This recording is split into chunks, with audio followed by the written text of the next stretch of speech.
Chapter 1. The Behind-Scenes Boss System. In the opulent Lin's hotel, the birthday banquet was illuminated by crystal chandeliers that refracted the champagne tower into a dazzling galaxy, creating an enchanting fairy tale. Atmosphere. The central screen displayed a series of birthday greetings from renowned figures across various fields. Although the scene was meant to be joyous, the guests held their breath, fixated on the eye of the storm. A young man knelt on the plush carpet, cradling a blue diamond that shimmered with a dim light, reverently akin to a devotee worshipping a goddess. Chu Ci, can you refrain from taking such liberties? Opposite him, a woman with cold eyes and an elegant neck, reminiscent of jade, stood tall. Dressed in a pale blue haute couture mermaid gown, the necklace at her collarbone glimmered like stars in a glacial crevice. A fleeting impatience crossed her brow, causing the young man to momentarily falter. Confusion glimmering in his elongated eyes, he surveyed the scene around him, with dozens of individuals wielding cameras, encircling the two of them, their gazes laden with tension or mockery. Concurrently, a cascade of unfamiliar memories unfurled in his mind like a lantern show. Chu Ci, the young master from the capital, a third-generation military heir, a wealthy heir, Chu Ci murmured, his brow furrowed as he rose slowly. He was currently immersed in a mindless urban fantasy novel, The Arrogant King of Soldiers, where he played the antagonist. His grandfather was a prominent figure in the city, and his father was the chairman of a conglomerate, wielding vast wealth, while his mother hailed from a powerful overseas family. The Chu family was undoubtedly among the elite in the capital and throughout the Dragon Kingdom, arguably the foremost family in the realm. Chu Ci was the sole heir of the Chu family, born into privilege.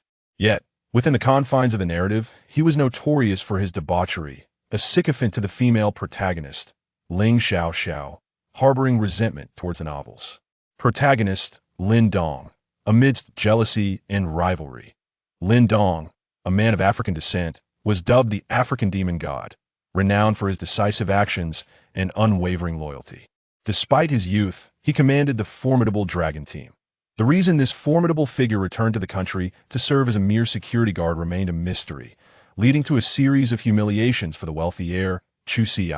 The original character was equally erratic, capable of easily overpowering his adversary, yet repeatedly sending underlings to confront Lin Dong, until the Chu family realized too late that Lin Dong had become a force to be reckoned with in the capital. Had it not been for the antagonist sharing his name, he would never have delved so deeply into the absurdity of the plot, spanning over 200 chapters. Witnessing the character with his name meet a gruesome fate and the destruction of his family, he suddenly found himself in this very moment. This scene, where the original character prepares a birthday surprise for the female lead, Ling Xiao. Chu Ci pondered, his expression darkening as he gazed at the exquisite beauty before him, standing apart like a plum blossom. Ling Xiao, a stunning CEO frequently featured in business magazines and entertainment news, was celebrated for her remarkable business acumen, which turned the mundane into the legendary. She was engaged to the original character, Chu Ci, having captured his heart at first sight, leading him to pursue her relentlessly from the capital to City A, playing the devoted admirer for nearly half the novel. Until the confrontation with the protagonist, Lin Dong, began, he resorted to reckless self-sacrifice, sending his underlings first, then himself, and ultimately the powerful Chu family. As Lin Dong reveled in his triumphs, he usurped the Chu family's power, setting his sights on Asia. In truth, without Ling Xiao and the infatuated original character, Lin Dong, a mere mercenary, would have had no chance against the century-old aristocracy of the Dragon Kingdom. At this moment, the plot had yet to unfold, and Lin Dong remained in Africa. Chu Ci's eyes flickered, sensing a subtle shift in Ling Xiao's demeanor. The man before her exuded an air of nobility, his tailored suit rippling with his movements, his tousled hair obscuring the expression in his amber eyes. Standing there, he embodied the essence of a distinguished gentleman, exuding an aura of imperiousness, the Patek Philippe watch on his wrist reflecting the slight dilation of her pupils. Although the previous Chu Ci lacked the wealth of the character in the novel, he had been molded by the elite circles of a prestigious family. Ling Xiao bit her lip, remaining unperturbed as she spoke. "What are you still doing here? Take your things and leave at once, or I shall call security." Chu Ci remained silent, gradually lifting his gaze, a hint of coldness creeping into his amber eyes, laced with palpable aggression. Ling Xiao, adorned in her exquisite blue mermaid dress, sculpted her alluring figure like a cascading river of stars, evoking a visceral response. Her long legs, elegantly apart, revealed smooth, fair skin, with a hint of blush at her knees, igniting the imagination. Truly, she embodied the beauty of a 97-point character from the narrative, a masterpiece crafted by the hands of the divine. However, he had little interest in being her sycophant. He would rather have her be his admirer. With a cold chuckle, a raspy electronic voice echoed in his mind. Suitable host detected, binding the behind-the-scenes boss system. Loading. 100. The protagonist is currently faced with a choice. Please select one from the options. Below. Option 1. Sarcastically mock Ling Xiao, activating the pro version of the antagonist system, gaining antagonist aura, danger field. Option 2. Drive away the journalists. Protect Ling Xiao, completing the subsequent storyline, gaining a green hat, then the antagonist system will automatically detach. Without hesitation, Chu Ci chose option 1. Exhaling deeply, having clarified the plot, he resolved to assist the antagonist, sharing his name in seeking revenge against Lin Dong.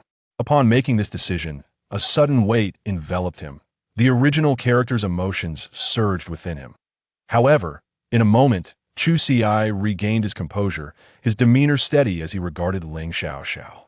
A woman of her stature, invited numerous media outlets to her birthday banquet. The keen journalists had already focused their cameras on the two when Chu Ci began his proposal.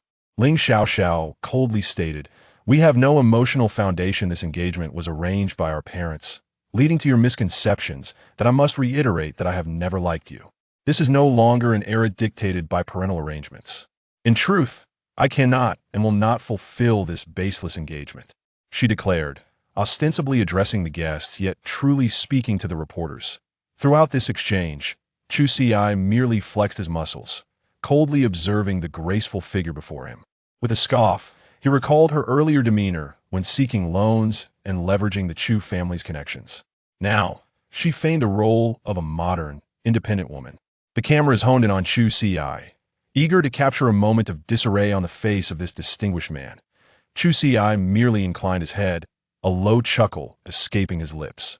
"One moment, I must correct you.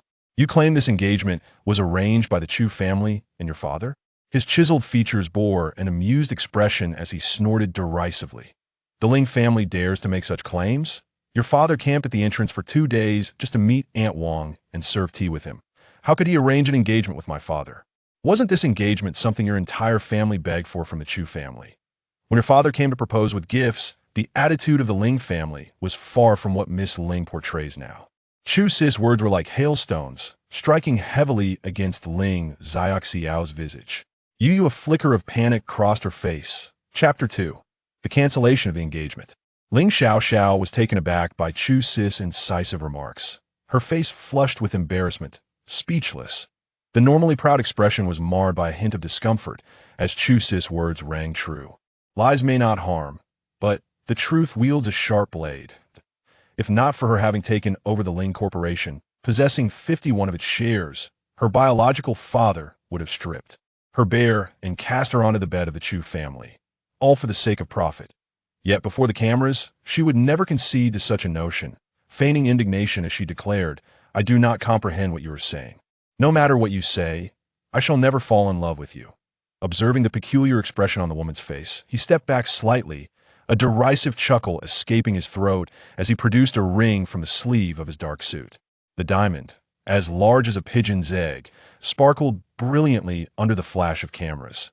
Suddenly, the ring slipped from his fingers, cascading down his knuckles and rolling across the ground before disappearing into a drain. This incited a commotion among those nearby, a diamond worth millions discarded so casually. The socialite maintained her composure, while several servants and reporters scrambled on the ground, desperately seeking the precious jewel. Amid the tantalizing promise of wealth, chaos briefly reigned until order was restored by the vigilant bodyguards and security personnel. "But now, Mr. Ling can rest assured, I shall no longer intrude upon Mr. Ling," Chu Ci stated, his dark eyes icy with resolve. As you wish, the engagement between the Ling and Chu families is hereby annulled. His voice betrayed no emotion. Dressed impeccably in his tailored suit, he exuded a proud demeanor. Displaying not an ounce of embarrassment at the rejection, rather, he appeared like a sovereign king, mocking the folly of his counterpart. Shielded by his entourage of bodyguards, he strode away, leaving behind a flurry of flashing lights as reporters clamored for his attention. Only the icy beauty remained. Furrowing her brow, she truly wished to distance herself from Chu Ci, aspiring to embody the spirit of a modern woman, but not before the cameras. Did he not understand the magnitude of publicly severing their relationship? The impact it would have on the media? This selfish man was solely concerned with himself. Below the stage, young elites discreetly relayed the news to their parents. And as it spread through the media, tomorrow's entertainment headlines would undoubtedly declare the dissolution of the engagement between the Chu and Ling families. That it was predictable that the Ling family shares would soon face a tempest. Chu Ci, however, paid little heed to such matters. He chuckled derisively as he turned away, surrounded by the phalanx of bodyguards. Mr. Chu, do you truly intend to abandon your pursuit of Ms. Ling? Mr. Chu, will the annulment of the engagement affect future collaborations between the families? Hearken, it is said that the Ling Corporation still owes the Chu family $50 billion in funds. Is this true? Will Mr. Chu recover that debt? Upon reaching the outdoors, he was besieged by a swarm of reporters eager for answers. With a glacial gaze, Chu Ci regarded the crowd. The reporters instinctively averted their eyes. He spoke languidly. All commercial cooperation between the Ling and Chu families is hereby terminated, with no further dealings to follow. As for the debts must be repaid. As his only right, there is nothing more to discuss. With that, he disregarded the bewildered expressions of the reporters, opened the rear door of his car, and slid inside. The Rolls-Royce Phantom roared to life and vanished from sight. Inside, he inhaled the scent of cedar, his gaze deep and contemplative as he reclined against the plush leather seat. Ling Xiaoxiao's emotions fluctuated violently. Luck value 1,000 boss. Where to? The young driver with a wolf-tail bun turned to ask, anxiety evident in his eyes. Empire State Building. Chu Ci replied coldly, closing his eyes to gather his thoughts. Countless memories flooded his mind. The marble floors of the Chu family's villa stained with crimson, bodies strewn about, including his childhood companion and the old butler's lifeless form hanging limply. His father, struggling to rise from the rubble, was drenched in blood, a gaping wound in his abdomen. Lindong, you have rendered my son disabled and brought ruin upon the Chu family even in death. I shall not forgive you. Not far above, a man hovered. His expression stark and unforgiving was the infamous god of death, Lindong. He scoffed. Your son is a scoundrel, a wastrel. His disability is a service to the nation. As for the Chu family, you have touched my wa. Chapter 3. The delicate beauty of Pei Shuxian, a long-haired man named Along, who had previously sported a wolf's tail bun, was in his early 20s. With sharp eyebrows and bright eyes, his features well-defined. Serving as both a bodyguard and a driver for the Chu family, he grew up alongside Chu Ci, becoming a significant antagonist in the narrative, unwaveringly loyal to his own interests. As the car traversed the tunnel, Along could not discern Chu Ci's expression, yet he nodded respectfully and received a note. Upon reading its contents, he decisively nodded, affirming his commitment to the task. There's also the $50 billion owed to us by the Ling family. Please send someone to urge them. Chu Ci waved his hand dismissively, closing his eyes to rest. Understood. Along hesitated. Young master, do you really want him to pursue the Ling family's debt? Have you decided to abandon your pursuit of Ling Xiao? Ignoring Along's confusion, Chu Ci leaned back against the sofa cushion. He trusted Along's efficiency and loyalty, a retired Special Forces soldier. Along had been specially assigned to protect him, skilled in reconnaissance, counter-reconnaissance, and other practical combat activities. Well, he can handle basic arithmetic as well. In the story, Along sacrifices himself to save Chu Ci, enduring 4 gunshots amidst a hail of bullets, ultimately succumbing to his injuries. Chu Ci, although rescued, is left disabled, destined to spend the latter half of his life in a wheelchair. Lindong, the reflection in the car window accentuated his dark gaze, and he scoffed. Without a halo of diminished intelligence, I wonder if you can outsmart me? As the king of mercenaries, Lin Dong was still in Africa dealing with monkeys. The plot had yet to unfold, but he was expected to return home in a month. Chu Ci needed to prepare in advance to give Lin Dong a grand surprise upon his return. By the way, didn't the CEO of Tianyu Media send over a young idol? Chu Ci suddenly recalled the plot and inquired. I believe his name is Pei Shuxian. After a moment's contemplation, Along nodded in affirmation. He had reported this to Chu Ci earlier, but at the time, Chu Ci was entirely preoccupied with Ling Xiao and had no interest in the young idol. Contact him and have him sent to the Empire State Building. Chu Ci gazed out at the neon lights, a glimmer of desire flickering in his eyes. Along felt a surge of excitement, realizing that his master had finally come to his senses, understanding that he should not hang his hopes on a single crooked tree. Yes, I guarantee the task will be accomplished, Along declared with determination. Chu Ci nodded, his gaze drifting toward the foreign lands. Pei Shuxian was the second main storyline in the tale. She and the protagonist had grown up in the same orphanage, recognized by Lin Dong as his sister. Upon Lin Dong's return, he effortlessly located her and began utilizing the resources of the Ling group, which was backed by Ling Xiao, to assist his sister while simultaneously indulging in a shameless pursuit of dreams in the entertainment industry. The archetypes of domineering CEOs, stunning starlets, innocent school sisters, and spicy policewomen were classic configurations in mindless escapist literature, often appearing together like a combo meal. System: retrieve Lin Dong's profile. Retrieving the data of the Fortunate Son. In the instance of the proud soldier king, Fortunate Son, Lin Dong occupation, King of Special Forces fortune value, 187,000 skills. Protagonist intelligence diminishing aura. Croquet de mout technique, combat skill, reconnaissance ability, gun combat. Upon observing Lin Dong's fortune value, Chu Ci scoffed. Truly the favored child of destiny. A gentle reminder. If your fortune value is significantly lower than that of the Fortunate Son, your likelihood of successfully executing assassination attempts against him approaches zero. The system's voice resonated in his ears, and Chu Ci nodded slightly. What if I directly arrange for 2 missiles to be sent his way? Chu Ci mused suddenly. Could he perhaps escape unscathed due to his fortune? Oh no. The system fell silent for a moment before responding. Chu Ci understood, reclining leisurely against the chair's back. He merely jested. While he certainly had the capability to bestow 2 missiles upon Lin Dong, he derived greater pleasure from the gradual tearing apart of his prey. Besides, he was eager to experiment with the enhancements provided by the system. After all, the desires for wealth and power had become trivial to him. He needed to find some amusement. The African killing machine? In his eyes, merely a comedic figure. With such thoughts, the vehicle came to a steady halt before the Empire State Building. Along exited and opened the car door for Chu Ci. As he gazed upon the resplendent edifice before him, even he felt a sense of awe. The building loomed like a colossal sword, piercing the clouds, its extent unfathomable. Although he had yet to step inside, he could already sense the vibrant allure of the interior, a realm of excess and indulgence. This Empire State Building was a property of the Chu family, encompassing entertainment, accommodation, dining, and various services, with a presence in major cities across the nation. As the car doors opened, 2 towering men, each over 6 feet tall, flanked Chu Ci as they ascended the lengthy staircase. Greetings, young master. A row of elegantly dressed hostesses bowed in greeting.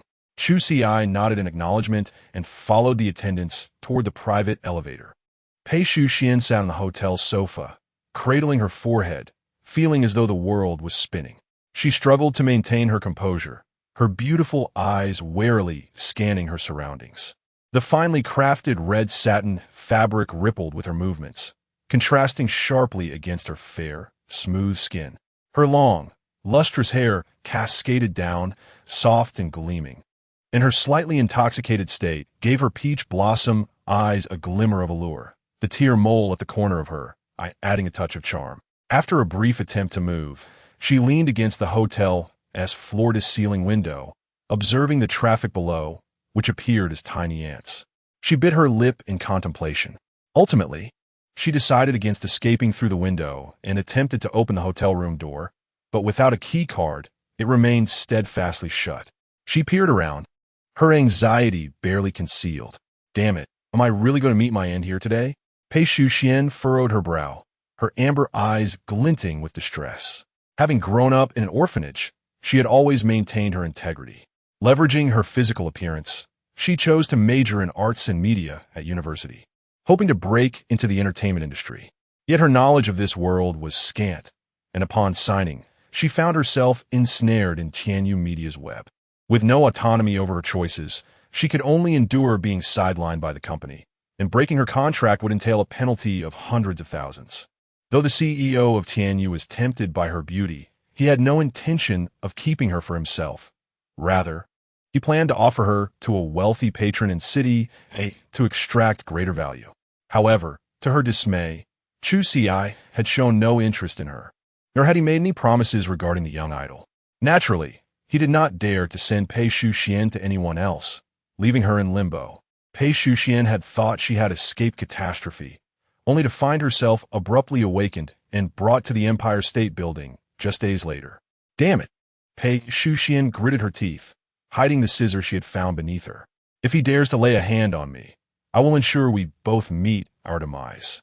Chu Ci's collapse value 1,000 as the elevator doors opened. Chu Ci raised an eyebrow and swiped his access card. With a beep, Chu Ci leaped up like a startled bird. Don't come any closer. If you do, I'll call the police. Chapter 4. Lin Dong's bracelet before her stood a man impeccably dressed in a suit, his face taut with an air of superiority that was impossible to disguise. He surveyed her from a lofty height, his gaze slicing through the air like a knife, compelling her to instinctively curl into herself. After a brief moment, Chu Ci nodded. As a fellow daughter of fortune, Chu Ci's beauty rivaled that of Ling Xiaoxiao.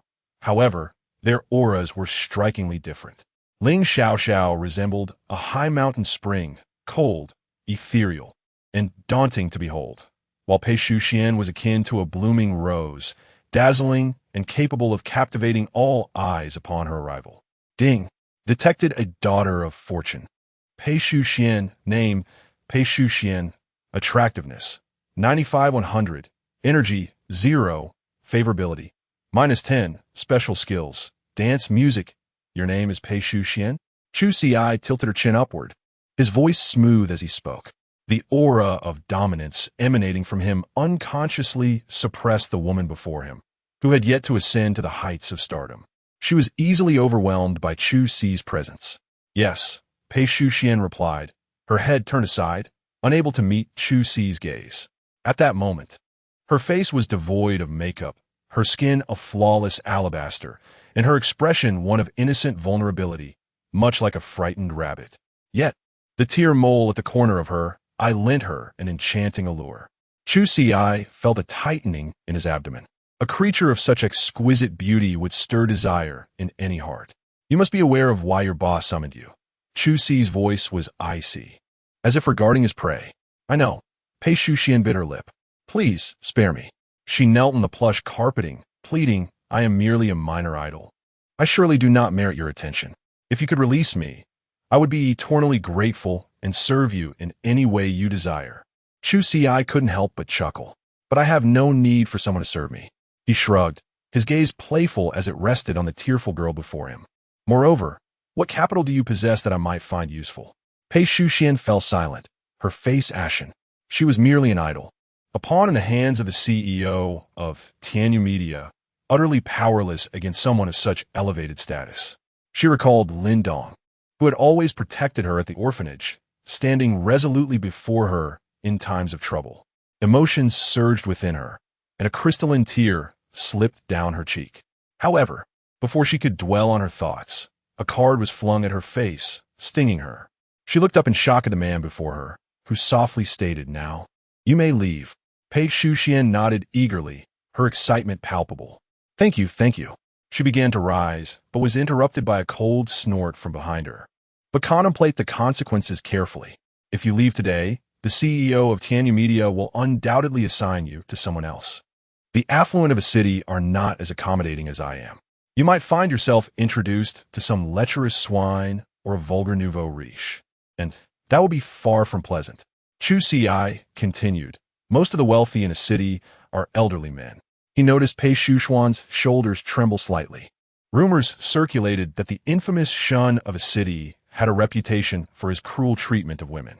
Just recently, a woman had been left permanently disabled after a violent encounter, requiring a significant sum to settle matters privately. Chu Ci observed Pei Shuxian stagger toward the exit, a smirk gracing his lips. 3-2. Pei Shuxian slowly turned around, her eyes nearly devoid of tears, yet filled with a fierce determination as she gazed at Chu Ci. "I have a condition," she declared. "Let us hear it." Chu Ci rasped, his gaze piercing. "Help me clear the breach of contract fee with Tianyu Media."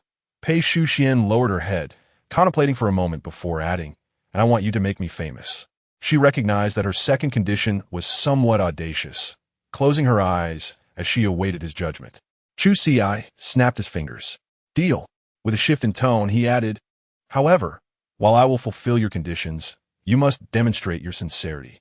His voice was rich and magnetic as he approached her. Pei Shuxian found herself gazing up at him, her heart racing as he grasped a pair of scissors and held them before her, his eyes ablaze with intensity. "This is your first and final chance." The scissors danced along her figure, the vibrant red fabric of her dress slipping from her shoulders, revealing her exquisite form. Even someone accustomed to grandeur felt a stirring within. Chu Ci's expression shifted from greed to desire, ultimately transforming into an appreciation akin to that of an art connoisseur. As the ancients once said, with cherry lips and a slender waist. His iron grip seized her hand, lifting her effortlessly as he carried her toward the bedroom. The night was still young. In a moment of intimacy, Pei Shuxian parted her lips, her cheeks flushed. Chu Ci abruptly severed the jade bracelet from her wrist. "Don't," she cried, reaching out in vain, but she was no match for him. As she watched the bracelet Lin Dong had gifted her tossed carelessly into the trash. A flicker of despair dimmed in her eyes. "Call my name, Chu Ci. Chu Ci." Pei Shuxuan's emotions wavered violently. Fortune value 5,000. Pei Shuxuan's favorability -30. Host severely impacts the plot. Fortune value 10,000. Meanwhile, in Africa, a group surrounded a lone man. Yet none dared to relax their vigilance, for he was rumored to be a harbinger of death. The young man, barely in his 20s, surveyed the armed assailants with disdain, showing no sign of fear against the dozen or so knife-wielding thugs. "Come at me all at once," Lin Dong scoffed. The assailants exchanged glances, a tacit understanding passing between them as they charged at him with the precision of trained killers. A flicker of contempt crossed Lin Dong's eyes as he propelled himself forward, swiftly sidestepping an attack. Seeking death, he bellowed, his fist connecting with an assailant's jaw, rendering him unconscious in an instant. "Too fast," one of the remaining thugs exclaimed, only to find his throat sliced open the next moment. Without a moment's hesitation, Lin Dong expertly dispatched his attackers, a fountain of blood painting the ground as he claimed their lives. The skirmish lasted scarcely a minute, and 7 professional killers lay dead. Lin Dong chuckled as he surveyed the carnage, retrieving a walkie-talkie. "I've eliminated the enemies in this vicinity." Settling beside a thicket, he remained vigilant, pulling out a pocket watch from his jacket and opening its lid to reveal a photograph of himself with a charming young girl, appearing around 11 or 12 years old. The girl bore a distinct tear mole on her cheek, and despite her youth, her beauty was unmistakable. It was the young Pei Shuxian. "In just 7 days, I shall return home, and I will fulfill the childhood promise to marry you, Sister Pei." Lin Dong caressed the photograph, his expression softening. Though he spoke of promises, he knew deep down that he could not forsake a forest for Pei Shuxian. After enduring countless hardships in Africa and forging connections with powerful figures, the thought of returning to China was enticing. He envisioned starting as a security guard, relishing the opportunity to flaunt his newfound status. As he indulged in these thoughts, a slight smile graced his lips. Lin Dong. Oh, little did he know, this time the narrative would not unfold as he anticipated. Chapter 5. Shadow Legion. The following day, as light permeated the hotel room, the disarray within was starkly apparent. Pei Shuxian stirred awake on the expansive bed, instinctively raising a hand to her forehead. She averted her gaze from the surrounding chaos and her own disheveled state, her skin bearing a tapestry of bruises. The previous night had been overwhelming. After a protracted pause, she managed to sit upright. Her once crimson gown lay in tatters, scattered across the floor, rendering it unwearable. A set of pristine women's attire had been thoughtfully placed on the bedside table. As she donned the garments, her attention was drawn to a glass of milk. Beneath it rested a pre-printed contract. Share transfer agreement. The president of Tianyu Media willingly transfers 51 of the company's shares to Mr. Chu Ci. Pei Shuxuan's eyes widened in disbelief, and she rubbed them, ensuring she wasn't mistaken. The contract bore her signature, signifying that Chu Ci was now her superior.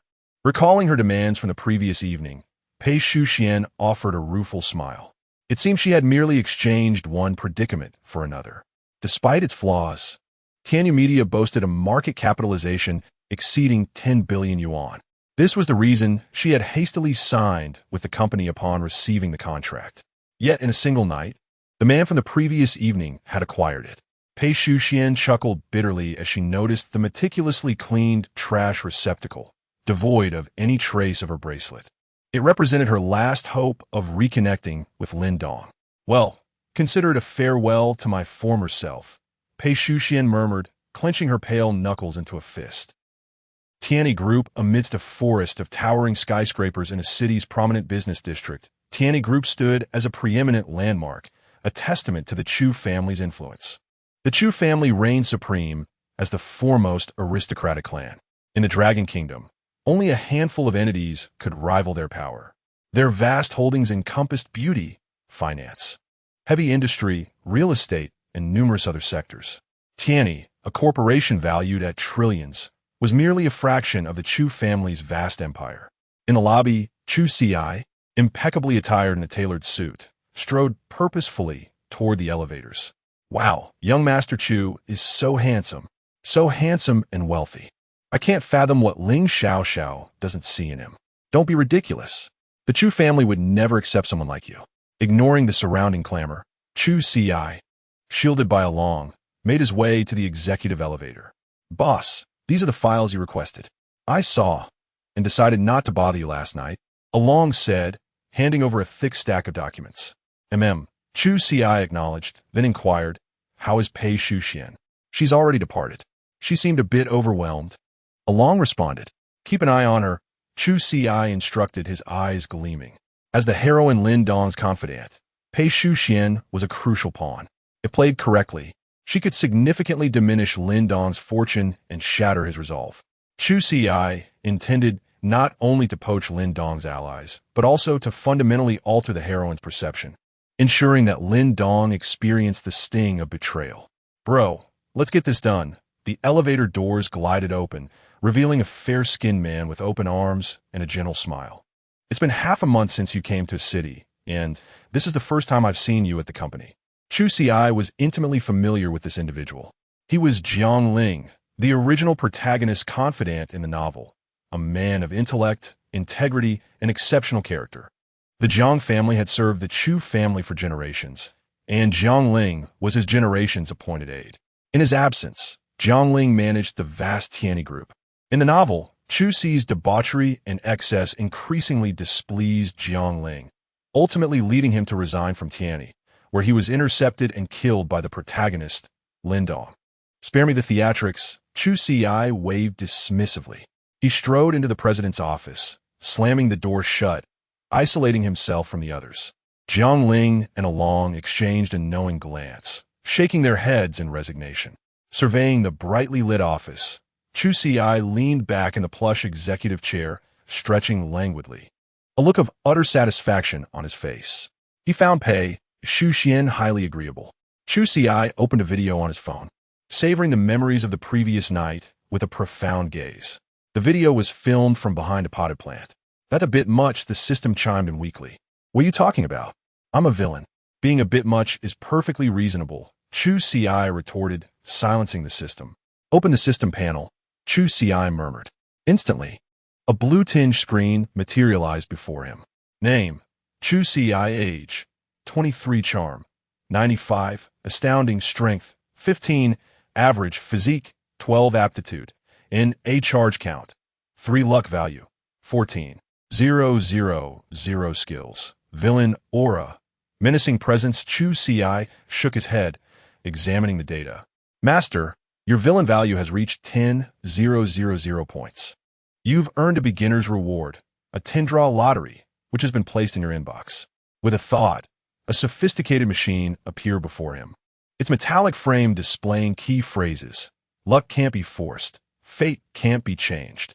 Words of wisdom, awakening the soul. Chu Ci scoffed, then declared, begin the draw. Within the massive machine, 10 pink orbs materialized. The machine whirred to life, causing the orbs to spin rapidly until they became a blur, with a series of distinct clangs. Several orbs were ejected near Chu Ci. Ding! Congratulations, host, for obtaining charismatic villain. Wearer receives a significant boost to charm, inspiring affection in others. Permanently adds 10 charm points. Bunny girl outfit. Wearer gains 10 defense, but enemy attack speed increases by 50. Suit thug combat. While wearing a suit, combat abilities rival those of a martial arts expert. Defense increases by 50. Shadow Legion. Immortal and unyielding, their strength rivals that of special forces. They will only obey you. Keen eye. Vision becomes sharper. Concentrating allows for brief periods of X-ray vision. Physique. 10 to physique. Out of the 10 items, several piqued his interest, such as the Shadow Legion, Suit Thug Combat, Keen Eye, and the Villain Charm bonus. Other items were more peculiar, causing him to furrow his brow. Chu Ci disregarded them and instructed the system, first, enhance my physique. Affirmative. Suddenly, he felt a surge of heat coursing through his body, causing his muscles to ache and swell. Then, he felt lighter and stronger. A surge of excitement coursed through him. He unleashed a punch, creating a sonic boom. He removed his suit, gazing at himself in the full-length mirror. The man in the mirror possessed a full chest, chiseled abs, and a perfectly sculpted physique. He was akin to a Greek statue, an absolute work of art. He nodded in satisfaction. At that moment, a slender figure emerged from the shadows, with broad shoulders, a narrow waist, a mask concealing their face, and crimson eyes. Their demeanor was cold, more like a living machine than a human being. The figure rasped, Master. Chapter 6. The arrival of Ling. Xiao Chu Ci scrutinized the man before him, curious and intrigued. Who among the handsome and beautiful had not fantasized about commanding a legion of shadowy soldiers? As for the others, they had already infiltrated every corner of the city. With a mere command, they could swiftly assemble and willingly sacrifice themselves for their master. Upon hearing the explanation, Chu Ci nodded. Do you have a mobile phone? The man in black shook his head. Go find a man with a bun. He will make the necessary arrangements and await my orders. Understood. The figure in black bowed respectfully to Chu Ci and vanished into the darkness. Feeling the enhanced version of himself, Chu Ci nodded with satisfaction. Knock, knock. Speak. He coldly huffed. Young master, Ling Xiao has arrived and wishes to discuss matters with you, came the voice of a Long from the doorway. Chu Ci gazed at his reflection in the mirror, a faint smile gracing his lips. Indeed, the Ling family could not endure even a day. Then please have President Ling wait and treat her well, he instructed, his tone devoid of warmth. Yes. Slumping in his office chair, he retrieved a sitcom from this world and began to watch leisurely. It seems this world also possesses the allure of returning to 1S roots. In the lobby of Tianyi Group, Ling Xiao sat gracefully on the sofa, exuding an air of aloofness that kept others at bay. Her exquisite beauty compelled the attention of those around her, who murmured in hushed tones. Isn't that Ling Xiao? She is even more stunning in person than on television. What brings her to our company? I have no idea. Who can fathom what they are thinking? The young master's affairs are not for us to speculate on. Let us leave. Perhaps President Ling's charm will soften our CEO's heart. Ling Xiao furrowed her brow, ignoring their chatter. Her day had not been pleasant. Yesterday, when Chu Ci called off their engagement, she felt a sense of relief on a personal level, but for the company, it was a calamity. Several of their partners had already pulled out, refusing to collaborate with the Ling family. More were merely observing. Once it became clear that the Chu family had severed ties, they would flee faster than anyone else. The most critical agenda was the Tianhai City project. It absolutely could not go awry.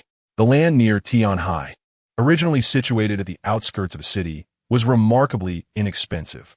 However, she had received insider information that a city planned to construct a cross-river bridge there. Once that happened, the area would undoubtedly be lucrative, whether for residential developments or commercial streets.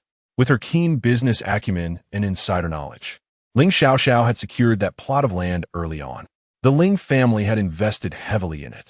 But such a vast opportunity was too much for them to absorb alone, necessitating borrowing substantial funds from city's wealthy investors.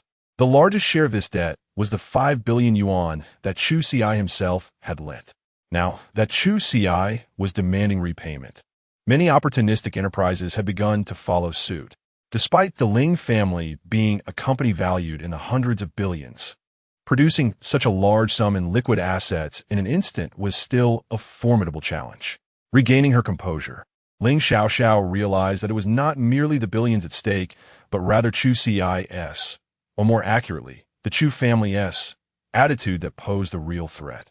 In the face of the Chu family, the Ling family's worth was akin to that of an ant.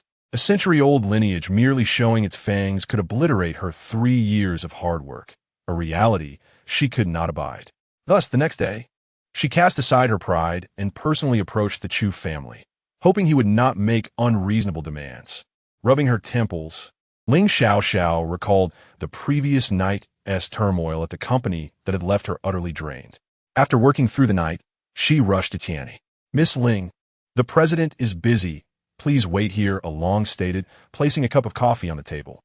Ling Xiaoxiao nodded, realizing this meant she would have to wait a while.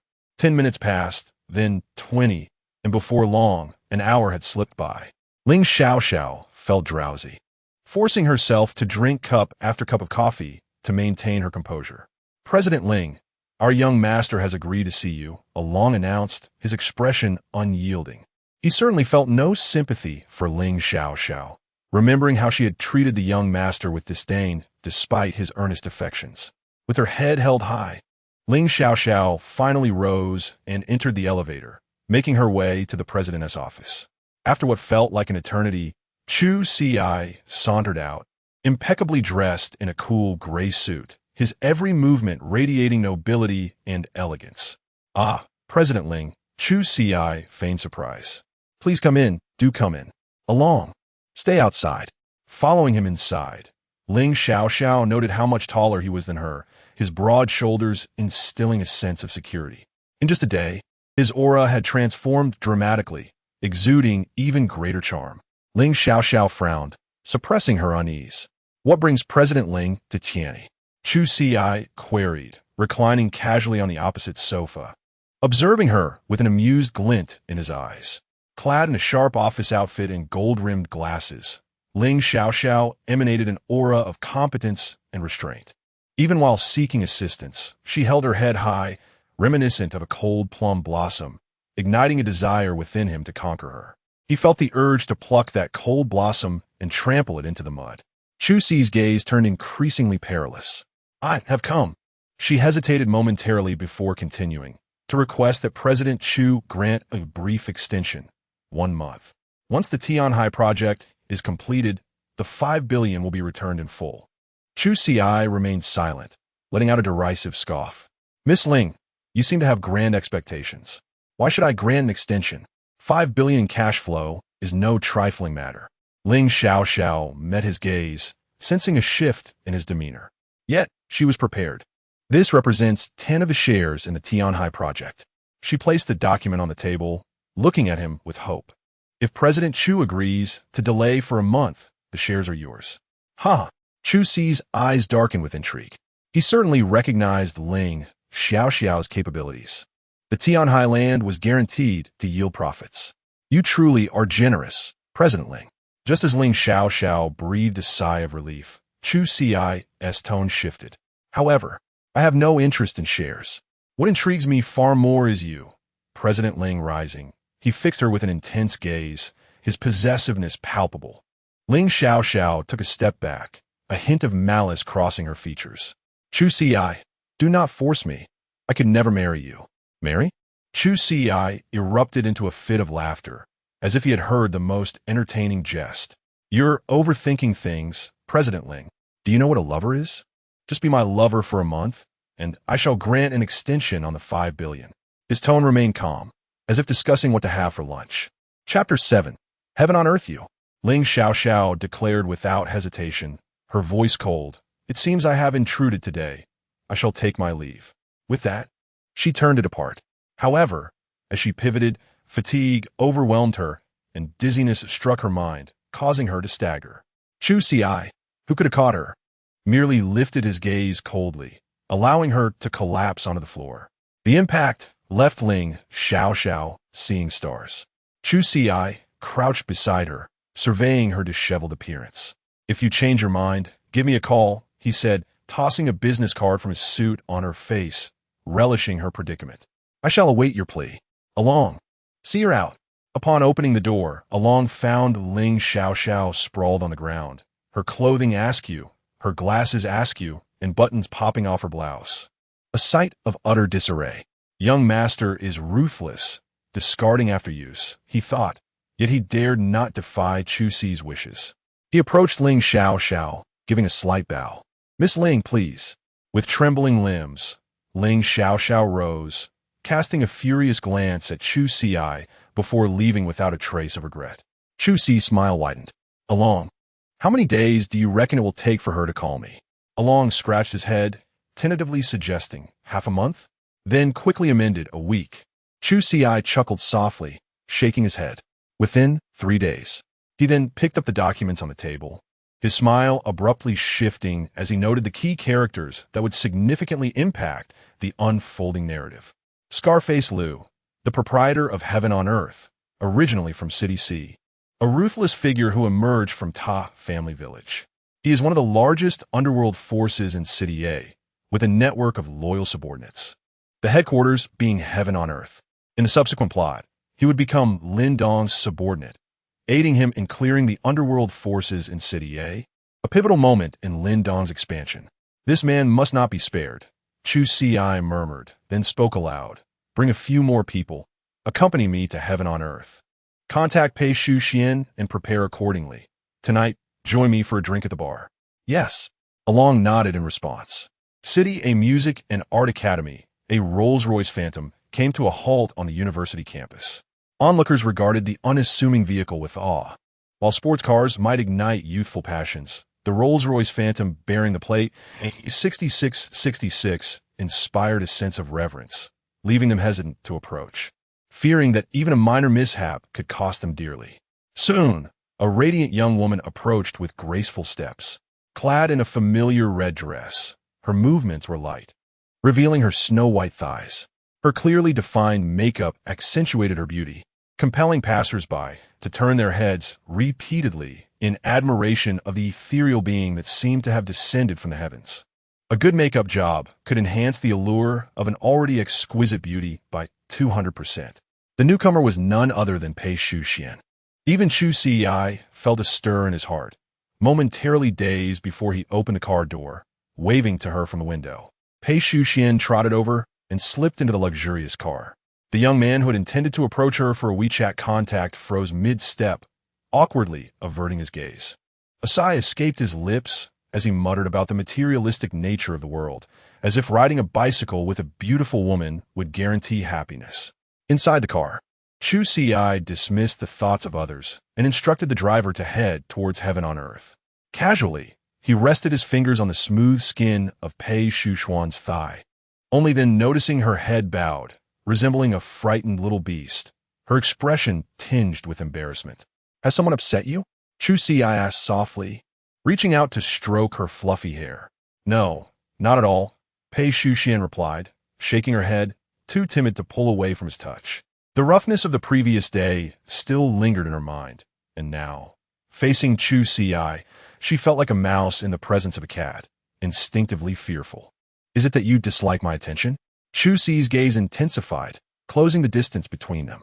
As Pei Shu-xian felt his warm breath, she instinctively tried to retreat.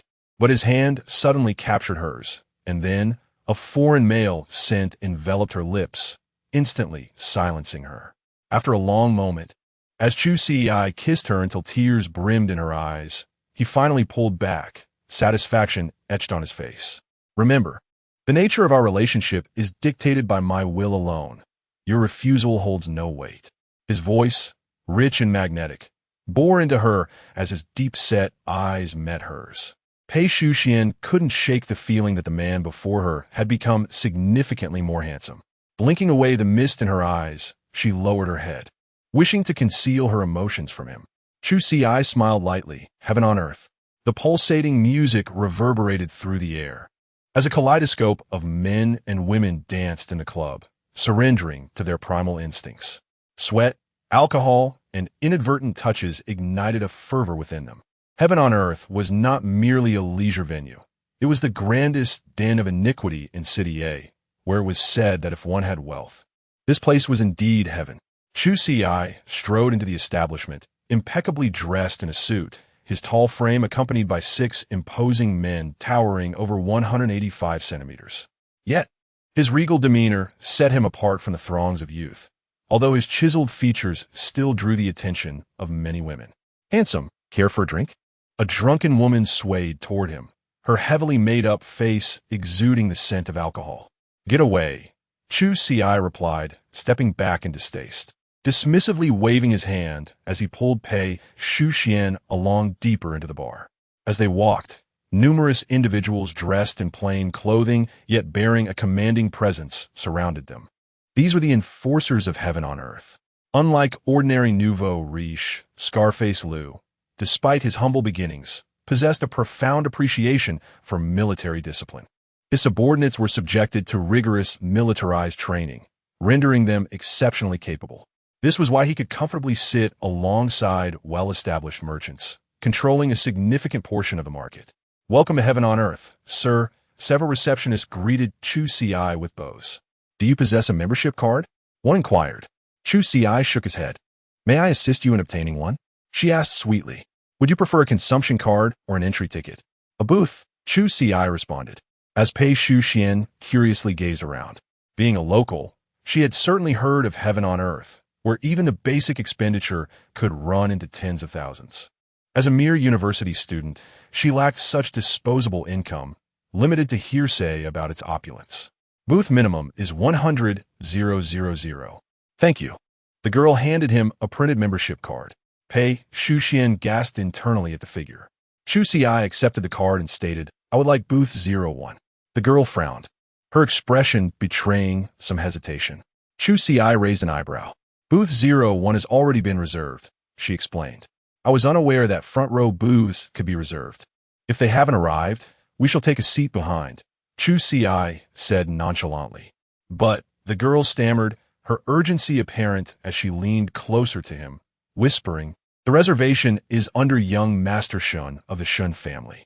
Presuming that Chu Ci would retreat upon hearing the prestigious title. It was unexpected that the man's gaze remained serene, as if the name held no significance. He chuckled derisively, shaking his head, and remarked, oh, then let him personally convey that to me upon his arrival. Chu Ci raised an eyebrow inquisitively, then drew Pei Shuxian along with him as they proceeded inward. Chapter 8. The entrance of Shun Wei as Shun Wei made his entrance. Kneeling and bowing, the patrons in the VIP section turned their gazes towards the stunning beauty. Pei Shuxian. However, upon noticing Chu Ci beside her, their expressions soured with envy. When Chu Ci approached booth 01, their faces lit up with schadenfreude. Look at that fellow, boldly heading towards Shun Xiao's table. He certainly has guts to provoke him. One of them remarked, eyeing Chu Ci's attractive companion with disdain. What a shame, to be with such a short-sighted nouveau riche. If that girl falls into Shun Xiao's hands, Chu Ci had already settled into a central position, lounging on the sofa, casually ordering drinks and a fruit platter, ensuring they met the 10,000 yuan minimum. He then tossed the menu carelessly towards Pei Shuxian. Choose whatever you like. Pei Shuxian glanced at the menu, her expression pained as she averted her gaze. That's enough. I feel it's sufficient. She noted that the fruit platter was priced at over 600 yuan, lamenting that she could have procured an entire truckload for that amount during summer. Chu Ci observed the swaying figures on the dance floor, his brows furrowing slightly. To be honest, he despised such raucous environments, where hormones clouded rational judgment. Yet, the girl beside him appeared quite intrigued. "Hey, aren't you afraid that young Master Shen will come over?" He playfully tapped Pei Shuxuan's fair thigh. "Not at all," she replied, shaking her head. "Why not?" Chu Ci inquired. "Because." Pei Shuxian hesitated, gazing at the exquisite male visage before her, and shook her head. There's no particular reason. She couldn't very well say, "I'm not afraid because you are here," as that would sound overly sentimental. Ceasing his teasing of Pei Shuxian, Chu Ci noticed a large group approaching them with palpable hostility. The leader, clad in a garish red shirt, stood around 170 centimeters tall, his face caked with excessive makeup, resembling a flattened rice dumpling. Despite his slender limbs, his visage appeared quite bloated. "Who dares to occupy my seat?" Shun Wei bellowed arrogantly, surveying the area with a haughty glare. Satisfied with the fearful glances he received, a smirk curled upon his lips. However, when his eyes landed on Pei Shuxian, they widened in astonishment. "Wow!" He licked his lips, his small eyes sparkling with desire, entirely ignoring Chu Ci as he strode towards Pei Shuxian. "Miss, you've come to have some fun?" Shun Wei, glistening with oil, leaned in. "Would you like me to keep you company? I'm quite familiar with this place." Pei Shuxian regarded him with palpable disdain, casting a pleading glance towards Chu Ci. Many onlookers were secretly entertained by the showdown between the suited man and young Master Shun. A rivalry over a woman was always thrilling. If the suited man encounters young Master Shun, he's in for a rough time. Let us hope for a fight. At that moment, Shun Wei noticed the imposing figure of Chu Ci beside him, particularly the large hand encircling Pei Shuxuan's waist, and disdainfully remarked, "Is she your companion? What is your relationship with her?" When Chu Ci remained silent, Shun Wei sneered, "I'll take her. How much? Name your price." Chu Ci's gaze turned icy, his eyes fixed intently on the youth. "What does young Master Shen deem a suitable amount?" As the words fell, Pei Shuxian cast a look of shock towards him. "Huh, daring to occupy my booth." Shun Wei laughed derisively, producing a card. "There's 100,000 inside. I'll buy your woman for a night. Take your people and scram.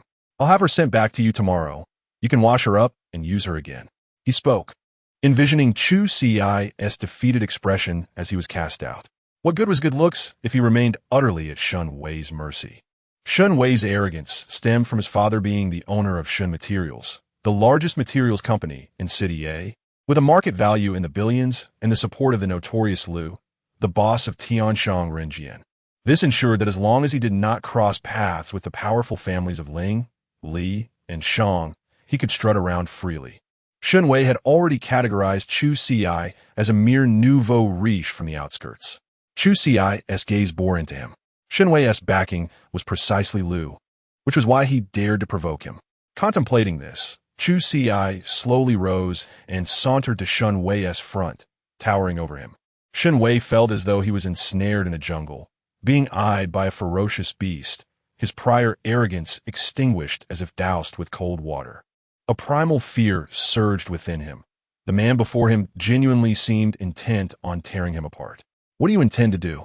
Shun Wei stammered, his voice shaking.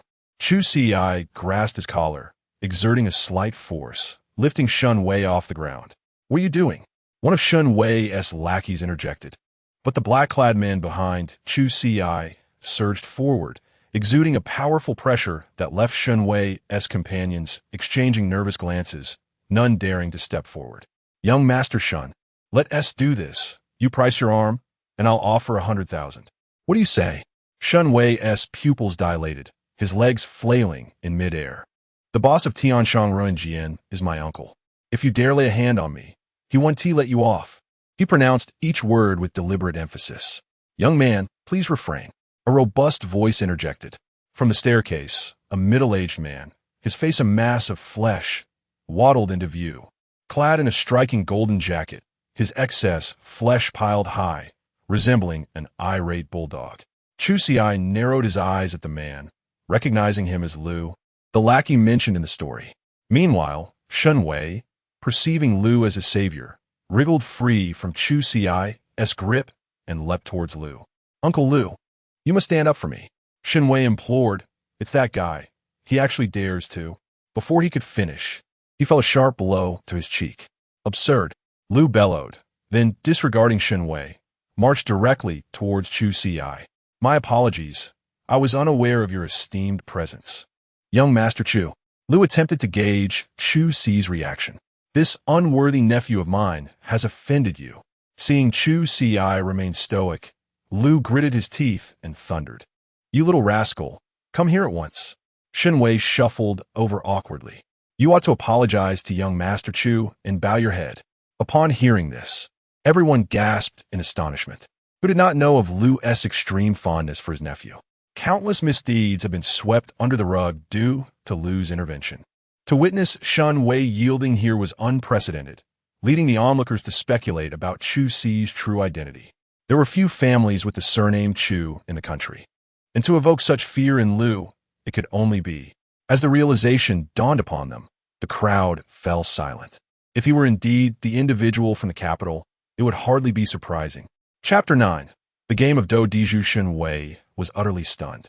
Now that he had regained his senses, he realized that he had provoked someone so formidable that even his uncle deemed him a threat. While his mind was still racing, his body acted with sincerity, and with a resounding thud, Shen Wei knelt before the ground, tears streaming down his face as he struck his own cheek repeatedly. Slap, slap, slap.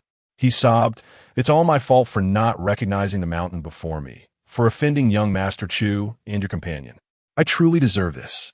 Upon hearing this, Pei Shuxian, seated on the sofa, couldn't help but cover her astonished mouth.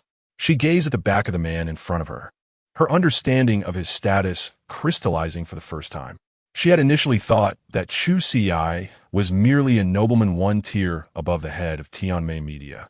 But to her surprise, he could compel the owner of a high-end establishment in a city to yield.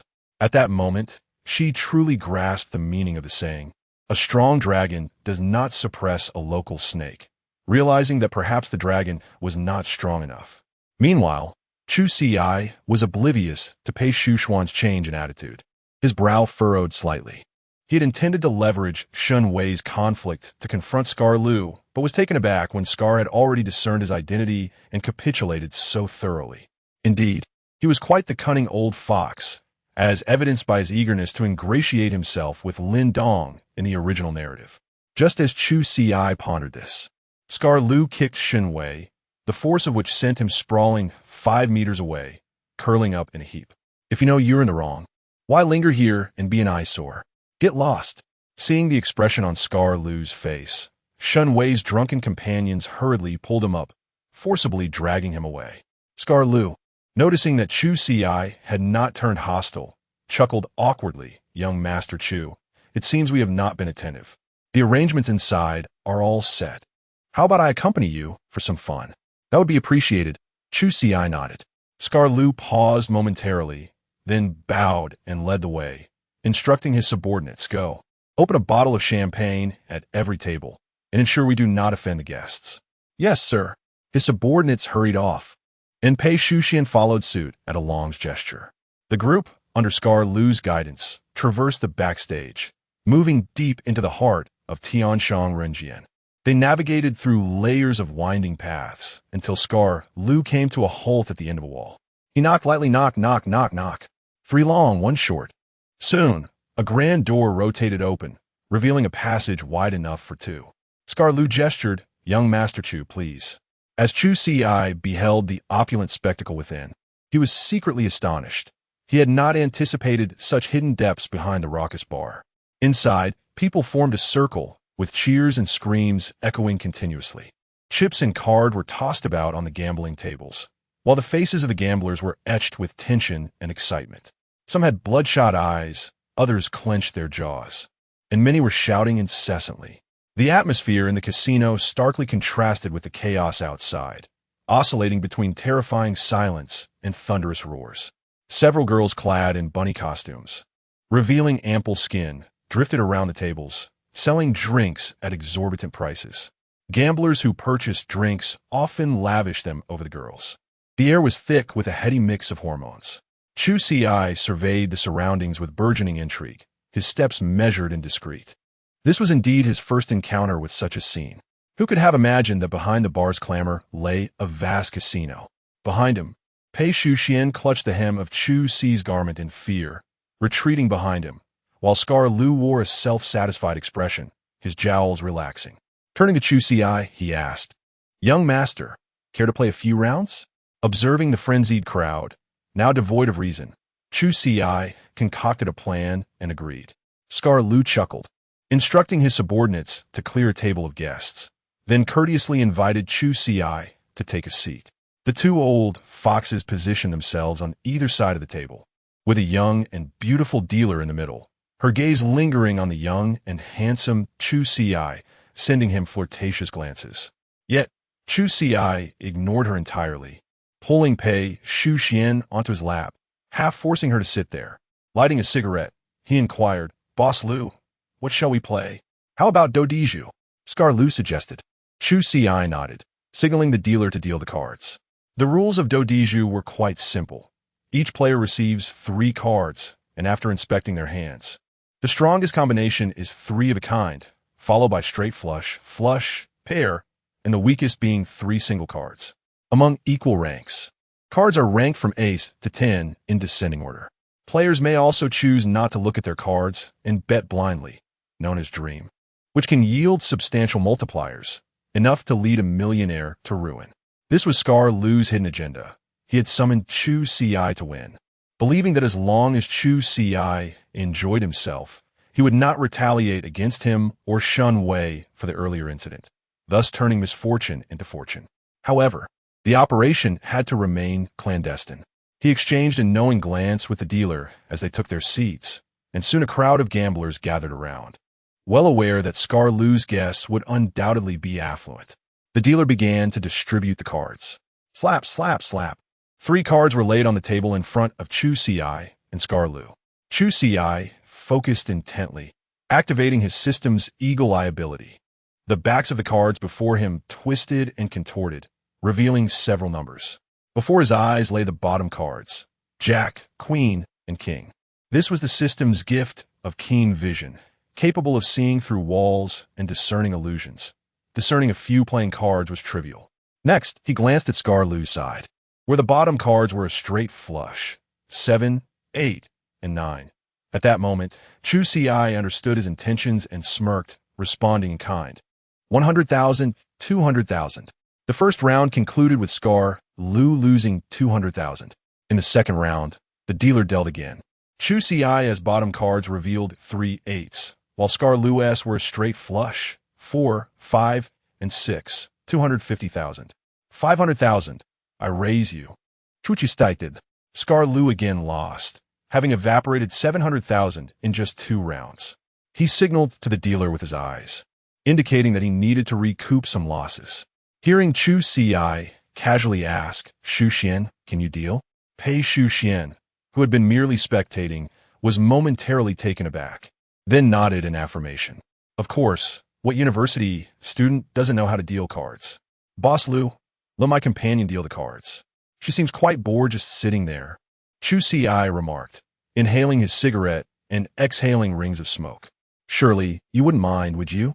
Scar Lu's smile froze on his face, but he had no choice but to concede, "Of course I don't mind." The onlookers were all watching, and, as the host, he could not admit any shortcomings of his dealer, so he swallowed his pride. Pei Shu-xian began to deal, and Scar Lu quickly discerned that this girl dealt without underhanded tricks, which put him at ease. Having spent years in the gambling scene, he rationalized that he could not possibly lose to this dandy from the capital. He resolved to keep an eye on the game to ensure he did not suffer a devastating defeat. With a newfound determination, Scar Lu lifted the corners of his mouth into a smile. Chapter 10. Losing 200 million. One at a fault? Soon, the cards were dealt. With keen perception, Chu Ci glanced at his and Scar's whole cards, a flicker of surprise crossing his eyes. He spoke, "In this round, I shall not look at the cards, Ming." Scar's eyes widened, seemingly trying to read the emotions on Chu Ci's face. Unfortunately, the exquisite countenance revealed no trace of joy or excitement. Scar could only grit his teeth and examine his own cards. The first card, Jack the second, Queen the third, King. Scar held his breath. For the most critical detail was that all three cards were a flush of spades. He concealed his emotions. 500,000. 1 million. Scar Lu furrowed his brows, realizing that since Chu Ci chose not to look at his whole cards, every time he raised a bet, it had to be double that of Chu Ci's. Yet, thinking of his own cards, a glint of coldness flashed in his eyes. This is self-inflicted. 2 million. 5 million. 10 million. 50 million. As the stakes reached 50 million, sweat dripped from Scar's brow, for it meant that if he were to continue, he would have to wager 100 million, while even if Chu Ci lost, he would only need to put forth 50 million. This was the insidious nature of the dream mechanism. Observing Chu Ci, who remained unfazed while embracing a beauty opposite him, Scar Lu's mind raced. He was certain that the woman had not played any tricks while shuffling the cards, and since Chu Ci hadn't looked at his whole cards, he must be bluffing. Presuming Chu Ci's intent, Scar Lu pushed all his chips forward and declared, "I wager 200 million against you." Simultaneously, he revealed his whole cards. What the hell, this young man is doomed. Indeed, that was 50 million, enough to buy my life. Do you think he can afford it? How could he possibly come up with 50 million while sitting with Scar? Even Pei Shu Xian, beside him, cast a nervous glance, feeling responsible for this predicament. Yet, Chu Ci merely smiled calmly. With poise, he revealed all his whole cards. 1 ace, 2 aces, 3 aces. A triplet of aces. Everyone gasped, shock rendering them speechless. It was Pei Shu Xian who let out the first scream, prompting the surrounding gamblers to erupt in cheers.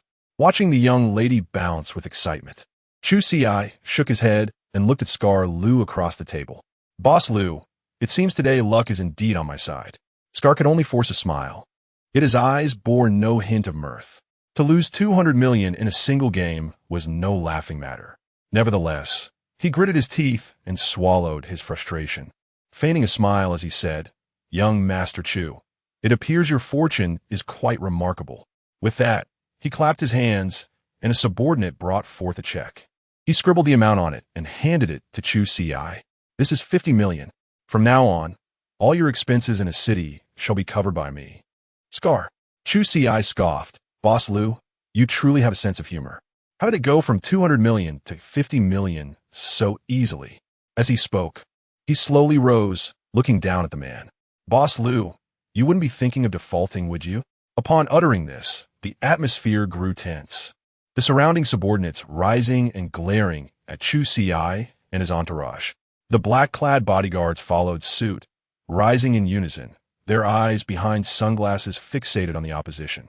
The casino fell into silence, akin to a powder keg, ready to explode at the slightest spark. Scar Lu suddenly chuckled, breaking the stifling tension. "Young Master Chu, you misinterpret my intentions. How could I possibly default? However, as you can see, I must support so many people, and 200 million is simply not feasible at once. Thus, I propose a written agreement. The remaining amount will be repaid within 3 months. How does that sound?" Scar Lu believed he had provided a perfect answer. However, the young man opposite him cast a cold, piercing gaze at Scar Lu. "And what if I refuse?" Chu Ci's voice was icy. "I rather enjoy your establishment. Heaven on earth. Perhaps you could transfer ownership to me, and we can consider the 200 million settled." Scar Lu's face twitched. He realized that at this point, there was no escape, and he chose not to hide any longer. Rising with his bulky frame, he growled, "Kid, I see clearly now. You're here to stir up trouble, aren't you? Not leaving? Then you won't leave today." Scar Lu suddenly turned fierce, smashing a wine glass to the floor and bellowing, "Attack!" At his command, besides his own subordinates, the scattered waiters drew knives from the serving carts and advanced towards Chu Ci and his entourage. "Protect the boss." The bodyguards, led by a Long, wielded tables and chairs as weapons, and chaos erupted as both sides clashed. The gamblers had never witnessed such a scene. Upon seeing blades unsheathed, they scattered in terror. In an instant, screams and cries for mercy formed a bizarre symphony, transforming the previously lively atmosphere into a hellish nightmare. Chu Ci's eyes glinted with a hint of crimson, his hands trembling slightly as a bloodthirsty smile curled at his lips. Just as Pei Shu Xian thought he was frightened, she caught sight of his eyes, flushed with excitement yet cold and bloodthirsty. He pushed Pei Shuxian to a long side and charged toward Scar, sidestepping a subordinate wielding a knife and kicking the steel blade away effortlessly. He emerged Li Chapter 11.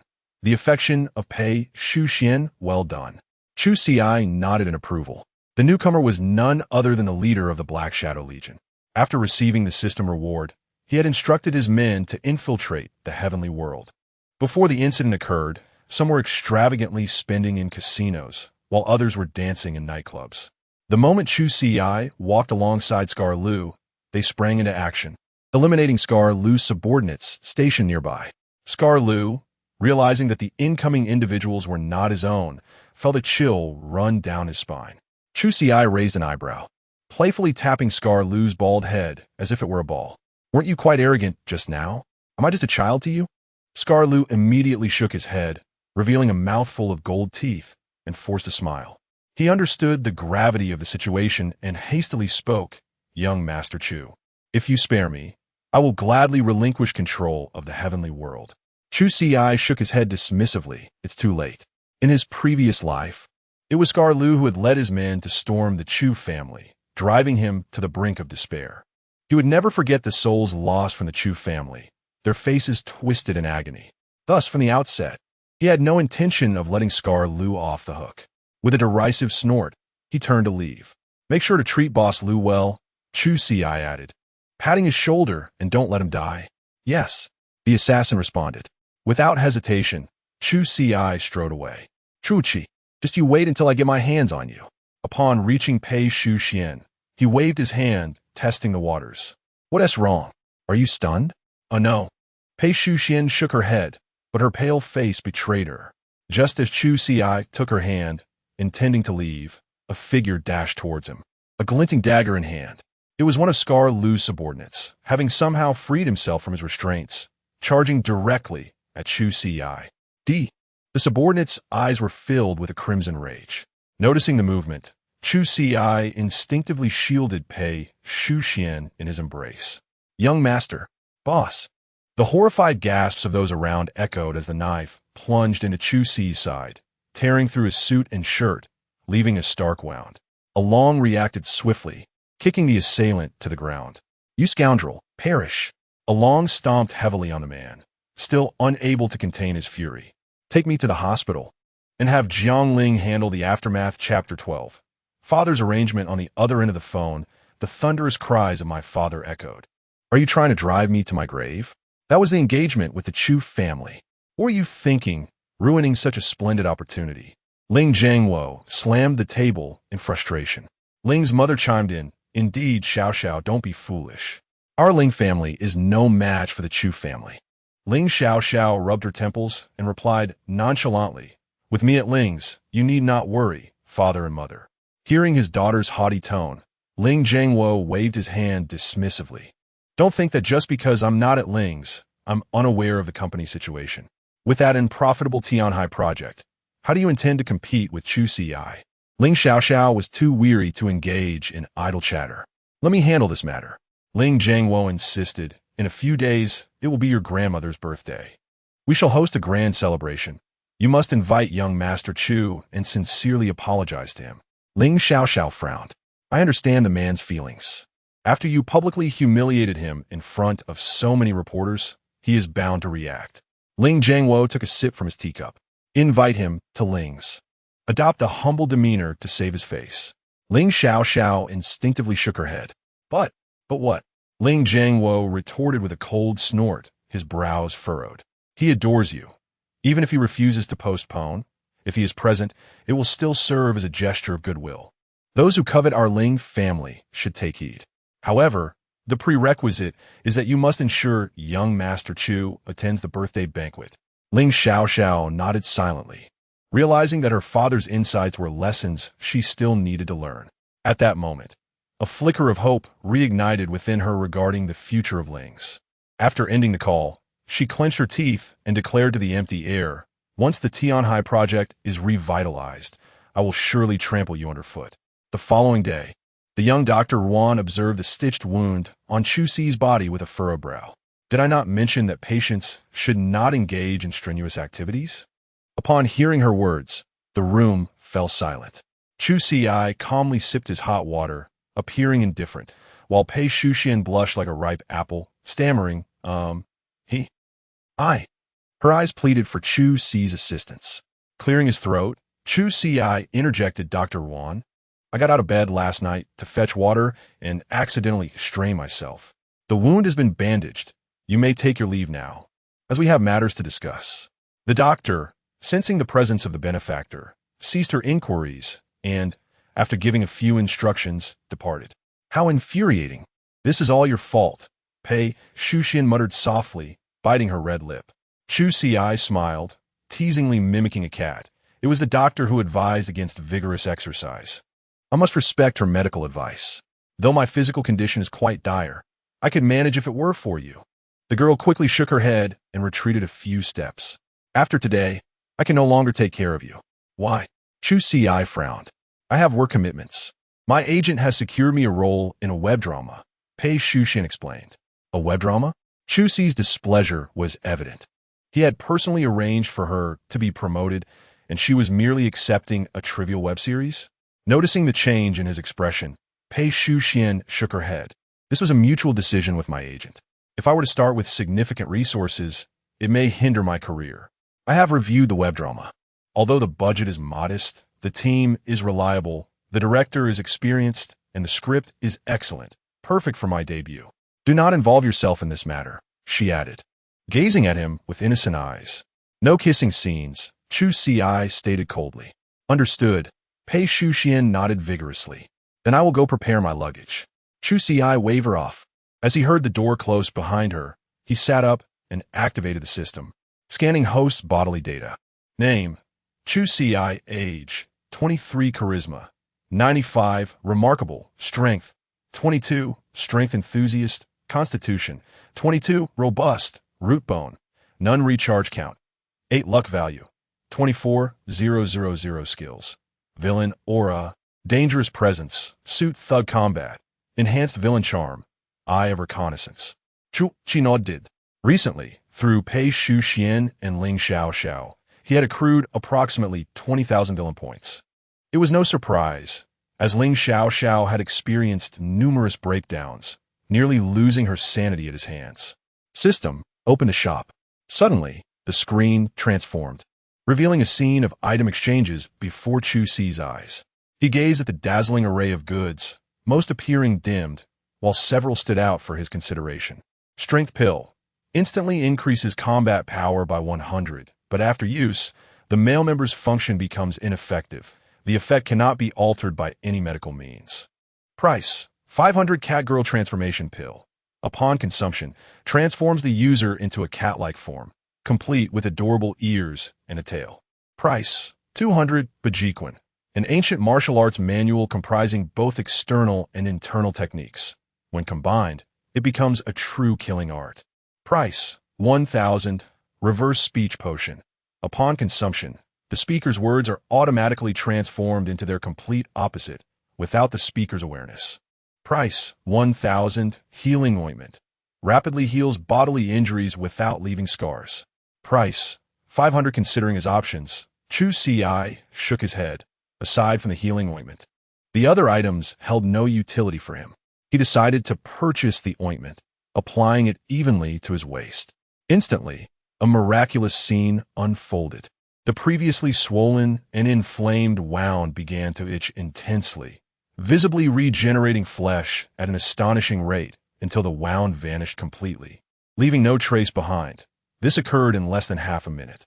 Holding his breath, Chu Ci recognized the immense business opportunity within this ointment. Thus, he placed the unused portion back into his clothing, intending to analyze its components with Ling at a later time. Continuing to peruse, he discovered Misfortune Paper Cranes. Write the name of the target on them.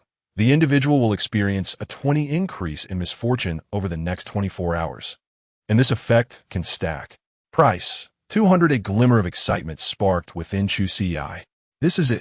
He immediately exchanged for 5 paper cranes, writing Lin Dong's name upon them, and prepared to ignite them. Rising, he rummaged through the bedside cabinet for a lighter. Who did not smoke? The presidential suite was stocked with lighters and several packs of chewing gum. Watching as the ignited paper cranes transformed into wisps of blue smoke, leaving no trace behind, he noted, "Ding, Lindong's chance of misfortune for the next hour is 100. Without further hesitation, he exchanged for several martial arts manuals, intending to hand them over to Along later. Chapter 13. A calm visit under the scorching sun of the African plains. A man walked alone across the parched ground. Lindong was on a mission to eliminate a threat. Lost in the boundless expanse of Africa, he anxiously tapped his walkie-talkie. "Report, I have run out of bullets." Lindong's voice was cold. "My belongings were lost in the explosion as well." "Damn it. A group of bandits is heading your way. I will notify Nightingale for support immediately." "Understood." Lindong retracted the walkie-talkie. Suddenly, an unsettling force surged within him. His lower abdomen tightened, and waves of discomfort swept over him. He bent forward, attempting to ease the pain. "It must have been something I ate yesterday," he cursed internally. A hint of distress appeared on Lindong's handsome face. "No, I must endure." Nightingale was an exceptionally skilled and beautiful mercenary, proficient in computer technology and reconnaissance. After spending time together, Lindong regarded her as a forbidden fruit. He could not afford to lose face before her. His mind raced as he noticed a tilted sand dune nearby, appearing to be a discreet corner. Lindong crawled over, a smile of delight blossoming upon his face. Indeed, it was a fortunate spot. In a hurry, he removed his pants. A moment later, feeling a sense of relief, Lindong's sudden awareness struck him. His toilet paper was in his belongings, and there was no vegetation or debris around. How could he rise? He certainly could not use his clothing. That was unacceptable. After scanning the area, his gaze fell upon a nearby submachine gun. It was useless without bullets, but it would suffice in the desert. Lindong smirked. "You've been chosen, old friend." He cautiously picked up the gun, aiming its muzzle at himself. However, the crude method caused him to wince in pain. "Ouch. After I'm done, I'll bury the gun.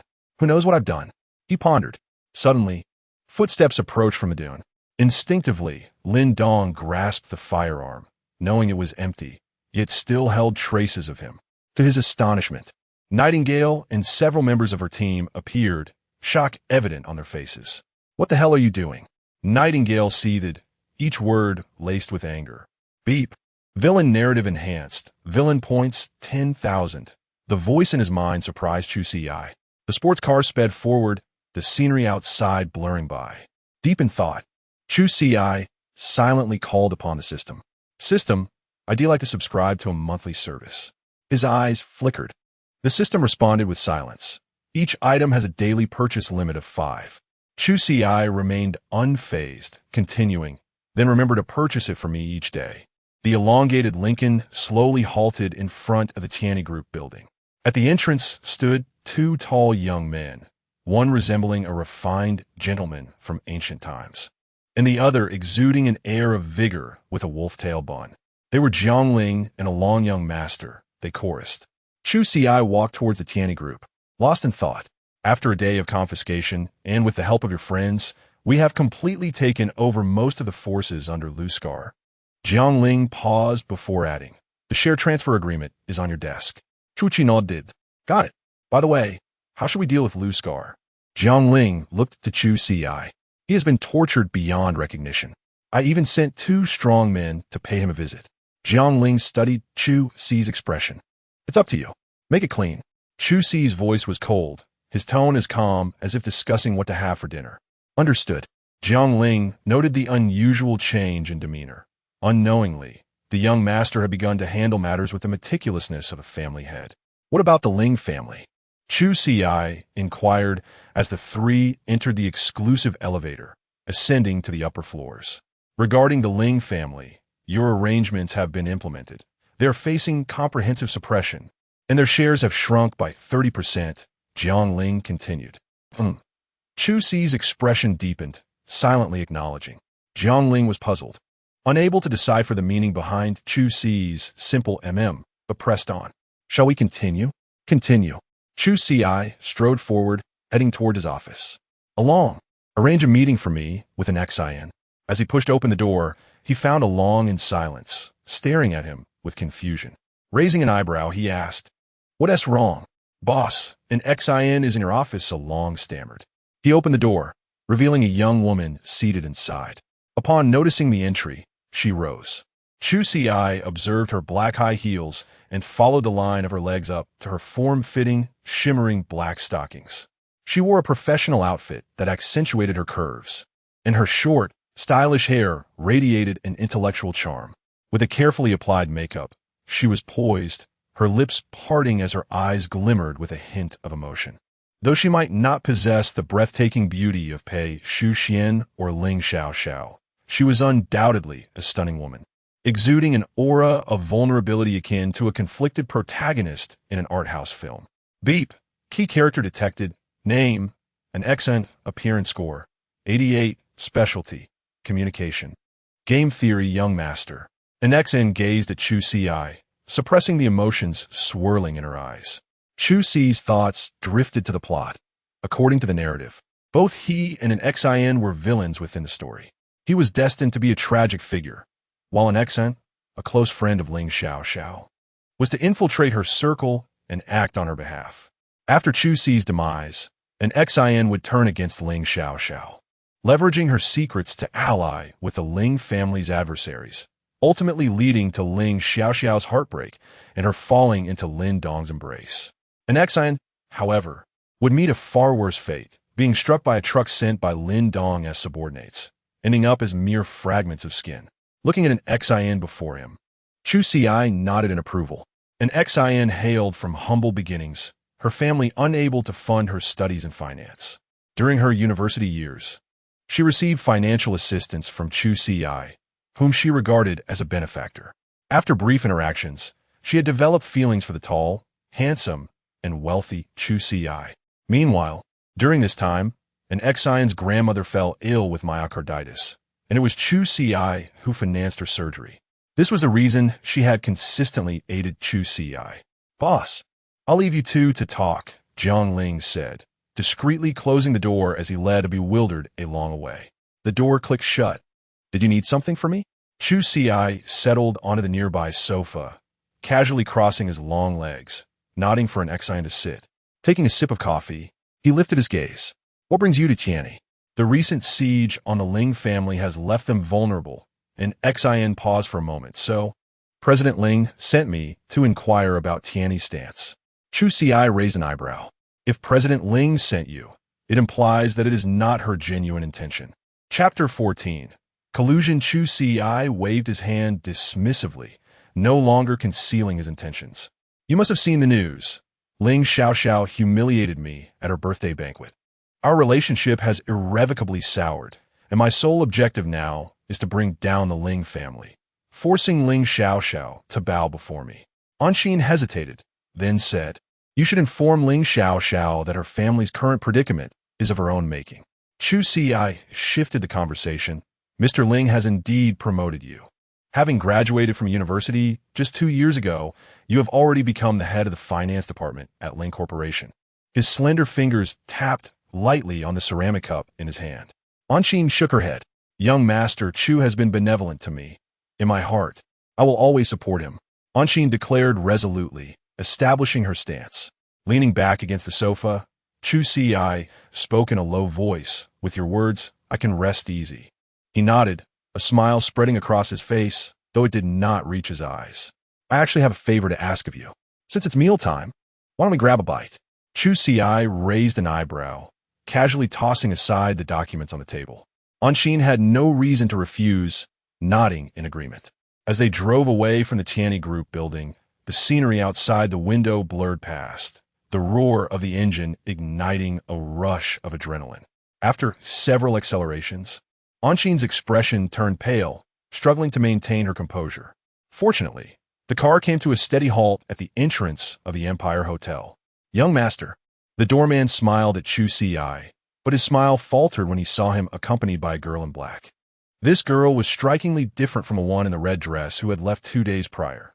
While Pei Shu Xian was even more beautiful, she lacked Auntie's complex aura. Chu Ci, however, paid no heed to the onlookers and, guided by his attendant, led Auntie to a private room at the Empire Hotel. Inside, A sumptuous array of dishes awaited, and the red wine had already breathed, exuding an intoxicating aroma. Yet, neither of them paid any attention to the food and drinks, opting instead to sit together. Chu Ci directly stated his purpose. "You are responsible for the finances on the Tianhai project, correct?" His gaze was piercing. "Yes," Auntie nodded. "I would like you to manipulate the figures." Chu Ci smirked as he spoke. Auntie looked at him in astonishment, exclaiming, "No, you can't do that, Mr. Ling could face prison time." She gazed into the man's sharply defined face, which bore no trace of jest, as he regarded her with mild interest. "You intend to destroy Mr. Ling completely," she murmured. "Ha!" Chu Ci poured himself a glass of red wine, swirling the deep crimson liquid within the goblet. "I aim to shatter Ling Xiaoxiao's dignity piece by piece." He fixed his gaze upon Auntie. "How is your grandmother doing?" "I visited her not long ago," he mused, his expression conveying an undeniable authority. Auntie pressed her forehead in frustration, concealing her tumultuous emotions, her voice tinged with melancholy. "I'll do it." Satisfied, Chu Ci nodded and glanced at the green watch on his wrist. Another friend should be arriving shortly. At that moment, there was a gentle knock on the door. A portly middle-aged man, wearing glasses and exuding an ingratiating demeanor, entered with a broad smile. "Young Master Chu, I have arrived." "Mr. Chow, please." Chu Ci gestured for him to take a seat. Auntie was taken aback, for the newcomer was none other than Chao Wang, the head of the Tianhai Bridge project. Despite Ling Xiaoxiao's lavish offerings, he had previously ignored her. After all, he operated outside the business realm and had no need for the Ling family support. It was Ling Xiaoxiao who sought his favor for the Tianhai City project. Yet now, in Chu Ci's presence, his demeanor was remarkably humble. At this moment, Auntie grasped the disparity between the Chu family and the Ling family. It was not merely a matter of monetary figures, but rather a chasm that could not be bridged. The Chu family could extinguish Mr. Ling with the ease of crushing an ant.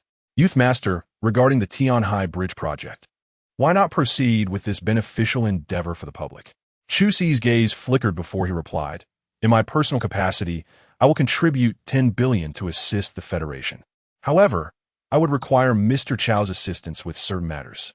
Chao Wang, visibly excited, thumped his chest, exclaiming, "Young Master Chu, just say the word." "In a city, your affairs are my affairs." Leaning in, he whispered to Chu Ci, "I need you to first, then, and finally." Chu Ci gestured with a hand, mimicking a tightening grip.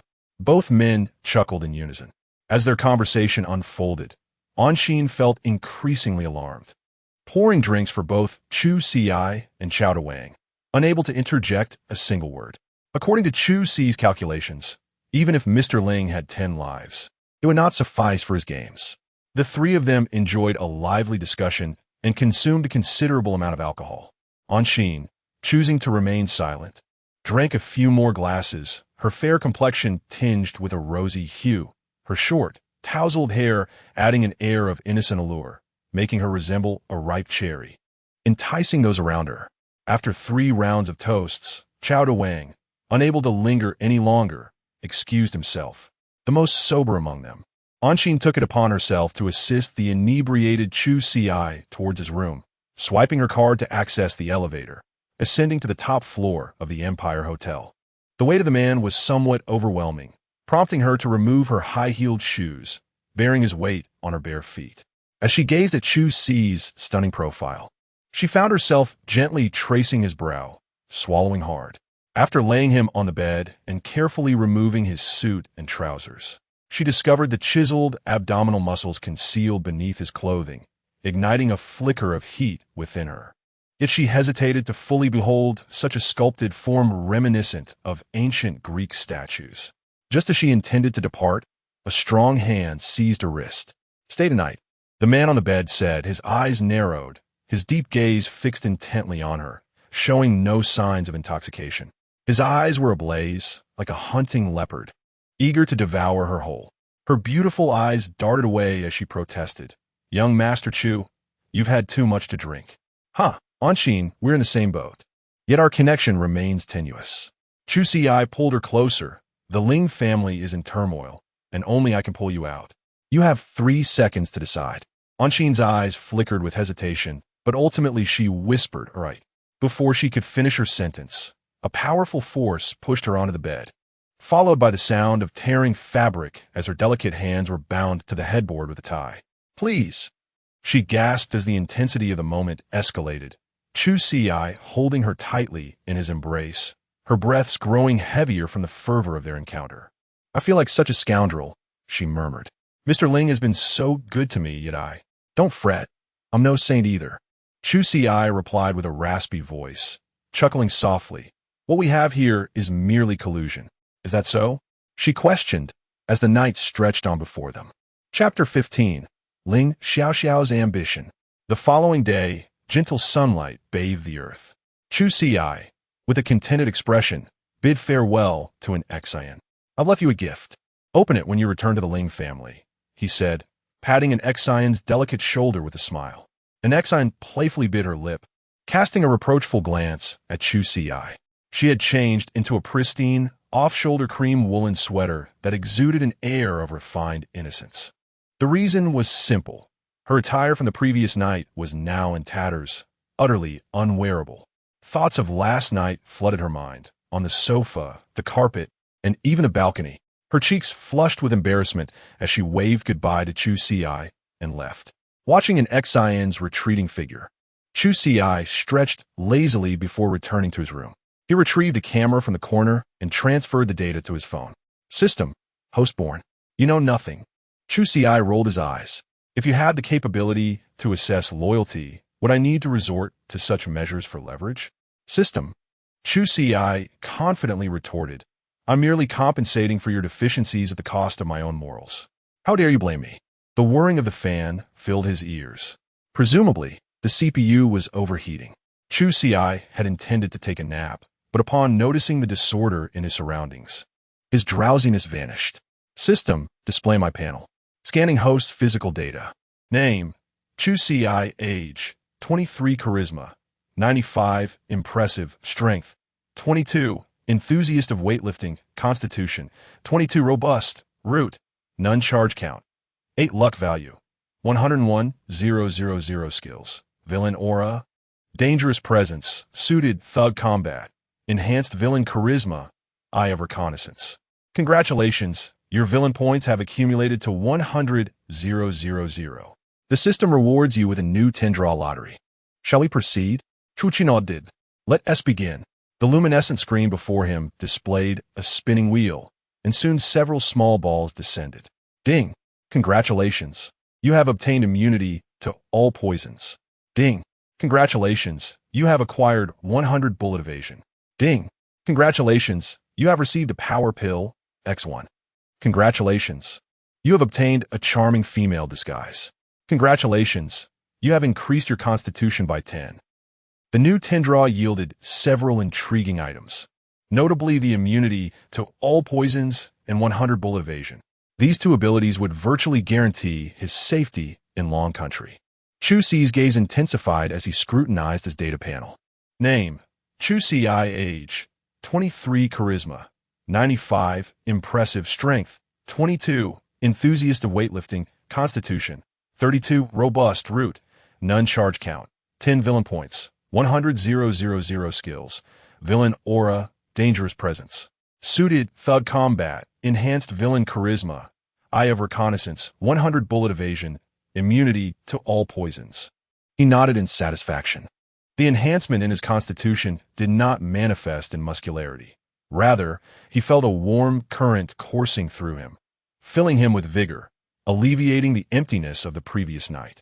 He gazed at his broad hands, hoping that an ex-scion would appreciate his small gift. At the Ling family, an ex-scion cautiously surveyed her surroundings, ensuring no one was paying attention to her actions. She rummaged through her bag and finally unearthed a small box. What could this fellow possibly gift me? She mused with a hint of reproach. Upon opening the box, she discovered a ring nestled inside. Her fair cheeks flushed crimson, and she hastily shut the box. Although last night marked her first experience, she had not been naive enough to be oblivious to the ways of the world. An ex-scion, what are you doing? A sudden voice startled her. She quickly concealed the box in her bag and turned to see Ling Xiaoxiao, who had just arrived for work, dressed in a meticulously tailored Chanel outfit that complemented her cool demeanor. From a distance, her authoritative aura was unmistakable. Ling Xiaoxiao chuckled. So, an XN, are you in a relationship? No, not at all. An XN stammered, waving her hands dismissively. All right, focus on your work and avoid unnecessary distractions. Ling Xiaoxiao placed a breakfast on the table. Here, have some breakfast. Watching Ling Xiaoxiao's determined figure as she left, an XIN felt a surge of resolve. But the words lingered on her lips, unspoken. Returning to her workstation, she sighed softly. In the office, Ling Xiaoxiao devoured her buns with gusto. Her cheeks stuffed like a little squirrel. She glanced at the information in her notebook. Just yesterday, she had communicated with the person in charge of the Tianhai Bridge. They indicated that once the bridge was completed, they would collaborate with the Ling family to construct a direct road to the Ling family in the Tianhai region, undoubtedly enhancing the value of the land there. Yet, that rotund fellow usually resembled a stubborn stone in a restroom, unpleasant and unyielding. So it was surprising that he was amenable this time. Shaking her head, she dismissed such thoughts. When the Ling family banquet commenced and Chu Ci arrived, those petty individuals would think twice before challenging the Ling family. Once the Tianhai city dwelling was established, they could repay the Ling family's debts and still have a significant surplus to invest in her newly envisioned projects. At that time, the Ling family would surely reach unprecedented heights under her stewardship. With this in mind, she took a sip of coffee, leaned over her desk, and immersed herself in her work. Meanwhile, Chu Ci was roused by Jiang Ling inside a Rolls-Royce Phantom. He stretched his limbs, his expression betraying his displeasure as he glared at Jiang Ling and Along. This was indeed a matter of significance. Jiang Ling spoke up, otherwise, we wouldn't interrupt your leisure. Chu Ci nodded. You must be familiar with the dynamics of City A by now, Jiang Ling continued. Chu Ci acquiesced. As part of the narrative, the novel had elaborated on the three prominent families of City A. The Ling family was the largest corporation operating in commerce, outwardly boasting the most authority, yet possessing the weakest overall strength among the trio. The Li family navigated the political realm, with the elderly having once held the position of deputy governor of City A, his influence reaching across various sectors. The Shang family, on the other hand, straddled both the legitimate and the shadowy, ostensibly running a security company while engaging in underworld dealings. Having once been fierce rivals with the notorious Lu Scar from the Tianshang Renjian. Chu Ci nodded. Indeed, in the story, there was a female protagonist who was the daughter of the Shang family. This particular incident was at the behest of the Shang family. Jiang Ling leaned in closer. Chu Ci understood, stroking his chin in contemplation. The narrative had primarily focused on the Ling and Shang families, merely mentioning the Li family in passing. The Shang family, at the story's outset, had been sycophantic towards Chu Ci, acting as a loyal hound to the original protagonist, committing numerous unscrupulous acts against the protagonist group. However, as Lin Dong's influence expanded, they shifted allegiances to Lin Dong's side. Yet by then, Lin Dong was already allied with Lu Scar, ignoring the Shang family's overtures. By a twist of fate, the Shang family's legitimate daughter was integrated into Lin Dong's harem, allowing the Shang family to reap the benefits of the Son of Fortune. Chu Ci harbored a deep disdain for duplicitous individuals and regarded the Shang family's demeanor with scorn. Nevertheless, it would be prudent to meet the third female protagonist of City A. Young master, what do you propose? Jiang Ling inquired. Since the Shang family has extended an invitation, let us pay them a visit, Chu Ci replied. Within the opulent confines of the Shang residence, a villa rendered in a minimalist European style, complete with manicured lawns and pristine marble steps, a Rolls-Royce Phantom glided to a halt. Upon entering the estate, a slender, middle-aged man and an elegant woman were observed standing in anticipation. This man was Shang Yan, the patriarch of the Shang family. Jiang Ling, in a hushed tone, identified the woman as Qin Ran, Shang Yan's wife. Her figure was voluptuous, her countenance striking. Adorned in a form-fitting knit dress, she appeared no older than her late 20s. Her skin possessed a youthful radiance, yet she exuded a captivating maturity, akin to a ripened fruit emanating an intoxicating aroma. Chu Ci's gaze was penetrating. Madame Qin is remarkably youthful, Chu Ci remarked.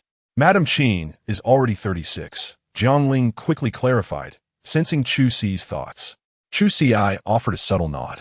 Ling, noticing Chu Ci's expression, slapped his forehead in dismay. Oh no, the young master has been captivated again. As they alighted from the vehicle, the couple hastened to greet them.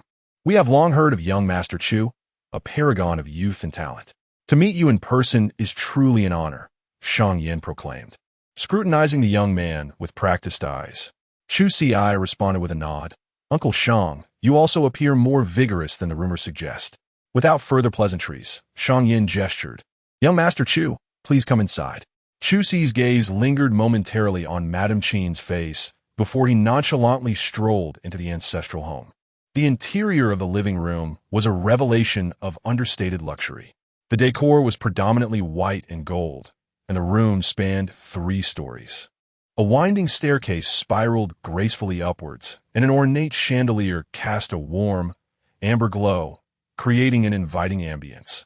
Shang Yin led Chu Ci to the dining table, ushering him to the head of the table. Ling and Long were seated to the side. You unfilial daughter, come and greet young Master Chu. Shang Yin scolded a young woman seated on the sofa. Chu Ci's attention was drawn to the sofa. A girl with an undeniably youthful appearance was engrossed in her phone. Hearing her father's words, she furrowed her brow but straightened up and greeted Chu Ci. Young Master Chu, greetings.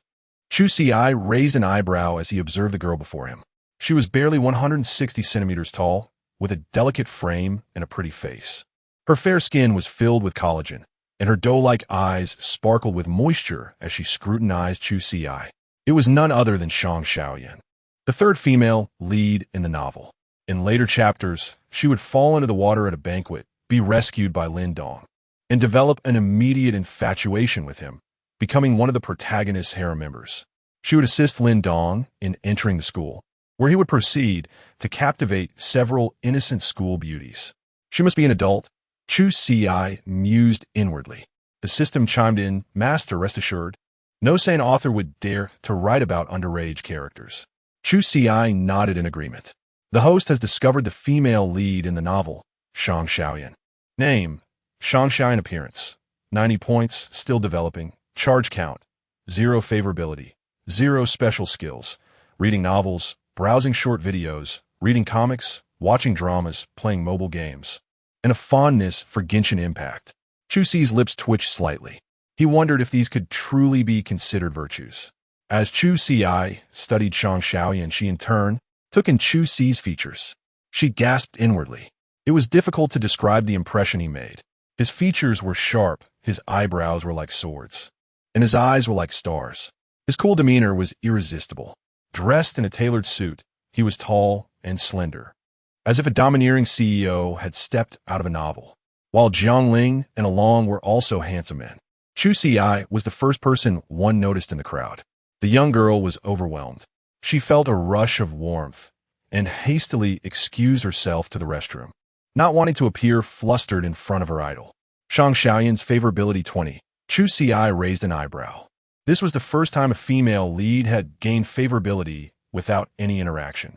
So, she's a little infatuated, and a legal lowly at that. This trip to the Shang family was well worth it. Please forgive her, young Master Chu. Xiaoyan is just a bit careless, Qin Ran said softly, her eyes narrowing slightly as she smiled, like a fox. Please be understanding, young Master Chu. Shang Yan's thoughts were different. Seeing Chu Ci and his daughter gazing at each other for so long upon his arrival, he wondered if, now that the engagement between the Ling family and Chu Ci had been cancelled, this opportunity for advancement might fall to the Shang family. This is a sure thing. Absolutely. Chu Ci and the others took their seats. After a moment, Shang Xiaoyan tiptoed to Chu Ci's side and gazed at him with a beaming smile. The atmosphere at the dining table was thick with ambiguity. Uncle Shang, what is the purpose of this invitation? Chu Ci inquired languidly, glancing at Shang Yan. Young Master Chu, you jest. This is merely a family dinner. My family has long admired you, Shang Yan replied, pouring Chu Ci a glass of red wine. The crimson liquid swirled in the glass, releasing an enticing aroma. Seeing that Chu Ci remained silent, Shang Yan wiped the sweat from his brow. However, there is indeed one matter. He scrutinized Chu Ci's expression. I heard that young Master Chu has taken over Scarface Lu's territory. Does this mean you intend to reside in City A for an extended period? Unfortunately, the young man's face betrayed no emotion. On the contrary, his mere glance caused Xiang Yin to feel anxious. Chu Ci shook his head and said, "No, I'll return to the capital after I've finished my business in City A." "Ah," Xiang Yin replied with a smile. "Our Shang family has long admired your father's reputation and has always desired to establish ties with the Chu family. Young Master Chu, let's be frank, as long as you give the word, our Shang family is willing to serve you with unwavering loyalty." Learning that Chu Ci did not intend to stay in City A permanently, Xiang Yin smiled contentedly. He knew that City A was home to only two underworld factions, Scarface Lu's and the Shang families, which constantly clashed. Although the Shang family had always held the upper hand, they were unable to deal with Scarface Lu's gang of country bumpkins. However, Chu Ci had only been here for a month, and Scarface Lu had vanished overnight. No one knew where he had gone, and his thousands of men now belonged to Chu. Xiang Yin was constantly worried, afraid that one of his men would offend Chu Ci and suffer the same fate as Scarface Lu. He decided to invite Chu Ci to his home to gauge his intentions. "Young Master Chu, if you make a fortune in City A in the future, just let us have a share," Xiang Yin said, his attitude humble to the core, lowering his glass. Chu Ci sneered inwardly, but remained impassive. "Uncle Xiang, you're too kind. I may need to trouble you with questions in the future," he said, raising his glass. "Ha ha, very good, very good." The two clinked glasses, creating a harmonious scene. "Dearest Xiao Yin, if you have finished your meal, please return to your room to study." Qin Ran addressed her daughter beside her. "Understood." Xiao Yin hastily finished the last of her meal. Though reluctant to leave the handsome man before her, she obeyed her mother's words and set down her chopsticks. "I've finished eating. I'll head upstairs now." "Hold on," Xiang Yin interjected with a cold snort. His intention for the day was to betroth this good-for-nothing to the Chu family. And now that she was about to leave, how could he broker the deal? "Why did you pull Xiao Yin away when young Master Chu came to the Shang residence today?" Xiang Yin, already somewhat inebriated, bellowed with a flushed face. "But Xiao Yan's homework. What's the point of a girl studying? She's my daughter. I'm not worried about her future," Xiang Yin declared self-righteously. "You, a woman, should meddle less in such matters." Qin Ran looked helpless, her beautiful willow eyebrows furrowing as she shielded her daughter behind her. "Oh, Uncle Xiang, academics should take precedence." Chu Ci interjected placidly. "Madam Qin should escort Xiao Yin to her studies." Qin Ran cast a grateful glance at Chu Ci. Chu Ci's words momentarily sobered Xiang Yin. Realizing his earlier impropriety, he nodded repeatedly, feigning authority. "Since young Master Chu has spoken, hurry along." After Qin Ran and Xiao Yin departed, the sound of a door closing upstairs echoed. "Ah, young Master Chu, pity me, Xiang Yin, toiling my entire life, only to have a useless woman who bore me only a daughter," Xiang Yin lamented in a confiding manner. "This daughter of mine is ignorant. I fear I must trouble young Master Chu to look after her in the future." Chu Ci nodded with a smile, of course. Seeing promise, Xiang Yin refilled his cup. Addressing Chu Ci, "I'll be at ease with young Master Chu's words. Come, cheers." Chu Ci also raised his glass, and they both smiled, an unspoken understanding between them. Jiang Ling and Along exchanged glances, sensing a clandestine alliance. After several rounds of drinks, Xiang Yin collapsed, utterly drunk and insensible. However, Chu Ci's eyes remained clear, having utilized his system to expel the alcohol while drinking, leaving him completely sober. "Jiang Ling, find someone for me later," Chu Ci instructed. "Along, tomorrow at noon. Pick me up at this location." Along scratched his head. "Young master, won't you be leaving then?" "I'm slightly tipsy. I'll stay here tonight," Chu Ci said with a slight cough. Jiang Ling wore a knowing expression. "Since young Master Chu is indisposed, allow me to arrange a guest room for you." From a distance, a gentle voice echoed, followed by the sound of small leather boots on the floor. It was Qin Ran who descended. "Auntie, please prepare the room near the master bedroom for young Master Chu." "Yes, madam, and have the master carried to the master bedroom," Qin Ran finished, leaving a meaningful look before turning to leave. Watching Jiang Ling depart, Chu Ci followed the Bai family's servant into the guest room. Lying on the large bed, he felt no sleepiness. At precisely 2 in the morning, Chu Ci opened his eyes, his dark pupils gleaming in the darkness. "It's time," he murmured with a smile, quietly leaving the room. During his pretense of sleep, he had already noted the location of Qin Ran's room. He strode to the second floor and directly pushed open Qin Ran's door, startling the beauty in bed. How did you get in?" Chu Ci silently closed the door. Glancing at Shang Yin snoring on the floor with a blanket, Chu Ci sneered. "Madam Qin and Uncle Shang sleep in separate beds?" Qin Ran watched the man before her warily, her voice trembling slightly. "Don't come any closer, or I'll scream." "Madam Qin, why put on act with me?" Chu Ci said with a smile. "If I'm not mistaken, your marriage has long been a mere formality." Chu Ci stretched his wrists, stepping over Shang Yan's body and walking to Qin Ran. Shang Yan's illegitimate son is even taller than Madam. Shang Yan favors sons over daughters. If the illegitimate son is brought back to the Shang residence, how will Madam and Miss Shang fare? Chu Ci took out a photo from his pocket and tossed it in front of Qin Ran, directly piercing through Qin Ran's facade. "What does that have to do with young Master Chu?" Qin Ran asked suspiciously, her watery eyes gazing at Chu Ci. From his superior position, one could even see the softness beneath her pajamas. Her wrinkled eyes resembled a lost puppy, fallen in the mud. His Adam's apple bobbed. Chu Ci stated his purpose directly. "I can help you, but on the condition that Madam pays a price." He scanned Qin Ran's exquisite figure, his deep eyes flashing with lust. In the moonlight, his collarbone was clearly visible, his pajamas slightly stretched, exuding a mature, masculine charm. Qin Ran was no longer a young girl. And how could she not discern the meaning in a man's eyes? "But I'm a decade older than you and have already borne children. Why trouble this withered flower?"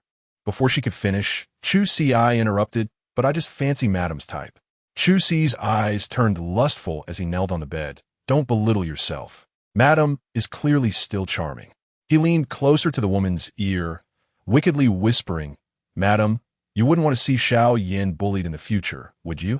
The scalding breath made Qin Ran's shoulders tremble, momentarily losing herself. At the same time, his large hands roamed over Qin Ran's exquisite body, inadvertently touching her sensitive spots, causing her to tremble, her watery eyes momentarily losing focus. "No, I can't," Qin Ran quivered, but her tone still conveyed a firm refusal. As a mature woman, she knew that once Chu Ci easily obtained her, her value would be lost, and she would fall into a completely passive position. Thinking this, Qin Ran curled up her body, her pleading gaze directed at Chu Ci. Chu Ci saw the woman's intention. Having just been satisfied last night, he was not in a hurry. Instead, he looked at the beauty before him with a playful expression. "Madam, you wouldn't take me for a fool, would you? I can't work for free." A trace of panic flashed in Qin Ran's eyes. "How about giving me some interest first, so I can better assist Madam?" Chu Ci proceeded step by step, pulling out a leather bell from his waist to tie Qin Ran's hands. "Interest?" Qin Ran tilted her head, and Chu Ci responded to her question with action. He directly lifted Qin Ran's pajamas, his gaze burning as he looked at the lace before him. "Then let's leave some photos as a souvenir." As Chu Ci moved, his pale fingers brushed over Qin Ran's sensitive areas. "Hiss, not here." The beauty's eyes were filled with tears, her body instantly softening into a puddle. Chu Ci laughed without regard. "Then, Madam, please be quiet. Don't wake Uncle Shang. He doesn't have the habit of being watched." When he was drinking, he had added something to Shang Yan's wine to ensure that he wouldn't wake up tonight. However, Qin Ran's reaction surprised him. Qin Ran clearly hadn't been touched in many years, and even slight movements could make her lose herself. Without hesitation, he began his actions. Chapter 18. A home away from home. The gentle luminescence of the moon cascaded upon Shang Yan's countenance as he slumbered, enveloped in a dream. He was transported back to his youth, where his parents compelled him to master the guzheng. He watched his instructor manipulate the strings, their delicate dance yielding enchanting melodies. With each caress, the instrument resonated, its vibrations giving rise to captivating harmonies. The instructor's fingers would sometimes dart across the strings with fervor, infusing the music with vivacity, while at other times, they would glide with languid grace, imparting a sense of serenity. As the crescendo approached, the instructor's movements accelerated, blurring into a fleeting spectacle. Bang!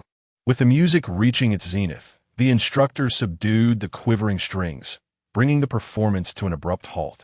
The instructor's breath came in heavy gasps, while the strings continued to pulsate faintly. He simply observed. Yet, as he yearned to approach and personally caress the strings, the dream dissolved into nothingness. Awake? Qin Ran's gaze was fixed upon him, her crimson face flushed with contentment. Light pierced his eyes, yet he disregarded its intensity, furrowing his brow as he inquired. Has young Master Chu departed? Qin Ran shook her head. He is about to leave. He specifically requested to rouse you. Yin hastened downstairs, intercepting Chu Ci, who was already impeccably attired. I apologize for my inebriated behavior last night. I trust any shortcomings were not too egregious. Yin wiped the perspiration from his brow and bowed deferentially. Chu Ci regarded Qin Ran, who was leisurely descending the stairs, and responded with a gentle smile and a shake of his head. Not at all. The hospitality extended by Uncle Shang and Madame Qin has made me feel remarkably at home. Shang Xiaoyan scurried over, her gaze filled with reluctance. Brother Chu Ci, you must visit often. Chu Ci smiled and nodded, extending a large hand to caress the girl's velvety head. Shang Xiaoyan luxuriated in the sensation of the hand upon her head, her eyes narrowing contentedly, akin to a docile feline. The previous night, she had covertly ventured to Chu Ci's assigned guest room, only to discover it unoccupied. Consequently, Shang Xiaoyan surmised that Chu Ci, engrossed in imbibing during dinner, had neglected to satiate his hunger and had surreptitiously sought sustenance elsewhere. With this notion in mind, Shang Xiaoyan leaned closer to Chu Ci, whispering, Brother Chu, rest assured, I shall not divulge your nocturnal escapade to father. For the first time, an expression of discomposure flitted across Chu Ci's usually placid countenance. You must safeguard this secret diligently. He enunciated, each word measured. Shang Xiaoyan nodded emphatically, her demeanor radiating innocence. As the Rolls-Royce Phantom receded from the trio's view, Shang Yin exhaled in relief, muttering, I am reassured knowing that the Chu scion will not reside in a city permanently. Simultaneously, he cast a glance at Qin Ran, noting her enhanced complexion and a subtle movement in her throat. Shang Yin extended his hand, intending to touch Qin Ran's face, but she evaded his touch. Xiaoyan is still attending school. Henceforth, it will be prudent for you to refrain from overstepping boundaries in front of the child. With these words, Qin Ran turned and departed, leaving behind a swaying silhouette. Within the Rolls-Royce Phantom, Chu Ci stretched languidly before declaring, ascertain the whereabouts of Shang Yan's illegitimate son. Along responded with alacrity, affirmative. Chu Ci feigned a meditative state, inwardly summoning the system and intoning, retrieve the attributes of the favored female protagonists. Scanning in progress. Name, Ling Xiao Xiao. Appearance, 96, reduced due to excessive sleep deprivation. Age, 24, favorability, -100. Name, Pei Shu Xian. Appearance, 95. Age, 23, favorability, 40. Name, Shang Xiaoyan. Appearance, 90. Age, 18. Favorability, 20. Chu Ci's gaze deepened. It appears the time has come to further suppress Ling Xiao Xiao. Along, have there been any recent developments concerning the Ling family? Along nodded emphatically, presenting the financial report. Chu Ci perused the report, noting the extensive deficits, and nodded with satisfaction. A mere 3 days of sanctions against the Ling Corporation have already precipitated a decline in its stock value. It is foreseeable that its shares will experience a comprehensive collapse in the coming days. The Tianhai project, which Ling Xiao Xiao held in such high regard, is now firmly within my grasp. A cruel smile played upon Chu Ci's lips. Imperceptibly, his mindset had begun to meld with that of the original protagonist in novel.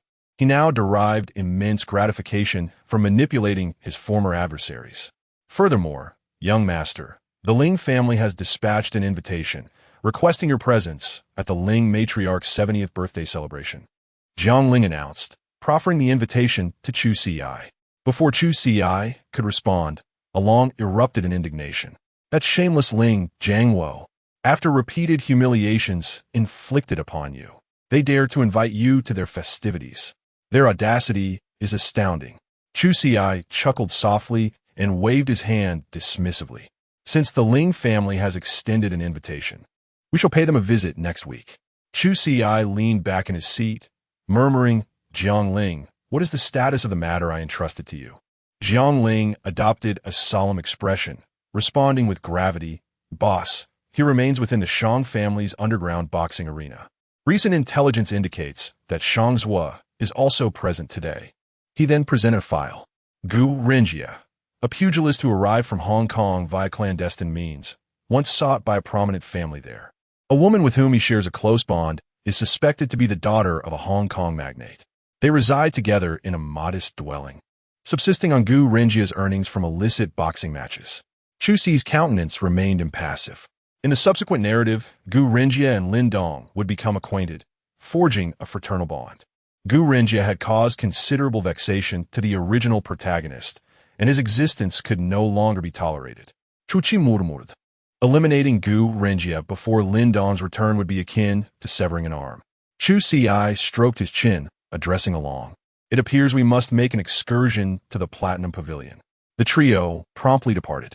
As night descended, the inky blackness of the sky cast an enigmatic veil over a city. Yet, the nearby Platinum Pavilion remained resplendent with light, its radiance piercing the darkness like a beacon.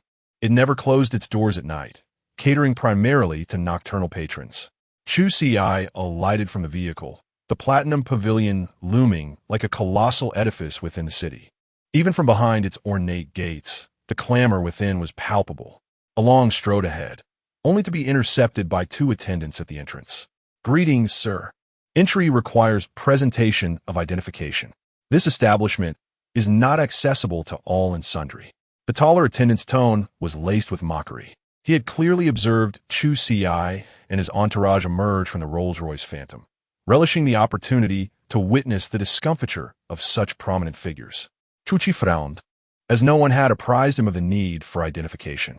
He glanced at Jiang Ling, who shrugged apologetically, indicating his unfamiliarity with such venues. Just as Chu Ci was about to concede defeat, a crisp voice interjected, who has authorized such insolence as to obstruct young Master Chu. Chapter 19. An unparalleled gratitude upon hearing the voice. Chu Ci turned to see a statuesque woman, adorned in a black silk pencil skirt, her hair cascading in voluminous waves.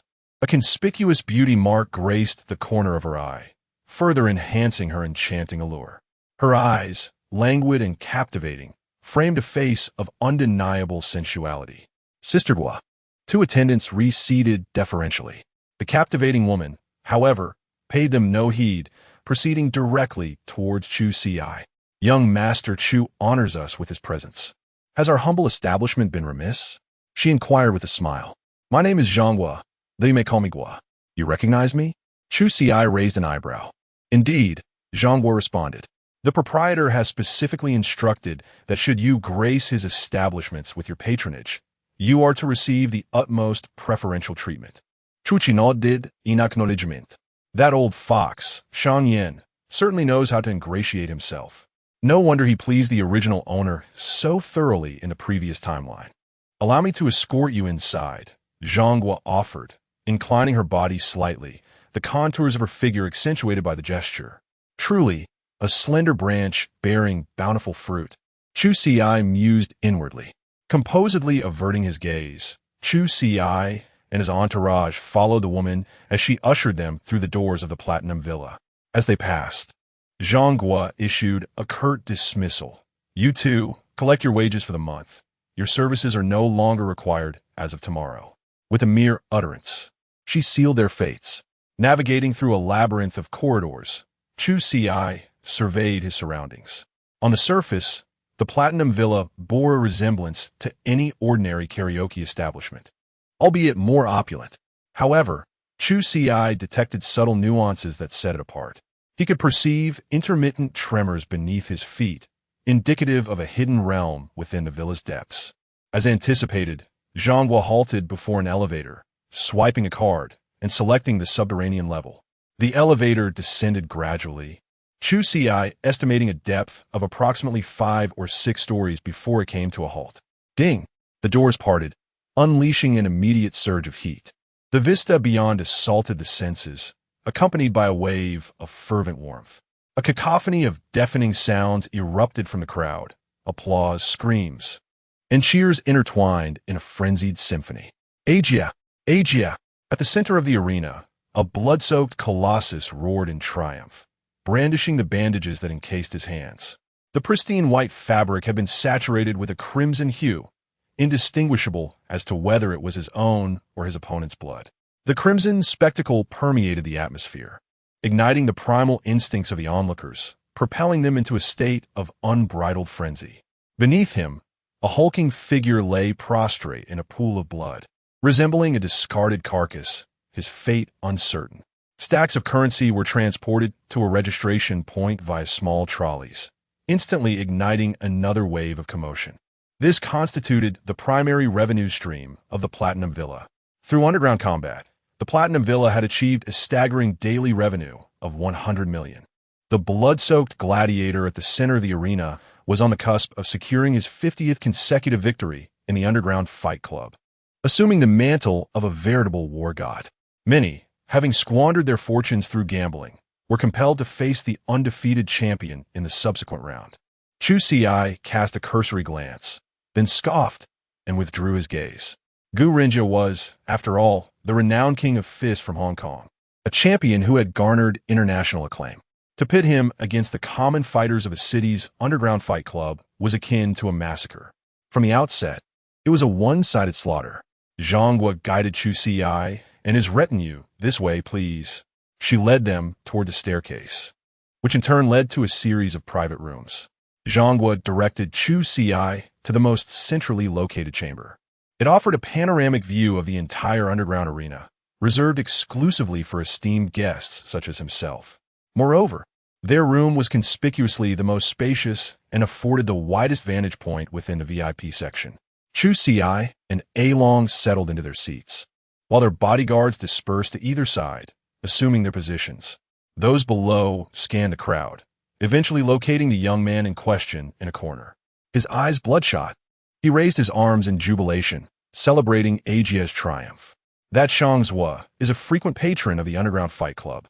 He routinely wagers 500,000 to 600,000 each visit. That old fox, Bai Yin, truly dotes on him, Long remarked, divulging the results of their investigation.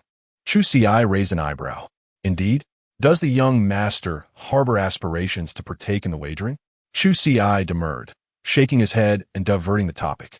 Long, what are your odds of prevailing against him? Long scrutinized Gu Renjia, his countenance betraying apprehension. In an outdoor environment, I am confident in my ability to eliminate him with near certainty. However, within the confines of the ring, my chances of defeating him are reduced to a mere 30%. Chu Ci nodded understandingly. It was readily comprehensible. Long, a retired Special Forces operative, possessed expertise in wilderness survival, firearms proficiency, and strategic thinking. While his martial prowess was undeniable, it was not on par with that of Gu Renjia, whose sole focus was the arena. Chu Ci stroked his chin and abruptly inquired, "What if I were to bestow this upon you?" He deposited a manual on the table, emblazoned with 3 gilded characters, Bajiquan. Long eyed the slender volume on the table, perplexed. In an instant, the booklet transformed into a stream of light, directly entering Long's consciousness, causing him to shudder. Moments later, a look of elation washed over his face. Long took a deep breath, and then unleashed a punch that reverberated with a sonic boom, causing his eyes to widen in astonishment. He proceeded to execute a series of military-style boxing maneuvers within the room, his speed doubled, his movements imbued with vigor and power. Chu Ci nodded with satisfaction. And now, what are your odds of prevailing against him? Long's eyes glittered with newfound confidence as he clasped his fist in salute to Chu Ci. Young master, I am now fully confident in my ability to vanquish that individual. Chu Ci chuckled softly and nodded. Then proceed and eliminate him for me. As you command, Long affirmed. Hold, Zhonghua interjected. Are you certain you possess the means to defeat Gu Renjia? Chu Ci turned his gaze towards the woman, intrigued. She parted her lips slightly, as if steeling her resolve. I have a method that will enable you to eliminate Gu Renjia, while simultaneously amassing a considerable fortune. Chu Ci regarded the woman with piqued interest. Elaborate. Zhang continued. Gu Renjia is backed by Shangzhua. With Shangzhua's support, he has been virtually invincible, even deliberately killing fighters in the arena. Chu Ci nodded in agreement. From my observations, Shangzhua has unwavering confidence in Gu Renjia. Therefore, should you propose a challenge from an external fighter, he would almost certainly wager on Gu Renjia. Zhang's eyes flickered momentarily as she stated with conviction. Thus, you need only present a temptation, and these fanatical individuals are likely to take the bait. Chu Ci listened intently to her proposal, then remarked, Do you harbor animosity towards Shangzhua? Zhang offered a wry smile. In truth, Shangzhua's overbearing demeanor has engendered widespread resentment within the Platinum Villa. However, he enjoys a certain relationship with the proprietor. Chu Ci nodded knowingly. Zhang, who had overseen the Platinum Villa for many years, had been subjected to an assertive power play by Shangzhua, who had leveraged Gu Renjia's influence to undermine her authority. Naturally, Zhang was displeased, but unable to directly confront him, she resorted to pitting others against him. But if I were to assist you, what form of gratitude would you offer in return? Chu Ci's gaze was penetrating. Sir, my gratitude will be unparalleled, she responded. Chapter 20. The contest begins. Life and death unconcerned, Chu Ci gazed at the woman, her alluring figure imbued with profound meaning. However, he merely smiled faintly, refraining from any response. Go on along. Yes. Zhang turned aside, leading along downstairs. Before long, the underground arena buzzed with news of a mysterious man challenging Gu Renjia. Upon hearing this, the crowd erupted in excitement. Who is this man? How dare he challenge Gu Renjia? Doesn't he know that Gu Renjia has never faced defeat since stepping onto the ring? I don't know. Perhaps this fellow has lost his mind gambling? Regardless, I'm still betting on a Jia. I'll wager 200,000. I'll put in 50,000. Just 2 days prior, the Thai boxing champion Xiao had visited and, at the invitation of the Platinum Pavilion, participated in a friendly match.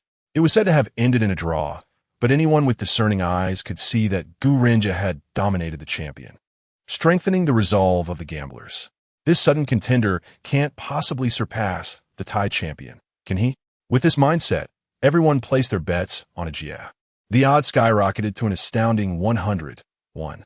In a suite on the first floor, several women clustered around Shangzhua, wine trickling down the man's chin, only to be caught by the women's crimson lips, creating a scene of intoxicating allure. Shang, aren't you going to join in the fun? Indeed. I heard there's an audacious fool outside who dares to challenge Brother Jia. Ha! Bring me 200,000. I'll bet on a Jia, Shangzhua instructed, waving his hand. Given the current odds, even if he placed his bet, the returns would barely amount to 1 or 2%. Merely wagering 200,000 was a symbolic gesture. Now let us drink. Meanwhile, in a suite on the second floor, Chu Ci savored grapes delicately peeled by Zhang, the cool texture melting in his mouth. Chu Ci, it's time to cast the bait, Zhang whispered in his ear. Chu Ci rubbed his temples, retrieving a bank card from his pocket and handing it to the attendant beside him. Go, place a bet of 50 million on along. What? Shock flickered across Zhang's face, her movements freezing. She had expected Chu Ci to agree to wager, but she never anticipated such a staggering amount. It was evident he had immense confidence in his attendant. Realizing the man's identity, she inadvertently brushed Chu Ci's lips as she handed him the fruit. An anonymous wealthy benefactor is investing 50 million to bet on along. With the assistant's announcement, the odds for this boxing match plummeted to 110, igniting fervor among the crowd. Shangzhua, within the suite, pushed the women aside and rushed to the railing, confirming the odds with his own eyes. He swallowed hard but quickly regained his composure. A person capable of wagering 50 million could not be a fool. Perhaps Along was truly a formidable fighter, rendering the outcome uncertain. Young master, Sister Gu's message indicates that Along is Chu Ci's attendant from the capital. The one who just wagered is indeed Chu Ci himself. The attendant reported. Shangzhua furrowed his brow. Is he the Chu Ci who was jilted by Ling Xiao? Indeed, His attendant served 5 years in General Chu's squadron, participating in countless battles. He is undeniably formidable. Shang's was frown deepened. What does Mr. Ruan think? From the shadows emerged an elderly man, his features weathered, yet his eyes sharp and vibrant. On the battlefield, a Jie would undoubtedly perish. However, this is the ring, and a Jie can absolutely defeat him. Shang's understood. Mr. Ruan had been specially invited by Shang Yan for his protection, possessing unfathomable strength and having rescued him from peril on numerous occasions. His words were undoubtedly precise. Shang's excitement surged as he instructed his attendant. Quickly, mortgage the house and car my father gave me recently to raise 10 million. I want to place a full bet on a Jie. As the attendant departed, Mr. Ruan frowned, disapproving of such a substantial wager, aware that circumstances could shift unexpectedly. He moved his lips, but ultimately chose silence. Shang's, however, wore a cold smile. In his eyes, Chu Ci was merely a wastrel reliant on his family, having leveraged connections to secure a betrothal with Ling Xiao. After years of idolizing her as a goddess, he was determined to exact his revenge. This commotion was not limited to Shang's. A majority of gamblers staked their fortunes on a Jie. Among the rooms surrounding Chu Ci, several tycoons could no longer contain their excitement, their attendants' footsteps echoing on the staircase. Observing the scene, Chu Ci chuckled and shook his head. Downstairs, the atmosphere was equally tumultuous. Who was this wealthy fool daring to play such a game? Surely, they had heard of a Jie's record. Wait, could this be a setup to swindle us all? Rest assured, I know Ba Shang's son. He just threw in over 10 million from his house, car, and loans. Indeed, besides, the Platinum Pavilion is not solely controlled by Shang. There are others involved as well. Amidst the clamor, the host ascended the ring. Ladies and gentlemen, bets are now closed. I know you dislike my lengthy speeches, so I'll invite the competitors to the stage. Under the watchful eyes of the crowd, this highly anticipated clash was about to commence. The first to enter was Gu Renjie, his physique a testament to strength, his muscular chest akin to armor, instilling a formidable sense of intimidation. He flexed his fists, having been informed by the organizers prior to the match that losing was not an option. He must win gracefully. Thus, he entered the arena with composure, surveying the crowd that cheered for him. Now, let's welcome Mr. Long from the capital. A young man in his early 20s stepped forth, stretching his neck with audible cracks, dressed in a loose sweatshirt, his hair tied back, giving him a slender appearance before a Jie. Yet he walked steadily and confidently. Observers noted that this so-called Long was merely a young man in his 20s. A wave of relief sweeping through the audience. However, Jie's demeanor was markedly different. Upon locking eyes with Long, he felt a chill run down his spine. Sensing a formidable adversary, he recognized the intensity in that gaze. Sharp and composed, it bore the indifference of one gazing upon a corpse. This man must have countless lives on his conscience, a ruthless individual risen from a sea of blood and corpses. A Jie trembled, but did not believe this newcomer could defeat him. After all, this was the ring, his domain, where very few could surpass him. Years of training had instilled him with confidence. Thus, after a brief pause, a Jie regained his fighting spirit, ready to confront this formidable opponent. The match begins, life and death unconsidered. Chapter 21. I must kill him. Chu Ci scrutinized the two individuals before him, his eyes glimmering with unspoken thoughts. Scarred Lu, Gu Renjie, Jiang Wani, and Lin Dong, all were the architects of the Chu family's downfall in his past life. In the arena, the two exchanged simple fist bumps before Gu Renjie charged toward the Long, his agility akin to that of a spring, instinctively thrusting forward with a jab. Long sidestepped the punch and retreated swiftly, yet Gu Renjie relentlessly pursued him with further attacks. Long was forced to retreat repeatedly, while those backing Gu Renjie erupted in jubilant cheers, as if they had already secured their winnings. Go for it. Kill him. Kill him. To the spectators, Long appeared flustered, yet Gu Renjie's strikes failed to land. They were either dodged or blocked by elbows and legs. The more Gu Renjie fought, the more apprehensive he became. In the realm of boxing, one must avoid the frequent depletion of one's stamina. Just as he contemplated retreating into a defensive stance, Long seized the opportunity, delivering a powerful blow to Gu Renjia's ribs. The impact was tremendous, swift enough to leave an afterimage. Gu Renjia absorbed the punch, his face turning the color of liver. Quickly extracting himself, he gasped for air, his gaze involuntarily drifting toward the audience. There, a slender figure caught his eye. Upon noticing his glance, she feigned a reassuring smile, mouthing words of encouragement. Chu Ci observed the connection between them. In the novel, aside from being Lin Dong's subordinate, Gu Renjia was deeply infatuated. His girlfriend, a young lady from a wealthy family in Hong Kong, had forsaken her opulent lifestyle to elope with him, sharing a humble abode in the mainland. In the original narrative, Gu Renjia was besotted with her. Chu Ci gazed at her delicate and youthful form, his eyes filled with depth. Go, capture her, he commanded. Understood. The two dark-suited bodyguards turned to leave. Zhang was shuddered at Chu Ci's calm demeanor. Amidst the cacophony of the crowd, hardly anyone noticed the group's actions, nor did they perceive the disappearance of a young girl. Chu Ci pondered deeply. This woman was Gu Renjia's beloved. Their love blossomed in Hong Kong, defying parental opposition to venture to the mainland, even bearing a bounty on their heads from her family. Their bond was undeniably profound. The novel depicted them embracing amidst the ruins of the Chu family, creating a poignant image, yet to him, it was the height of irony. A crimson hue flickered in Chu Ci's eyes. In the arena, after receiving his girlfriend's trusting gaze, Gu Renjia slowly rose, facing his lean yet powerful adversary. He felt every muscle in his body stir with energy. In an instant, he launched a nearly frenzied offensive against Long. He understood that he could not afford to lose this battle. Doing so would mean losing the trust of his business partner and everything he had worked for in the mainland. He needed to secure this opportunity.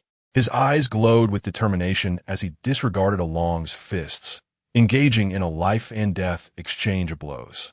Blood flew. Long was struck in the eye, while Gu Renjia was hit in the abdomen, blood gushing forth. However, Long soon sensed something amiss. Gu Renjia's reckless fighting style seemed to invigorate him further, while Long began making uncharacteristic mistakes. Despite possessing greater strength, he felt increasingly constrained. Most P. Chapter 22.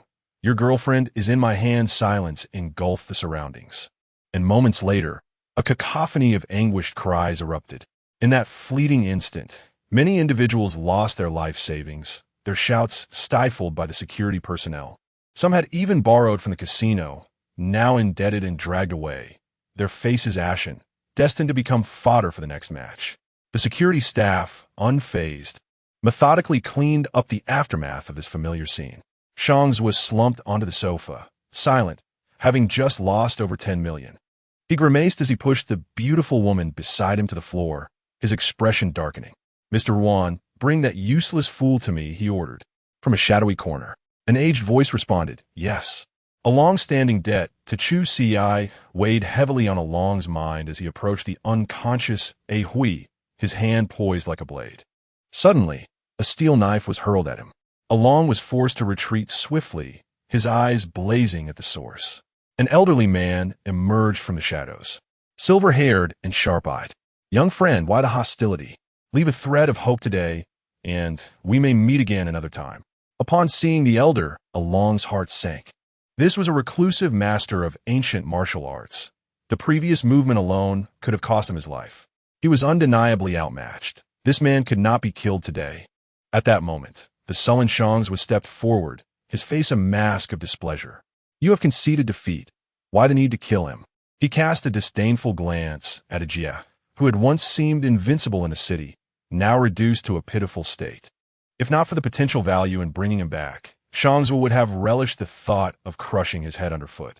Before Long could speak, a smooth voice interrupted Long. Soon after, a tall figure, flanked by a cadre of suited men, entered. It was Chu Ci, exuding an extraordinary presence amidst the towering attendants. His chiseled features, reminiscent of frost, and piercing gaze commanded respect, compelling those around him to step back. Zhanghua, slender and elegant, leaned against Chu Ci, accentuating his stature and noble aura. Shangzhua observed the newcomer, a flicker of jealousy igniting in his dark eyes.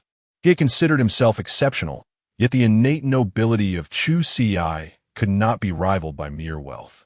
I would like to inquire, young Master Shang, if my attendant were to fall, would you intervene to prevent a Jia from slaying him? Chu Ci's voice dripped with sarcasm. Shang's countenance betrayed his discomfort. But Chu Ci continued with a light chuckle. However, as an old friend of the Shang family, let us consider this matter settled. Do remember to transfer my funds to the card. With a smile, Chu Ci turned to leave, casting a glance at Long, who, now simmering with indignation, huffed and followed suit. Shang's gritted his teeth, glaring at Chu Ci's retreating figure. Though he had yet to ascertain Chu Ci's full capabilities, he had firmly etched the man's visage in his memory, resolute in his desire for retribution. Take this useless fool to the hospital, Shang's commanded, storming off. Chu Ci and Long, guided by Zhang ascended the steps. Be cautious. Shang's harbors a strong desire for revenge. Do not fall prey to his schemes. Zhang advised as they entered the elevator. The Shang family is a formidable force in a city, their influence intricate. Chu Ci waved dismissively, assuring her of his indifference. He produced a business card from his pocket and handed it to Zhang. Here are my contact details. Should you consider a change in employment, feel free to reach out. Zhang accepted the card with a charming smile, her grip firm. Thank you, young Master Chu. She escorted them to the door, watching as they departed in a grand procession, her eyes glimmering with intrigue. A change in employment? The Chu family indeed offered promising prospects. Yet what she truly desired was the entirety of the Shang family. Inside a Rolls-Royce Phantom, a long seethed, damn it. We were so close to taking that guy's life. The man beside him merely chuckled, shaking his head. Fear not. I have my means to ensure he does not survive the night. Long shivered as a chill swept through the air. Driver, take us to the suburban warehouse. The vehicle drifted away into the night. As darkness enveloped the sky, a GL lay in hospital bed, the chilling electronic beeps surrounding him. Gradually, he opened his eyes, disregarding the pain as he propped himself up, despite the agony tearing through his wounds. He surveyed the sterile room, calling out, "Where is Zhu?" Silence echoed in the empty chamber, no response to his desperate query. Memories of his last moments before consciousness slipped away flooded back. He had seen Zhu being taken by a group of men clad in black. They were not benign, yet Zhu had no enemies upon her arrival in the mainland. Why would this happen? Gritting his teeth, he removed the medical apparatus attached to him and seized his phone. Several unread messages blurred his vision with tears. The images displayed Zhu, her eyes vacant, face pale, resembling a discarded doll. She lay in a corner, her white dress muddied and stained with blood. Your girlfriend is in my hands. Come to Warehouse 008 if you wish to see her alive. Do not alert the authorities. Every half hour, I will sever a finger. Ajia gripped his phone tightly. This chapter 23. It's all right. Just be careful in the next life. He focused on the gun's muzzle in the man's hand, unaware of the footsteps approaching from behind. Bang! A steel rod struck heavily against the nape of his neck, sending him crashing to the ground. Just before losing consciousness, he saw the skilled fighter he had been sparring with bow respectfully to the gunman. When he opened his eyes again, he found himself in the center of a warehouse, his hands and feet tightly bound with twine and a rag stuffed in his mouth. Ugh! Suspended in midair was a delicate girl, weeping, her eyes swollen like apricot pits. She wore a pure white dress. His beloved Zhu. He surveyed the surroundings. Apart from the two of them, there were no signs of anyone else. With great effort, he extracted a blade from his shoe and began to saw at the ropes binding him, remaining vigilant as he observed the surroundings. The dilapidated warehouse was cluttered with disarrayed debris, the chaotic environment suggesting it had long been abandoned. Once free from his restraints, he shook his aching head and strode toward Zhu. Using the blade to cut her bindings, Gu Renjia enveloped his girlfriend in his embrace. But suddenly, Zhu urged, "Run! There's an ambush!" Before she could finish, a gunshot rang out, the bullet piercing Gu Renjia's knee and forcing him to kneel. He looked up to see a group of people entering, led by the young man who had previously aimed a gun at him. "I bear no grudge against you. Why do you wish to annihilate us?" Gu Renjia noticed Long standing beside him and realized this was merely a trap designed for him. Zhu positioned herself protectively in front of him, her tear-filled eyes fixed on him. Chu Ci appeared, his eyes tinged with red, remarking, "What a pair of doomed lovers. I wonder how deep your feelings truly run." Casually, he tossed a steel knife, declaring, "Come now, whoever kills the other with this knife shall be the one to live." "Is this for real?" Gu Renjie asked, his expression serious as he contemplated the feasibility of this proposition. Gazing at the knife before him and the expressionless figures clad in black surrounding them, he steeled himself and raised the knife to his own throat. Eiju immediately intervened. "Gu Renjie, don't." She leaned close, tenderly caressing his pale face, drained of blood. "Do you truly believe his words? He merely wishes to see one of us dead, and I refuse to grant him that satisfaction." In a tone only they could hear, she whispered, "You're skilled in martial arts. Give me the knife for self-defense, and we'll charge out together. If we're to live, we shall live together. If we must die, we shall die together." Gu Renjie met her gaze, a flicker of determination crossing his eyes. 3, 2, 1. He turned and lunged at Chu Ci like a ferocious beast. Capture the leader first. Yet, Chu Ci merely smirked, his calm demeanor betraying no hint of alarm. Indeed, someone was faster than him. Thud! The steel knife plunged into his side, an intense pain jolting through him as he turned to see Eiju wielding the blade, stabbing him. His movements halted, disbelief clouding his expression as he looked at her. "Eiju, why?" His body slowly crumpled, supported only by his arms, his eyes wide with anticipation of an answer. "Gu Renjie, there's no reason, but I want to live. I'm tired of the days filled with fear." Eiju's face was pale, tears streaming down her cheeks as she pushed the blade deeper. Gu Ren Chapter 24. The comforting reward: he did not possess the habit of smoking. Only in moments of extreme excitement would he light a cigarette. After finishing, Chu Ci casually handed the metallic object in his hand to Long and strode towards the door.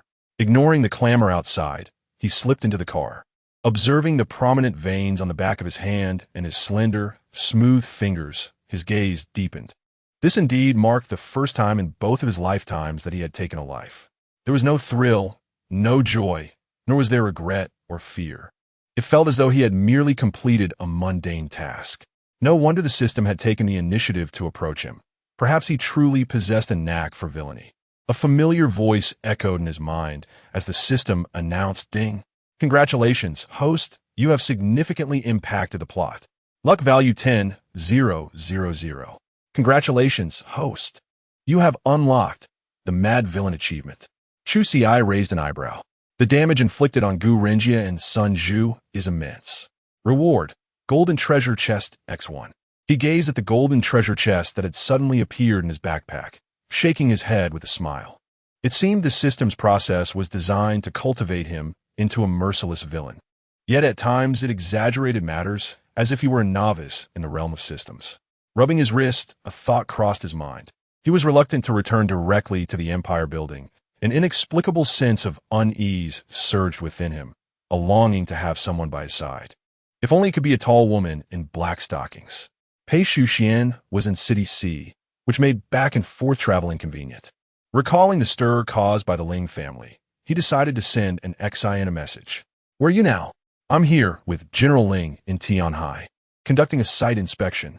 We probably won't return until the day after tomorrow." Frowning, Chu Ci replied, "Where are you staying?" "At General Ling's villa, Tianhai. I will come find you." In her side, an Xian casually draped her long, rounded legs over the bed, scrolling through her phone. Upon seeing Chu Ci's message, she sprang up in a panic. Now, General Ling is still here. Chu Ci did not respond further, leaving an Xian restless in her room, anxiously scanning for Chu Ci's figure through the window. She had no idea when he would arrive or how. If Ling Xiao were to discover their relationship, how would she cope? Her mind in disarray, an Xian buried her face in the pillow, only to hear a gentle tapping at the window. Looking up, she saw it was none other than Chu Ci. One hand rested on the windowsill while the other waved at her. She hurried to the window, opened it, and let him in. The man effortlessly leaped inside, dusting off non-existent particles from his clothing, his eyes sparkling with a smile that outshone the brilliant moon outside. "How did you get in here?" An Xian exclaimed, her voice laced with concern. This is the second floor. Chu Ci waved his hand dismissively. His physique had reached a level where even a second-story height felt trivial. Otherwise, would I have come through the front door? How would you explain that to Ling Xiao? He retorted, boldly pulling her into an embrace. An scion offered only a token resistance before surrendering to the warmth of his arms. Chu Ci pressed her against the wall, one hand firmly gripping her delicate wrist while the other fanned the flames of their intimacy. Gazing into an scion-like eyes, Chu Ci leaned down and kissed her, his agile tongue exploring her mouth with a fervor that rendered her powerless, nearly melting into a puddle. Tears glistened at the corners of her eyes as she choked back a sob. Just as Chu Ci was about to escalate their encounter, an untimely knock at the door interrupted them. An scion, I just heard some strange noises. Was that from your side? A cold female voice rang out from outside, delicate fingers tapping the door. Auntie, Ling Xiao's brow furrowed. An scion was known to be a night owl at this hour. It was unlikely she would retire early. Had something dangerous occurred? I'm coming in, Ling Xiao announced as she pushed the door open, only to find her friend standing at the entrance, a slightly flustered expression on her face.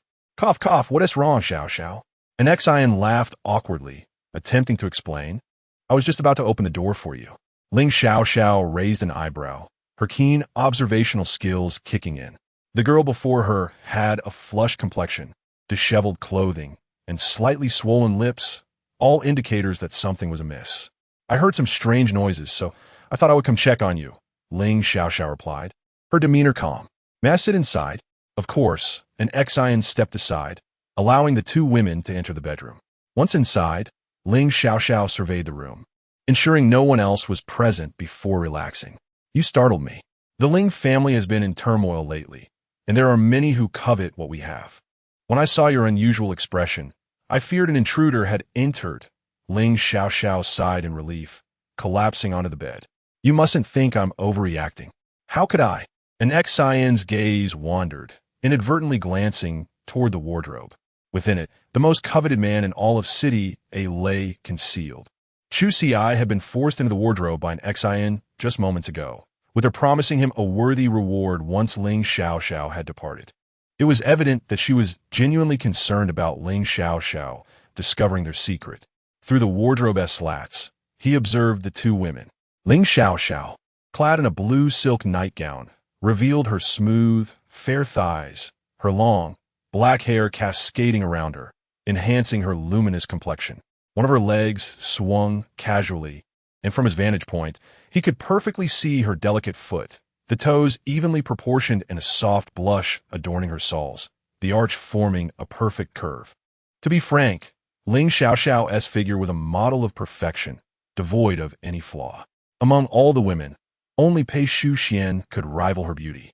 Chu Ci felt a pang of regret for acquiescing to an scion's request. Fortunately, their conversation did not linger for too long.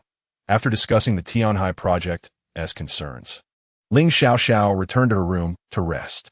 As soon as an scion sighed in relief and locked the bedroom door, she felt the man's searing presence behind her and turned hurriedly. He was slightly breathless, his deep-set eyes darkened with desire, narrowed like a beast ready to pounce. In a husky voice, Chu Ci asked, "What was it you said you would reward me with?" Wait. An scion sensed a powerful force that threw her onto the bed, the world spinning around her. Her voice was swallowed by the waves of passion. Even a moon blushed, unable to bear witness to the entanglement of the couple. Ding! Congratulations on achieving dominance over others. Villain points 1,000. Keep up the good work. Chapter 25. A minute is quite impressive at the Empire State Building. On a luxurious Simmons bed, Shang's was engaged in a vigorous battle. Moments later, he gasped for breath and pushed the woman off him. A flicker of displeasure crossed his brow. Today he had lost 10 million in a wager. A considerable sum for him, especially in his own establishment. Had it been someone else, he would have simply refused to pay, but the winner was Chu Ci, forcing him to grit his teeth and hand over the money. Damn it, if it weren't for being born into the Chu family, how could that guy be so fortunate? Shang's grumbled. The woman beside him mistakenly assumed that his frustration stemmed from his recent defeat, suppressing her disdain as she embraced him. "It's all right, Mr. Shang." A minute is already quite impressive. This was akin to dancing on a minefield for Shangzhua, who abruptly shoved her to the ground, cursing, "Get lost. Hurry up and get out." The woman, glancing at the furious man on the bed, stomped her foot and exited the bedroom. Shang's gaze turned icy as his phone rang. He answered it. "Young master, it's bad news. Gu Renjia is missing." "What?" Shang's eyes widened. "We are doing our utmost to locate him. Damn it, a bunch of useless fools." Shangzhua hurled the phone against the wall in frustration. He had placed the blame for everything squarely on Chu Ci, his narrow eyes filled with envy. The following day, just as dawn broke, Auntie Genli Sukjuki Wei. Frowning, he mumbled, "What is the hurry?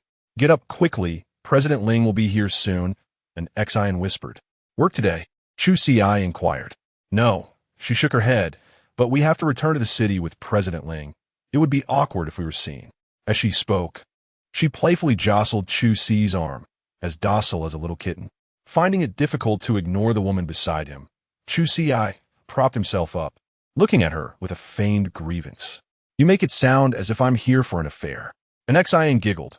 "Well, I am your ex-fiancé's best friend." Chu Ci shrugged helplessly.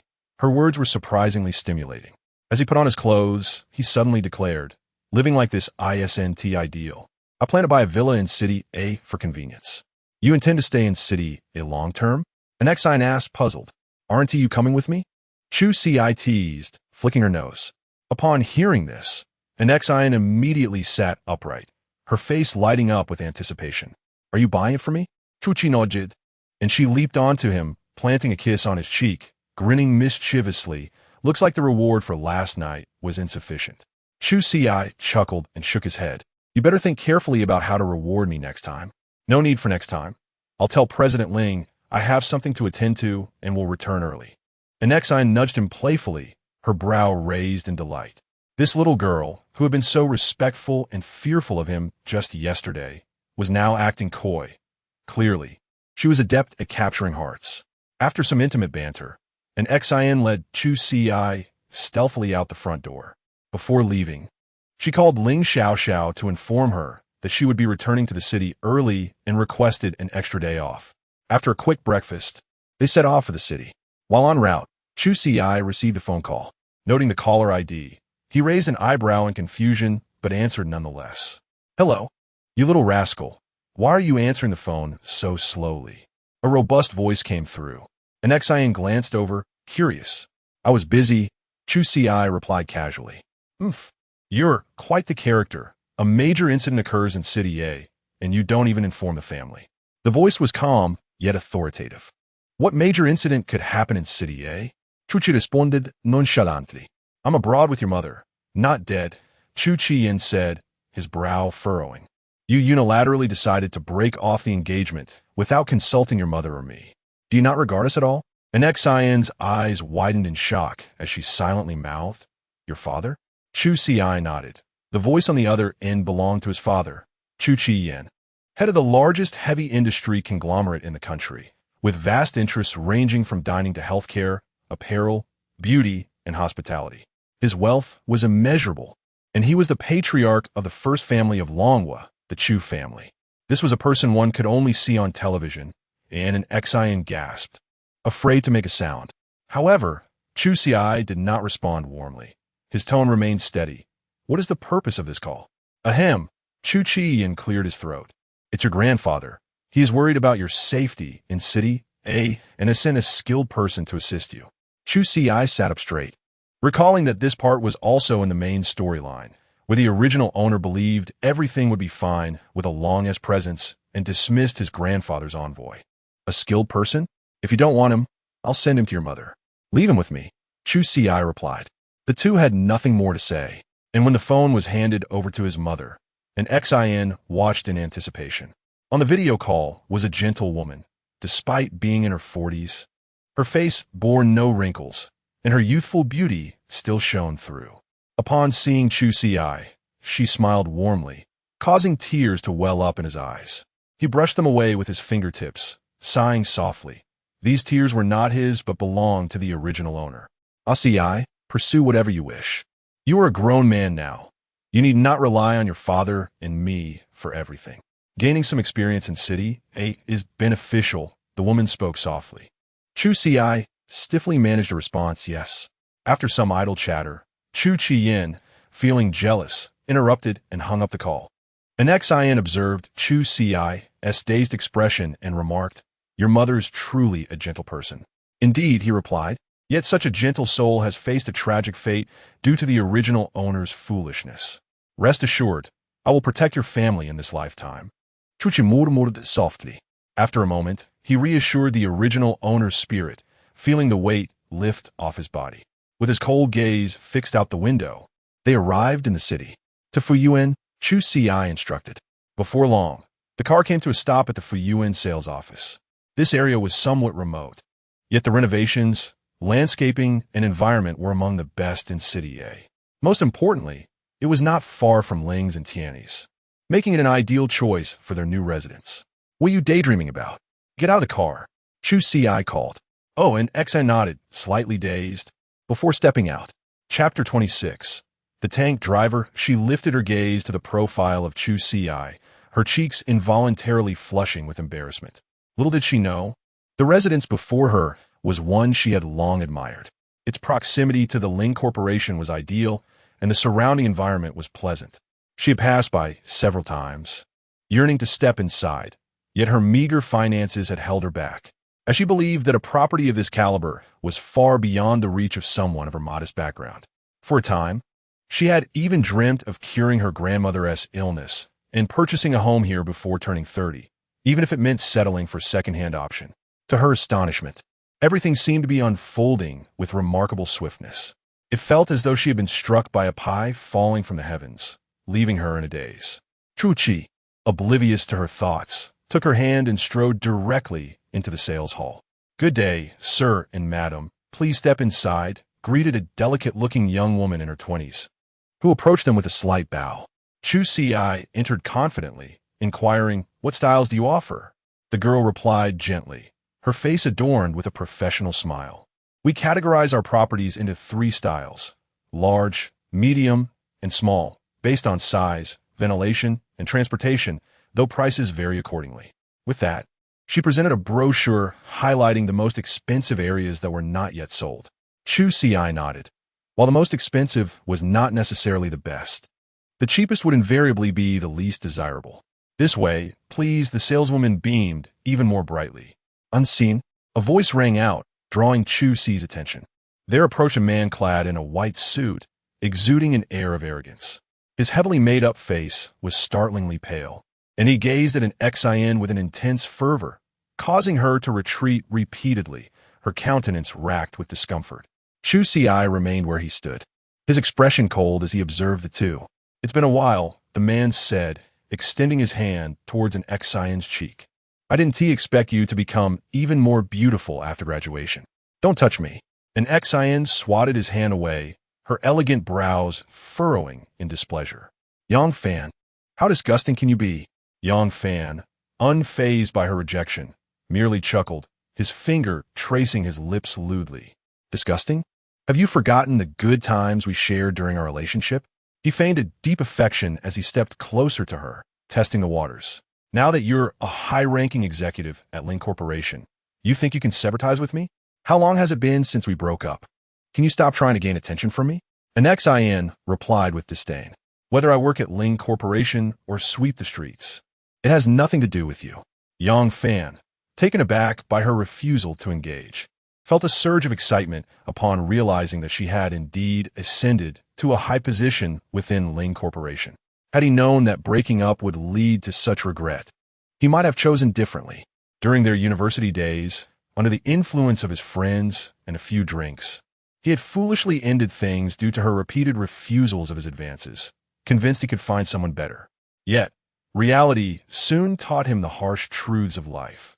A man of his caliber was hardly worthy of a beauty like her, who was easily deceived back in their college days.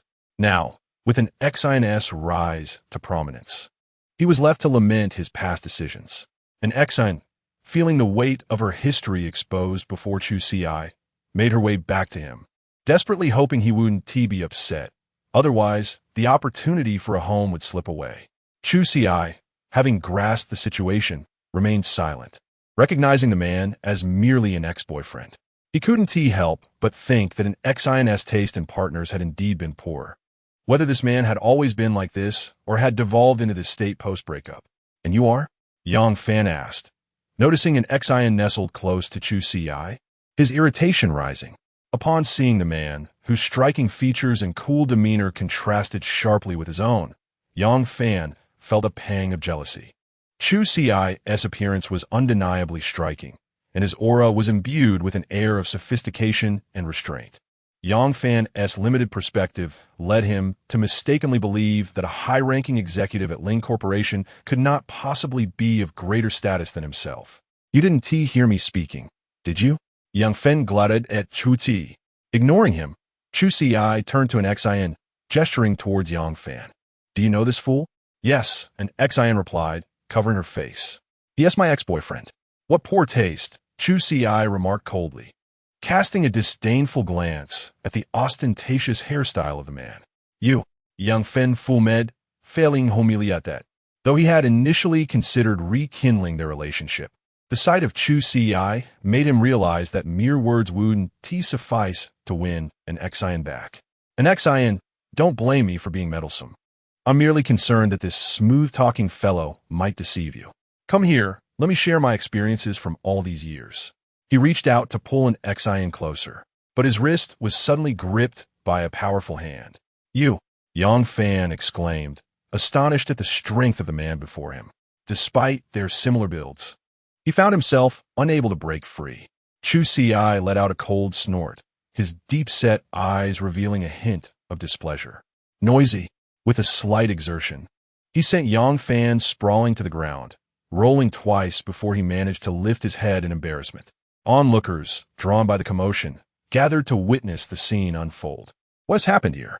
Someone has been beaten," they murmured, captivated by the handsome figure who had intervened, his charm rivaling that of any popular star.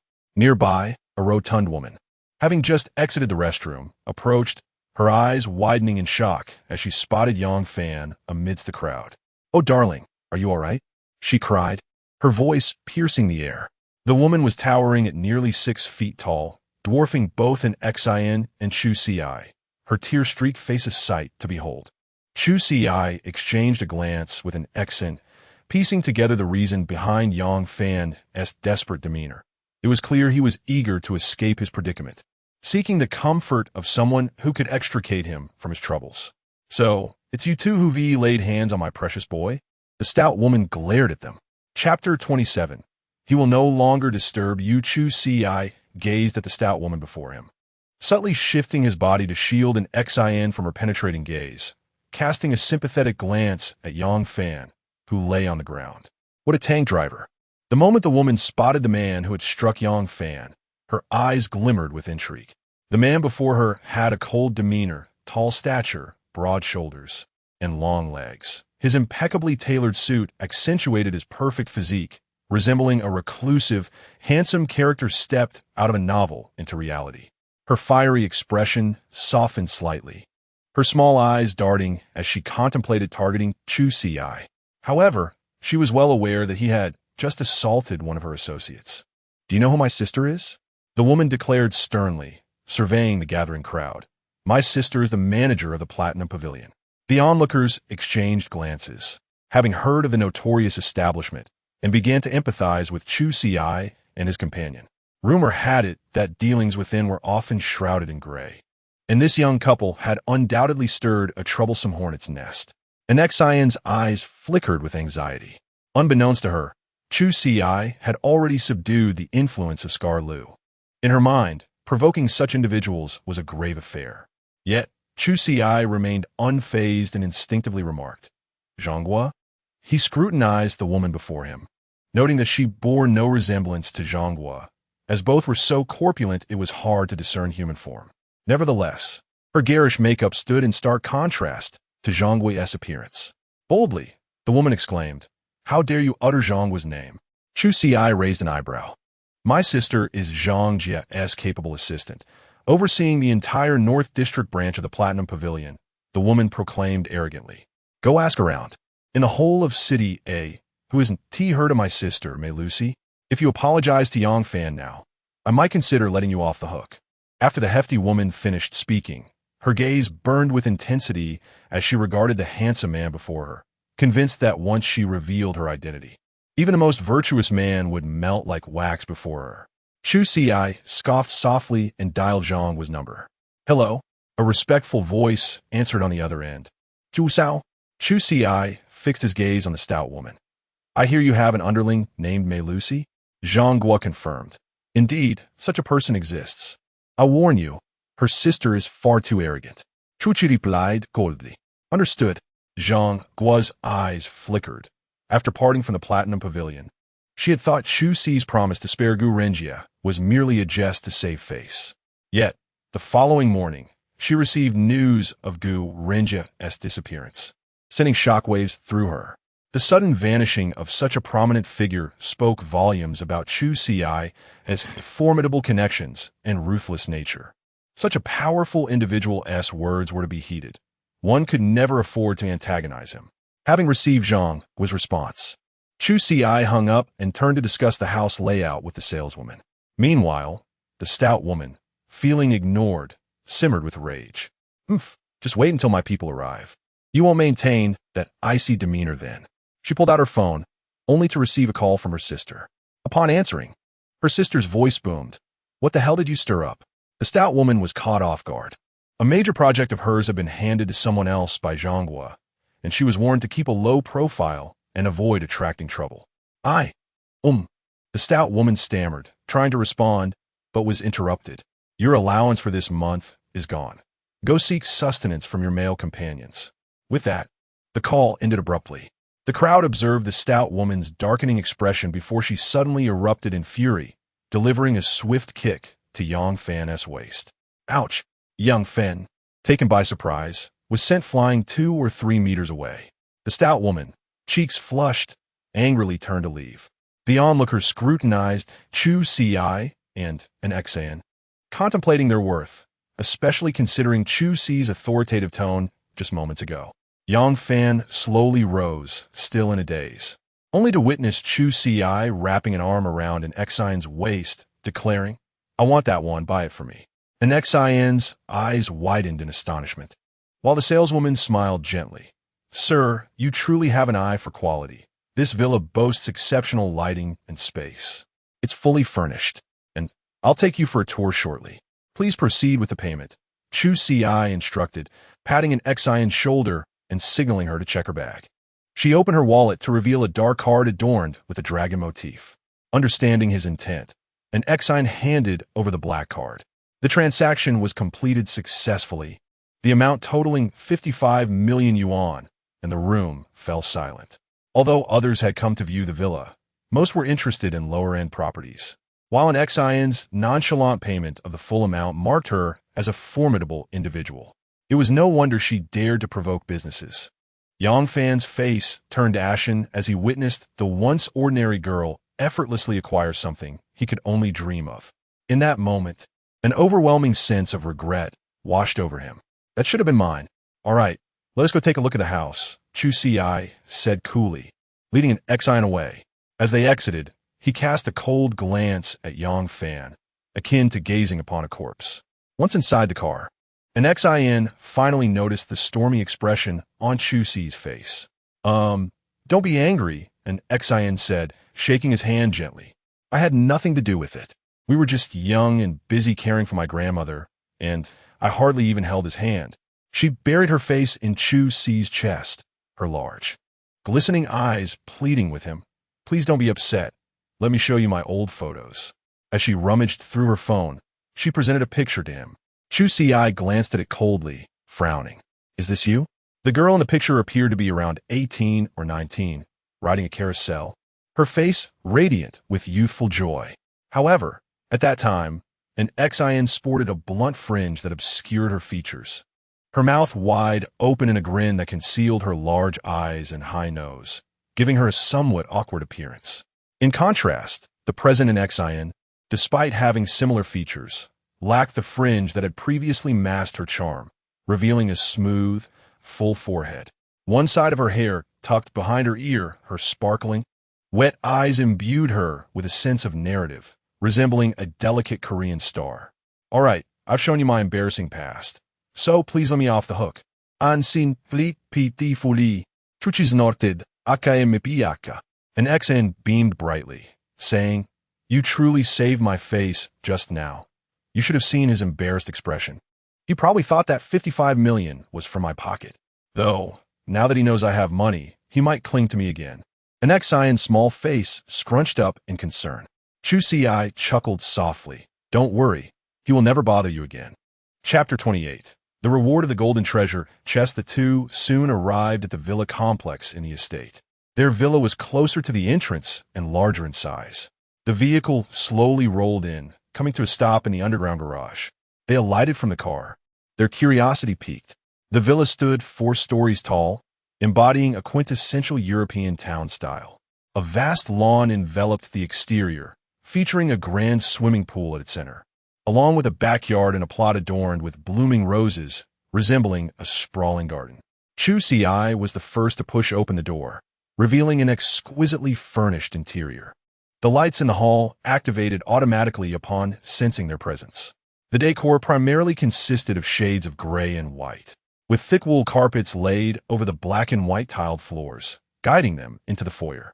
The residence comprised 8 bedrooms, 3 living areas, and 7 bathrooms, covering a total area of 1,500 square meters. Sir, miss, here is the map of the property. The saleswoman presented them with a thick brochure. The house has undergone basic renovations. Should you wish to make any changes, please feel free to contact us. Chu Ci nodded in acknowledgement. With a map in hand, Chu Ci and an Xion navigated through the study, gym, cigar room, dressing room, maid's quarters, and office, taking the elevator to the 4th floor, where they located the master bedroom. Chu Ci's expression remained inscrutable, while an Xion was captivated by the lavish surroundings. Although she was a close friend of Ling Xiao, who was known for her frugality, this was her first encounter with such opulence. An Xion sighed, realizing that her imagined villa could not compare to this extravagance. Without Chu Ci and the map, she feared she would have lost her way in this vast abode. After bidding farewell to the saleswoman, an Xion felt a tumult of emotions, oblivious to the fact that Chu Ci's large hand had brushed against her sensitive area. "What are you doing?" An Xion looked at Chu Ci warily. "Weren't you the one who said you wanted to reward me today?" Chu Ci replied with a mischievous grin. With a firm grip, he caused an Xion to tumble onto the bed. Chu Ci leapt onto the grand bed, his amber eyes gleaming with a dangerous glint. Their numerous soul exchanges had rendered him well aware of an Xion's sensitivities, and soon she was left a quivering mass of vulnerability. "Momo, ansin mumut," her eyes fluttering shut. 2 hours later, an Xion lay cocooned in the sheets, her legs restless, while Chu Ci sat at the edge of the bed, gazing out the window, exhaling wisps of smoke. "What do we call our relationship?" An Xion stammered, her lips quivering. "Boyfriend and girlfriend." Chu Ci extinguished his cigarette and added, "Though I may have many girlfriends." An Xion's expression dimmed. She was aware of this reality, yet felt ensnared by Chu Ci's allure, as if she had no choice in the matter. "Will you leave me?" she asked. "Never," Chu Ci replied without hesitation. "Unless you wish to end this relationship first." An Xion blinked, seemingly satisfied with his answer. "Then you." However, Chu Ci interrupted her by tossing a new outfit her way. "You've worked hard. Let us go to the dock for some fries." The elongated Lincoln slowly came to a halt by the roadside. Across the street, a woman noticed the license plate A6666 and paused in her tracks. It was Ling Xiao. A tall man exited the vehicle, none other than Chu Ci, who was assisting a girl in a purple outfit, her face obscured by the bodyguard's shoulder. Though her face was hidden, one could only assume that beneath her alluring figure lay no unattractive visage. Ling Xiao, lost in observation, did not realize how long she had been staring until Chu Ci and the girl entered the hotel, causing her to grip her documents tightly, her fingers turning white from the strain. "President Ling, why are you still standing here?" One of the board members from Ling Corporation remarked, having waited for some time. This snapped Ling Xiao back to reality, and she scoffed. A man's words are mere deception. With that, She hastily departed, leaving her assistant bewildered. For the past few days, Chu Ci and an ex-en had enjoyed their time in the villa, uninterrupted by trivial matters, living in a blissful state of intimacy. That was until Ling's visit. He reported on Gu Renjia and Sun Zhu situation, which had already been addressed. Chu Ci sat behind his desk, holding a cup of tea, clad in a deep gray crewneck sweater and framed glasses, his tousled hair partially obscuring his forehead. He listened calmly, nodding slightly at Ling's words.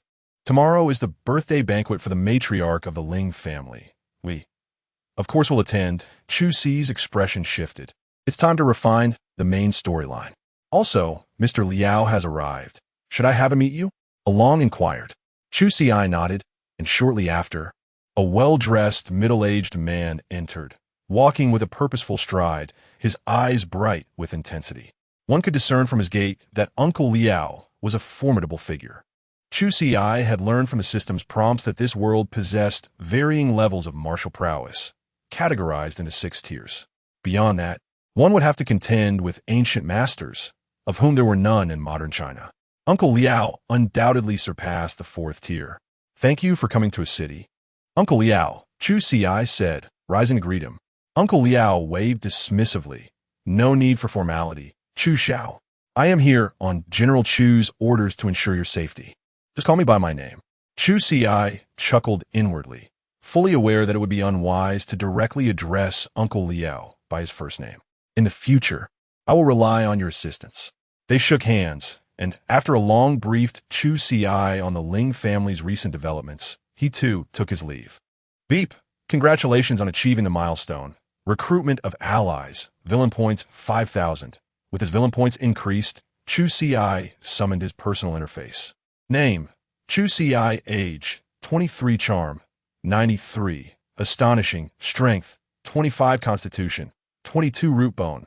None recharge count: 25 villain points. 130,000 skills. Villain aura: dangerous presence, suit thug combat.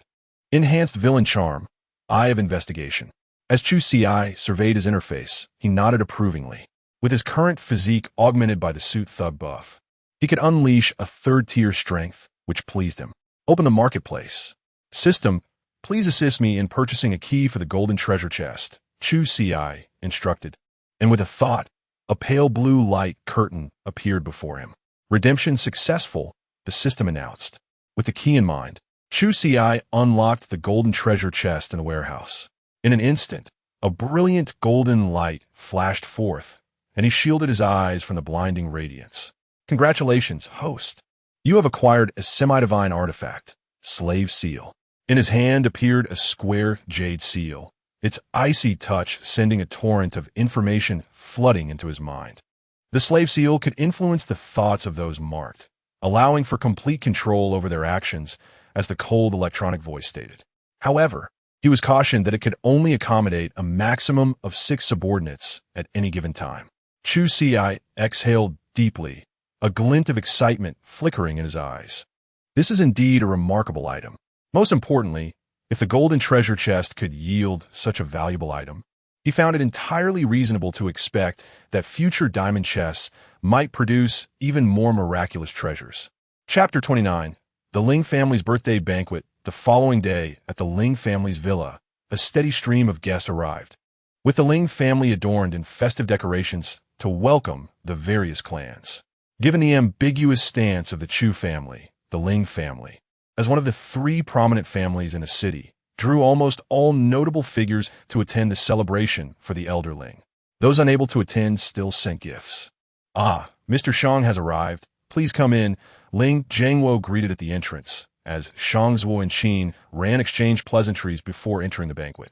Young Master Li, still as impressive as ever, Ling Jiangwo remarked, clasping his hands in greeting.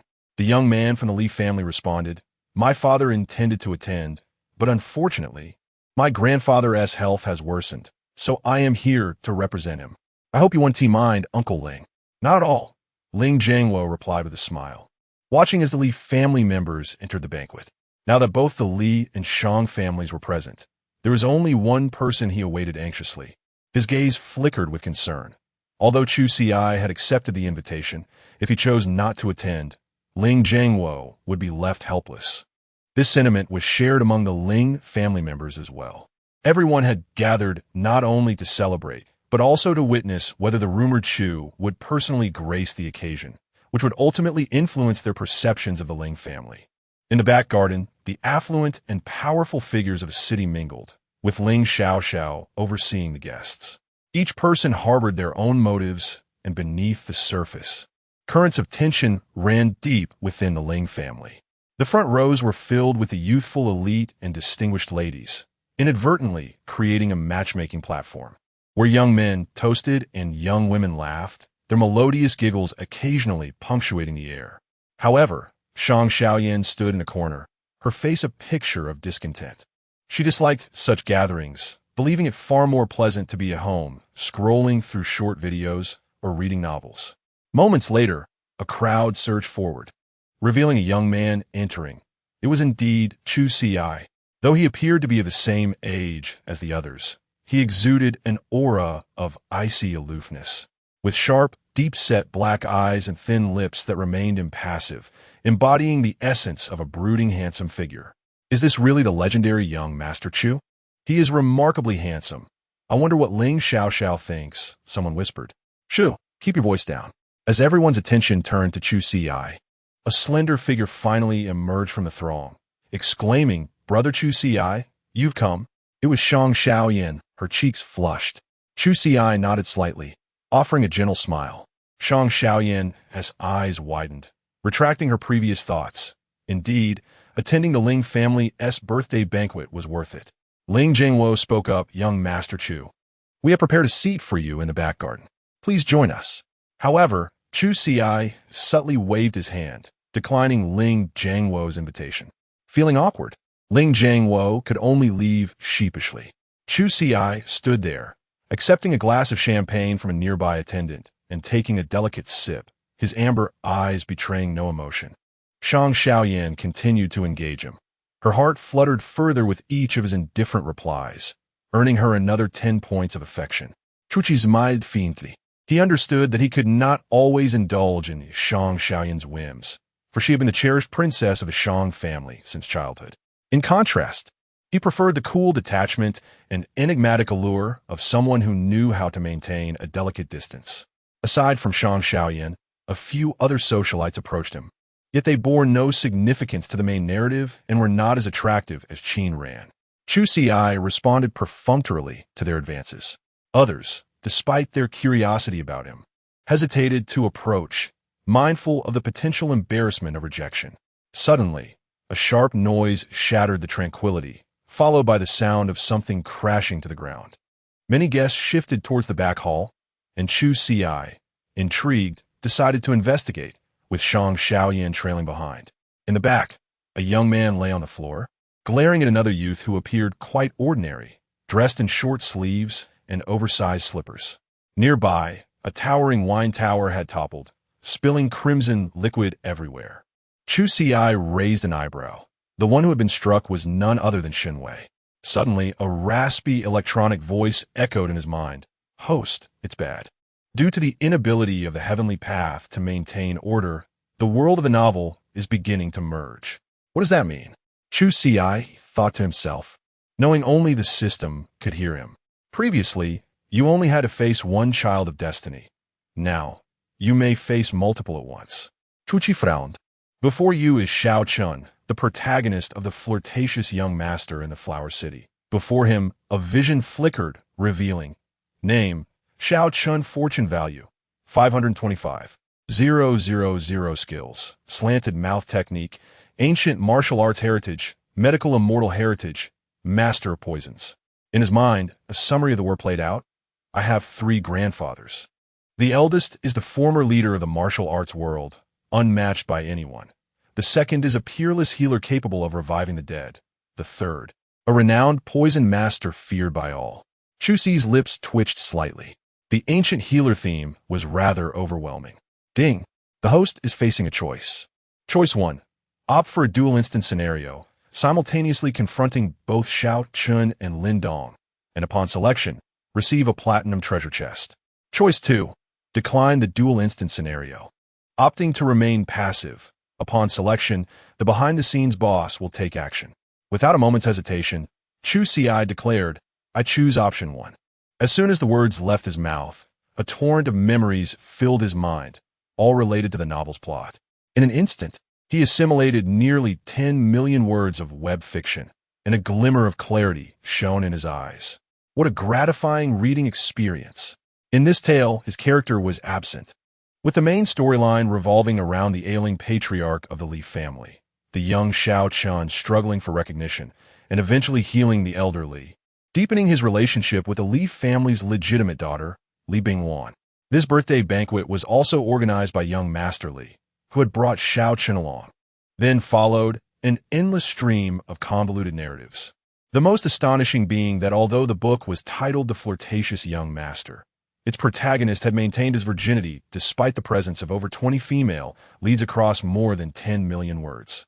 Suddenly, an idea struck Chu Ci. Can Xiao Chun be branded with a slave mark? The other possessed the heritage of a medical immortal. If he could refine that power, the villain points he could gain would skyrocket. System, huh? Probably not. Very well. Chu Ci nonchalantly withdrew his gaze, glancing towards Xiao Chun amidst the crowd. At that moment, Xiao Chun was smirking, aware of the attention directed at him, striking a handsome pose.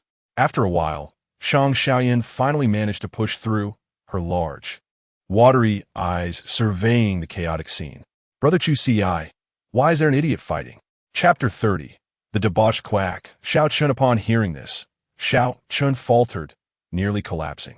His face stiffened, and he turned to glare at the girl who spoke, but seeing a cute, diminutive lowly, he immediately averted his gaze, discreetly swallowing. His master's words were indeed accurate. The young women in this city were more exquisite than the last. In just one afternoon, he had already encountered several beauties with a score of 75. Mulling over how to capture the little lowly's heart, he noticed Shun Wei had already risen, trembling with fury. "You country bumpkin, how dare you strike me? Do you know who my father is? Believe me, with a single phone call, you won't even be able to leave this gate." Chu Ci looked at Shun Wei with surprise. Isn't this kid supposed to be a returned soldier, king, NPC? How did he end up in another novel? Characters like him are relatively rare. They get carried over during novel fusions, the system responded. Chu Ci exclaimed, a 3-generation loyalist. Xiao Chun surveyed the surrounding crowd. Seeing that almost everyone had arrived, he smirked, planning to begin his display of superiority. With a derisive snort, he declared, "I don't care who your father is. Even if he were here, I'd say the same thing. Hitting you is what you deserve." The surrounding people exchanged glances, whispering amongst themselves, "Who is this blockhead? He dares to provoke Shun Wei, who's a notorious troublemaker. He looks like some hick from the countryside. How can he attend the Ling family's birthday banquet in slippers? It's utterly inappropriate. This kid is in for some trouble." Shun Wei was almost amused to the point of laughter. "Fine, fine, fine. You country bumpkin. You dare to come to such an important occasion as the Ling family's birthday banquet in such casual attire, and still act like you're in the right." Xiao Chun coldly regarded Shun Wei. "Is there a rule here that requires wearing a suit and tie? I think wearing whatever is loose and comfortable is more important. Is there a problem with that?" The surrounding people frowned. Everyone else was dressed in suits and formal gowns, making every effort to look their best. His words made it seem as if they were all hypocritical and pretentious. Chu Ci frowned, about to speak when Shang Xiaoyan interrupted him. She said, "What kind of twisted logic are you spouting? When visiting someone's home, shouldn't you abide by the host's customs? This is a banquet, so naturally, one should wear a suit and tie. It's a sign of respect for the host. My mother taught me what to wear for what occasion. Didn't you have that?" Xiao Chun had been silent, but hearing this, he immediately lost his composure because he genuinely didn't. As everyone knew, the hallmark of these medical immortal stories was missing parents, raised from childhood by a grandfather in the mountains. Shang Xiaoyan's words were practically taunting him in his most vulnerable area. "Enough," Xiao Chun said coldly, his expression turning grim. At the same time, Chu Ci noticed a silver needle flying toward Shang Xiaoyan with lightning speed. In just a brief exchange, the other party had resorted to such a vile attack. Fortunately, he was quick enough to grab the tip of the needle.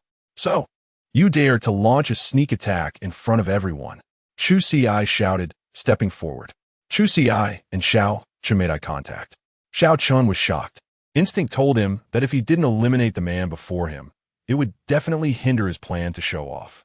The crowd looked on, whispering to each other. Seeing Chu Ci holding a silver needle and Xiao Chun with a grim expression, they instantly understood what had happened and retreated, looking at Xiao Chun with fear. Xiao Chun scoffed. What proof do you have that this silver needle is mine? A search of your person would reveal the truth. Chu Ci raised an eyebrow. Xiao Chun frowned. His identity couldn't withstand scrutiny. He took 2 steps back, glaring at Chu Ci. You have no reason to search me. Chu Ci's mind. That's true. So I've already notified the police. This silver needle will also be sent for investigation. Whether you're innocent or not will be determined with a test. Along. Keep it safe. Chu Ci handed the silver needle to Along. Along hurriedly found a plastic seal bag to store it in. Shang Xiaoyan was pale with fright. Chu Ci comforted her, gently patting her back while asking someone to take her to rest. Good, you country bumpkin. You even dare to harm Miss Shang. You're really tired of living. Shinwei, seeing that Chu Ci was on his side, immediately became arrogant, gritting his teeth with a hateful expression. If his actions could please Chu Ci or the Shang family, it would be a huge win for him. Xiao Chun scoffed, ignoring him. Chu Ci strode towards the arrogant man in the crowd. Who brought you here? Xiao Chun frowned, scoffing. The fact that I'm here means someone brought me. Those in the back garden heard the commotion and hurried toward the main hall. Leading the pack was the Li family's heir, Li Hao. He gasped when he saw the scene before him. He had always thought this kid was a good-for-nothing, and now he was indeed causing trouble at the banquet. When he heard a socialite describe what had happened, he almost fainted, publicly assassinating the Shang family's only daughter, disrupting the Ling family's birthday banquet, and provoking the center of attention, Chu Ci. Xiao Chun scoffed. He didn't know Chu Ci's identity, thinking that the Li family was powerful. He glanced at Li Hao and pointed at him. I came with Master Li. Li Hao's throat bobbed. Chu Ci glanced at Li Hao, raising an eyebrow. Master Li, did you bring this fellow here? Li Hao's eyes flickered. After a moment of thought, he said, absolutely not. I was also wondering what was happening here. He had already calculated that he had a good relationship with the Ling family, and no one had noticed him bringing Xiao Chun in. He would deny knowing Xiao Chun to the death. No one wanted to offend the Li family because of this, so no one would come forward to corroborate. Xiao Chun's eyes widened. You dare to slander me. This Li Hao. Next time, I will make sure you die without a burial ground. Chu Ci watched the coldly. This person mixed in with the guests with malicious intentions and attempted to assassinate the Shang family's daughter. He is extremely dangerous. Take him down and hand him over to the police. Yes. The Ling family's attendants and bodyguards surrounded him. Seeing that he couldn't act in front of everyone, Xiao Chun stopped struggling, but he glared at Chu Ci with hatred. This guy easily ruined his plan. He definitely couldn't let him live. Fortunately, he had secretly poisoned him with dozens of toxins. He wouldn't live past today. As Chu Ci turned around, a prompt suddenly appeared in his mind. Ding. You have been poisoned with paraquat. It has been resisted. Ding. You have been poisoned with sudden death. It has been resisted. Ding. You have been poisoned with arsenic. It has been resisted. Chu Ci turned around, raising an eyebrow at Xiao Chun, just in time to see him reveal a sinister smile that sent chills down his spine. This dog really holds a grudge. Chapter 31. Who are you to my family? Enough of this farce. A chilling voice resonated, imbued with a hint of authority. A woman stepped forth, clad in a fitted light blue gown that cascaded down to her ankles, accentuating her model-like physique. The gown exuded elegance rather than frivolity, and her icy gaze resembled a crystalline spring, embodying a goddess who had descended from the heavens. Despite the lavish attire of all present, none could rival Ling Xiao's allure. The men in attendance were rendered speechless, captivated by her grace. Although Ling Xiao frequently graced the covers of magazines, her appearances at such events were rare, leaving many astonished that the legendary president of the Ling family appeared even more exquisite in person than in photographs. Only Chu Ci could meet her gaze, his eyes betraying a fierce possessiveness. Ling Xiao pressed her lips together and spoke softly. Grandmother has invited young Master Chu to the backyard for a conversation. She approached Chu Ci, inclining her body slightly to guide him towards the rear garden. Chu Ci nodded and led the way, with Ling Xiao following closely behind. The onlookers exchanged glances, recognizing the striking compatibility of the pair, a perfect union of talent and beauty. Those who had previously claimed that Ling Xiao was unworthy of Chu Ci fell silent. As they traversed the winding corridor to the backyard, Ling Xiao suddenly halted, softly calling out to Chu Ci, "Wait a moment." Chu Ci turned back with a playful scoff. "Is there something you need? This is my family's birthday celebration. Could you please cooperate and refrain from causing any disturbances?" Ling Xiao's voice was laced with desperation as she gazed into his eyes. The Ling family cannot withstand another scandal. Chu Ci laughed derisively. "Ms. Ling, what does the downfall of your family have to do with me? You were the one who refused to acknowledge me during the birthday celebration and sought to break off the engagement. Now you implore me to cooperate with the Ling family? Do you truly believe you are irreplaceable?" Ling Xiao was momentarily taken aback. Chu Ci turned his back on her without a trace of regret. In a rush, she hurried to catch up, walking briskly to his side. But, enough, Chu Ci shot her a cold glance, freezing her in place. "If you wish for my cooperation, Miss, Ling must show some sincerity." With that, he turned with a smirk and stepped through the garden door. "Ah, young Master Chu has arrived." Ling Jiangwo greeted him with respectful enthusiasm upon noticing his entrance. Observing his daughter's dazed expression, he continued, "I see I've been rather presumptuous, thinking I could simply bring young Master Chu over myself. It appears it takes my daughter, Xiao, to truly welcome him." The prominent figures around them exchanged incredulous looks. Was it possible that Chu Ci was indeed providing support to the Ling family? Given Chu Ci's prior fondness for Ling Xiao, it seemed plausible. However, any attempts to benefit from the Ling family's recent plight would be futile now. Shan Yan's expression stiffened.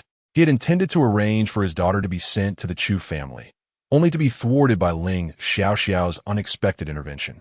Chu Ci, aware of Ling Jiangwo's cunning, found no need to clarify, casting a cold glare at him that caused Ling Jiangwo to immediately retract. "Young Master Chu, please," he implored. Chu Ci sauntered forward, following the guidance of the attendants to take his seat. "Ah, you are the esteemed young Master Chu from the capital?" The elderly matriarch of the Ling family, seated at the head of the table, exclaimed with a benevolent smile, her small eyes gleaming with shrewdness. Raising an eyebrow, Chu Ci recognized her as the matriarch, known for single-handedly raising Ling Fu after her divorce. She radiated a down-to-earth aura. "I've heard that you manage a company worth billions at such a young age. Indeed, you are remarkable," she praised, her eyes gleaming with admiration. "I understand that our Ling family owes you some money," she continued, her tone growing more conciliatory. "We're almost like family now. Surely we shouldn't let money create a rift between us." "Why not?" Before she could finish, Chu Ci interjected coolly, "Are you suggesting we forget about the debt?" The matriarch chuckled lightly.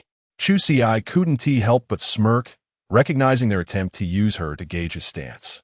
They feigned ignorance, framing him as a troublemaker at the birthday celebration, forcing an apology from the matriarch. It was evident that Ling Jiangwo was quite adept. "This toast should be in honor of the birthday celebrant," Chu Ci declared, lifting his glass and downing its contents in one go. "Ding! You have been poisoned? Spring Day dispersal has been countered." Intrigued, Chu Ci raised an eyebrow. It was an aphrodisiac. Ling Jiangwo approached, raising his glass in apology to Chu Ci, but feigned to stumble, spilling sweet wine all over Chu Ci's suit. "Oh no!" Ling Xiao rushed to assist her father. "Are you all right?" Ling Jiangwo waved her off, staggering to his feet. Chu Ci observed the wine soaking into his suit, his amber eyes glinting with understanding. He had not evaded that deliberate act. Fully aware of Ling Jiangwo's scheme. "I'm fine. Quickly take young Master Chu to change into another outfit." Ling Jiangwo urged his daughter. Chapter 32. "Do you want me to save you?" "Beg me." Ling Xiao furrowed her brow, sensing an indescribable unease. Yet, under the watchful eyes of many, she could only acquiesce to Ling Jiangwo's wishes.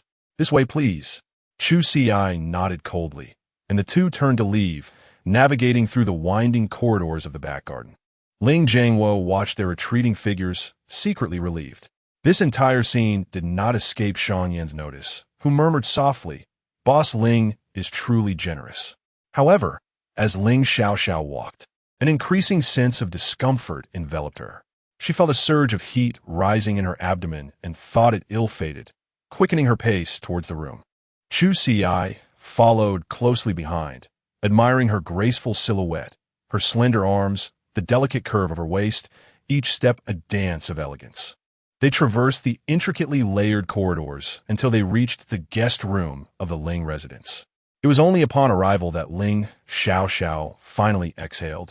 Chu Ci stepped into the room and was immediately greeted by a pungent scent of mint lingering in the air, which felt amiss. "Alert! You have been poisoned by the spring banquet gas. The system has blocked it." A tinge of scorn crossed Chu Ci's face as he surveyed his surroundings. This cunning old fox was indeed extravagant, administering 2 types of drugs. Had he not been immune to all toxins, he would surely have turned his precious daughter into a mere puppet. Ling Xiaoxiao felt the heat within her body spreading outward, and in mere seconds, lifting her arms became a laborious task. She bit down on her tongue and hurried to the wardrobe, retrieving a man's suit. "The clothes are here.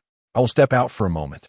However, when she attempted to push open the door, she discovered it was locked from the outside. At that moment, her mind went blank. Gritting her teeth, she pounded on the door. "Do not exert yourself," came the calm reply from Chu Ci, who sat on the bed, taking a sip from a drink at the bedside and glancing at Ling Xiaoxiao, who was sprawled helplessly on the floor, sweat dampening her hair and clinging to her forehead, rendering her a sight of distress. The drug was from the spring banquet. If she did not find someone to relieve her within 3 hours, she would suffer the torment of 1,000 ants gnawing at her heart. Ling Xiaoxiao clenched her teeth, striving to maintain a moment of clarity. "Did you administer the drug?" Chu Ci grinned. "Boss Ling, do not wrongfully accuse me. Even with my extraordinary abilities, how could I possibly lace the wine and scatter aphrodisiac perfumes throughout the Ling residence? Only one person could accomplish such a feat. Surely, you have already deduced as much." With a bitter smile, Ling Xiaoxiao struggled to prop herself up. After years of dedication to the Ling family, rescuing them from perilous situations time and again, she never anticipated ending up in such a predicament.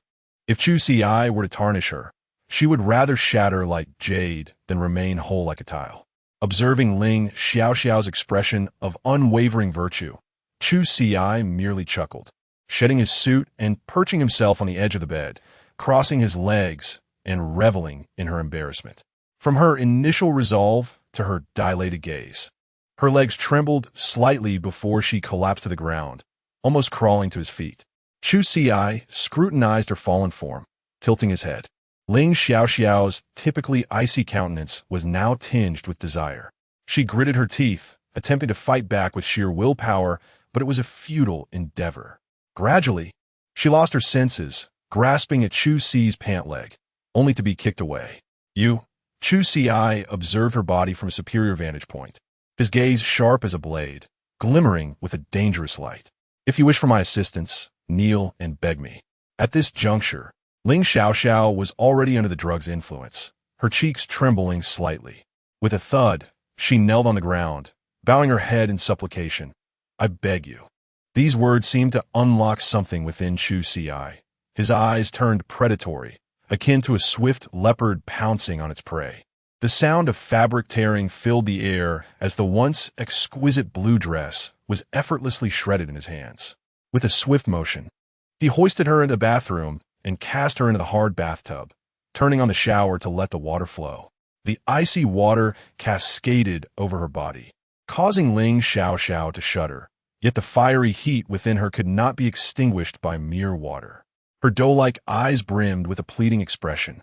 Chu Ci shook off her grasp and removed his obstructive shirt, revealing a physique sculpted like a masterpiece of ancient Greek art. "Do you want me to help you?" he scoffed.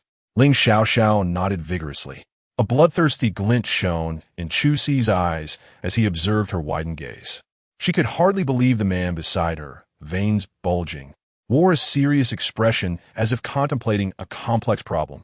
"Alert! Congratulations, host, for influencing the main storyline. Villain value 10,000. Crimson water mingled with the flow in the bathtub, and soon, Ling Xiao succumbed to Chu Ci's rhythm.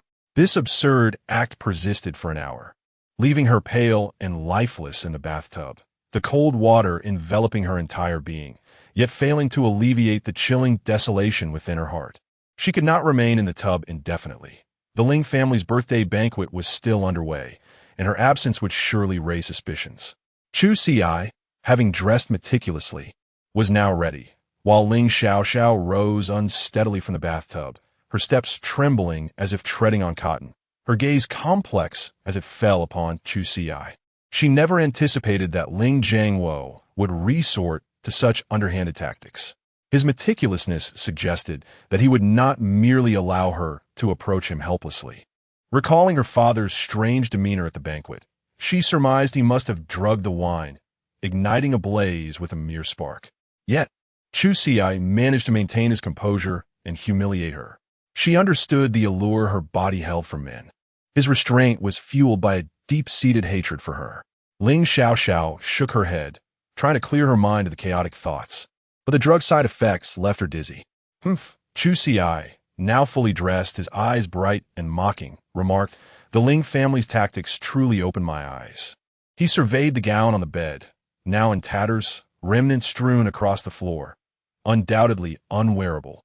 In haste, she rummaged through the wardrobe, finding a white men's sweatshirt and a pair of jeans to wear. They had to return to the banquet quickly to avoid suspicion. Her expression darkened as she turned to Chu Ci and softly said, "Now that we are dressed, you should accompany me back." Chu Ci merely snorted, walking out independently. Though he had willingly entered the fray, he intended to settle accounts with the Ling family. Today marked the beginning of their collapse. As they exited the room, Ling Xiao had initially planned to find another gown to save face, but the sound of approaching footsteps caused her heart to sink. Indeed, it was her father, accompanied by a host of distinguished guests. Chu Ci glanced at the surveillance camera in the corner, his mind suddenly clear. This was all part of Ling Jiangwo's cunning scheme, to entangle himself with Ling Xiao before summoning the crowd, ensuring they would coincidentally witness their departure together.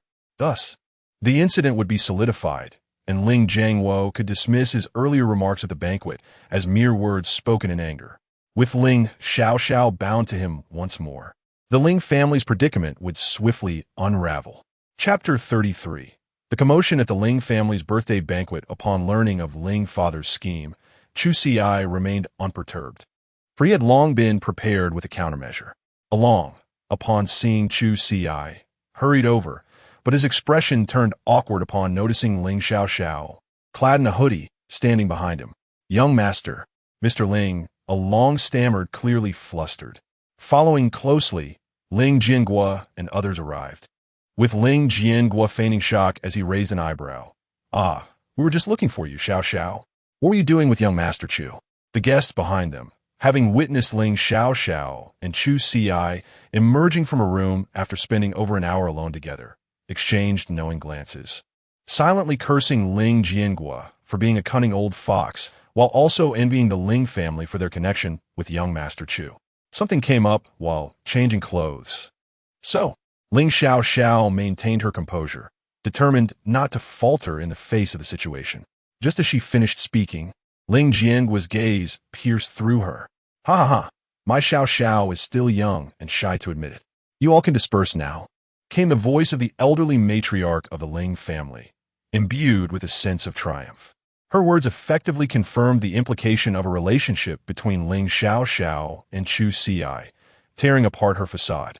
"Let the young ones handle their own affairs," she added, and the guests, recognizing the matter's gravity, lost interest in spectating, deciding instead to return to their companies to reassess their plans regarding the Ling family. However, a cold male voice interjected, "Ling Lao and Uncle Ling truly are a pair of sharp tongues. With just a word, they have laid bare my supposed affair with Mr. Ling. Young Master Chu is jesting. Young people engage in free love. How could there be talk of an affair?" Ling Jiangwo blinked rapidly, waving his hand dismissively. Chu Ci, unimpressed, coldly scoffed, directing a fierce gaze at Ling Jiangwo. "Does Uncle Ling truly believe I would silently endure this insult?" Ling Jiangwo frowned. while the elite class, led by Ling Zhuo, appeared intrigued, sensing potential drama. I have no association with Ling Xiao. None today, nor will there be in the future. Even if there were, it would only be as adversaries, Chu Ci declared, eliciting gasps from the crowd. Ling Xiao gazed at the man in disbelief, her eyes glistening with unshed tears, while Qin ran, amidst the throng, looked on in astonishment, her beautiful eyes reflecting a sigh of dismay.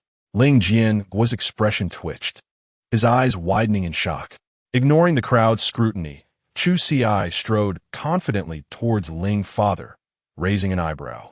Uncle Ling, care to guess how many years I could sentence you for illegal possession of drugs and causing bodily harm? The guests, witnessing Ling Jianguo's reaction, understood the implications. Ling Zhuo was the first to applaud, sneering, Mr. Ling has certainly put on a grand show for us. Splendid, splendid. Others soon joined in the mockery, their laughter tinged with derision. Ling Jianguo closed his eyes tightly, realizing that after today, the Ling family's influence had waned in the business world. No one would heed their reputation any longer.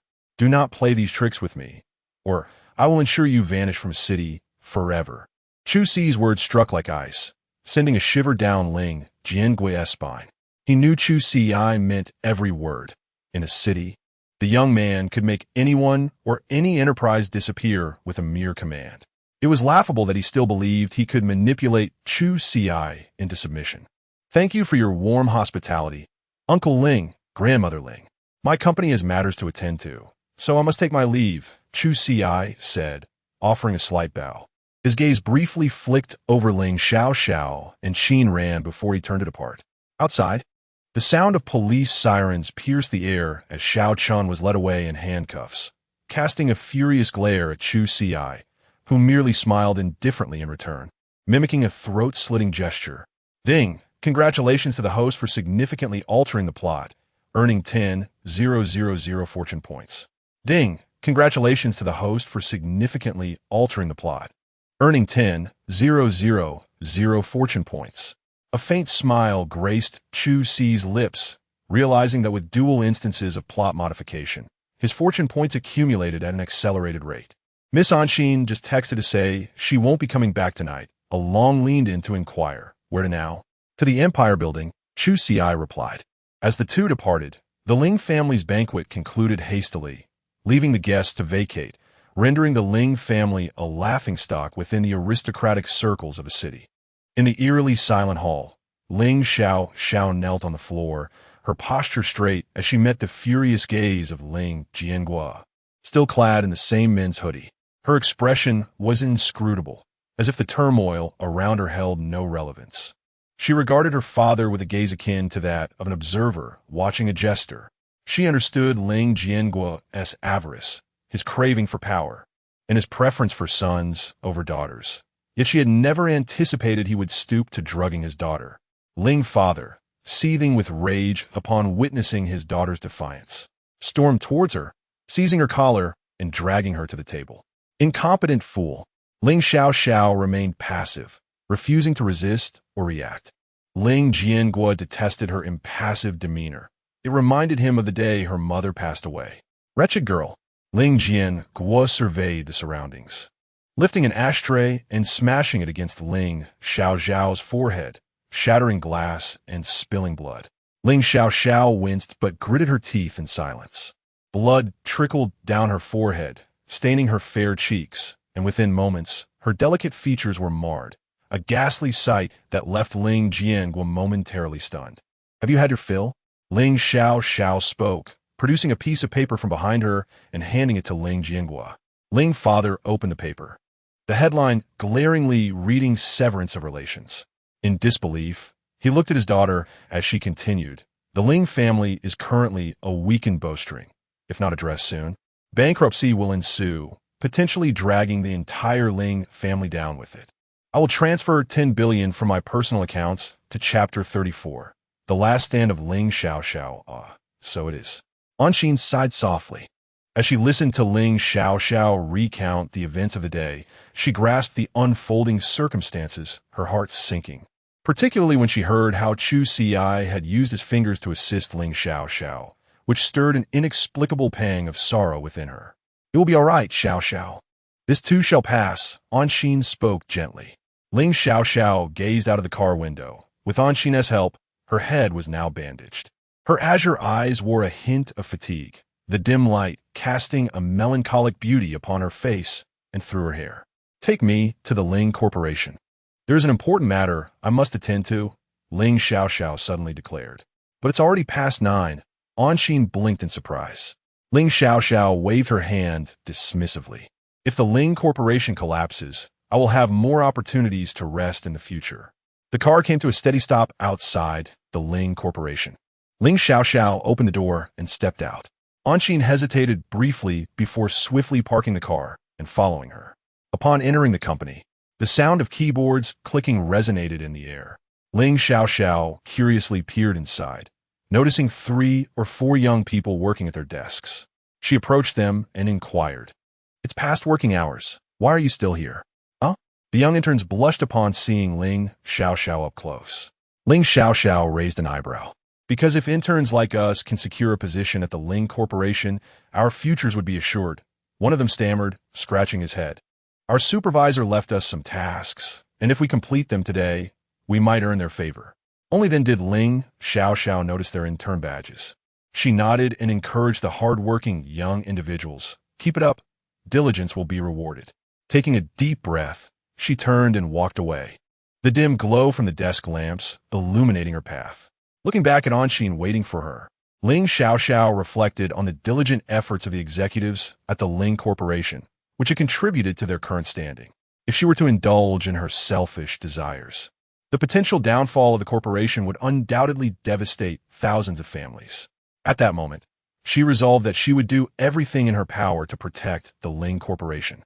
"Auntie, as long as I am here, the Ling Corporation will not go bankrupt," Ling Xiao Xiao stated calmly. Auntie patted her shoulder reassuringly. "Rest assured, we all believe in you." Ling Xiao Xiao nodded firmly and entered the elevator, heading toward the president's office. Observing her silhouette, one could sense a valiant spirit akin to a warrior embarking on a perilous journey. Auntie's expression darkened. The young interns were indeed arranged by Chu Ci, aimed at dissuading Ling Xiao Xiao's will to survive, binding the entire group to Ling and ultimately clipping her wings, imprisoning her within a cage. His profound understanding of human nature was evident, making it no surprise that Ling was thus manipulated at his whim. Sighing, Auntie returned to her desk. Inside the office, Ling Xiao Xiao switched on the lights and sat before her computer, troubled by the Tianhai City Residence project. Even if the Tianhai Bridge were to open immediately, the characteristics of real estate would not provide an instant solution to save the Ling Corporation from its dire straits. Therefore, she needed to find something to sustain the corporation until the project could yield substantial profits. After a moment of contemplation, she took out her phone and dialed a number. "Hello," a competent female voice answered on the other end. Without hesitation, Ling Xiao Xiao declared, "This is Ling Xiao Xiao. It is time to release that batch of medication." "What?" The voice on the other end became anxious. "The drug development is not yet complete.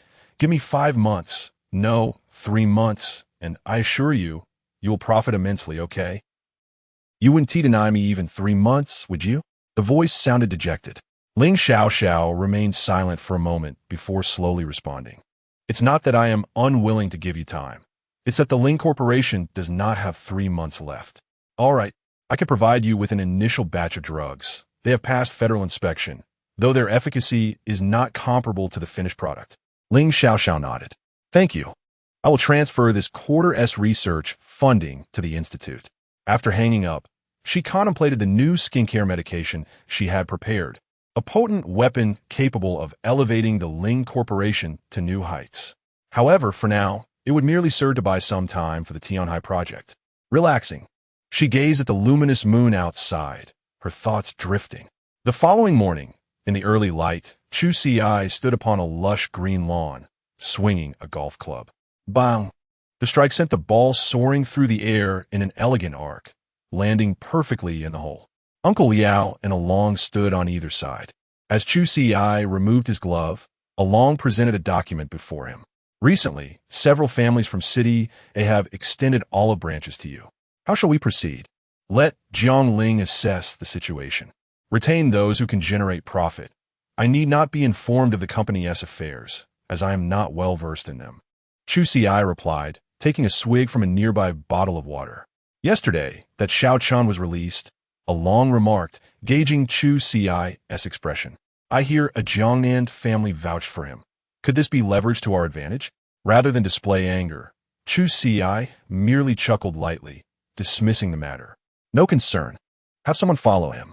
Should he be discovered practicing medicine without a license again, we will pursue legal action.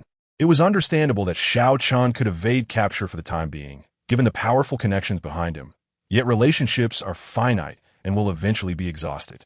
As for the Ling Corporation, Auntie has sent 10 billion, stating it is an advance from the Ling Corporation, with the remaining balance to be settled within 3 months. Return it. Once it is gathered, then proceed, Chu Ci stated indifferently. Long nodded. By the way, instruct Auntie. It is time to take action. Chu Ci paused momentarily before continuing. If she hesitates, have someone else carry it out. Understood, Long replied. Hearing this, Chu Ci nodded and walked toward the villa behind him, instructing Long to keep watch at the entrance before retreating to his room and accessing the system. With a mere thought, countless ideas flooded his mind. Scanning host information ding. Name, Chu Ci, age, 23, charisma, 93, stunning, strength, 25, constitution, 31, root bone, none, charge count, 26, fortune value, 120,000, villain value, 160,000, skills, villain halo, danger aura, suit thug combat, enhanced villain charisma, eye of investigation, immune to all poisons. Chu Ci paused for a second before continuing. Currently, my fortune value is comparable to that of the protagonist. If I were to dispatch Uncle Liao to eliminate him, what is the success rate? 78. Chu Ci nodded. With less than a week remaining before Lin Dong's return, he now possessed the strength to eliminate Lin Dong. Yet he had no intention of acting immediately. After all, given the blood feud with the original owner, it would be remiss not to take a moment to savor the torment. I will ensure you witness the loss of everything you hold dear. Chapter 35. Lin Dong's fortuity. In the vast expanse of Africa, the heavens unleashed a torrential downpour, filling the air with the earthy fragrance of wet soil. Lin Dong pushed aside the tent flap and gazed at the dreary weather, letting out a disdainful grunt, inwardly lamenting his misfortune. In the past few days, he had been plagued by an unsettling sense that something was silently slipping beyond his control, an ominous feeling that enveloped him entirely. His recent luck had been quite dismal. The last incident of social embarrassment had been the worst, but since then, stumbling upon mishaps had become a routine. Even more abstract was the fact that during missions, he often set out with a large entourage, yet returned alone, leaving no survivors. Over time, the leaders might even suspect him of being an undercover agent sent by the opposing faction. As he stepped beyond the camp's threshold, he encountered a woman of striking poise, none other than Nightingale. Lin Dong offered an awkward smile, only to be met with a scornful glance from her. She silently adjusted her pace, maintaining a 3-meter distance from him. Having spent considerable time on the battlefield and witnessed countless abhorrent sights, she was certainly not a delicate flower. However, this particular incident was one she had never before encountered. It was rumored that the weapon involved had been confiscated by the leader and cleaned before being added to the inventory. She mused that she would likely never wield an AK-47 again in her lifetime. Noticing Nightingale's demeanor, Lin Dong furrowed his brow. He understood that the previous debacle had caused him considerable embarrassment, but fortunately, Nightingale was a proud and aloof mercenary who had few friends in the team. So she probably wouldn't disclose the incident to anyone, or so he hoped. It seemed he could no longer linger here. Abandoning the idea of pursuing Nightingale, Lin Dong resolved to return to his homeland early.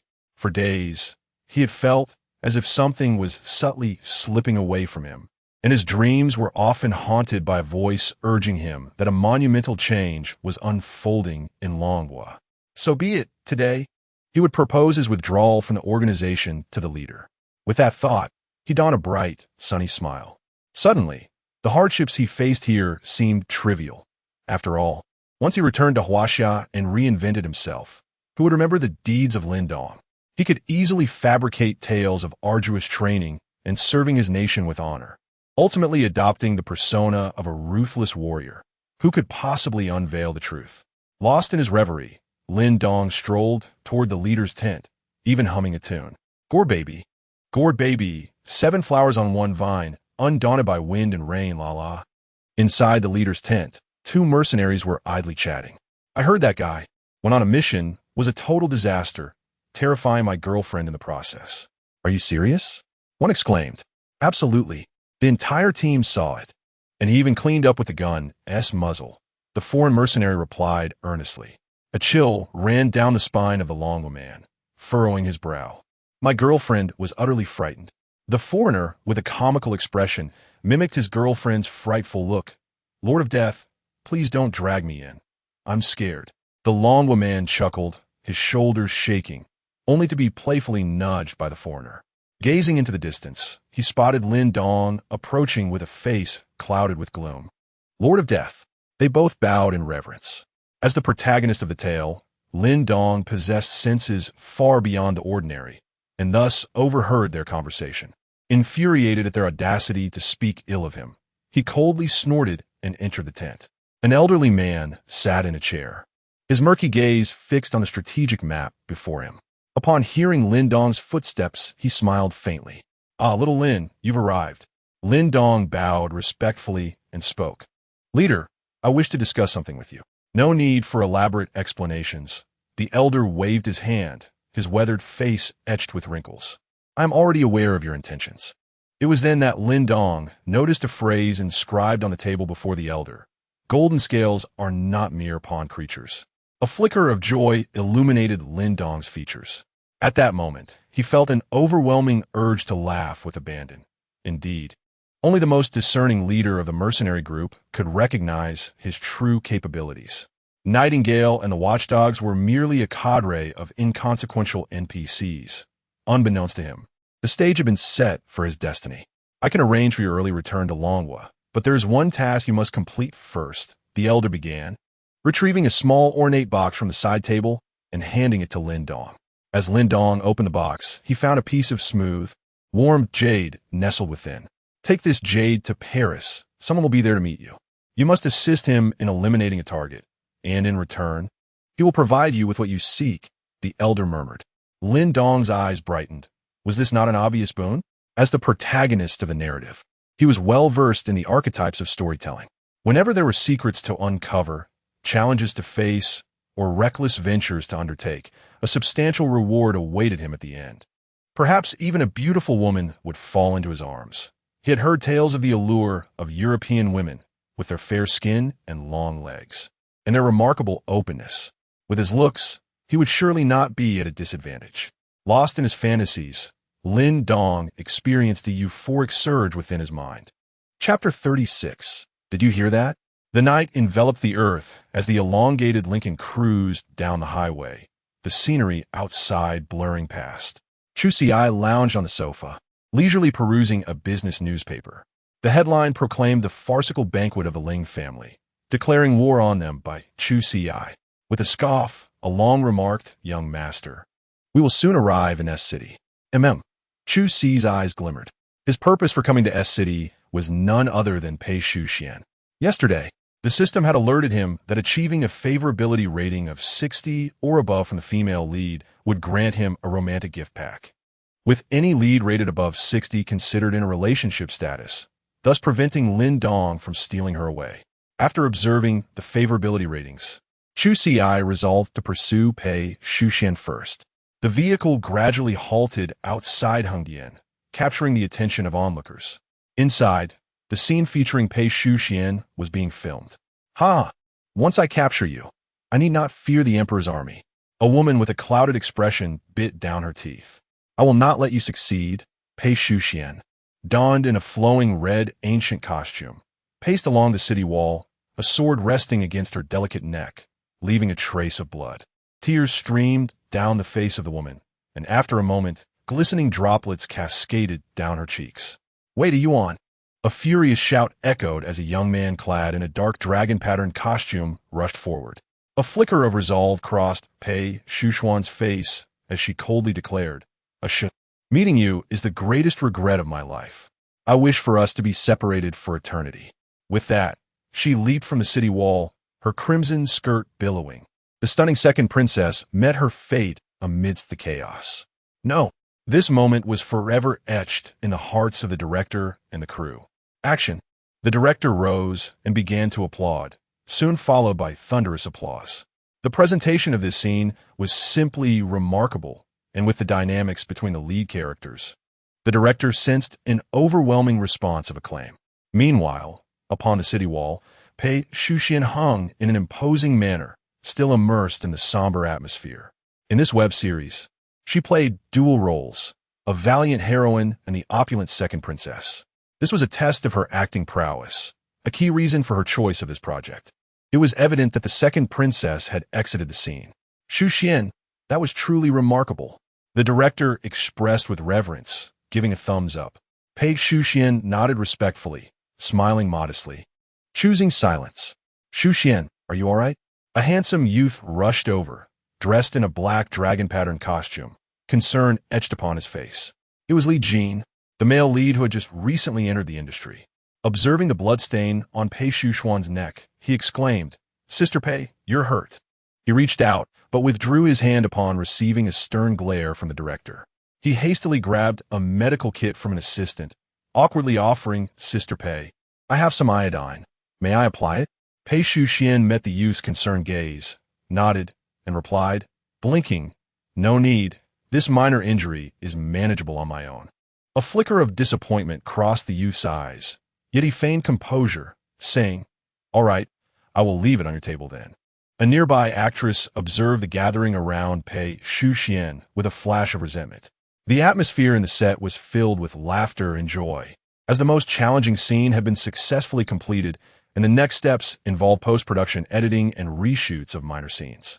As Chu Ci entered, he caught sight of the moment when a man brushed against Pei Shuxuan's hand. His piercing gaze lingered for a second on their intertwined hands, and only when Pei Shuxian indignantly shook off the man's grasp did he retract his murderous intent. Sir," a young assistant stammered upon seeing Chu Ci and his entourage. The director also turned at the sound, startled, and hurriedly approached Chu Ci with a respectful smile, his wrinkled face resembling a blooming chrysanthemum. "Mr. Chu." However, Chu Ci did not pause, striding directly toward Pei Shuxian. His towering figure, along with Along and others trailing closely behind, exuded an overwhelming presence upon the crew. Some individuals are destined to captivate attention upon their arrival. The young and strikingly handsome Chu Ci was precisely such a person, prompting hushed whispers among the crew. "Wow, that handsome guy has such an aura. Is he also a celebrity? What celebrity? He is obviously a real big shot. That kind of grandeur cannot be feigned. I recognize him. My family cooperates with Tianyi Company. That man is the president of Tianyi, worth over 200 billion. As Chu Ci approached the woman in the red dress, he grasped her hand, his cold amber eyes scrutinizing the wound on her neck, raising an eyebrow. "Who did this to you?" "It's from filming. I'm fine," Pei Shuxian replied with a gentle smile. Although a month had passed since their last encounter, she still felt an inexplicable awkwardness in Chu Ci's presence. Chu Ci's gaze slowly shifted toward Li Jin, who moments ago had been confident and smiling, now appeared as wilted as a frostbitten eggplant. "Come with me." Chu Ci seized Pei Shuxuan's hand, and despite her half-hearted resistance, their figures vanished into the dressing room. Once their silhouettes disappeared from sight, the stunned Li Jin finally regained his composure and hurried to follow them. Chu Ci pressed Pei Shuxian against the door, observing the panic in her eyes, a smirk curling at his lips as he leaned down to kiss her. Their lips met, and Chu Ci's tongue deftly found Pei Shuxuan's sensitive spots, dominating the rhythm of their passionate encounter. Pei Shuxian felt breathless, akin to a small boat struggling in the vast ocean. "Stop!" Pei Shuxian blinked rapidly, attempting to push against Chu Ci's shoulders. This was a shared makeup room. After all, despite her connections, she could not indulge in special treatment given the constraints of a low-budget web series. Fearing detection, she clung tighter to him. After what felt like an eternity, Chu Ci slowly released her, his gaze lingering on Pei Shuxuan's flushed cheeks as he playfully bit her shoulder. What is your relationship with that man? Pei Shuxian pondered for a moment before recalling that he referred to Li Jin. Biting her lip, she replied earnestly, he is the male lead in this drama. Beyond that, there is no other connection. And what of any private relations? Pei Shuxian furrowed her brow. He has an interest in me, but I feel nothing for him. Chu Ci was quite satisfied with this response, raising an eyebrow. Did you hear that? Just as Pei Shuxian was taken aback, a quiet footfall sounded from the door, signifying someone's departure. Chapter 37. Is this real? Did you really shoot it? Was that Li Jin just now? Pei Shuxian remained immersed in shock, striving to calm her tumultuous emotions. She had been eavesdropping at the door since early morning. Chu Ci nodded. Although his steps were light, his perception was already far beyond the ordinary, and he had sensed her presence long before she arrived. Pei Shuxian pouted. So did he hear us both? Noticing that Pei Shuxian was only concerned about that, Chu Ci felt relieved and reached out to gently pat her fluffy head. All right, what are your plans next? I'm going back to a city for an extended break, Pei Shuxian replied. Chu Ci raised an eyebrow and walked towards the makeup mirror, surveying the surroundings. Pei Shuxian pondered for a moment. The crucial scenes of this drama have already been filmed, but there might be some additional shots to complete. I should be able to return to a city in about 3 days. Chu Ci nodded in acknowledgement, taking a sip from the water cup on Pei Shuxuan's desk, only to grimace instantly. What's wrong? Pei Shuxian rushed over. Chu Ci remained silent, taking another sip, and the system's alert echoed in his mind. You have been poisoned. Hallucinogen has been neutralized. You have been poisoned. Aphrodisiac has been neutralized. Chu Ci spoke coldly. Who gave you this water? Who else has touched it? Pei Shuxian was momentarily stunned. The dressing room was a shared space. It was possible that all the other girls had come into contact with it. Realizing the gravity of the situation, Pei Shuxuan's anxious gaze turned to Chu Ci. Chu Ci returned her a calm look and slowly explained. The bewildered woman widened her eyes. Aphrodisiac? Chu Ci let out a soft hum. Who could be so malicious? Pei Shuxuan's face turned pale. To use such drugs against oneself. Even though I knew the entertainment industry harbored dark secrets, I have always been kind-hearted. I never expected to be envied to such an extent, falling victim to such treachery. Had I consumed that water just now, the consequences would have been unthinkable. Don't dwell on it. Chu Ci waved his hand, signaling her to be quiet. They are already growing impatient. Outside, a group of individuals had reached the edge of the dressing room, led by the woman consumed by jealousy moments ago. Are you sure there's really big news inside? A paparazzo whispered. Rest assured, this is definitely a major scoop, the woman replied coldly, her eyes wide with excitement, her lips twitching slightly. The surrounding paparazzi shuddered. The woman's jealousy was palpable. No matter what happens, just push the door open and start shooting. The woman gritted her teeth. I saw that man enter with her. The paparazzi's eyes lit up. A solitary man and a woman together in a room could be marketed, and if something truly scandalous occurred, it would be a major hit. Despite the low budget of this production, the promotional photos had already astonished many, especially in an industry where average-looking women and unattractive men were prevalent. A true beauty like Pei Shuxian was a rarity, thus raising the anticipation for this drama.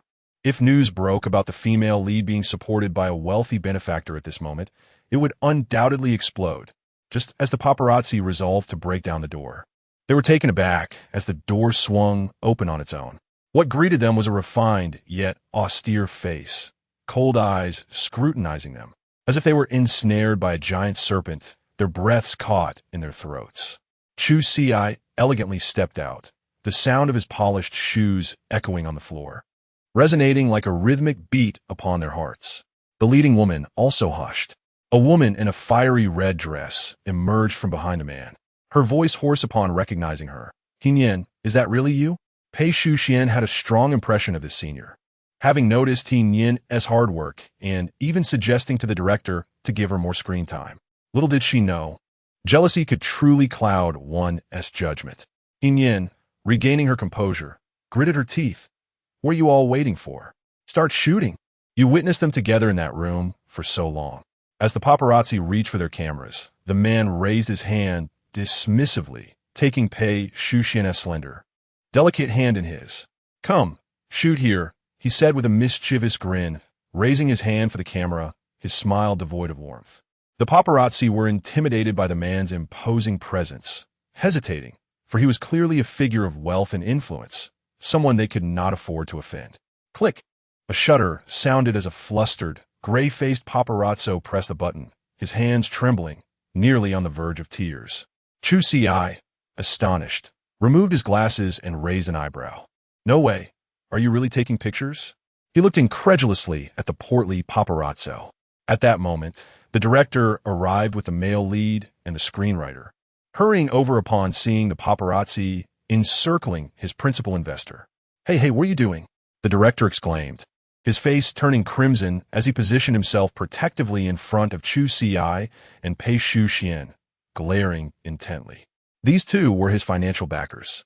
Any trouble with them was akin to striking a blow to his own face. Upon recognizing Yin among them, the director finally grasped the situation and, furious, bellowed at the paparazzi, "Do you know who Mr. Chu is? How dare you trouble Mr. Chu? Even if you dare to capture this news, you must consider whether your company is brave enough to publish it." The paparazzi stood frozen, exchanging glances, instinctively aware that they had entangled themselves with someone formidable. In the crowd, an older paparazzo widened his eyes, his seasoned experience allowing him to identify the young man. He had seen Chu Ci at the Ling family's birthday banquet in a city, where the Ling family's patriarch had shown him utmost respect. The Ling family was already too powerful to offend, let alone the more distinguished Chu Ci. Furthermore, any footage captured that day had mysteriously vanished, as if erased by an unseen hand. "Stop shooting. Quickly stop shooting. Delete the photos." The seasoned journalist urged the dazed, portly one, who, after a brief moment of confusion, began deleting the photos. The older reporter snatched the memory card away and snapped it in half. "Mr. Chu, we are truly blind to your greatness and have offended you," he stammered. Chu Ci slightly tilted his head, dismissing the paparazzi with indifference as he strode directly to Yin's side. The woman trembled, unable to meet his gaze. He spoke coldly. "Is she part of your production team?" The director nodded vigorously, wiping the cold sweat from his brow. This was his domain. How the paparazzi offended Chu Ci, it could spell the end of his directorial career. Take action. Chapter 38. The biomother's thoughts surrounded by bodyguards under the leadership of Along. The reporters were encircled. Along disdainfully gazed at the trembling journalists, silently shaking his head. It was all too hasty. Not only was it impossible for them to leave with any photographs, but even if they did, which audacious media outlet would dare publish scandalous news about the Chu family? In a city, the illustrious Ling family had barely survived a month, reduced to a state akin to that of a stray dog. What more could be expected from a mere entertainment company? Under Along's command, the paparazzi departed, while the bodyguards conducted thorough checks for any additional recording devices. Once they left, only Chu Ci, Pei Shuxian, and Yin remained. Chu Ci turned to Pei Shuxian, tilting his head slightly. Pei Shuxian approached Yin, crouching down, her lips quivering. Yin, restrained, glared at Pei Shuxian with resentment. "Are you questioning why I would betray you?" Pei Shuxian nodded, her demeanor reflecting disbelief. "How could it be? You entered the scene radiating a protagonist's aura. Despite being a newcomer, you managed to monopolize all the resources allocated by the director. Even Li Jin seems to favor you." Yin gasped, struggling to contain her emotions. Li Jin, noticing the implication, covered her face and turned away silently. An oppressive silence enveloped the group. Pei Shuxian forced a smile, acknowledging the truth. Despite her hard work, she could not alter the fact that she had gained her role through dubious exchanges. Along strolled over, whispering something in a Chu Ci's ear. Chu Ci's expression shifted as he helped the silent Pei Shuxian to her feet, coldly stating, "So, this is your reason for repeatedly climbing into the investor's bed?" Yin's head snapped up, shocked by his words. Chu Ci supported Pei Shuxian's frame, draping his coat over her shoulders, and spoke calmly. "Pei Shuxian is not my lover. She is someone I admire. Investing in someone I cherish is justifiable." and I owe no one an explanation. Understood? The revelation left everyone, including Pei Xian, utterly astonished as they turned their gazes toward Chu Ci. Unbeknownst to them, a warm current surged within, causing her heart to flutter as myriad thoughts flooded her mind. She recalled that night when Chu Ci had similarly stood protectively in front of her, tall and dependable. Though reluctant to admit it, something had already taken root in her heart. Notification. Pei Xian's affection increased by 10. A smile danced in the corner of Chu Ci's eye. He had discerned Pei Xian's affection mechanism. Due to a lack of love, she appeared rigid, but secretly longed for someone to see her fragile essence, and thus, she was most susceptible to overt favoritism. Meanwhile, Yin's expression was one of despair, fully aware that her actions today had sealed her fate. Chu Ci exchanged a glance with Long, then, under the scrutinizing gaze of the director and others, led the still-dazed Pei Xian away. Inside the car, once the door closed, Pei Xian suddenly realized, anxiously asking Chu Ci, "Why did you say that just now?" Clearly what? Chu Ci raised an eyebrow, pausing momentarily before continuing. "Clearly, our relationship is one of patronage." Pei Xian stood there, taken aback. "Don't be naive. There were so many people on set. How else could I have deflected their attention?" Chu Ci took the opportunity to ruffle her hair playfully. "Come on, let's celebrate your wrap-up. I'll treat you to dinner. Fluffy and easy to pet." "Oh," Pei Xian replied softly, then turned her gaze to the window. Chu Ci retracted his smile, instructing Long to head to the local Empire building. He had deliberately spoken as he did in front of Pei Xian. After all, he could not promise her a lifetime of exclusivity. Those starved for affection would cling tightly to any semblance of favoritism. If he set her expectations too high from the outset, the inevitable sharing of that affection would only lead to her wrath, potentially culminating in a dramatic fallout. However, the thought of Pei Xian turning into a possessive figure seemed rather intriguing. Chu Ci shook his head.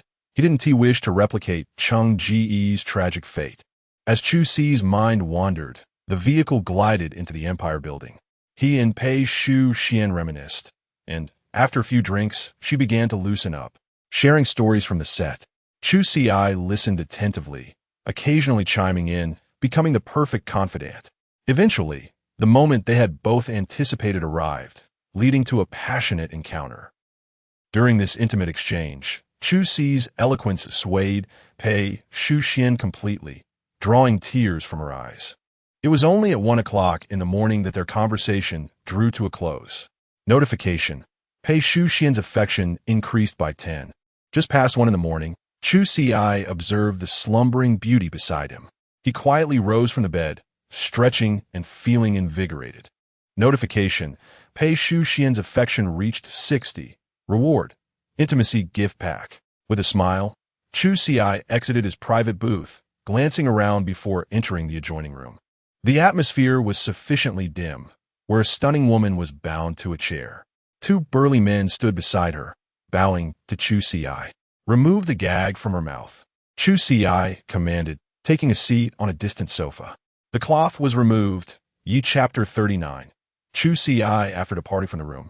Chu Ci gazed at the empty living room and seated himself in solitude. He picked up the teacup in his hand and took a delicate sip when suddenly, a message appeared in his mind. "Ding, the fortune of the child of fate has increased." Startled, Chu Ci pondered the narrative of the novel. In the original storyline, Lin Dong should have had no significant development at this point. Why then had his fortune value surged? The only variable could be himself. The heavens truly favor their own. Chu Ci scoffed quietly, choosing not to react further. As the saying goes, the higher the path, the greater the demonic forces. He had already set an intricate web in motion domestically. Lin Dong could not possibly escape. Contemplating this, he silently invoked the system. "System, assist me in opening the platinum treasure chest," Chu Ci murmured. "Yes." The system responded, and before him appeared a chest gleaming with a brilliant metallic sheen. Previously, the system had informed him that the novel world was converging, prompting him to open multiple world instances, which rewarded him with his platinum treasure chest. It should be noted that this was a far more precious entity than a golden chest. Golden chests had yielded remarkable items like the slave seal. What wonders might be contained within the platinum chest? With a mere thought, a silver key materialized in his hand. It was worth my effort, Chu Ci remarked, a mischievous glint in his eye. As he unlocked the platinum chest, a chilling silver light emanated from within. Chu Ci squinted slightly, then slowly opened it to reveal an ancient bone, the type of animal indiscernible, though he could vaguely identify it as a phalanx. Is the system's reward merely a bone? Chu Ci mused in surprise as the system began to elucidate. Congratulations, host, you have acquired the creation bone. This is an ancient dragon bone. By absorbing it, you can attain the divine body of creation and significantly enhance your cultivation. Chu Ci raised an eyebrow. A divine body? Wait, system. You won't be refreshing the male protagonists from fantasy literature, will you? He inquired, a frown creasing his forehead. His concern was warranted. The protagonists in fantasy novels were often far more formidable than those in urban tales, with unpredictable methods and unconventional paths. If someone like Xiao Yin or Tang San emerged, it would be manageable, but a character resembling a grand immortal would indeed pose a challenge. Rest assured, host, the system assured him, the current world is not yet capable of producing a male protagonist of the middle martial realm. Relieved, Chu Ci retracted his gaze and steadied his thoughts. Taking out the peculiar bone. The bone emitted no foul odor. Rather, it exuded a fragrant aroma reminiscent of raw wood, and its texture felt akin to heated tiles. Upon closer inspection, he noticed it was adorned with golden patterns resembling ancient totems, imbued with a mysterious and eerie essence. According to the system, absorbing it would greatly enhance his cultivation. But how could he go about this? Emulating methods from the novel. He focused his mind and felt an inexplicable force surging from his hand, a powerful energy instantly breaking through his stagnant cultivation. Boom! Chu Ci had made a breakthrough. Yet he did not cease. He maintained a dignified posture, attuning to the force within him. That power felt as though it originated from the ocean, silent yet unfathomably deep. Chu Ci refrained from suppressing his ascension. Boom! A second ascension. Boom! A third ascension. Countless breakthroughs followed until the ancient phalanx in his hand crumbled into a fine ash. Slowly, he opened his eyes, his pupils dark as ink, revealing no discernible emotion. Resembling a bottomless well. Exhaling a breath of stale air, a smile graced his face. Remarkably, he had achieved an elevation from the first tier to the upper tier of the third. Indeed, even without the system, Chu Ci was now a formidable master in the Dragon Kingdom. No longer would he need to concern himself with that Lin Dong fellow. Chu Ci slumped onto the sofa. As the system assessed his physical data, name, Chu Ci, age, 23, charisma, 95, astonishingly attractive, strength, 38 physique, 45 root bone, divine body of creation charge level, 26 villain points, 180, 000 skills, villain aura, dangerous presence, suit-wielding thug combat, enhanced villain charisma, eye of investigation, 100 bullet evasion, immunity to all poisons. With a swift punch, he unleashed a sonic boom, reveling in the power transmitted through his fist, a smile blossoming on his face. Reaching the third tier meant he was no longer an ordinary combatant. Many masters utilized inner strength to strike unseen. Just as Xiao Qian's assassination of Shang Xiaoyan exemplified the subtleties of inner power. However, his level still paled in comparison. According to the system, Xiao Qian was at the upper tier of the third level, while Lin Dong was at the lower tier of the fourth. He felt restless, as he had yet to achieve a significant realm. Although Xiao Qian's strength was inferior to Lin Dong's, he was far more insidious. His repugnant toxic physique was a significant concern. While Chu Ci had immunity to all poisons, those around him did not possess such advantages. Previously, he had engaged Shang Xiaoyan directly. Moreover, there was the threat of Xiao Qian's grandfather looming over him. After a moment of contemplation, Chu Ci resolved to seek assistance from the system. System, are there any items that can protect those around me from toxic threats? There are, but it requires a monthly payment of 100 villain points, the system replied. Chu Chu Ci nodded in understanding. Let us arrange that for Shang Xiaoyan and Qin Ran first. We can address others when they encounter Xiao Chun. However, who could be employed to eliminate Xiao Chun? Suddenly, a realization struck him. The very individuals he could manipulate were right at his fingertips. Pondering this, Chu Ci stroked his chin, retrieving his phone from the table. Hey, little uncle, could you do me a favor? Indeed, he intended to hire the king of assassins to eliminate the leader of the African Wolf Mercenary Corps. No need to worry about the compensation. I have more than enough. With that, Chu Ci ended the call, a wicked smile curling at the corners of his lips. He would instigate a conflict between Xiao Chen's grandfather and the mercenary group behind Lin Dong. Regardless of which side fell, the other would undoubtedly suffer grievous losses, yielding him immense profit. With equilibrium restored, he could rest easy. Chu Ci stretched languidly, his pale blue-amber eyes narrowing slightly. He shed his clothing, revealing his well-defined muscles, striding confidently towards the bedroom. Inside, a woman lay with her eyes closed, though her lashes fluttered gently. Her smooth, fragrant shoulders were adorned with kiss marks, and a subtle blush tinged her fair cheeks. Chu Ci observed the seemingly slumbering woman with intrigue, his slender fingers brushing back a stray lock of hair from her forehead. He knelt on the bed, taking hold of her delicate foot. Now invigorated from his recent power enhancement, he was brimming with energy. For general knowledge, if a phone is charged and takes a few seconds to display the boot animation, it has genuinely run out of battery. Conversely, if it shows that it is charging immediately, it indicates that the phone originally had power. Understood? The night is still long. Chapter 40.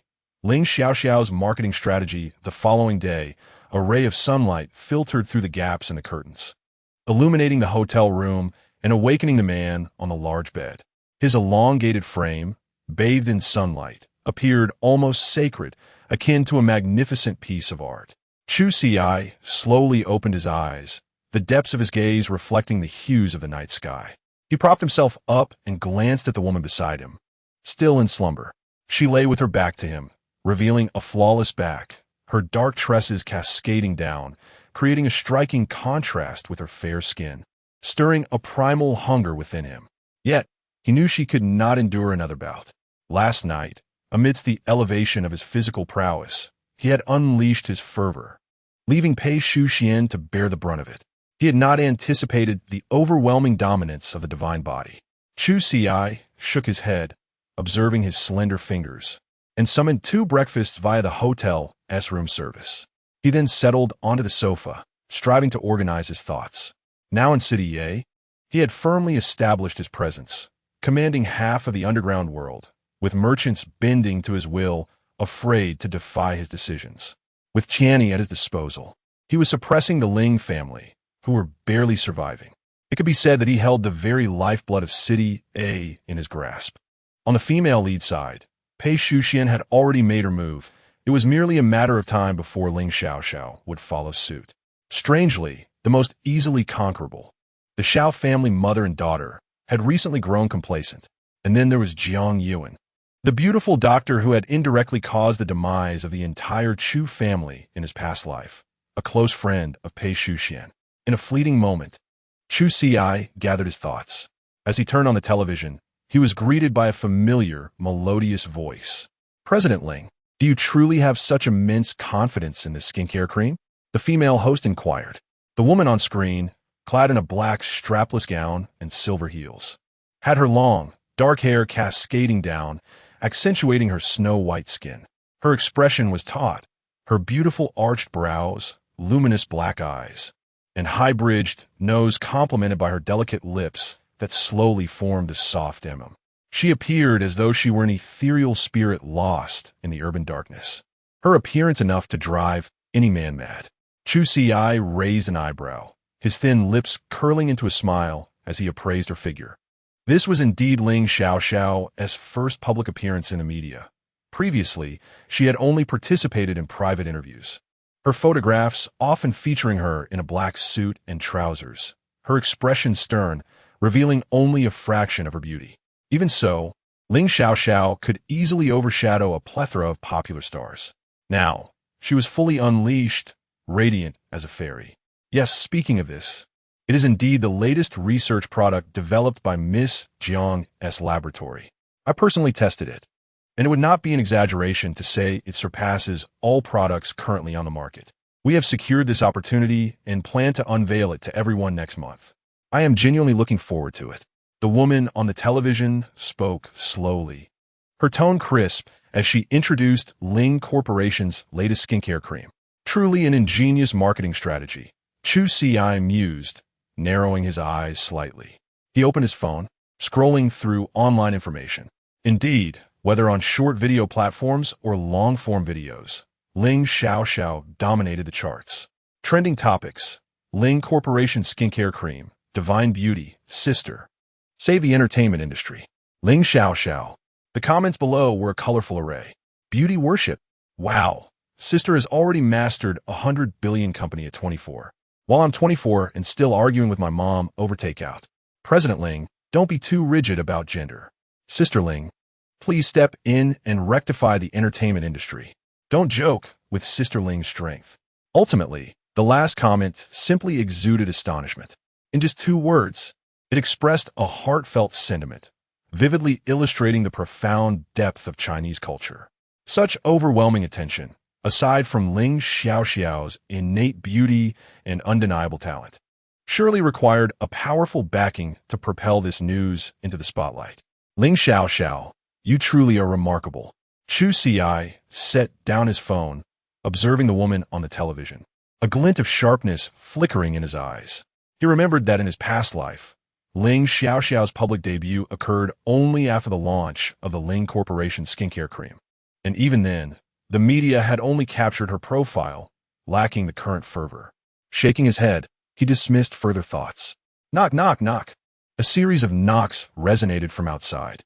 Chu Ci opened the door to find a waiter pushing a food cart. After the breakfast was carefully placed on the table, Chu Ci instructed, please deliver the other portion to room 702. Certainly, the waiter replied with a professional smile. After settling the payment, Chu Ci closed the door and arranged the breakfast neatly. Pei Shuxian must be famished after being thoroughly exhausted last night, he thought, a smirk crossing his lips as he picked up a sandwich and headed toward room 702. At that moment, Pei Shuxian had just risen, her hair slightly disheveled, yet exuding a lazy femininity. Her long legs were as smooth as jade, and she was crouched by the bed, searching for something. Hearing the sounds at the door, she looked up to see Chu Ci leaning against the doorframe, a sandwich in hand, smiling warmly at her. Awake? Chu Ci raised an eyebrow. What are you doing here? Pei Shuxian walked over, naturally taking a sandwich from his hand and beginning to eat. I brought you breakfast, Chu Ci replied with a smile, gently brushing her hair back. Why did you sleep in so late? You must be starving. It's all your fault for keeping me up so late, Pei Shuxian huffed playfully, recalling the events of the previous night, a blush creeping onto her cheeks. Seeing Pei Shuxian's bashful demeanor stirred something within Chu Ci, and he could not resist pulling her into his embrace. You need to eat more in the morning to regain your strength. As he spoke, his hands began to wander. Stop it. Let us eat first, Pei Shuxian said, pressing down on his hands with a teasing smile. Are you not going to take responsibility for me? Gazing at the enchanting smile of the beauty in his arms, Chu Ci felt as though his heart was ignited. Of course, I will take responsibility for you. As he spoke, he bowed his head, pressing his lips against her rosy ones. Just as they were about to progress further, the phone in his pocket rang at an inopportune moment. Pei Shuxian glanced at the phone in his pocket, a mischievous glint in her eyes. Answer the call. Chu Ci looked at the screen displaying Jiang Ling's name, a sharp light flashing in his eyes as he answered. President Chu, Tianyi has just developed a new skincare cream, which rivals and even surpasses Ling Corporation's product. Jiang Ling's voice on the other end was filled with excitement. Is that so? Chu Ci glanced at Pei Shuxian in his arms, a playful glint in his eye. Prepare to launch it. Understood, President Chu, Jiang Ling replied, his voice laced with mirth. On this side, Pei Shuxian observed Chu Ci hanging up the phone, her eyes gleaming with mischief. Are you reluctant to part with me? Chapter 41. The temptation of Jiang Yuan. A gentle kiss graced the woman's lips, allowing him to revel in the softness of her touch. After a dizzying exchange of affection, the woman playfully pushed against Chu Ci's shoulder, turning her face away, revealing a blush as vivid as an apple. "What's wrong?" Chu Ci's voice resonated with a magnetic charm. It's just that I can't today. I have plans with a friend," Pei Shuxian replied, her face aflame, her eyes glistening with moisture. Chu Ci's expression hardened slightly as he raised an eyebrow. Having grown up in an orphanage, Pei Shuxian was easily marginalized by her peers due to her demeanor and appearance. The only individual she referred to as a friend, aside from Lin Dong, was that one person. "Is it a boy or a girl?" Chu Ci raised an eyebrow, feigning jealousy. "You're seeing someone behind my back, aren't you?" With that, he playfully patted Pei Shuxian's bottom, eliciting a soft protest from her. "It's a girl, a friend I've known since childhood. She's an exceptional doctor," Pei Shuxian clarified, shaking her head and gently swaying Chu Ci's arm. "Ah." Chu Ci nodded slightly, glancing at his wristwatch, a green Rolex, before a smile graced his lips. "Perfect. I have nothing scheduled this afternoon. I'll accompany you to meet your friend." "Really?" Pei Shuxian's eyes widened. "Is that okay? I'm openly acknowledging you as my girlfriend. Surely I can meet your friend?" he replied playfully. "Oh, fine." Pei Shuxian relented, unable to refuse, and began sending a message on her phone. Chu Ci observed her silhouette with a hint of shadow in his gaze. A sudden, clear ringtone interrupted his thoughts. He opened the door to receive a breakfast tray. The meal consisted of simple buns, soy milk, seafood congee, and soup dumplings, all temptingly presented. Pei Shuxian devoured her food with delight. Last night, she had been cooperative enough that her dress still fit. She shot Chu Ci a glare, and with a light chuckle, they finally made their way downstairs. With 2 hours remaining until their rendezvous with he suggested, "Shall we take a stroll?"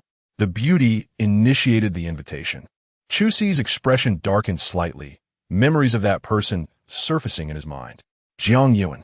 It was she who had switched his mother's medication, rendering her beyond salvation. This time, he would ensure she faced the consequences. "Indeed, we should prepare thoroughly," he replied, his voice cool and expression impassive. They arrived at a shopping mall, and Chu Ci exited first, opening the door for her. The woman's skin glistened like jade, her cheeks adorned with a charming blush that drew the attention of passers-by. Just as they were about to make a comment about her being spoiled by some wealthy benefactor, they noticed Chu Ci beside her, his dark suit accentuating his tall, noble frame, with eyes that sparkled like serene lakes, commanding the attention of all around. What an enviable pair they made. Pei Shuxian's status had elevated. He gently held her delicate arm as they entered the mall. "This is the address Pei and I agreed upon," he said, observing her confusedly searching for directions, a smile curving his lips. At that moment, he keenly spotted a girl hiding in the corner. His enhanced perception skills, honed through continuous training, granted him exceptional abilities in counter-surveillance. As he accompanied Pei Shuxian through the mall, he noticed her taking out her phone to respond to something. "Hey, ACI, I'm going to the restroom. Do you need me to accompany you?" Chu Ci asked. No, I'll just be a moment. You can browse around for now," Pei Shuxian replied, planting a sweet kiss on him. Watching her retreating figure, a glimmer of clarity flickered in his eyes. He signaled to Along to follow her discreetly. In a restroom, a petite hand grasped the nearby girl, who was clad in a pristine white bodysuit, her fox-like eyes wide with anxiety. "He didn't follow, did he?" Jiang Yuan inquired. Noticing her nervous demeanor, Pei Shuxian tilted her head questioningly. "What are you talking about? Why don't you just meet us directly?" She pulled Jiang Yuan along, intending to guide her toward Chu Ci, but the woman tugged her back. "What's going on? How did you end up in a relationship?" Memories of her moments with Chu Ci flashed through Pei Shuxian's mind, a wave of tension coursing through her, her cheeks flushing. "That's a long story," she sighed. "Weren't you the one who said you'd only marry Lin Dong in this lifetime?" Jiang Yuan finally circled back to the crux of the matter, a look of conflict crossing her features. Pei Shuxian's lips quivered as she forced a smile. "Those are just childhood jokes. How could they be taken seriously?" Jiang Yuan furrowed her brow, then relaxed, her thoughts shifting. "Well, since you're my good friend, I'll help you test them later." "Testing? I'd rather not." Pei Shuxian quickly waved her hands. She was fully aware of her current standing, essentially a plaything, living off Chu Ci's affection, and believed testing was unnecessary. Noticing her friend's icy demeanor, Jiang Yuan refrained from persuading her, instead resolutely taking her delicate hand and leading her toward Chu Ci. Meanwhile, Chu Ci had gleaned the full scope of the restroom conversation through the words exchanged. Realizing Pei Shuxian's views on him and Lin Dong, a subtle smile graced his lips. He had anticipated this. Their relationship was on the verge of collapse, needing only a little push. But Jiang Yuan, she truly was a thorn in his side. The two women approached Chu Ci, hand in hand, attracting the gaze of many men. One was dressed in fiery red, blooming like a rose, while the other radiated an alluring aura. As the trio convened, Pei Shuxian sheepishly remarked, "I ran into Yuan in the restroom, so we decided to come together." Simultaneously, they drew closer. "I know a CAF in this mall that serves delightful drinks. Shall we go there to chat?" Jiang Yuan suggested. Her idea well received. Chu Ci blinked his amber eyes, intrigued by her intentions. The three of them made their way to the CAF on the top floor, where expansive windows offered a panoramic view of the city below, showcasing the bustling life of a city. The CAF was accompanied by the soft melodies of European classical music, a graceful beauty playing the violin, her captivating presence enchanting all who beheld her. As they settled in, Jiang Yuan eagerly took the seat beside her friend, leaving Pei Shuxian to cast an apologetic glance at Chu Ci. "What does Mr. Chu do for a living?" Jiang Yuan inquired, her curiosity piqued. Chu Ci, maintaining a low profile in the media, remained an enigma to her, his noble demeanor hinting at an extraordinary background. "I work in the beauty industry," he replied with a smile, taking a delicate sip of his coffee. Jiang Yuan nodded thoughtfully, as if contemplating something. "Ah, in that case we're somewhat colleagues," she remarked with a smile in her voice. Chu Ci nodded in acknowledgement, but then felt a nimble foot brushing against his pant leg. Following the direction of that foot, he caught Jiang Yuan's teasing gaze. Chapter 42. Ling's complexion revitalizing cream. Observing the absence of any reaction from Chu Ci, her actions grew increasingly audacious. Venturing into more intimate territory, Jiang Yuan, adorned only with high heels, now lay abandoned on the floor, forsaken by their owner. Her bare feet caressed the man's leg, the fair skin creating a striking contrast against the dark fabric, an undeniably seductive gesture, yet directed at Chu Ci. The woman's radiant face was propped up by one hand, her head tilted, adorned with a wanton smile, while beneath the table, clandestine deeds unfolded. He seized the instigating foot, casting it aside with force. Jiang Wanyi's eyes betrayed astonishment, prompting Pei to inquire about her well-being. "Are you all right, Wanyi?" "I'm fine," Jiang Wanyi responded, biting her lip and furrowing her brow. "Excuse me," Chu Ci interjected, rising and excusing himself to the restroom, leaving the two women to exchange perplexed glances. Jiang Wanyi patted Pei's shoulder, whispering, "I'll be back from the restroom. Don't worry about me." The woman nodded subtly, her lips pursed around the straw. A tickling sensation arose on her head. In the restroom, Chu Ci gazed at his reflection, his eyes tinged with red, a flicker of mania within them. He splashed water on his face, hoping the cool touch would restore some clarity. Through the woman's innocent eyes, he saw not allure, but the raging inferno that had consumed the Chu family. "Mr. Chu, what brings you here?" A voice inquired softly. It was Jiang Wanyi, her beautiful eyes scrutinizing the man as she stood beside him, her fingers provocatively tracing his arm, probing deeper. "Are you a harlot? So adept at seduction?" Chu Ci uttered abruptly, his tone icy, plunging the atmosphere into frigidity. Jiang Wanyi's face stiffened, meeting the man's dark gaze. Suddenly, with the agility of a panther, he seized her, one hand gripping her delicate neck, pinning her against the wall beside the sink. His grip tightened, causing the woman to furrow her brow as she pounded on the hard surface, panic flashing across her face. She sensed the man's genuine intent to kill her, desperately clawing at his arm in search of a breath. Finally, a flicker of lucidity returned to the man's eyes, and he released her. Her body slid down the wall, her face now purplish, gasping for air. Her gaze towards the man was laced with terror. Chu Ci inhaled deeply, then seized the woman's hair, lifting her to face the mirror. The man in the reflection was noble and profound, while she was flushed, her clothes disheveled, indeed resembling what he had described. Due to their proximity, she could detect the scent of snow on the man's skin. Once you leave, are you cognizant of what should and should not be said? The hellish voice echoed in her ear, and Jiang Wan nodded frantically, fearing he would twist her neck in the next moment. Seeing the woman's understanding, the man's expression softened, regaining its customary nobility. Wait before you leave, Chu Ci uttered coldly, striding away first. He had genuinely contemplated killing Jiang Wan, but the opportunity was not yet ripe. He intended to transform everything into a dagger aimed at Lin Dong, not mere slaughter. This was but an appetizer. In due time, he would settle accounts. With these thoughts, he sat opposite Pei, saying softly, "I have a meeting at the company later, so I must depart. Enjoy yourselves. Feel free to use this card for anything you desire." Chu Ci presented a subsidiary black card under his name, which the woman accepted with a nod. At that moment, the other woman sauntered out, intending to tear away the veneer of hypocrisy, but meeting the man's daunting gaze, she swallowed her words. The sensation she had experienced was truly terrifying. "Please take care of Pei. Have fun," Chu Ci said, rising and heading towards the CAF's entrance. Emerging from the CAF, Chu Ci entered the car driven by Long, heading directly to the Chu Corporation. He was not fabricating an excuse to leave. The complexion revitalizing cream he had commissioned was ready for release, and he was returning to take charge. Upon arriving at the Chu Corporation, he sank into the plush sofa, listening to Jiang Ling's report. There are many similar products, but the most popular is the Ling Group's complexion revitalizing cream. We've tested it, and it's indeed the latest innovation in the industry. The Jiang family studio provided significant technical support. A popular actress is endorsing it, and there's been a lot of pre-launch buzz. Its effects are truly top-notch.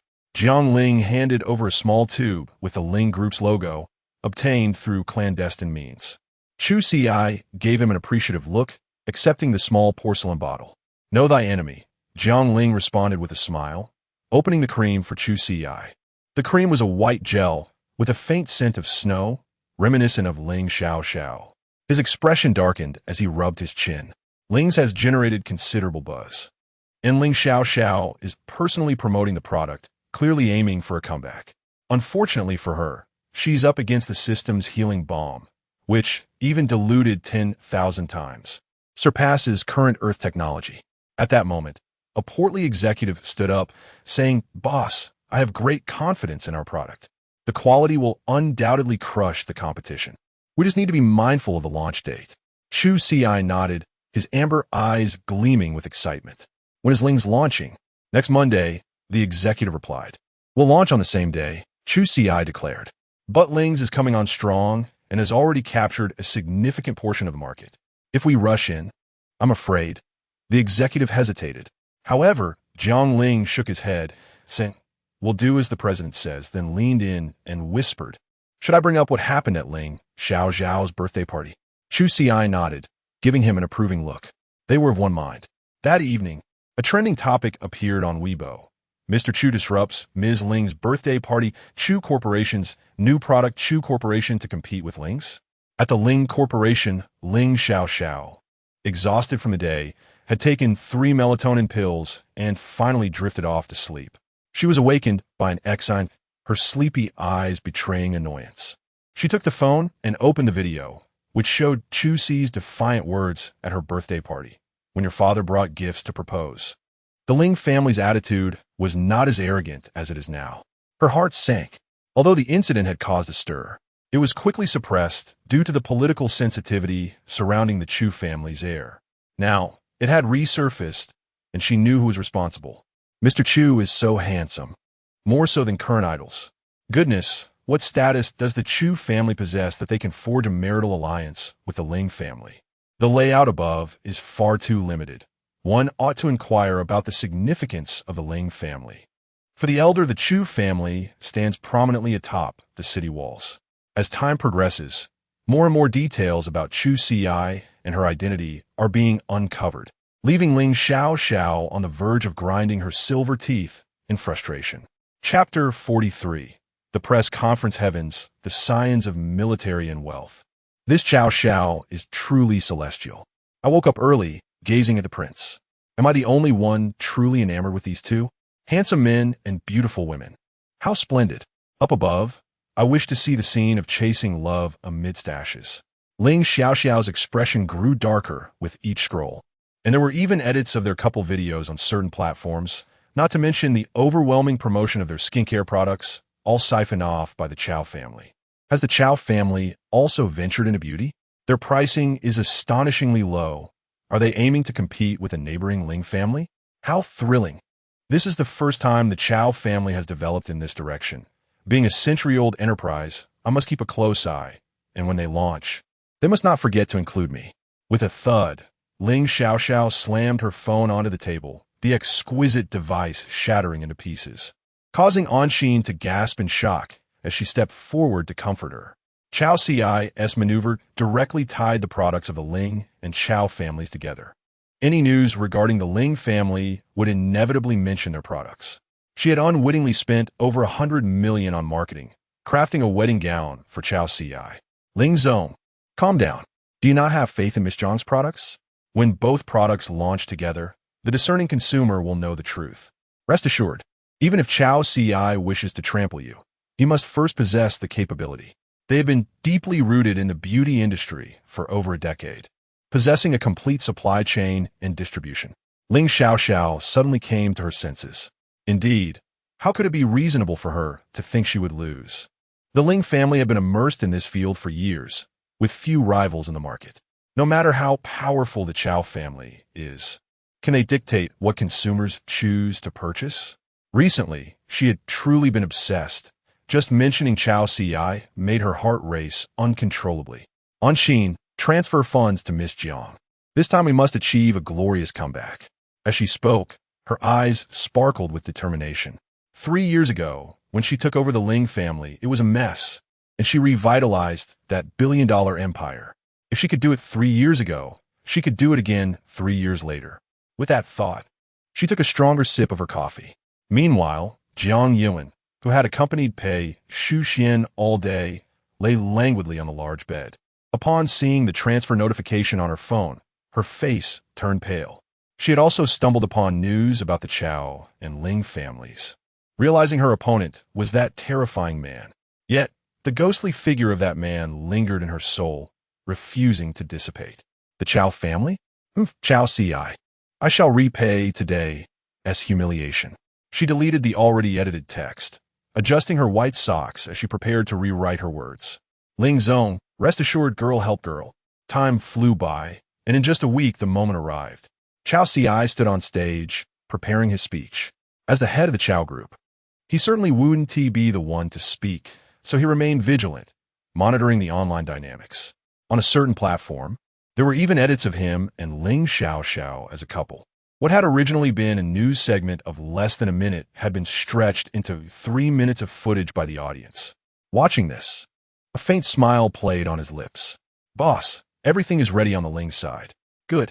Chu Ci narrowed his eyes, opened his phone, and accessed the live stream of the Ling family's press conference. Today, Ling Xiao wore a sharp little suit paired with Balenciaga stockings, her face adorned with exquisite makeup, radiating an astonishing beauty. She had clearly dressed herself as a star. Chu Ci admired her, eagerly anticipating the moment he would witness the crumbling of her composure. Ling Zong, what advantages does your product have over the Chow family's? Ling Xiao maintained her composure, articulating confidently. Our Ling family has been deeply engaged in this field for decades, boasting a complete supply chain and credible technology. She gradually spoke of the Ling family's advantages, but then suddenly shifted her tone. Such qualities cannot merely be acquired by capital. I must admit, I sometimes admire certain enterprises that dare to launch products into the market within a month of planning. They truly possess audacity. Her statement instantly ignited the atmosphere, as everyone understood she was subtly targeting a particular enterprise. However, it was indeed peculiar. The Chow family's product had unexpectedly emerged within a week without any prior notice, directly clashing with the Ling family's offering. To claim it was for love seemed, in her opinion, to disregard the dignity of others. Below, many trolls began to stir the pot. Chu Ci furrowed his brow at the unexpected turn of events. Since he had chosen to abandon decorum, it was only fitting that he would restore his own dignity. Let our people take action, Chu Ci instructed softly, and his confidant, along, immediately turned to relay the orders. Meanwhile, Ling Xiaoxiao remained self-satisfied, her icy eyes gleaming with excitement. If you wish to ride the wave, I shall ensure your family gains more notoriety. Yet, events did not unfold as she had envisioned. A portly journalist suddenly stood up before this press conference. It was claimed that your Ling family owes the Chao family 50 billion in cash. Do you intend to repay it? Or would you rather wear the label of a defaulter while launching this barefaced cream? Ling Xiaoxiao's expression froze. At tonight's banquet, she had meticulously selected attendees who would only echo her words. But what was this hefty figure doing? In a corner, Auntie discreetly retracted a guilty glance. She had received orders to allow this journalist entry. He was a marketing figure online, renowned for his ability to stir the narrative, and he had spearheaded this counterattack.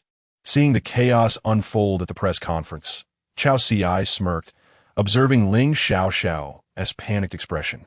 In such circumstances, self-defense would only invite further scrutiny. No matter how eloquently she explained, the negative image would linger in people's minds. However, the entertainment on the Ling family's side was evidently more substantial. As a high-end product, the Ling family would undoubtedly care about their reputation, and with the press conference descending into chaos, their sales would surely be impacted. Ling Xiaoxiao struggled to maintain her composure, shaking her head. I will settle the debts with the Chao family, but now is not the time. This is standard business practice. Please trust in the Ling family's capabilities. We are not a capital-rich enterprise that suppresses emerging companies through connections and resources. Chu Ci laughed derisively. Her actions were akin to self-sabotage, and she was already starting to spread rumors. Before Ling Xiaoxiao could finish her statement, a rotten egg suddenly flew from an awkward angle, splattering across her exquisite face. Instantly, a barrage of rotten vegetables followed suit, as voices cried out, "Boycott the defaulter. Reject the products of the defaulter enterprise. Reject the products of the defaulter enterprise. Reject the products of the defaulter enterprise." They chanted in unison, clearly intent on causing a ruckus.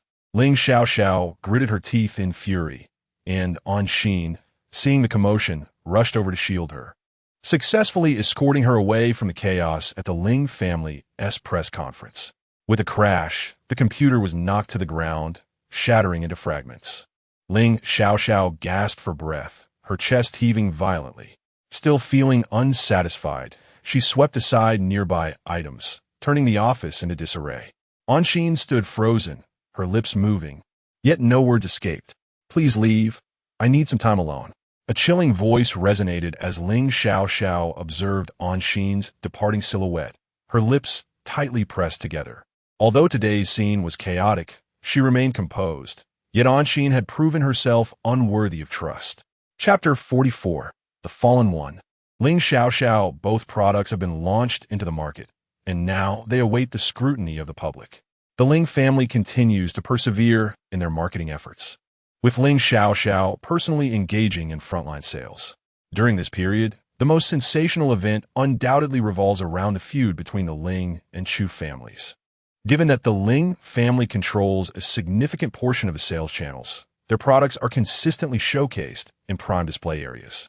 Coupled with their already superior quality, they far surpass competing products in the same price range. Moreover, Ling Xiaoxiao's celebrity status draws a continuous stream of visitors to the Ling brand, resulting in their products selling out with each release. Among these customers is Xiaoyu, a young woman with striking large eyes and exquisite features, but whose skin pores are rather enlarged, detracting from her overall appearance. From a distance, she appears to be a delicate beauty, but upon closer inspection, her reddened skin inevitably affects the viewer's perception. Upon witnessing the impressive effects of the Ling products, she decides to give them a try. Alas, they're sold out again. Xiaoyu complains to her two friends as they wander to a corner of the shelf, where they discover a modestly packaged small bottle. Isn't this a Chu product? Shouting murmurs, I never expected it to be so popular outside, relegated to a corner, and yet priced so high. It is priced at twice that of Ling's foundation cream, but fits within her budget, so she decides to purchase a bottle. After checking out and trying it home, Xiaoyu feels a heaviness in her face and quickly drifts off to sleep. The next morning, upon seeing the black impurities washed off her face, she rushes to the bathroom to rinse them away. Just as she is about to call in a complaint, she catches a glimpse of herself in the mirror. Her skin, once rough, now resembles the smooth surface of a peeled egg. Even if some pores remain visible, they have significantly diminished. Elated, she hastens to share the news with her friends and, still buzzing with excitement, post about it on social media. Meanwhile, such developments unfold nationwide, with numerous beauty bloggers stepping down to vindicate Chu's foundation cream. People have never encountered such an effective product. Hurry and get yours. No joke, it's 100 times better than Ling's. Everyone, please discuss amongst yourselves. I've already placed my order. Wait, weren't we supposed to support each other? Girl help girl? How can you all advocate for Chu? Within just 2 days of its release, the reputation of Chu's foundation cream had turned around completely. At this moment, Ling Xiao, who is tirelessly selling in the mall, finally takes a moment to squat in a corner, eating a greasy boxed meal when she stumbles upon the news of Chu's reputation reversal. A mouthful of rice nearly escapes her lips in shock. Chu's sales rapidly outpace those of Ling, and for some reason, Chu's foundation cream continues to sell as if it were never out of stock. Consequently, no one pays attention to the collapse of Ling's foundation cream. Chu had anticipated such a scenario. With the quality of the system, Ling's family stood no chance in this competition. To avoid saturating the market, he deliberately instructed Jiang Ling to dilute their product 100-fold before re-release. Yet it still overshadowed those technological advancements. Soon enough, one could expect Ling to be begging for mercy, an outcome that was truly anticipated. With that thought, he reclined in his chair, leisurely swirling the wine in his glass.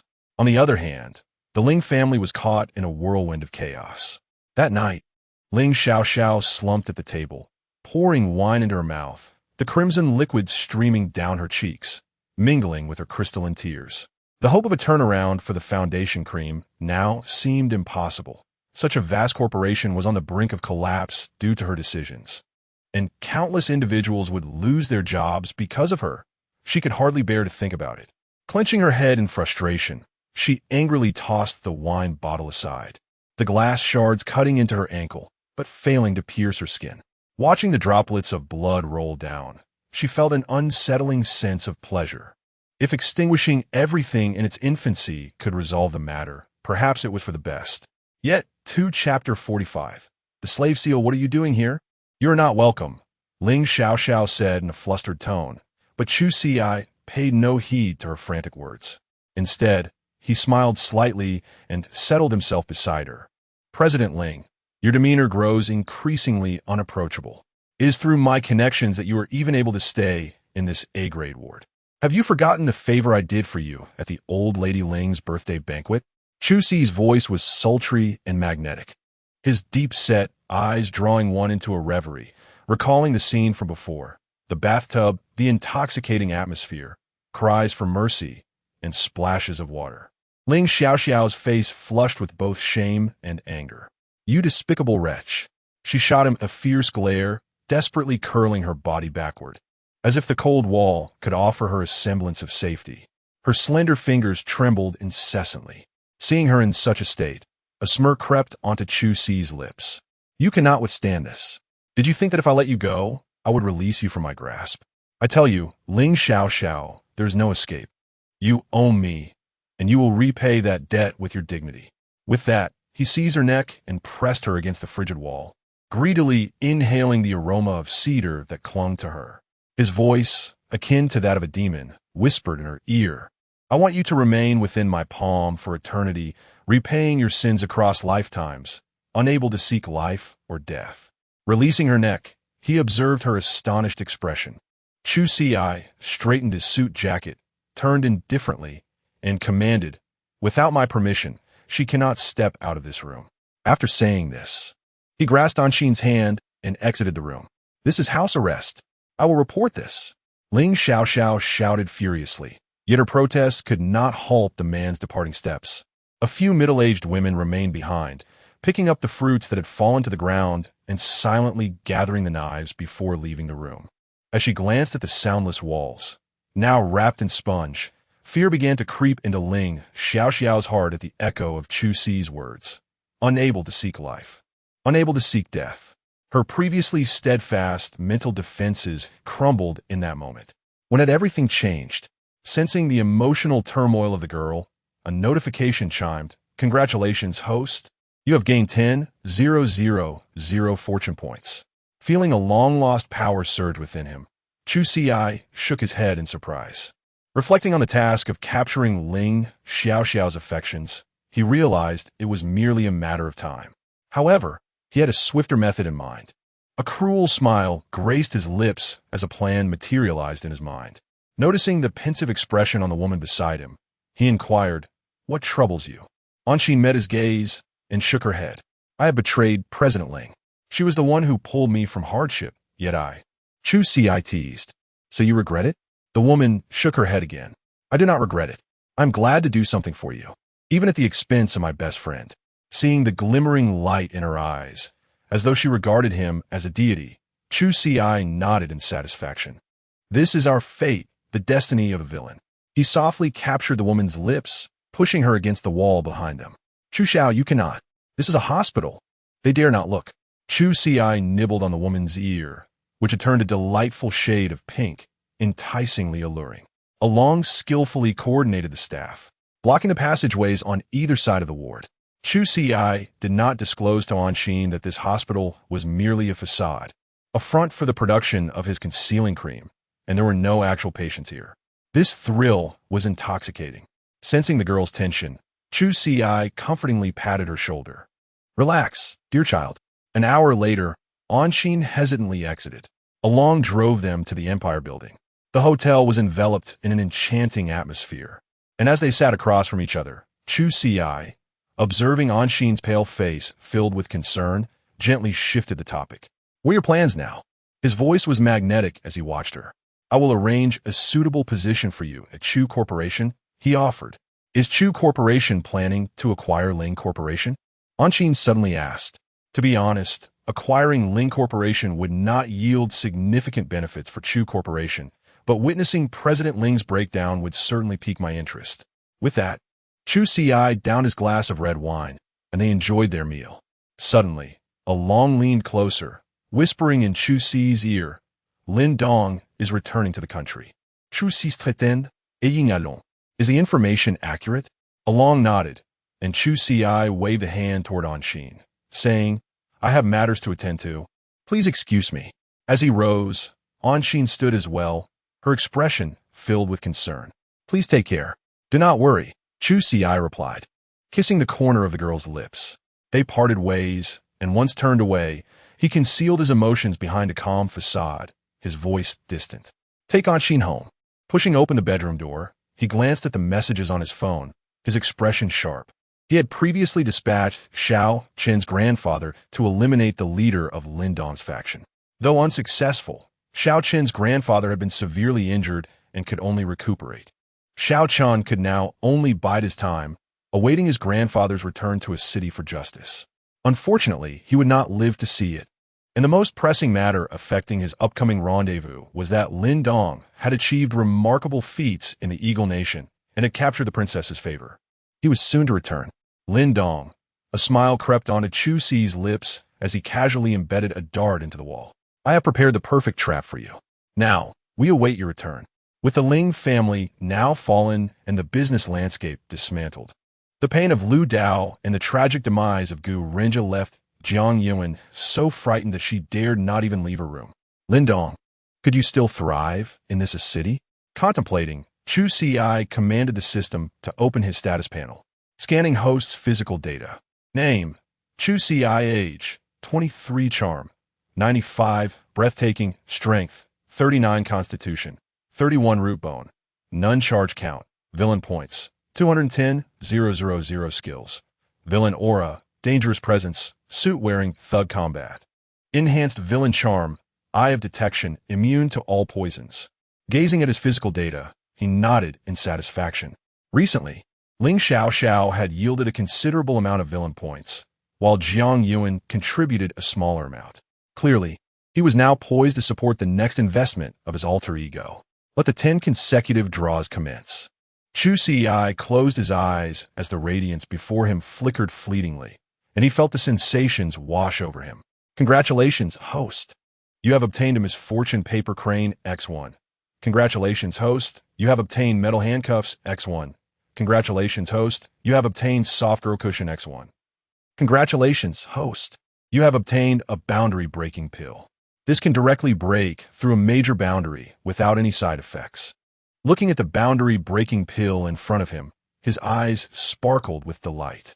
He picked up the pill and glanced at the slave seal nearby, a bold plan surging to the forefront of his mind. Chapter 46. Transfer of ownership. Ingesting the elixir, he perceived the surge of formidable power coursing through his being. A slight frown creased his brow, but he maintained his composure, settling onto the floor. He instructed Along to stand guard. Yes, Along affirmed, his eyes widening. He had traversed this path before, yet he marveled at his young master's extraordinary talent, surpassing even the prodigies of ancient martial arts families. In a mere 3 months in a city, his prowess had eclipsed Along's own. Along vigilantly surveyed the surroundings as Chu Ci sat in tranquil meditation.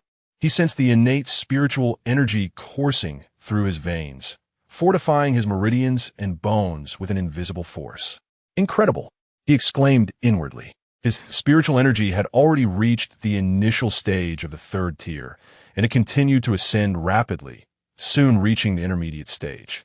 The surge persisted. Bang! Finally, after a brief pause at the peak of the 3rd tier, it surged into the 4th tier. It was a known fact that 4th tier venerables were a rarity within the borders of China. Records indicated that there were barely over 100 4th tier experts. Within the esteemed families of the capital, a 4th tier expert was revered as a family elder, rarely seen. A 4th tier expert at the tender age of 20 was virtually unheard of. Along's eyes widened in exhilaration. Chu Ci, a subtle wave of his hand causing a gust of air to stir. With a mere thought, a glass on the side levitated and floated towards his grasp. He caught it effortlessly. A 4th tier expert could project their spiritual energy, achieving telekinesis. Such formidable power. The system is truly awe-inspiring, he mused.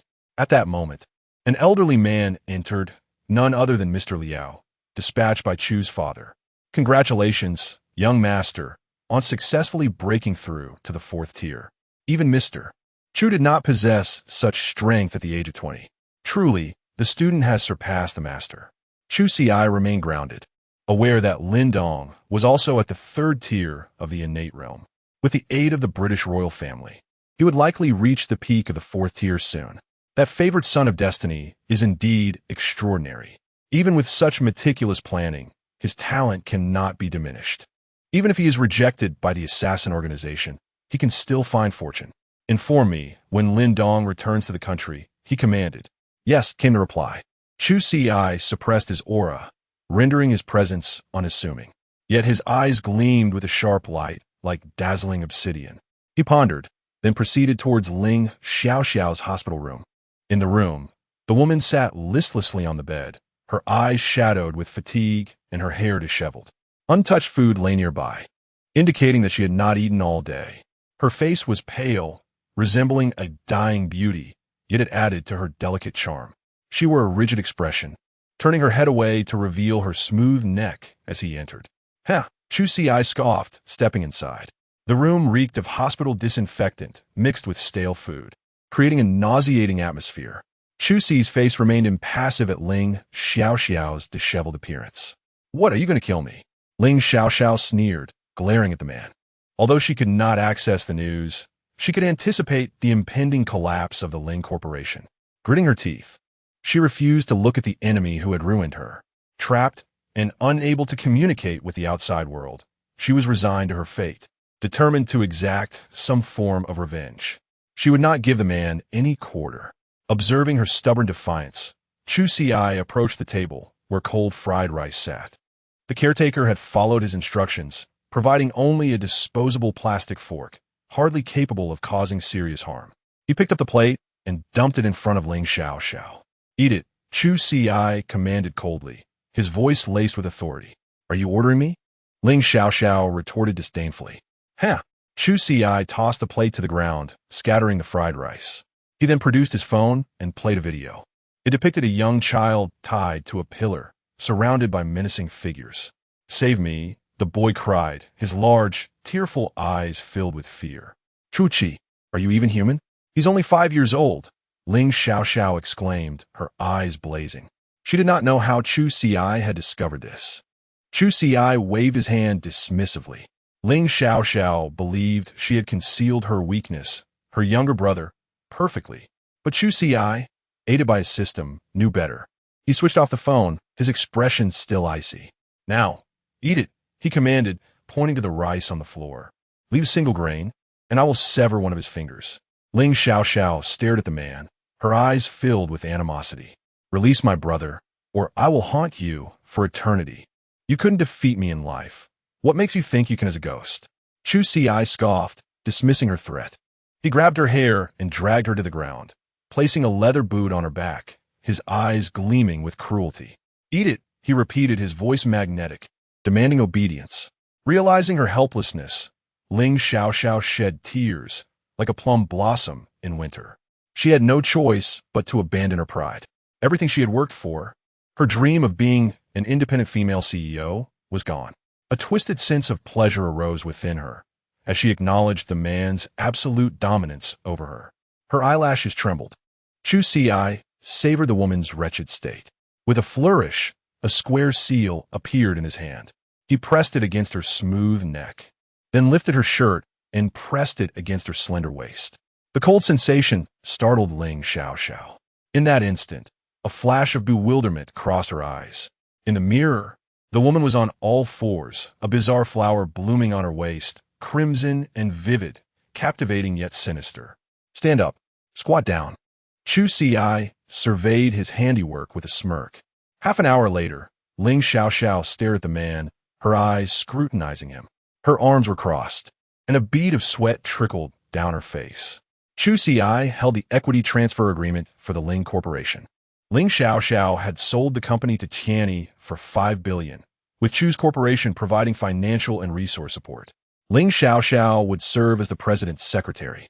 Without holding any equity, her dream of being an independent female president was shattered. Chu Ci toyed with his pen, his expression inscrutable. He made a call, instructing Jiang Ling to proceed to the Ling Corporation to finalize the transfer.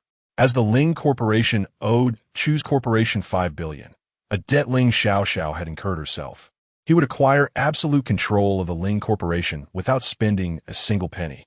Rest and recover. "Once you're healed, move into the Empire State Building," he said with a smile before leaving the room. Chapter 47. Lindong's Return. Lindong has returned. "Sir, should we shoot down the plane?" Along inquired with grave seriousness. "No," Chu Ci responded, a faint twitch at the corner of his mouth. Aside from Lindong's preposterous luck, which would likely see him emerge unscathed even if everyone else perished, such an act would be utterly reprehensible. Even if he were to entertain the thought, the author could never pen it, and even if the author did, the censors would never permit it. He drove towards Pei Shuxuan's residence. Since concluding her role in that drama, she had abstained from further appearances on variety shows or company events, opting instead to dedicate herself to honing her acting skills. Her agent, Hong Jie, had secured her a place at an acting academy in the A-City suburbs, a veritable haven of aspiring actresses. En route. Chu Ci idly ran his fingers through the stray hairs on his forehead. Feeling bored, he opened his vlog, curiously searching for Pei Shuxuan's page.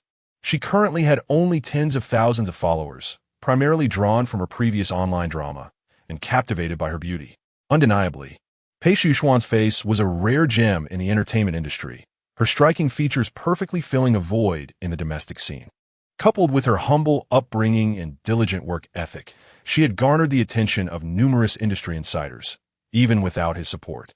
Her vlog contained little new content, merely a few official responses and snapshots of her daily life, occasionally sharing glimpses of her training.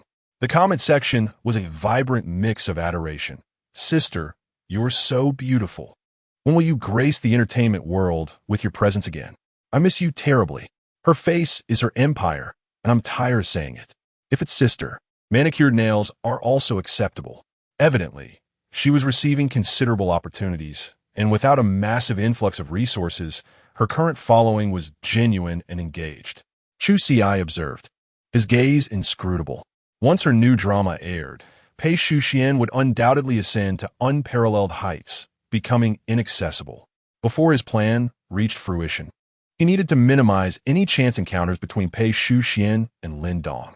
Thus, he journeyed to the outskirts of the city. Excellent, wonderful. Take a seat and rest for a moment, Hong Jie said, patting the young woman's shoulder. The woman's bright eyes sparkled with an intense light. She wore black, semi-transparent, is pinyin, meaning gauze skirt, its dark patterns clinging to her porcelain skin, accentuating her slender limbs. Her radiant shoulders were veiled beneath the black gauze. An exquisite sight to behold. I see. Pei Shuxian's eyes lit up upon seeing Chu Ci, and she rushed towards him. After a brief moment of tenderness, Chu Ci inquired about her progress. He gave Hong Jie a look, and she scurried over, standing respectfully before him. Chu Ci's expression was impassive as he asked, "How has Pei Pei been performing lately?" Hong Jie immediately launched into effusive praise. "Don't even mention it. She is, without a doubt, the most gifted individual I've encountered in my career. With just a little guidance, she's destined for greatness." Pei Shuxian's face flushed crimson as she listened to the accolades, demurely interjecting, "Don't exaggerate, I'm not that good." This is no exaggeration. Her capabilities are evident to everyone here. She's beautiful and hardworking. Who else in the entertainment industry deserves to succeed? Hong Jie closed her eyes, adding, "More importantly, with this great benefactor backing you, you have nothing to fear." Pei Shuxian smiled, her cheeks rosy. She gazed at Chu Ci with the hopeful eyes of a child seeking praise, her lashes fluttering, a captivating blend of allure and innocence. The two adjourned to a suburban hotel, seated across from each other, engaging in leisurely conversation. Chu Ci gazed at the girl before him and said softly, "Last time, our date was interrupted. Now is an opportune moment to make amends." With a flourish, he produced a necklace from his pocket. She hadn't used the card he'd given her previously, likely out of embarrassment, so he had instructed Long to procure a set of jewelry worth millions. "I couldn't possibly." Pei Shuxian protested, but Chu Ci cut her off. "Soon, you'll be a prominent star. This jewelry will enhance your image."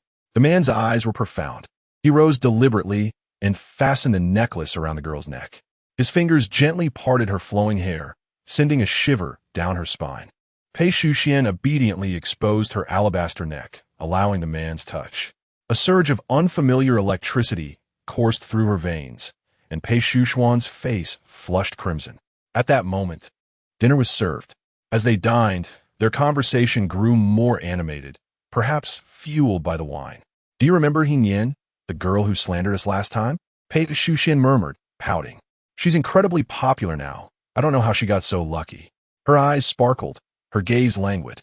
The alcohol had softened her usual resolve, revealing a hint of girlish charm. She looked at Chu Ci and swallowed hard. Chu Ci nodded. He had orchestrated the events, after all. Yin was merely a pawn in his game, partly because her nickname was also Pei Pei, Lin Dong's only connection to Pei Shuxian, and partly because Yin had been given a little something extra. Quick, send it to Lin Dong for him to try, he thought, ignoring the man's thoughts. The woman whimpered. "I recently watched an European and American blockbuster about humans and animals, ethics, action, and the things in the room can move." Intrigued, Chu Ci stared at the girl, prompting her to reveal the film's title. Without hesitation, the girl replied, "Beauty and the Beast." Visibly deflated, Chu Ci forced a smile. "You've had enough to drink. You're drunk." He had witnessed Pei Shuxian's drunken antics before. He abruptly concluded the dinner, and the two drove to Imperial Mansion, where they succumbed to their desires, spending a delightful evening. Beneath the shimmering stars and swaying moonlight, a plane landed smoothly at a Chinese airport. A young man with a close-cropped haircut strode confidently off the plane, his handsome face radiating self-assurance. Frankly, he had felt relieved upon receiving news of the organization's demise, as no one would ever know about his past embarrassments. He frowned, gazing at the neon-lit cityscape of a city at dawn, and sneered, "A city, I've returned. Pay. I'm going to give you the best. Sharkbrain, are you going to move or not?" The middle-aged man behind him snapped. Pay, that big star would pay attention to you? I think you're hallucinating from the recording." With that, he spat disdainfully and turned away with practiced ease. Lin Dong was about to confront him when he caught the appraising gaze of a police officer. He clenched his fists and lowered them heavily. His passive ability only worked on those who continuously mocked him. He was powerless against someone who hurled insults and then walked away. He couldn't target them. Chapter 48. Infection successful, he grasped the worn-out suitcase and hailed a ride, entering City A, where he was utterly captivated by the surroundings. His gaze roamed over the towering skyscrapers and the elegantly dressed young women on the streets. "I shall undoubtedly become the king of this small City A," Lin Dong thought to himself as he stepped into a quaint snack shop nestled in the corner. "Boss, a bowl of instant noodles, please." He twirled the fork absent-mindedly, harboring a quiet regret for not having withdrawn from the organization sooner. He had completed the assassination mission in Eagle Country. Theoretically, the organization should have deposited his retirement funds and rewards into his account. However, he had heard whispers of the organization facing severe troubles, with several leaders perishing, rendering them temporarily incapable of disbursing his funds. Perhaps they might even go bankrupt in a few days. Otherwise, how could he have ended up in such a predicament? What Lin Dong did not know was that others had already received their severance pay. The reason for his lack of funds was simply that a temporary worker had misplaced his bank account details and had conveniently redirected his funds to themselves. As for the fear of this formidable man seeking revenge, that was a mere afterthought, as the organization had disbanded. How could he possibly scour the world in search of him? This, in essence, was the result of the misfortunes brought about by the 1,000 paper cranes. "That will be 7 yuan, please," the boss said, his eyes wary, clearly apprehensive about the prospect of being dined and dashed. Lin Dong rummaged through his pockets, retrieving only a crumpled 10 yuan note, which he slapped onto the counter, declaring, "No need for change." However, he soon reconsidered. "And a bottle of iced tea, please." The boss regarded him with suspicion, as if he were a shark. This kid, flaunting 10 yuan as if it were a fortune.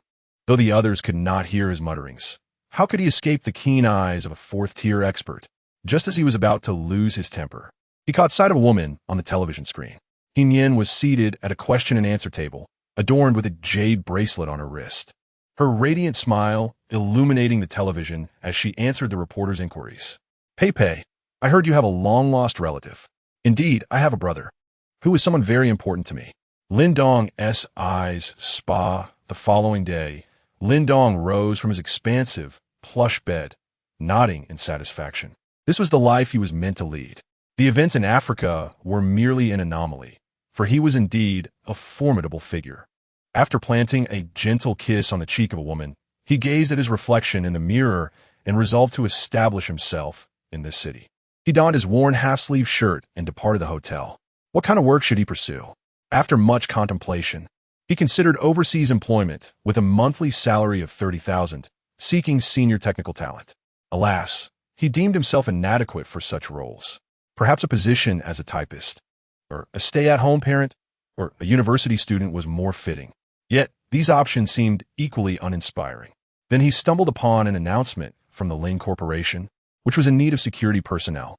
Astonished, his eyes widened with excitement. The prospect of becoming a security guard ignited a fervent ambition within him, and he hastened to the Ling Corporation to apply for the position. Chapter 49. Shifting the blame at that moment, Xiao Chun emerged from the detention cell, an acrid odor emanating from him. He raised a hand to shield his eyes from the dazzling sunlight. "Damn it, Chu Ci, you won't escape my vengeance," Xiao Chun seethed, his eyes blazing with fury, yet he gingerly supported his aching back. His face contorted in pain, and his eyes widened. He had endured relentless torment within the cell, as numerous hardened criminals took an unwelcome interest in the tender youth. Consequently, he had been forced to tread carefully. His stomach emitted a discordant rumble, and gazing at the crowd before him, he resolved to find employment clenching his fist. Just then, a flyer fluttered to the ground, which he retrieved. Ling Corporation, urgently seeking. A wry grin spread across his face. You're the one, a bodyguard. Lin Jingyi, the security squad leader from Tianyi, was responsible for recruiting security personnel. Following Ling Corporation's acquisition, he had been transferred to Ling Corporation as the security detachment captain and was also in charge of the group's administrative responsibilities. Lin Jingyi surveyed the sea of applicants before him, feeling overwhelmed. The boss had abruptly instructed him to recruit at Ling Corporation, specifying that only young adults aged 20 to 25 were eligible. Yet the offered salary was a mere $5,000 per month. He initially doubted any young people would accept such meager pay for security work. To his surprise, there were indeed applicants. Numerous graduates from the neighboring Jian University were among them. Gazing into the clear eyes of these students, Lin Jingyi intentionally sought to weed out some candidates. Let me be clear, he announced. Our company provides only 2 meals per day, requires a minimum of 6 months of service, and mandates 8-hour shifts. While Tianyi is a large enterprise, don't expect luxurious accommodations. You'll be in 6-person dorms, where smoking and drinking are prohibited. The atmosphere grew tense. Lin Jingyi believed his words were having an effect. He continued, you'll only have 2 days off per week, and bonuses are only distributed mid-year and at the end of the year. We have strict regulations. 3 instances of tardiness will result in a 100 deduction in your salary, with 0 tolerance. Observing the bewildered expressions of the university students, Lin Jingyi seized the opportunity. So, anyone who wants to leave should do so now and not waste time. The initially enthusiastic students were now crestfallen. Boss, please say no more, one student interjected, extending 5 thumbs up to halt Lin Jingyi's barrage. What? You don't want the job? If not, leave and don't waste time. Plenty of others are eager for it. Lin Jingyi retorted with feigned sternness, secretly pleased. No, Boss Lin, what I mean is, words are unnecessary. Just give us the task, and we'll accomplish it with our fists. Lin Jingyi's mouth twitched as he observed the excited students. He had mistakenly assumed their clenched fists were a sign of aggression. Boss, pick me. I know the Iron Mountain lean. Boss, pick me. I know the lightning 5-fist strike. Lin Jingyi's face contorted as he looked at the throng of university students. He decided to hold a martial arts contest. As the sun began its descent, 4 individuals stood before Boss Lin. One was a fitness instructor, another a local athlete, and the remaining 2 were naturally Lin Dong and Xiao Chun. He scrutinized them, noting that the 4 young men possessed adequate qualities and martial prowess. He even felt an urge to slap 2 of them, wishing he could mock them. However, the instructions specified hiring only 1. We only need 1 person, Lin Jingyi declared. You'll have to settle the matter amongst yourselves. The fitness instructor's expression shifted, and he sighed, shaking his head. I forfeit. He had clearly witnessed the ruthlessness of the 2 slender figures, who had incapacitated several strong men. The athlete, aware of his inferiority, also chose to withdraw. Thus, only Xiao Chun and Lin Dong remained, poised like adversaries. I advise some people to run while they still can, Lin Dong sneered. Facing his opponent, Xiao Chun responded with a dismissive shake of his head. If I were you, I'd lower my head in deference. Xiao Chun felt a surge of confidence. As a young physician descending from the mountains, the world had not unfolded as he had imagined. Subduing several strong men had rekindled his long-lost self-assurance. He had assessed Lin Dong's level, finding him merely half a realm above his own. However, he had always been invincible among his peers, capable of defeating opponents of higher ranks. Combined with his unique poison techniques, capable of reviving the dying and mending flesh, defeating this young man would be a simple task. Then let's settle it with our fists, Lin Dong retorted, glaring at the man. With a swift movement, the 2 engaged, their spiritual energy clashing violently. Lin Jingyi watched with wide eyes. Across the street, sunlight streamed through the floor-to-ceiling windows, illuminating a figure standing in the room. Chu Ci swirled his wine glass, scoffing at their movements. Beneath him, Ling Xiaoxiao knelt on the floor, struggling to hold up a tray. Fine beads of sweat trickled down her face as she fought to maintain her composure. Gazing at the crowd below, Chu Ci's eyes gleamed with curiosity. This was the perfect opportunity to learn more about the 2 favored sons of destiny. he mused, taking a sip of his wine, a playful glint in his eyes. He then splashed the wine onto the girl's beautiful back, the cold liquid causing Ling Xiaoxiao's pupils to dilate. She felt the sensation of the liquid flowing down her skin, her slender legs trembling uncontrollably. A strange, delightful sensation washed over her. She bit her lip, as if a voice whispered in her mind, "Look, the once powerful CEO of Ling Corporation has fallen to this day, kneeling on the ground at the beck and call of a man." A trace of fascination flickered in her eyes. Chu Ci narrowed his eyes, summoning the system and feeling the chill in his body. He nodded, a spark of excitement in his eyes. "In that case, let me add fuel to the fire." He located the system, purchased 2 curse paper cranes, and chuckled softly. The battle below had intensified, with Lin Dong maintaining a slight advantage over Xiao Chun, owing to his higher cultivation level. Xiao Chun gritted his teeth, glancing at Lin Dong. He felt a familiar, weak sensation creeping over him. His mind consumed by hatred, he retrieved a small vial from his pocket, seizing the opportunity to evade Lin Dong's punch. He unleashed a palm strike, infused with the power of the Great Tao. Lin Dong was aghast, unable to evade the attack. He took the blow. Xiao Chun smirked, shaking his head. Suddenly, he clasped his hands together and said, "I am no match for this senior brother, so I shall take my leave. I'll leave this good position to you." Lin Dong attempted to pursue, but stumbled. Fortunately, the vigilant Lin Jingyi caught him. "Child, are you all right? Do you feel any discomfort?" However, the disheveled young man lowered his head, offering no response. "Are you all right? Should we go to the hospital?" Suddenly, Lin Dong raised his head and laughed wildly. "I won in the martial world, drinking a cup of turbid wine. Ha ha, how delightful. I won. It was me." Old Lin gazed at the young man before him, his grip having unconsciously slackened. Goodness, could this truly be a predicament? This fellow certainly did not appear to be someone whose troubles could be alleviated by mere money. Upstairs, Chu Ci observed the scene, rendered speechless and at a loss for words.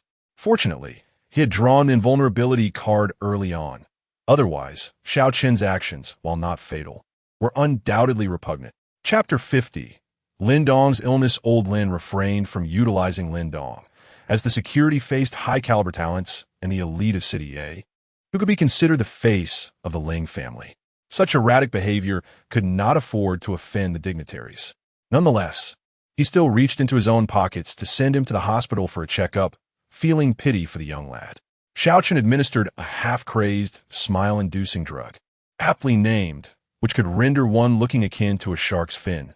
Though it wouldn't lead to death, it was sufficiently discomforting. Lin Dong left in a huff, gritting his teeth, veins bulging on his forehead, and returned to the hotel. Yin, having no work that day, lay on a large bed engrossed in her phone. Upon seeing Lin Dong storm back, a flicker of confusion passed through her eyes. "Where did you go today?" Yin inquired, wrapping her arm around Lin Dong's. "Don't come near me. This is my alter ego." Lin Dong gritted his teeth, desperately clinging to a shred of rationality. "What on earth?" Yin's eyes widened. Chu Xiao had mentioned that the task target was peculiar, but he hadn't indicated that this fellow was unwell. Confirming his expression, she sensed no intent to attack. "Are you all right?" Yin tentatively reached out to touch his head. I'm fine. Don't mind me, I'm just a bit loopy." Lin Dong abruptly yanked her arm away, scanning the area for a target. With a crash, the laptop on the bedside table was hurled to the floor. Yin paused, shivering slightly. This room was no longer tenable, and she hastily left behind 2 sentences. "Hang in there. I'll find a doctor. Don't run around." Once outside, she patted her ample chest in a panic before peeking at the man in the adjacent room, who was evidently there to watch the commotion.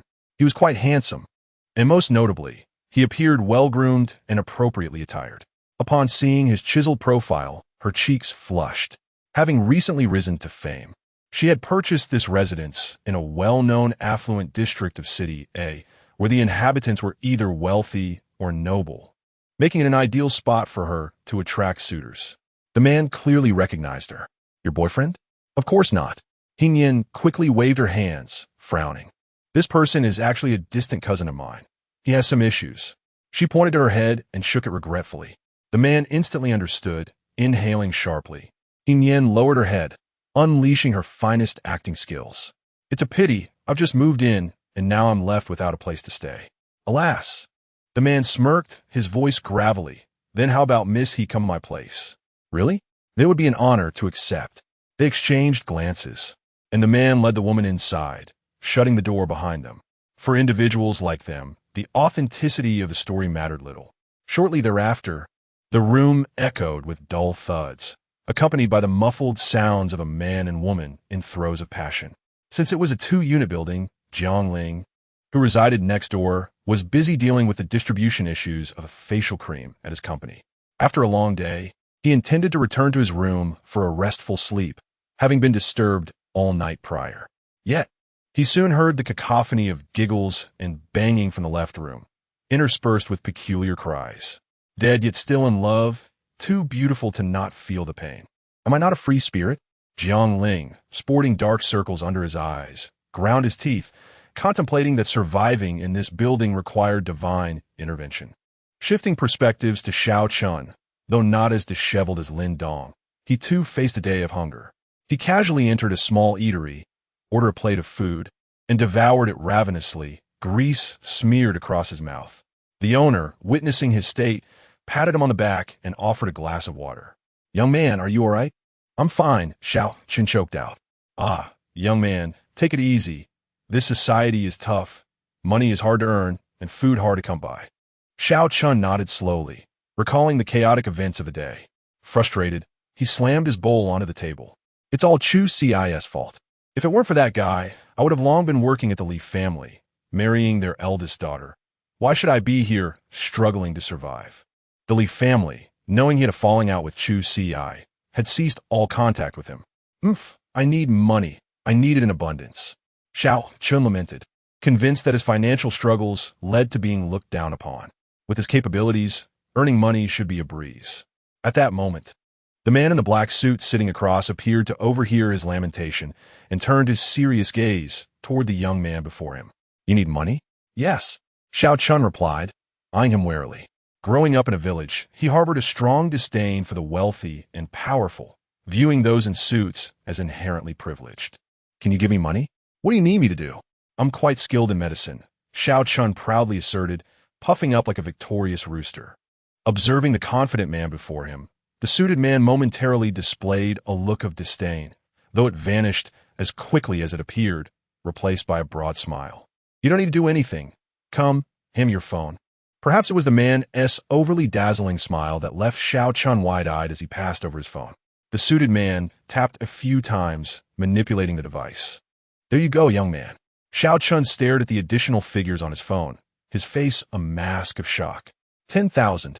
He shook his head, joy spreading across his features. Where did you get this? Don't concern yourself with that. Consider it a stroke of fortune. The middle-aged man quickly exited the scene, leaving Chu Ci alone. Could this be a fellow practitioner? Yet, he felt no aura emanating from him, likely possessing strength far beyond his own. He dubbed him the Money Fairy, while Chu Ci reveled in his newfound fortune, planning a lavish expenditure. Chu Ci had already led a group to find Jiang E1's residence.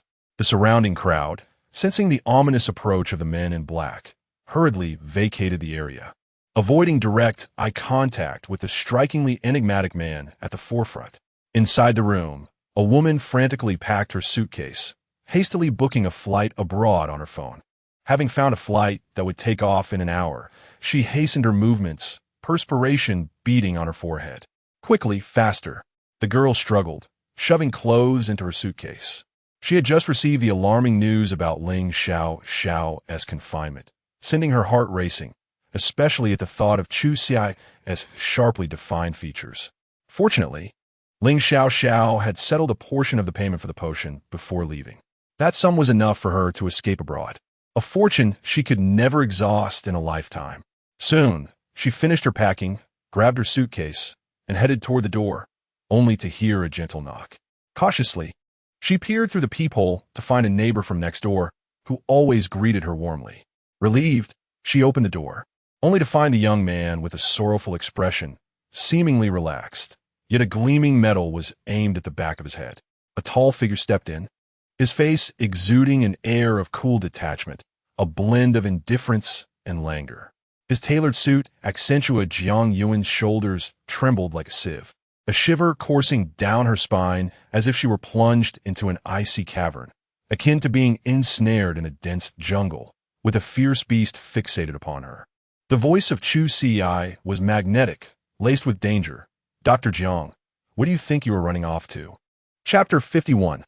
Who taught you to use the clone technique? Jiang Yuan turned to leave, but was obstructed by several burly bodyguards.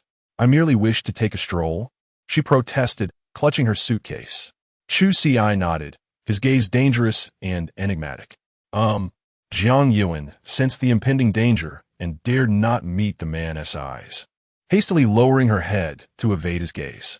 Chu Ci, with an impish smile, settled into her family's sofa and beckoned her closer. Come here, he commanded, his voice crisp and impossible to refuse.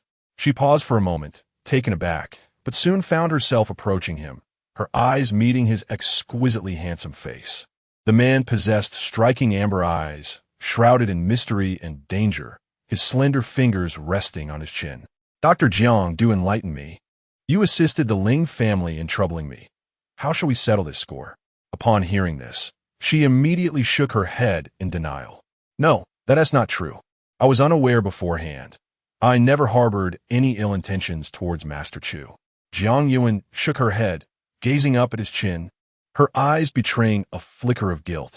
During the course of events, she had indeed realized that she was dealing with someone from the Chu family. Yet she did not retreat as he suggested.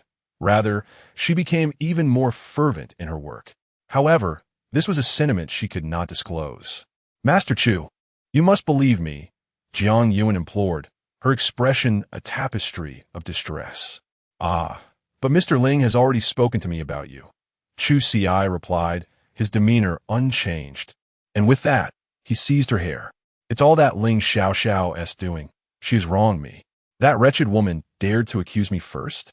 With gritted teeth, tears glimmered in her eyes. What happened to the happy girl you promised? Inhaling her scent, which bore a hint of sweetness, Chu Ci's gaze flickered, a smirk gracing his lips as he signaled to the man behind him.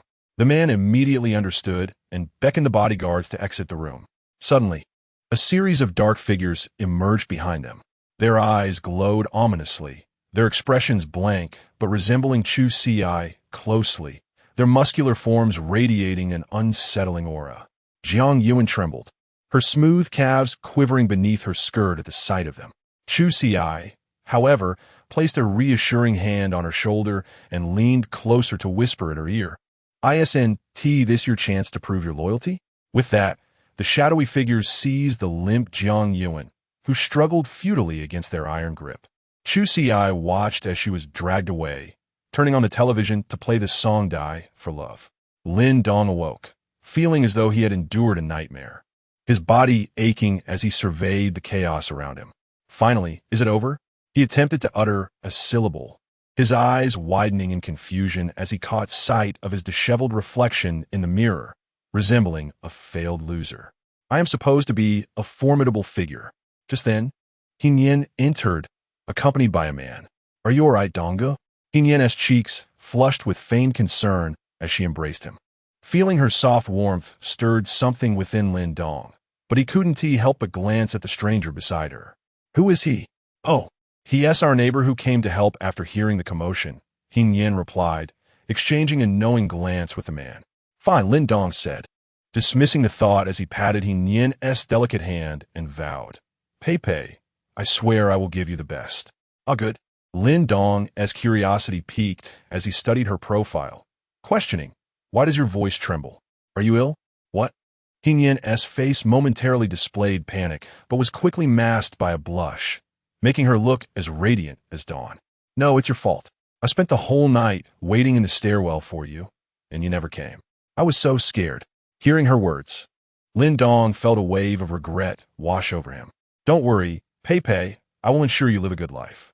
Hin Yin gazed at him, her thoughts echoing, in 30 years, the tides will turn. Do not underestimate the young. Lin Dong waved his arms. I have matters to attend to.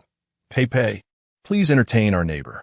After he departed, Hin Yin bit her lip in frustration. Damn it, I fear this illness will never heal. With a smirk, she playfully tugged at the man's tie, a seductive glint crossing her face. It's all your fault. He is still here. What are you doing? Before leaving, Yin hung Lin Dong's jacket on the bed. Don't you think this is a bit exciting, darling? You certainly know how to play. They laughed, entangled in each other's embrace. Meanwhile, Lin Dong, now downstairs, scratched his head, sensing something was amiss. His ambitions of rising above were clear. He intended to return to the Ling family as a security guard. He had mapped out his plans meticulously. As long as his abilities remained intact, he was bound to ascend to greatness. In the city, as in Africa, the principle of survival of the fittest prevailed. The Ling family represented his quickest avenue to mingle with the elite. With confidence, he made his way towards the Ling family, navigating the bustling streets, but then caught sight of a graceful silhouette trailing behind a tall man. Upon seeing her, his heart raced, as if she were a part of him that had been stripped away. He felt an irresistible urge to chase after her. So beautiful, he thought, and immediately took off after her, only to be thwarted by the relentless flow of traffic. Frustrated, he spat in anger and redirected his path towards his intended destination. Yet her image lingered in his mind, haunting him. Unease crept in. It felt as though something precious was slipping away. Though Pei Pei was undeniably charming, she once possessed an enchanting beauty that could captivate anyone, a doll-like girl, exquisite beyond compare. However, perhaps she had lost that allure. He mused, already resolved that once he had a harem, Pei Pei would not be the face of it. He thought of the Ling family as president, who was impressive in both looks and means, a perfect match for the formidable figure he aspired to be. As he contemplated, he shook his head and continued towards the Ling family. Meanwhile, the two individuals he had just witnessed were Chu Ci and Pei Shuxian. They had agreed to visit the mall today to retrieve the remaining jewels. Chu Ci glanced at Lin Dong's retreating figure, sneering. What's wrong? Nothing. Just spotted a rat, he replied with a cold scoff, striding away. Pei Shuxian, hearing the mention of a rat, turned pale. Chapter 52. Securing the endorsement of the chief designer, the two arrived at the entrance of mall, and just as Chu Ci was about to step inside, a small, delicate hand, soft as if devoid of bones, grasped his wrist. The girl smiled brightly, her voice melodious. But we must agree, this time, you need not spend a dime. Oh, Chu Ci blinked, gazing at the girl before him. Where did you acquire the funds? Chu Ci was aware that she did not intend to use her own black card. Yet it seemed implausible that her own means could sustain the expenses here. Guess. Pei Shuxian replied with a mischievous wink, her tone playful. Tilting his chin thoughtfully, Chu Ci raised an eyebrow. I heard that the chief designer of LV visited Jiangshang a few days ago. Could it be? Exactly. I secured a modeling opportunity for the latest LV collection. Although he had suspected this, hearing it from her lips left Chu Ci momentarily stunned. He was acquainted with the chief designer of LV, a cantankerous old man who had previously rebuffed his mother's request for a custom piece at her birthday banquet, a coveted opportunity that many would envy. Artists, it seemed, often bore a certain pride in their craft. It was unexpected that Pei Shuxian could secure the endorsement of such a figure. Clearly, he held her unique charm in high regard. Well then, I shall indulge in the feeling of being pampered, Chu Ci chuckled, affectionately ruffling the girl's fluffy hair. As they ascended to the top floor, they encountered a grand display featuring a life-size standee, and a look of astonishment flickered in his eyes. Wow, look! It's my standee, how wonderful! Pei Shuxian exclaimed in delight, dashing to the display. Chu Ci, observing her, couldn't he help but smile. Indeed, Pei Shuxian was remarkable. Her career was on the rise, a testament to her own hard work and talent that garnered attention. After a moment's contemplation, he retrieved his phone, capturing this beautiful moment. You are far more enchanting than this standee, he remarked softly, noting how the excessive retouching had obscured her unique features.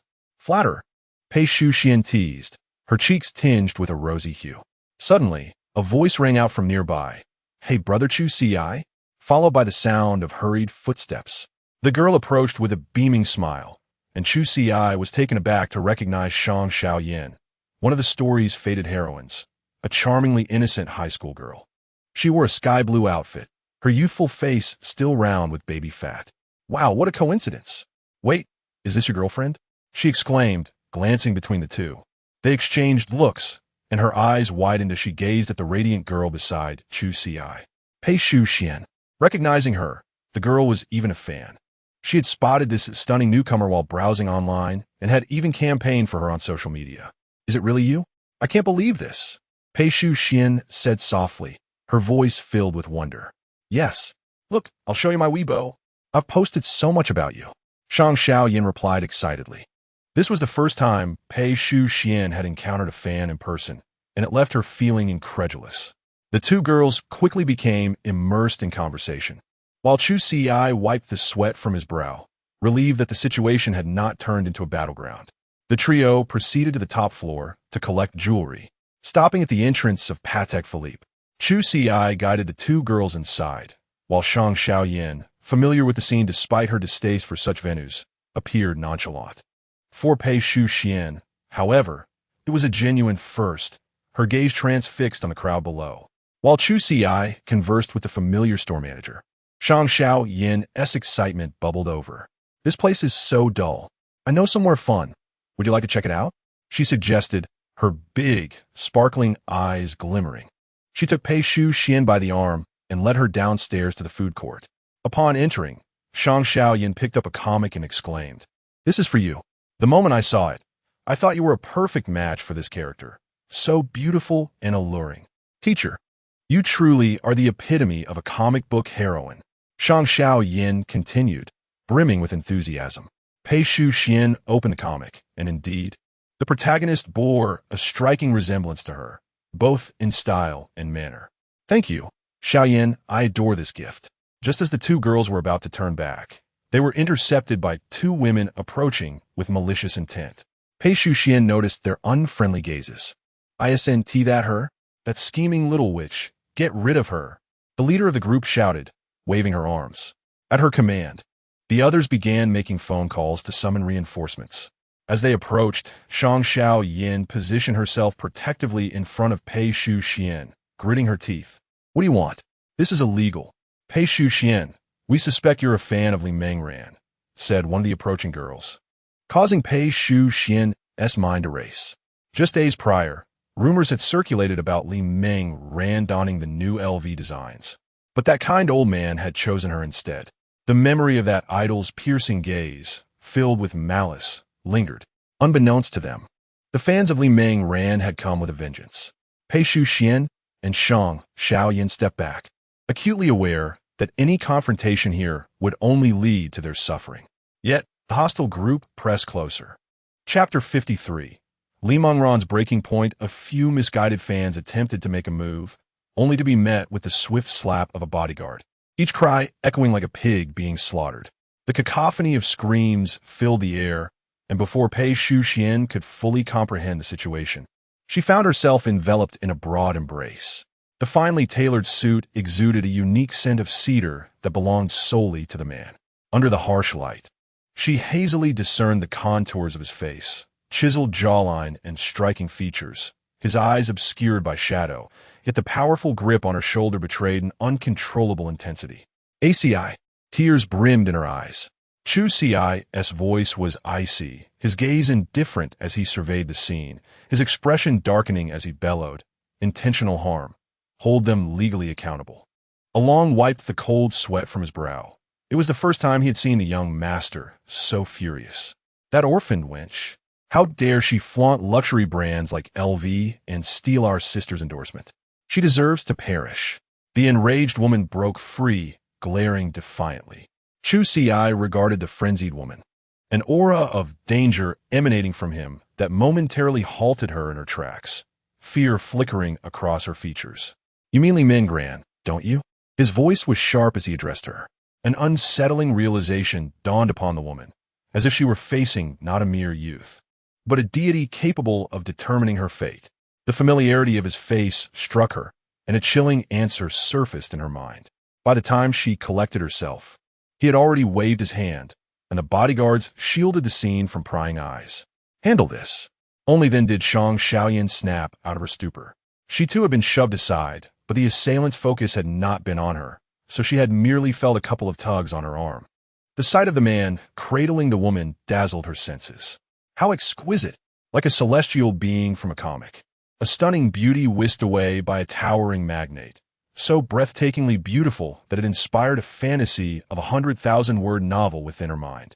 Excited, she decided to follow. Pei's affection level 10. Shang's affection level 10. Noticing the sneaky little figure trailing behind, Chu Ci's eyes widened in surprise. While Chu Ci was getting married, why was she dancing and singing? Yet, he seemed to have unlocked Shang Xiaoyan's hidden trait. With concern, he observed the girl's ankle as he carefully applied medication, as if he were studying a significant subject. Watching the man's earnest demeanor, Pei Shuxian felt a surge of anxiety. Her feet were her most sensitive area.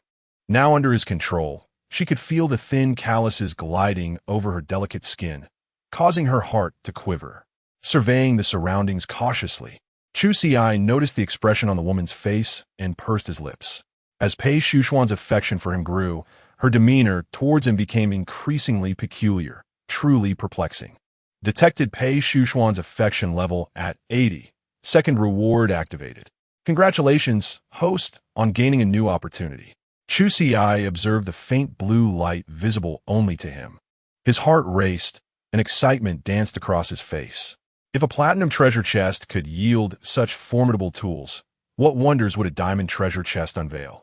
The three of them arrived at the Imperial Tower. The manager at the entrance, seeing Chu Ci cradling Pei Shuxian, followed closely by an adorable little girl, could hardly contain his astonishment. He nodded, forcing himself to accept the reality. Wealthy and handsome. What a fortunate combination. Cradling Pei Shuxian, he noticed her pallid complexion. A flicker of fury flashed in his eyes as he coldly commanded, "Summon Dr. Wan." He declared ominously, "Anyone who collaborates with the Li family is opposing me." Chu Ci.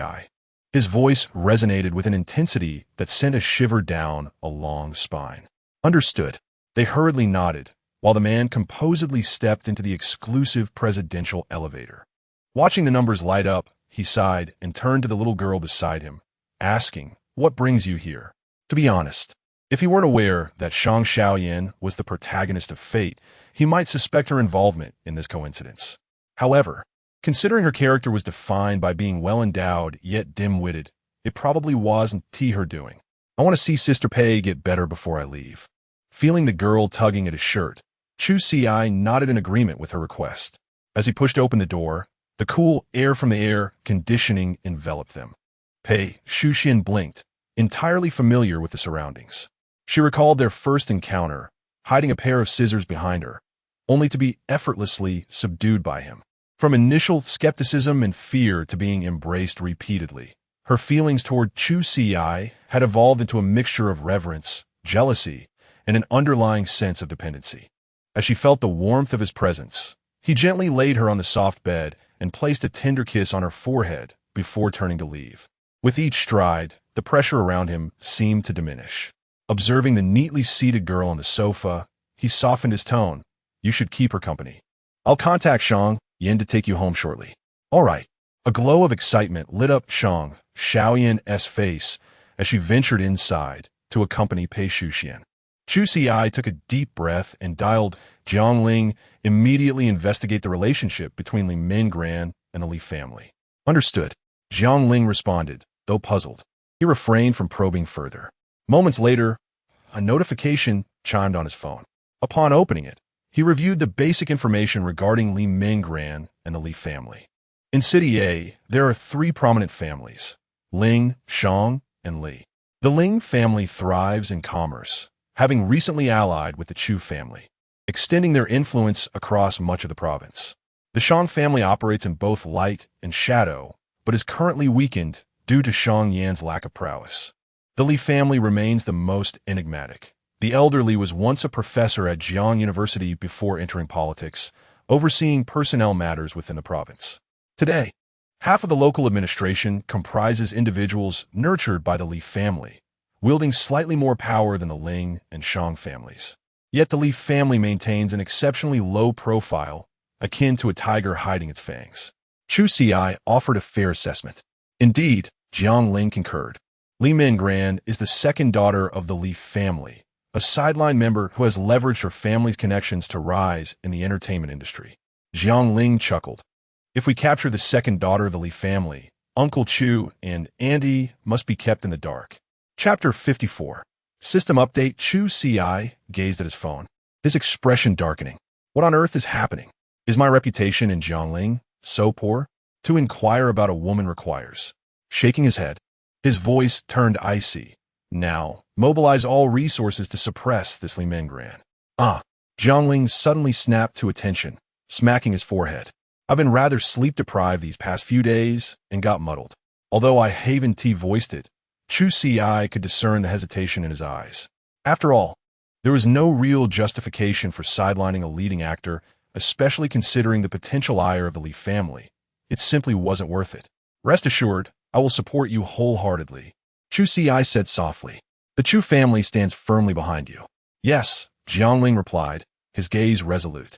Ending the call, Chu Ci rubbed his temples, as the system's raspy, electronic voice echoed in his mind, informing him of an unopened diamond treasure chest awaiting his decision.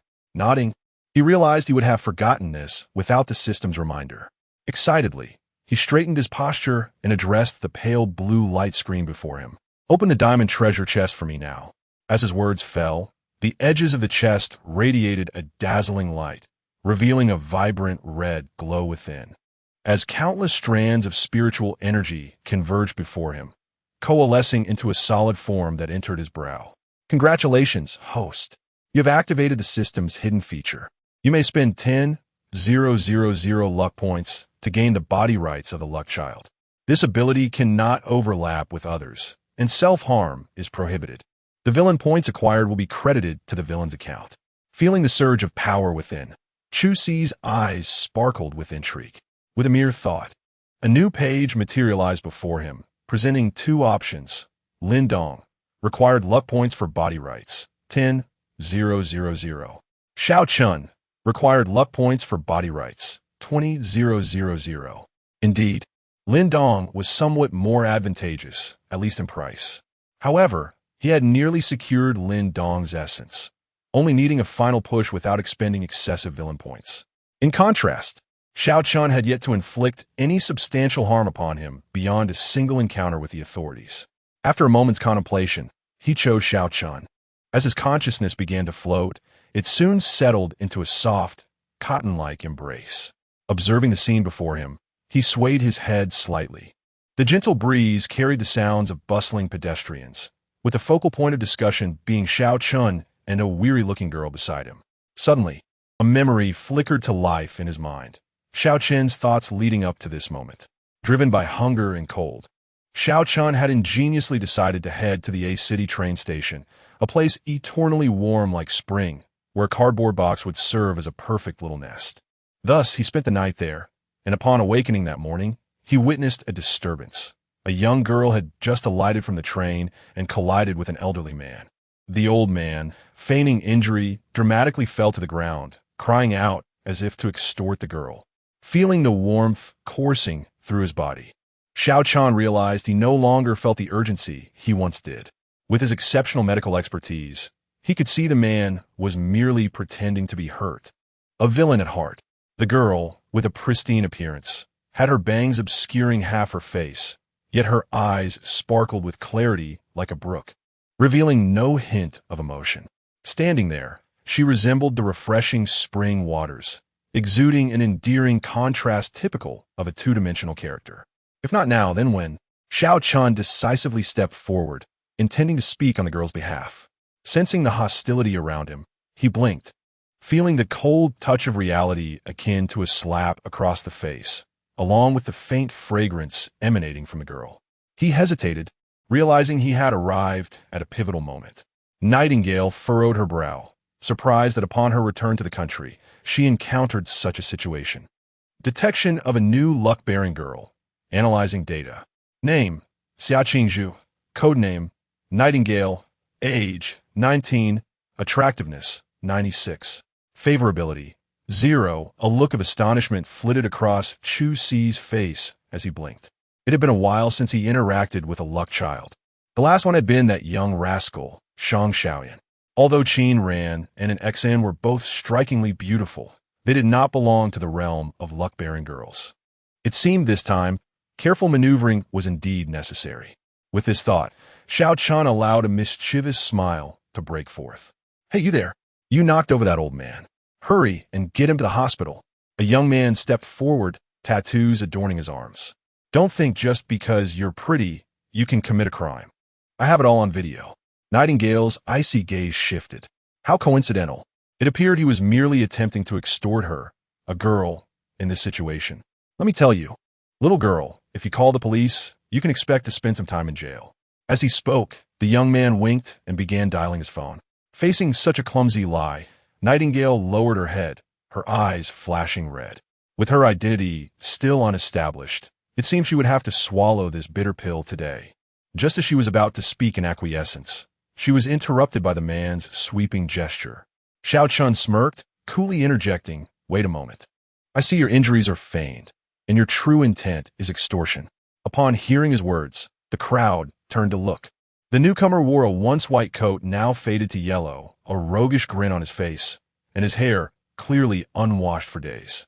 Some sharp-eyed individuals recognized him as the very man who had been sprawled on the cardboard moments ago, their expressions turning to disdain.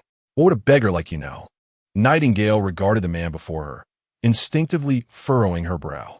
For some reason, she felt a strange resemblance between him and Lin Dong, leading her to wrap her arms protectively around herself, a wave of revulsion washing over her. Her prior encounter with Lin Dong had left a significant mark on her tender psyche. "Congratulations, host. You have influenced the plot. Villain points 1,000. The young man glared furiously, having witnessed the confrontation. He had clearly seen the woman ready to pay. And now this unexpected interference was infuriating. "Get lost. What does this have to do with you?" Chu Ci stepped forward, sneering. "How can it not? I'm a doctor. You," he continued, "my granduncle is a master of medicine, my second uncle is the king of assassins, and my third uncle." Enough with the nonsense. The young man dismissed, waving his hand dismissively, cursing his bad luck. "If anything goes awry, I'll bear the responsibility." "Really?" The young man scoffed, eyeing the man before him. "What a coincidence. This guy may be poor, but he seems healthy enough." "All right, then," Xiao Chan said, stepping closer to the elderly man and expertly checking his pulse. His movements were smooth and confident, exuding an air of mastery as he deftly inserted a silver needle into the man's arm.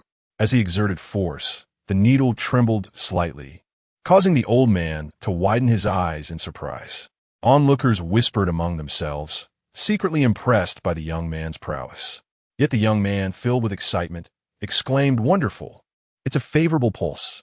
Chapter 55, Buheo. Chilled, and the young man stood before the onlookers, the atmosphere momentarily stagnating. Laughter erupted from the crowd, creating a lively ambience within the train station. "Can you really treat illnesses?" A robust man, sensing the momentum, directed his ire toward Xiao Chun. "Everyone, don't just stand there. Hurry and apprehend this fellow before he harms my elderly father." Nightingale blinked, discerning the man's intentions. Seeing the confusion on the faces around her and the unabashed mockery from some, Xiao Chun smirked, meeting their gazes with a serene smile. "You seem utterly ignorant of medicine, so allow me to generously enlighten you. According to the principle of conservation of mass, concrete must be mixed with chocolate sauce. As everyone is having children, the more children there are, the greater the pressure on them. Hence the paradox. The more children, the fewer there are. Therefore, this must undoubtedly be a sign of joy." Such words sounded absurd and, upon reflection, were even more nonsensical. This was a matter of life and death. How could he toy with it in such a manner? Observing someone in the crowd, clenching their fist and advancing towards him, Chu Ci smiled, though his smile did not reach his eyes. It seemed he needed to intensify his efforts. Suddenly, he raised his hand and coldly scoffed. Now, in an instant, he jabbed forcefully at the old man's kidney, his finger precisely targeting the pressure point. The elderly man's eyes widened in shock as he let out a cry. "What are you doing?"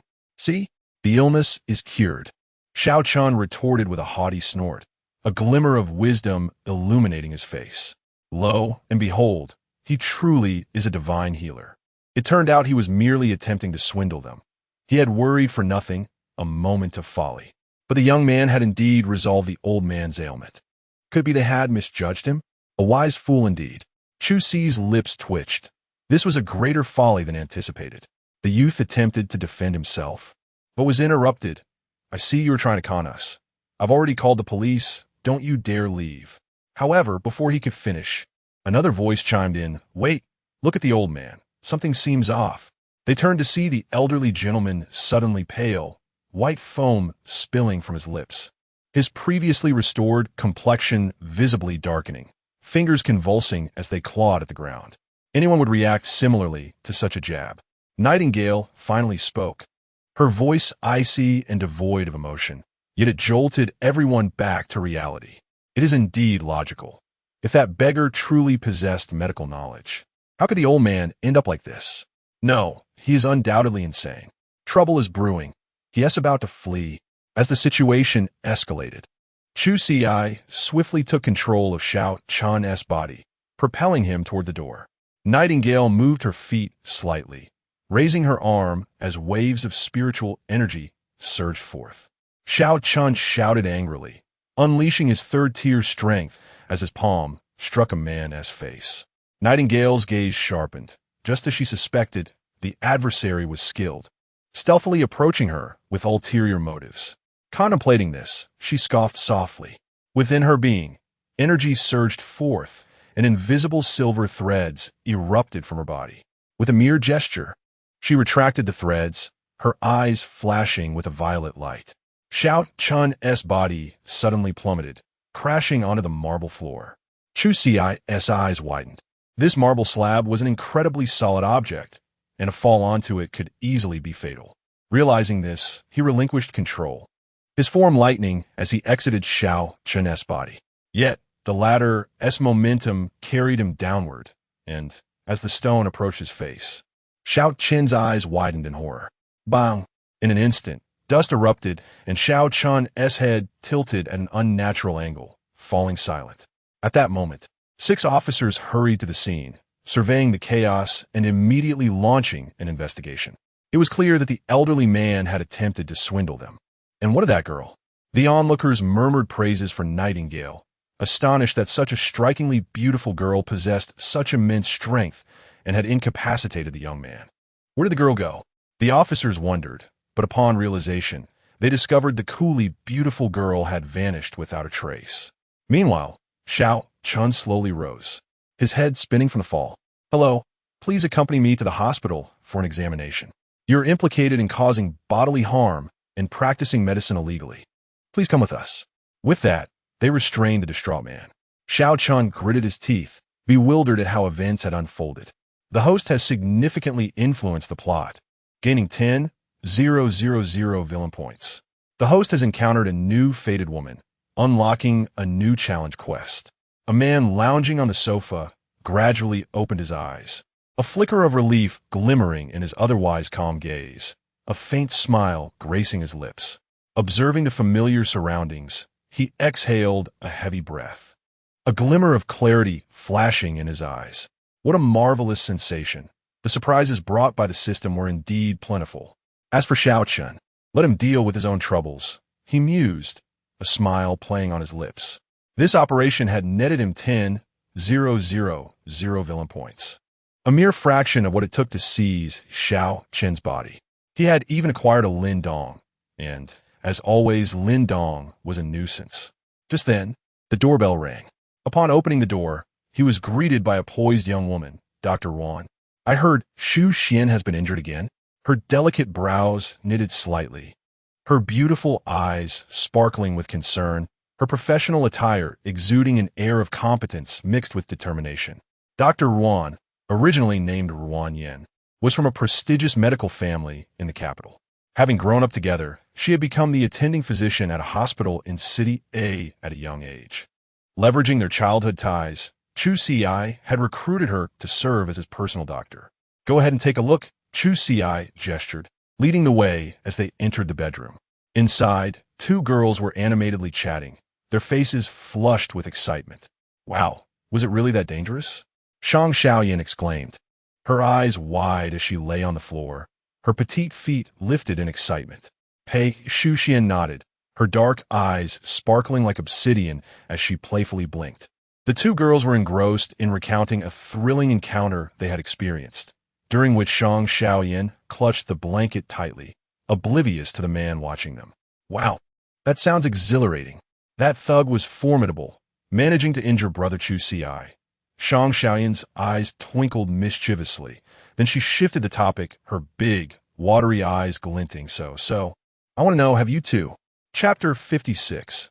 Your mother has come to take you home. Chu Ci paused in his tracks, a frown marring his features. Over there, Pei Shuxian, who had been questioned, blushed deeply, her eyes flitting nervously as she caught the teasing gaze of the girl opposite her.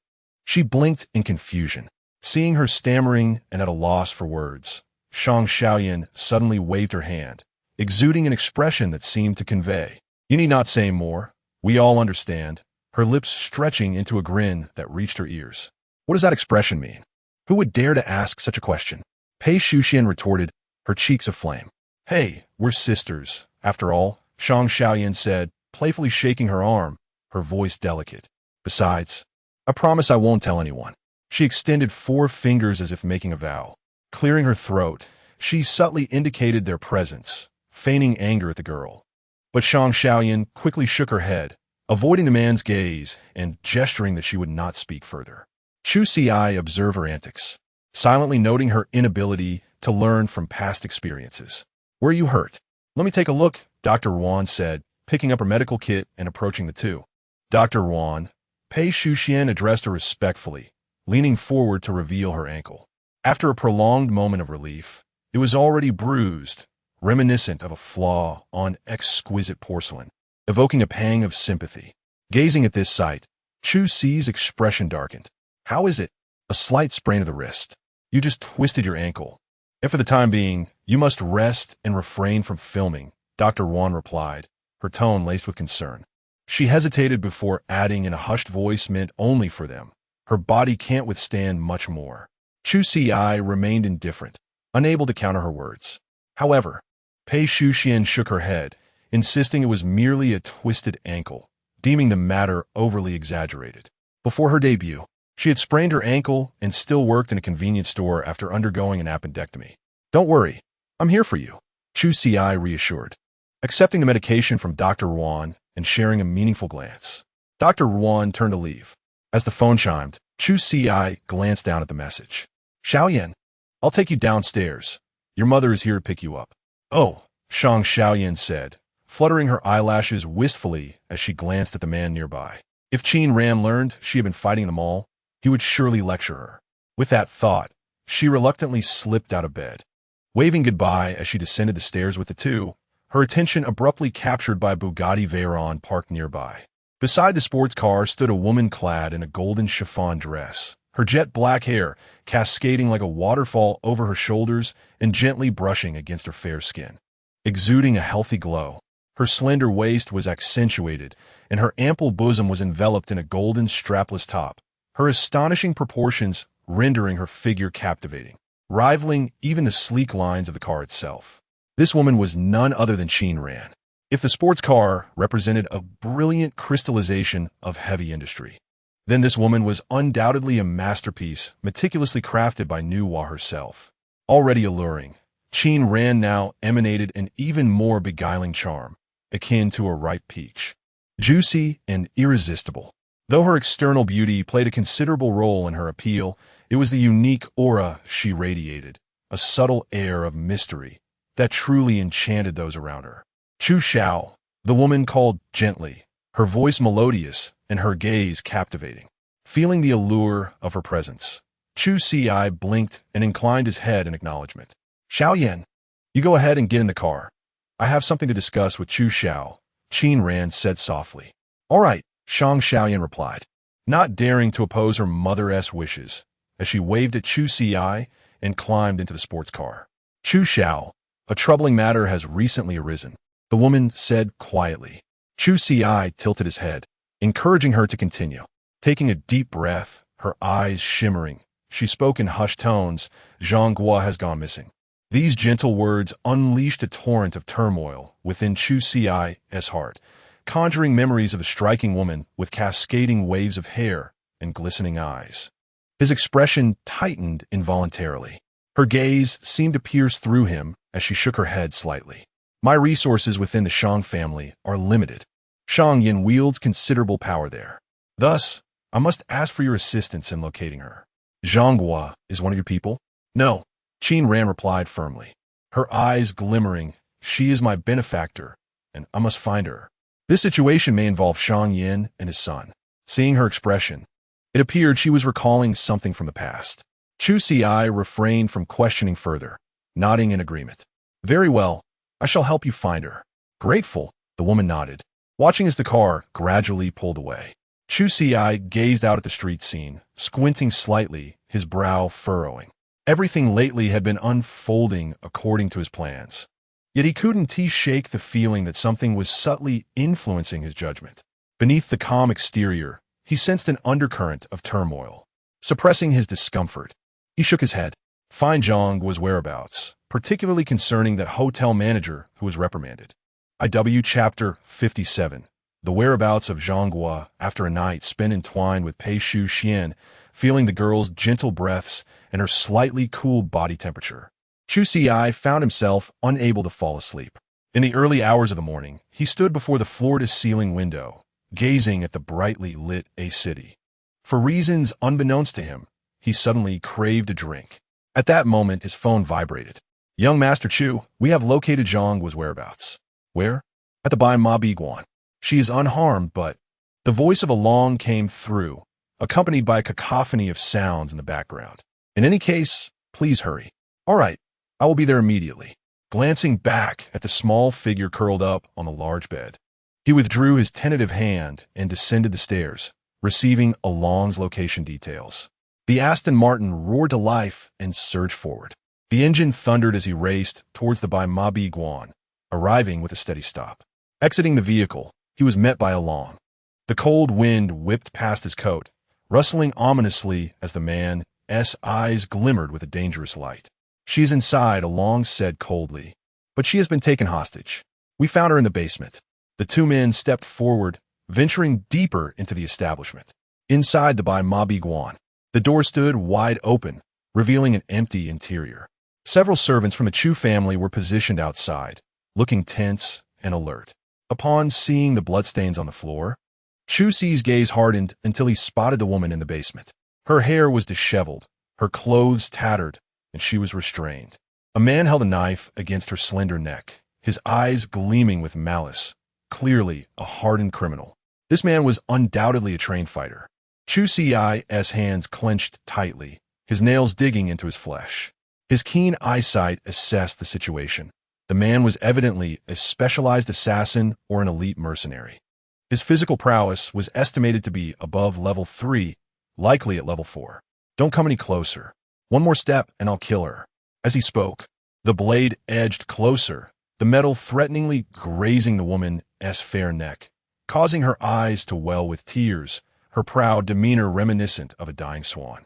Chu Ci nodded, his mind racing. This was by Ma Biguan.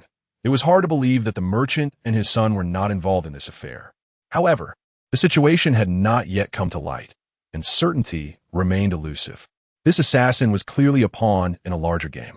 What could possibly be troubling that old fox? Shang Yin? He pondered, jaw set, as his aura became palpable, causing the atmosphere to chill. The seasoned killer redirected his focus to Chu Ci, sensing the shift in energy and furrowing his brow. He had initially regarded Along as a formidable opponent, but with Chu Ci now present, it seemed unlikely he would leave this place unscathed. However, Chu Ci appeared younger than Along, yet radiated an even more formidable presence. The coldness in his eyes gave no hint of emotion. He was likely the heir of the Chu family the merchant had mentioned. Sacrificing one heir for another from a prominent family seemed a fair trade. The assassin licked his lip, a flicker of malice crossing his face. He was prepared to die today, driven solely by the desire for vengeance for his fallen brother. You're so worried about this woman, he sneered. Then come and trade for her. Just seal your spiritual power and come alone, and I will release her immediately. At these words, Long stepped forward to block Chu Ci, fearful of his agreement. Zhang's alluring face displayed a moment of despair as tears streamed down her cheeks. She and Chu Ci were merely acquaintances who had crossed paths once. Now, her fate seemed sealed. Was this truly the end of her 20-year-long scheme? With a sigh, she closed her eyes, resigned to her fate, the weight of sorrow overwhelming her spirit. Yet, she heard the man speak softly very well. Suddenly, she opened her eyes, watching as the man approached her, the flickering sunlight casting elongated shadows. His typically icy countenance bore no emotion, his gaze narrowing upon the adversary. "How foolishly devoted," he remarked, before issuing a sharp command. The assassin's sinister laughter echoed, obscured by the shadow of his hat. Chu Ci found himself ensnared by a massive hand. While Zhang was shoved aside, her heart aching as she witnessed the man shake his head in a gesture of reassurance. Unbeknownst to her, tears blurred her vision as she felt a pang of bitterness. Meanwhile, Long was already in a frenzy, coordinating with the security team who had set up snipers on the building's roof, armed with a fully equipped Barrett S-20. For a level 2 cultivator, the speed of bullets could be evaded, and some could even withstand them, but this Barrett, equipped with a 12-gauge, was not among those. Yet, firing was not an option. As their employer was still held captive, they could only bide their time, awaiting Long's command. Mr. Liao had also taken his position, observing the scene with furrowed brows. The assassin's south knife was perilously close, making it difficult even for him to intervene. "Give me a bulletproof jeep," the man demanded, pressing the blade against Chu Ci's neck, his eyes scanning the crowd with wariness. "Do as he says," Chu Ci replied calmly. Long had already called for a vehicle. The assassin held Chu Ci hostage, and both men climbed into the car. The atmosphere was tense, almost frozen. The slightest movement could result in a fatal outcome. The driver dared not make a sound, steering the vehicle towards the outskirts. The assassin's voice trembled slightly. Even the most skilled killer felt trepidation in such a scenario. As he watched a helicopter circle outside, the assassin struck Chu Ci's head from behind, one hand pressing against his lower back as he sneered, "Your status is quite esteemed. Who sent you?" Chu Ci's voice was as calm as a still pond. "I'll pay double. There are always things in this world you cannot buy, such as me." The assassin smirked, his hand gathering strength, surreptitiously plotting to incapacitate Chu Ci. "Remember, this knife is for my brother." "Your brother is Scarred Liu?" The narrative had previously mentioned that Scarred Liu had a brother working as an enforcer overseas, trained in combat. Surely, this was the man before him. As the assassin's spiritual energy coalesced at the blade's tip, aiming for Chu Ci, the anticipated sensation of piercing did not occur. Instead, he struck air. The assassin's confident facade crumbled, panic flashing in his eyes as a cold, magnetic voice resonated behind him. "Are you referring to me?" The assassin's hair stood on end as he turned to see Chu Ci's sharp features, his gaze fixed intently. A peculiar smile graced Chu Ci's lips, and the assassin thought, "If that man has always been behind me, then who is this hostage?" Lost in thought, he was suddenly hurled against the car door with great force, as Chu Ci smiled mockingly. "It's a technique of duplication." Two men with savage expressions glared at him. "A ghost! A ghost!" the assassin exclaimed, terror flooding his features. If the previous actions had been within the realm of reason, this was entirely beyond his comprehension. "Damn it, you've evolved without me?" Chu Ci followed up, shoving the assassin out of the car and delivering a flurry of punches and kicks to his head. Without hesitation, he demanded, "It was Yin who sent you, wasn't he it? Go ask my brother below." The assassin retorted, a cruel smile on his face. Just as Chu Ci prepared to strike again, a tremendous force struck his back. Chapter 58, The Mysterious Elder Strikes, creating a sonic boom. A fifth-level powerhouse. Chu Ci was astounded, realizing he could no longer evade. Resolutely, he summoned the divine bone of creation, which enveloped his back in a formidable shell. The attack from the individual caused him to grunt in pain. Turning around, Chu Ci saw the figure emerge from the shadows, a single eye glinting with an eerie light. That face was familiar. Wasn't he last seen beside Zhangzhua? If that were the case, the mastermind behind it all must be Yin. Yet, what role did Zhangzhua play in this scenario? The elder's eyes were devoid of life, his presence exuding a chaotic aura, his eyelids sagging. Young one, submit to your demise. The assassin, restrained beneath him, struggled to rise, his aura becoming erratic, fierce determination flashing in his eyes. Drawing a pill from his waist pouch, he consumed it, witnessing his body swell as muscles bulged, his gaze turning crimson, blood even seeping from his eyes, transforming him into a towering figure. With a chilling gaze, he no longer concealed his strength, bursting forth from 4th to 5th level. Chu Ci's expression tightened. It was undeniably a formidable confrontation. The oppressive force of the 5th level powerhouse slightly compressed the surrounding air, causing his garments to flutter violently in the wind. Yet, Chu Ci remained expressionless. 2 5th level beings besieging a 4th level individual appeared to be a hopeless battle. However, he was filled with fighting spirit, his eyes flickering with a bloodthirsty gleam.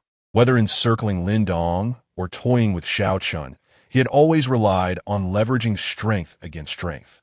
Although he had a sense of his own capabilities, under the protection of a Long and elder Liao, he had never engaged in a true life-and-death struggle. Was he finally able to unleash his full potential? In an instant, the divine body of creation burst forth from his back, 6 bony wings unfurling, releasing a torrent of energy. Chu Ci's gaze shimmered. The elder's eyes remained calm. Yet the assassin appeared momentarily startled. This was his first encounter with such a creature, capable not only of splitting himself, but also sprouting wings distinctly unlike that of a human. Was this being truly human? Spiritual energy surged forth, a dangerous aura activated, saturating the atmosphere with pressure. Around him, several 3rd-level avatars of Chu Ci rose, their icy forms radiating over Chapter 60. A storm bruise along's coat made the girl's already petite face seem even smaller. Her fair profile was pitiable, and her crystalline eyes shimmered with trepidation. Are you all right? The girl's trembling fingers brushed away the bloodstains on the man's face. From the beginning, she had seen him as powerful, exuding an aura that could remain unfazed even if Mount Tai collapsed before him, which moved her. She had never seen him so disheveled, like a defeated lion, with her as the precious jewel under his protection.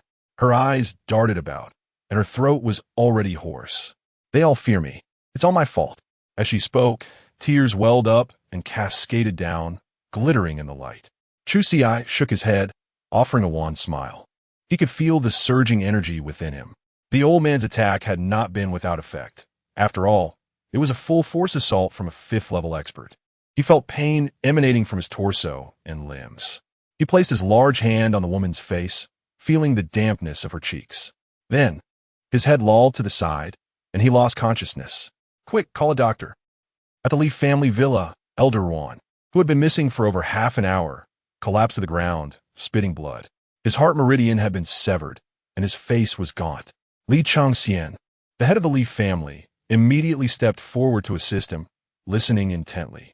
His expression was grave, and he said with a troubled look, Master, the girl still hasn't divulged anything. Chu Ci, that little brat, went, but we didn't capture him. Should we send more men? As he spoke, a hint of distress flickered across his face.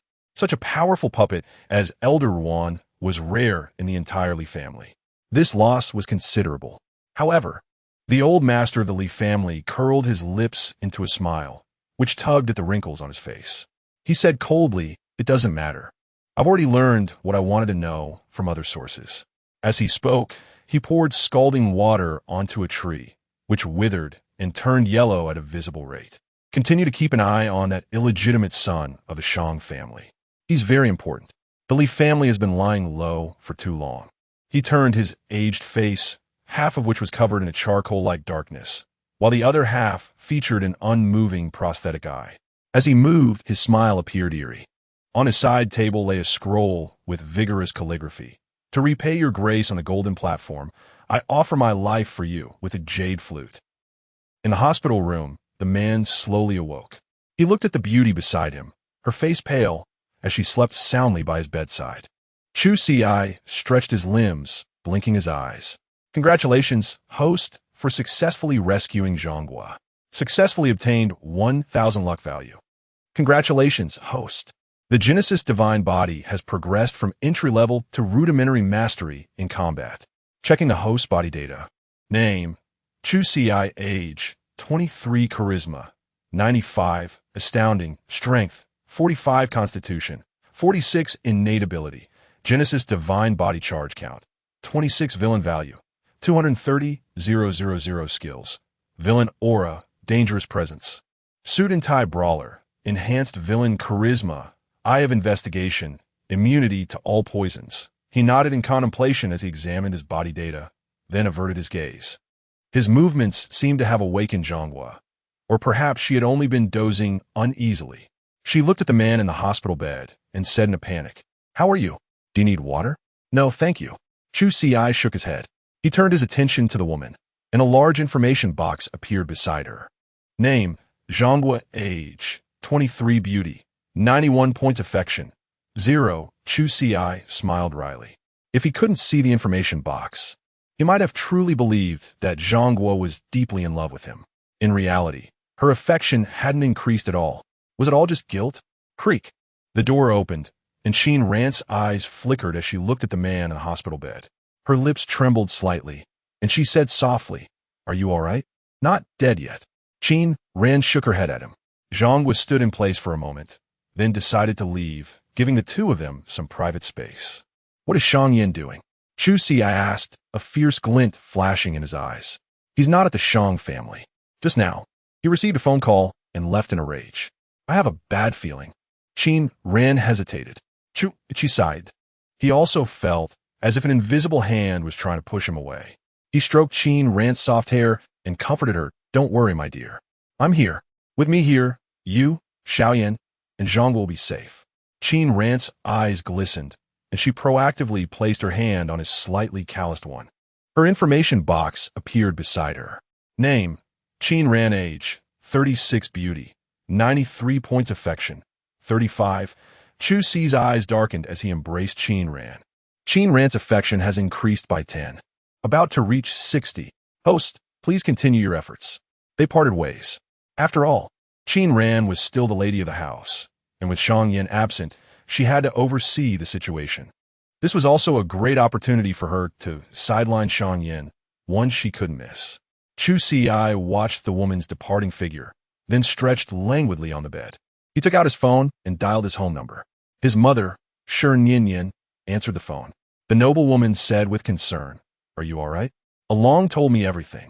A city is too dangerous. I'll send someone to pick you up right away. Just wait. I'll send 2 5th-level experts over immediately. No, 4. Before the woman could finish speaking, Chu Ci interjected, "Mom, I still have unfinished business. I'll come back myself when the time is right." "You child," Yin sighed. "All right, I'll send Elder Mu to help you." Chu Ci felt the long-lost maternal love and said softly, "Let Elder Mu protect you. I've already broken through to the 4th level and can protect myself. What about Dad?" Yin's face stiffened, and she shook her head. "He's still working." A knowing look flashed across Chu Ci's face, and he nodded. As expected, he wasn't the only one facing threats. It seemed that an invisible hand was exerting pressure on his father as well. This hadn't happened in the original plot. Or perhaps the Chu family's downfall had been orchestrated by a powerful force from the outside. Was the law of heaven beginning to take effect? Chu Ci shook his head, clenched his fists, and stared coldly at the sky outside the window, where a few stars twinkled. "Mom, I'll handle things here in the city. I've grown up. You can rest assured," Chu Ci said softly, his tone reassuring. Hearing his resolute tone, Yin could only nod. The mother and son exchanged a few more words before Yin drifted off to sleep. Chu Ci placed his phone on the bedside table, closed his eyes, and sank into the soft mattress. The night passed without incident. Ling Corporation. Ling Xiao stood at the entrance, looking at the magnificent building before her. Her heart was a jumble of emotions. In just 3 short months, everything had changed. After a moment of contemplation, she put on her mask and walked toward the entrance of the Ling Corporation. Inside the security office, a man was sitting with his legs crossed, scrolling through his phone. This man was none other than Lin Dong. He was grinning foolishly as he watched the beautiful women on Douyin. After 2 days of relentless persistence, old Lin had finally approved his job application, albeit for a probationary period. This made Lin Dong ecstatic. When he looked up, it was as if he had found his soulmate. His eyes widened, and his phone fell to the ground as he stared at the woman. Her skin was as smooth as mutton fat jade, and her waist was as slender as a willow branch. Although her mask covered most of her face, her eyes alone were enough to prove her beauty. What are you staring at? That is none other than President Ling. One should not be a toad aspiring to eat swan meat, understand? The security guard disdainfully spat, secretly cursing the bad luck. President Ling, Ling Xiao Xiao. Lin murmured the woman's name, savoring it endlessly. Chapter 61. Shame. Ling Xiao Xiao stepped into her workstation, her gaze cast downward, too apprehensive to meet the eyes of her colleagues. A hurried female voice called out to her. President Ling, I need to speak with you. Auntie panted, clearly having rushed from afar, beads of sweat glistening on her forehead. Ling Xiao Xiao coldly averted her gaze and turned towards the president's office. President Ling Auntie quickly followed, hesitating before speaking. Young Master Chu is in the president's office. Waiting for you. Why is he here? Ling Xiao Xiao furrowed her brow, feeling a wave of irritation wash over her. She was not yet prepared for this encounter. Pausing at the door, she gathered her emotions, inhaled deeply, and advanced with an air of indifference. As anticipated, upon raising her eyes, she found herself ensnared by the man's profound gaze, which seemed to harbor a hint of danger. Chu Ci resembled a panther in the jungle, fixated on his prey, poised to strike at any moment, his slender fingers toying with a fountain pen. President Ling, please come in, he beckoned smoothly, his voice a velvety command. Ling Xiao Xiao looked at Chu Ci, silenced by trepidation. Yet she feigned calmness and took a step forward, a flicker of humiliation crossing her beautiful eyes. Entering the room alongside Auntie, she was taken aback to find the president's office transformed. Her designated space had been usurped by the man, while a smaller desk sat diagonally opposite, adorned with her belongings.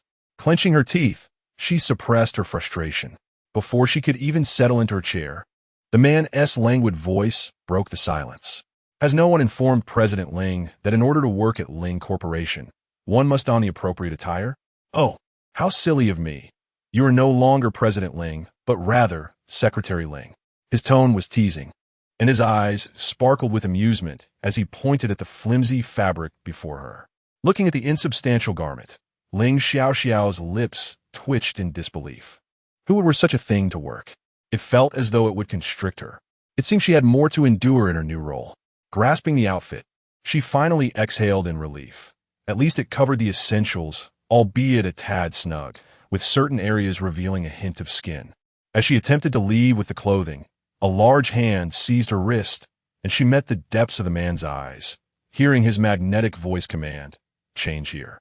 Ling Xiao Xiao instinctively glanced out the window, her face paling as a whirlwind of thoughts cascaded through her mind. She felt a wave of shame for her own thoughts. Her immediate reaction was a fear of being seen, despite the fact that the most predatory gaze was right before her. The glass had been treated to obscure visibility from the outside. Chu Ci nodded, appraising the girl before him. I have no penchant for an audience. With that thought, Ling Xiao Xiao hesitated, rustling as she changed her attire. As he admired her figure, akin to a work of art, his amber eyes gleamed with interest, and he gripped the fountain pen tightly. Once she was clothed, her cheeks were flushed to the point of embarrassment. Her gaze darted away, arms crossed defensively. Although the outfit appeared formal, it accentuated her curves, rendering her already alluring figure even more tantalizing. He watched intently, his throat constricting. Ling Xiao Xiao's physique was exceptional. Even amidst a crowd of starlets, she stood out, and no one could deny her beauty, especially given her now forbidden status. Secretary Ling. There are tasks for Secretary to attend to. Is this acceptable now? Her tone was frost-laden as she averted her icy gaze. The man's eyes seemed to peel away her layers, rendering her profoundly uncomfortable. Wait, wear this. Chu Ci said, retrieving a pair of rabbit ears from a drawer. His voice was clear as a mountain stream. Come here, I will place it on you. They locked eyes, and Ling Xiao Xiao gritted her teeth, ultimately yielding. Tilting her head forward. From this angle, A mere glance upward revealed her alabaster curves, drawing nearer, and she could almost catch a whiff of the perfume she wore. Her lashes fluttered. Feeling the warmth of his fingers gliding through her hair, a flicker of confusion crossed her gaze. "All done, you may go now." Ling Xiao met the man's gaze, yet he offered her no acknowledgement, instead turning his attention to the day's financial news with an air of seriousness.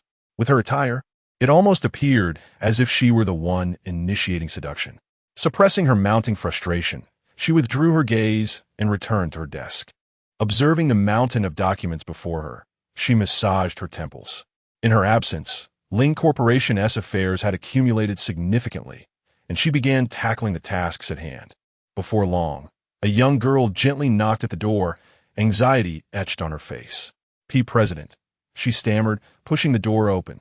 Ever since Ling Corporation was acquired by Tianyi, this was the first day Chu Ci had arrived, and prior events had kept all personnel in a state of limbo.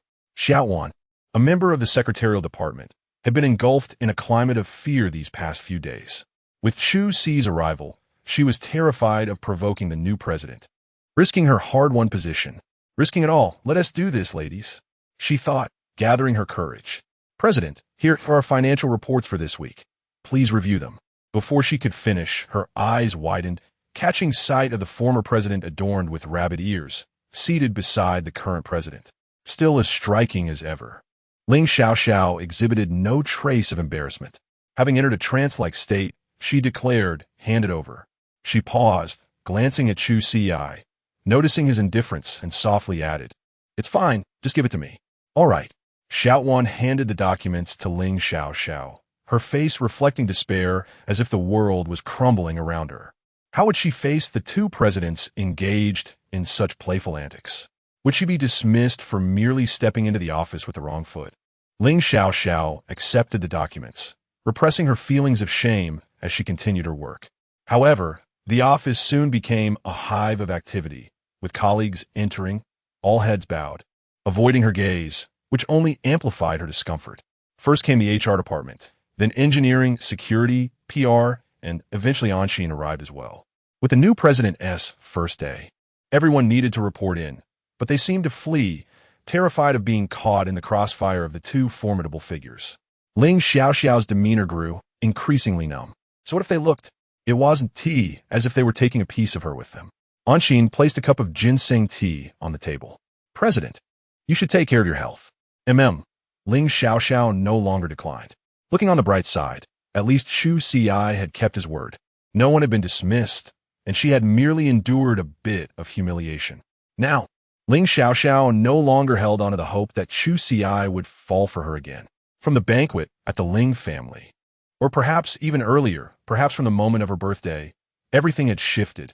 Overwhelmed by emotion, she dared not dwell on it, withdrawing her gaze, her pale fingers unconsciously gripping the edges of the documents. Notification. Ling Xiao's favorability has increased by 10. Chapter 62. Defiance with a tremor in his hand. Chu Ci withdrew his gaze from the document. Feeling the surging spiritual energy within him, he furrowed his brow.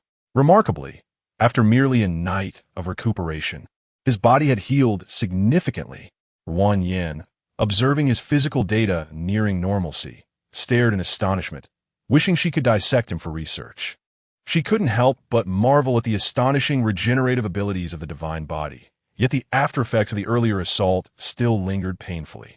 Gazing at the document in hand, he accepted the coffee that Auntie had offered. With a sigh, he admitted his inability to comprehend its contents. The crooked script was soporific and utterly dull. At times, he found himself genuinely admiring Ling Xiao for her ability to savor such things and discern their meaning. He, however, lacked such talent. As he pondered, a smile crept upon his lips as he glanced at the panel beside him and clicked on the option concerning Xiao Chun. Perceiving that Xiao Chun is being courted by mysterious force, would you like to expend 20,000 fortune points to intervene? Yes. Chu Ci's eyes sparkled with intrigue. This promised to be entertaining. As he felt the familiar tug, he opened his eyes, surveying his surroundings. Before him stood Xianjing, and for a fleeting moment, clarity shone through his gaze. "I am Xiao Chun. Once again, I find myself confined. My charges include practicing medicine without a license and causing injury through negligence. A faction benefited by my grandfather has offered a compensation of $1 million to appease the family of the man I inadvertently harmed. They made it clear that, out of respect for my great-uncle, they would extend their aid one more time. This opportunity would soon be utilized. Cursing under his breath, Xiao Chun dashed into an alley, clearly betrayed by the loan shark. He had borrowed 100,000, and within mere days, it had ballooned into $1 million. Such matters were usually manageable for him. After all, the underworld was no match for his tenacity. However, having already been summoned to the palace twice, he knew that a third time would seal his fate, regardless of the strength of the forces behind him. Breathless, he leaned against the wall, eyeing the man in black robes before him. Young friend, I see potential in you. You are undoubtedly a prodigy. Why not join the Lee family? Zing! The protagonist faces a significant choice, an invitation from a mysterious force. Plot prediction. With the support of this mysterious force, Xiao Chun will leap to the 4th tier, coupled with his medical prowess, paving the way for his ascent to greatness. Please commence intervention now. Chu Ci regarded the figure in black, a mysterious faction evidently searching for the strong. Were they the orchestrators behind the scenes? Resolving to remember this, he smiled and replied, "Very well, I am indeed interested. Please lead the way." The man nodded in satisfaction and softly urged him, "This way, please." As Chu Ci followed them into a vehicle, he was quickly enveloped in a mask. He instinctively considered resisting, but paused. After all, it was merely Xiao Chen's body he occupied. As they approached their destination, the villa was nestled in a picturesque half-mountain location. The red flag, H9, glided into the small courtyard, where a young man awaited, ready to receive him. "Young Master Xiao, please come in." The attendant regarded him with respect. It has been a while. Upon seeing the newcomer, Chu Ci was momentarily taken aback, a flicker of surprise crossing his features. Li Hao, could this all be orchestrated by the Li family? Recalling the narrative, Xiao Chun had previously aided the elder of the Li family with his ailments, making him a quasi-benefactor. Now, they saw Xiao Chun again. It seemed a grand scheme was unfolding. "Mr. Xiao, please meet my father before we reminisce." "Very well." Chu Ci nodded, feigning profundity as he followed Li Hao. Navigating through a series of corridors, Chu Ci observed his surroundings. The Li family, steeped in political legacy, maintained a modest yet orderly courtyard, lush with vibrant greenery. The trees were rare and exquisite, exuding understated luxury. As he walked along the stone path, a fleeting glimmer of insight passed through his eyes. The depths of the Li family's influence were indeed profound. "Ha ha ha, young friend Xiao, please come in. We are grateful for your visit to our Li family." Before he could see the speaker, he heard the voice of the family head, Li Changxian, striding forth with an unabashed grin. "Uncle Li, you flatter me," Chu Ci replied with a slight bow. In accordance with the expected narrative, wasn't this old fellow staunchly opposed to Xiao Chun associating with his precious daughter? Why the sudden change in demeanor, now seemingly eager to please? As they settled in the courtyard, Chu Ci remarked, "Uncle Li, I see the Li family is actively recruiting guests. What prompts this? A century-old family, such as yours. Does anyone dare challenge the Li family?" Li Shangxian alta, scrutinizing Xia Wu Shenin Danli. Chu Ci met his gaze, his mind racing while maintaining a facade of calm. The middle-aged man withdrew his gaze first, letting out a sigh. "It is indeed an unfortunate family matter. My wayward second daughter has entangled herself with that Chu Ci, who dares to challenge us for the sake of a woman. Our actions now are purely defensive." Listening, Chu Ci nodded inwardly. This was certainly a plausible rationale, yet there was more beneath the surface worth investigating. They arrived in the grand hall, where the main seat was conspicuously empty, while the remaining places brimmed with eager onlookers, their eyes fixated on the Li family head. Chu Ci surveyed the assembly, a grave expression crossing his face. Before him stood a gathering of cultivators, all at least of the 2nd tier, with several whose abilities remained undetectable, likely on par with Xiao Chun. Such a concentration of power rendered the Li family's influence quite formidable. Their gazes reflected not a lust for wealth, but an insatiable thirst for authority. Salutations to the Li family head, the assembly echoed. "Mr. Xiao, please take your place beside me. Li Chengxian beckoned, his words dripping with flattery, towards Xiao Chun. Internally, Chu Ci dubbed him an old fox. While there may be those of greater strength in attendance, Xiao Chun's innate gifts were unmistakable to all. At that moment, a robust, middle-aged man interjected. On what grounds? Li family head? We are all masters from various regions of Yin province. This young friend may be promising, yet he must demonstrate appropriate strength. The atmosphere shifted abruptly. Ding! Perceiving that Xiao Chun is being provoked. Please continue to control his body and make the following choices. Option 1. Assert dominance and display your strength. Possible outcome. Xiao Chun gains 10,000 fortune points. Option 2. Endure and remain silent. Possible outcome. Xiao Chun gains 5,000 fortune points. Option 3. If you dare to challenge me, I will not hold back. Possible outcome. Xiao Chun loses 2,000 fortune points. Option 4. If a stranger insists, I am not opposed to that. Possible outcome. Activate Defeat CG. Chapter 63. In truth, I know nothing without a moment's hesitation. Chu Ci chose the third option. He muttered to himself, when suddenly, Xiao Chun stepped forward, positioning himself before the burly man who had just spoken. A hint of malice flickered across his fair features. With a cold snort, he declared, Since you have inquired, let me benevolently introduce myself. I am Xiao Chun. My granduncle is a revered healer, my great-uncle the king of assassins, and my third uncle stands atop the martial arts world. As he spoke, the crowd began to exchange incredulous glances, their eyes reflecting disbelief. Even Li Chengxian, who had staunchly defended Xiao Chun moments prior, began to have doubts and called his son, Li Hao, to his side. Is it true, Hao, that the old master's ailment was truly cured by him? Absolutely, Li Hao nodded, recalling how he had witnessed Xiao Chun enter the room, ushering everyone out, only to emerge shortly after with the old man, lively and well. Yet, he could not fathom why Xiao Chun had acted in such a manner. Had he perhaps taken the wrong medicine? Now, he regretted introducing Xiao Chun to his father. You boast of your grandfather being the king of assassins. But my grandfather is said to be a master of sorcery. A muscular young man interjected, his temper flaring. Chu Ci regarded the man with a look of admiration. Precisely. Charge forward with fervor and shatter Xiao Chun's fortune, he thought. Indeed, you are young and undoubtedly gifted, but to be so arrogant with merely third-tier strength is truly foolish. Li family patriarch, I implore you to reconsider. Selecting a mere upstart like him is entirely unnecessary. Ding! Your influence has caused Li Chengxian to doubt your credibility, resulting in a decrease of Xiao Chun's fortune by 3,000. Congratulations! You have successfully impacted the plot, gaining 1,000 villain points. Chu Ci paused, his eyes now brimming with provocation, a smirk of disdain dancing on his lips as he surveyed the assembly. Wait! A resolute voice cut through the tension. It was Li Hao.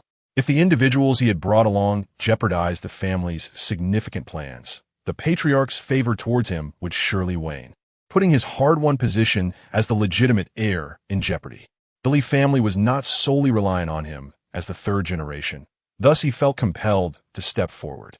Addressing the gathered crowd, Li Hao exuded the confidence of a young leader, meeting their scrutinizing gazes. Esteemed experts, I must speak. A light cough escaped him as he continued. All present here are our honored guests, and there is no distinction of status among us. Xiao Chun stands here in the main residence because he treated my grandfather several months ago. At this proclamation, the crowd's eyes widened in astonishment. The name of the Li family's elder resonated like thunder. Their family's illustrious reputation stemmed from him. In Yun province, he was a figure of immense influence. If this young man truly healed the elder, he could not only stand among them, but could even ride upon their shoulders without reproach. To question Xiao Chun now would be to disrespect the old master. Realizing the gravity of the situation, the leading burly man began to perspire. Could it be? The earlier absurdity of the youth's claims suddenly made sense, reminiscent of a secret shared by a former patriarch. It was said that atop the divine mountains of Yun province, there resided an elderly figure capable of reviving the dead. Could it be that his granduncle is that divine healer? The thought struck him. If so, The man's master would be of an even higher status than the elder of the Li family, for in all of China, countless nobles had benefited from the old man's benevolence. With that realization, he lowered his head, unable to meet Xiao Qian's gaze any longer. Liu, witnessing the effectiveness of his words, nodded in satisfaction, growing increasingly excited. He raised his arm. "All right, Mr. Xiao, please demonstrate your unparalleled medical skills." Chu Ci pointed to himself. "Me?" At that moment, a young woman with shoulder-length hair spoke up nonchalantly. "Come and see me. I have my own issues. If you can't discern the problem, don't blame me for turning hostile." With a playful tone, she extended her delicate wrist towards him.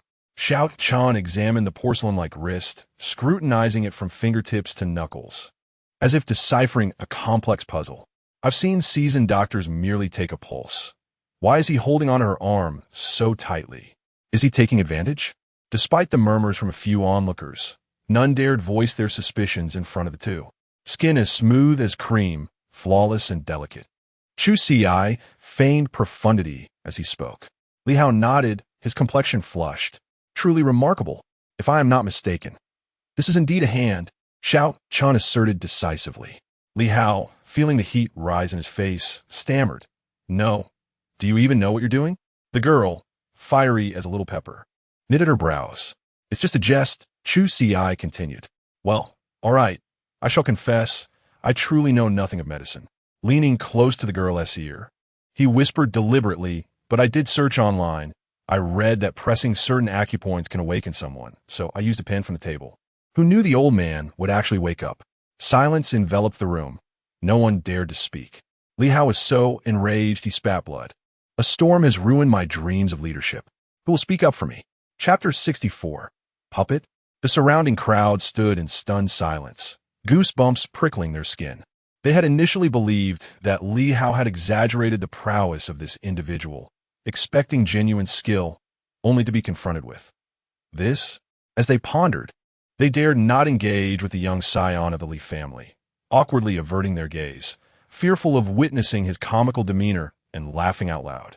Instead, it was Li Changxian whose face oscillated between shades of red and green, gazing at his inept son, hesitating to speak, lifting his hand only to lower it again. Eventually, he managed to squeeze out a few words, truly absurd. "Old Mr. Li has arrived." A sharp voice cut through the air.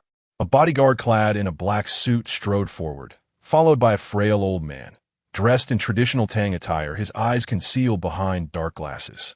The 5 fingers of his hand appeared like withered branches, and he leaned heavily on a cane, his posture hunched.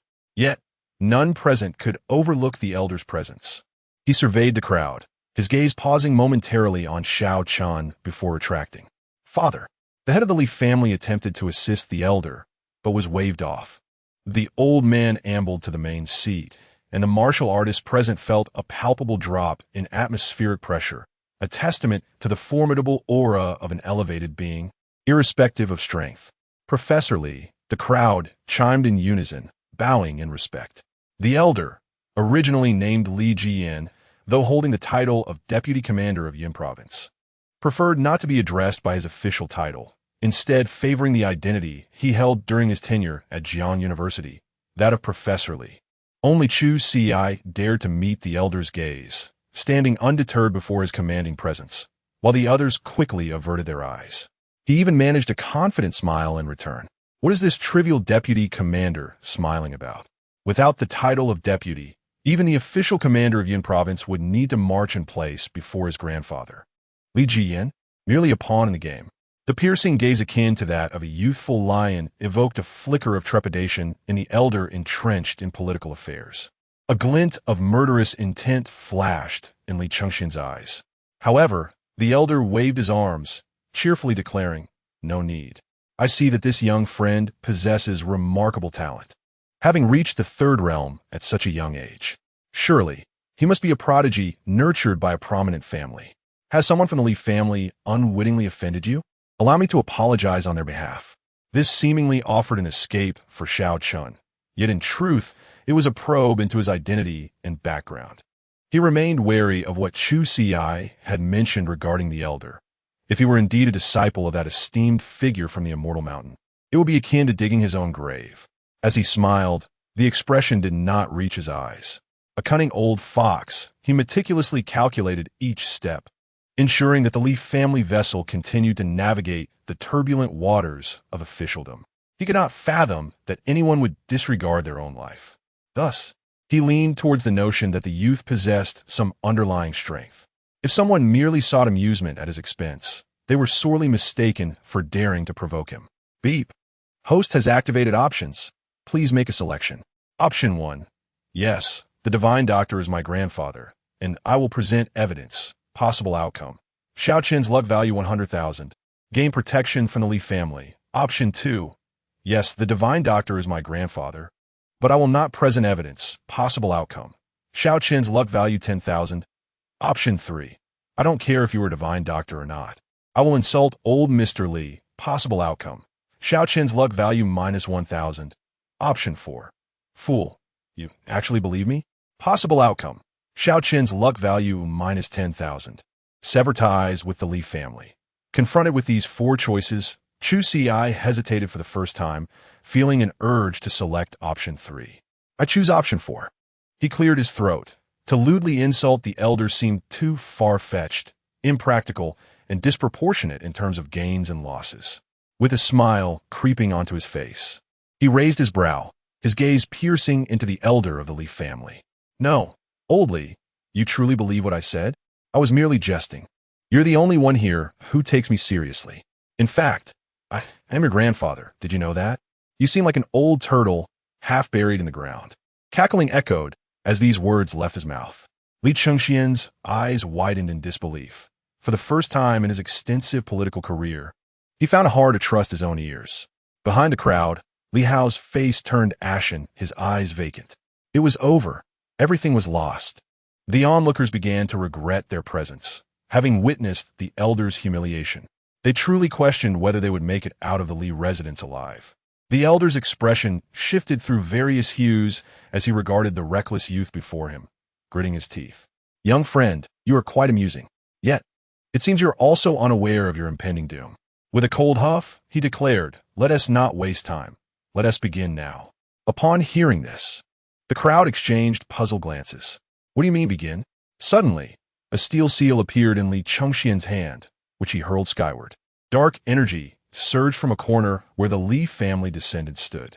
Without hesitation, they channeled their spiritual energy into that steel seal. The crowd gasped. Even if they were unsure of its nature, as martial artists, they understood that this abrupt change could only spell danger. Li family head, what are you doing? Wait, what kind of formation is this? Among them, the girl who had previously been touched by Chu Ci suddenly sensed something amiss and bolted towards the exit. She was alert, but her strength was insufficient. It was as if a giant hand had gripped her throat, and in an instant, her eyes bulged as she fell to the ground. With a thud, blood spewed forth, and the onlookers traced the source of the spiritual energy back to Li Chengxian, the head of the Li family.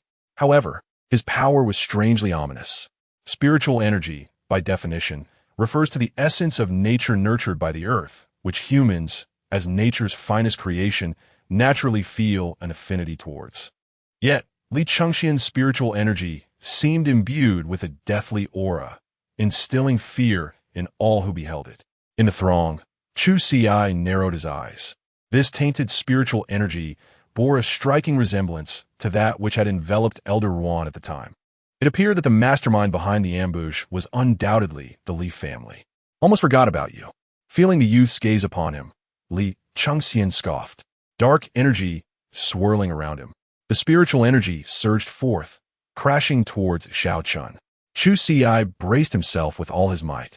But how could the third realm, Xiao Chun, withstand such a domineering force? He was instantly flung away, his body tracing a graceful arc through the air before crashing into the heart of the formation. A few strong individuals among the crowd instinctively stepped forward to counter this formidable assault, yet the formation ensnared their souls, reducing their full power to merely 70% efficacy. United in their resistance, they believed they could withstand the wrath of a fifth realm entity. One individual gritted his teeth, channeling his spiritual energy against the invasion. Yet, Just as he spoke, a second realm practitioner beside him bore eyes shimmering with an inky glow, reminiscent of Elder One that day. Puppet? Chu Ci's heart sank in astonishment. The Li family possessed such formidable power to transform fifth realm experts into puppets. Chapter 65, Secretary Ling. I am currently in a state of great agitation. I scrutinized the situation within the formation. There, the second-tier warriors, whose powers were somewhat lacking, had completely lost their wits, while the third and fourth-tier experts could only endure in agony, their eyes betraying hints of darkness. They were simultaneously besieged by the second-tier warriors and clearly could not hold out much longer. The mutated girl from earlier approached him again, her aura swirling with lethal intent. Yet her strength was merely at the second tier, making it easy for Xiao Chun to counter. However, Chu Ci remained perplexed, nodding slightly. Everyone present was affected. So why did he feel nothing? Could it be due to Xiao Chen's unique constitution? As these thoughts swirled in his mind, the jade pendant at his waist suddenly shimmered with light. A refreshing sensation enveloped him, dispelling his fatigue. Feeling the change in his body, Chu Ci's eyes sparkled. What a remarkable item! Xiao Chun had indeed mentioned this extraordinary jade pendant in his narrative. It was the sole relic left by his vanished parents, having rescued him from danger on numerous occasions. A sense of possessiveness surged within him. If only he could obtain this treasure. Chu Ci's gaze gleamed with determination as he effortlessly repelled the woman beside him. He was not the only one who noticed the pendant. The elder of the Li family, seated in a position of authority, also recognized the anomaly, his fingers trembling slightly. He removed his sunglasses, revealing mechanical eyes that glowed with intensity as they scrutinized the pendant at Chu Ci's waist. "Seize that pendant," Li Changxian commanded, a vortex materializing in his hand, directed at the youth in the crowd, his eyes flashing with a ferocious glint. Feeling the force pulling at his body, the jade pendant began to soar towards Li Changxian. He stood firm amidst the storm, stabilizing himself with great effort, his mind racing with thoughts. Although his body felt distant, acquiring this pendant seemed as difficult as reaching the heavens. Yet, the Li family would inevitably confront him. This treasure could not be left to Li Changxian. Finally, an idea crystallized in his mind. He promptly ordered 4 misfortune paper cranes, targeting Li Changxian. Several beams of red light penetrated Li Changxian's body. In an instant, he staggered, nearly losing his footing. As he struggled to regain his balance, he perceived the youth's energy surging uncontrollably, a silver needle darting towards him. He instinctively withdrew his spiritual power to resist, only to find that the needle bore no spiritual energy. It was merely an ordinary strike. Meanwhile, the youth before him paused momentarily, a knowing smile gracing his lips as he unleashed his energy, slightly tearing through the fabric of space and time. The third-tier expert's charged attack collided with the pendant, which contained Xiao Chun's essence. As the pendant's protective mechanism failed, it instantly lost its luster, shattering into fragments upon striking the ground, devoid of color. However, the shockwave generated by the impact spread wildly.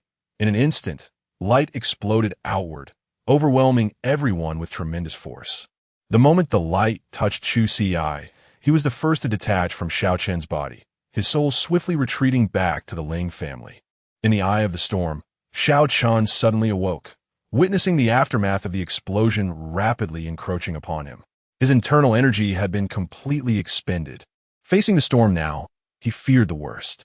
Gritting his teeth, he withdrew a talisman from his pouch, the remnants of his spiritual energy coalescing within it, transforming him into a beam of light as he fled. This was the escape talisman left to him by his great-grandfather.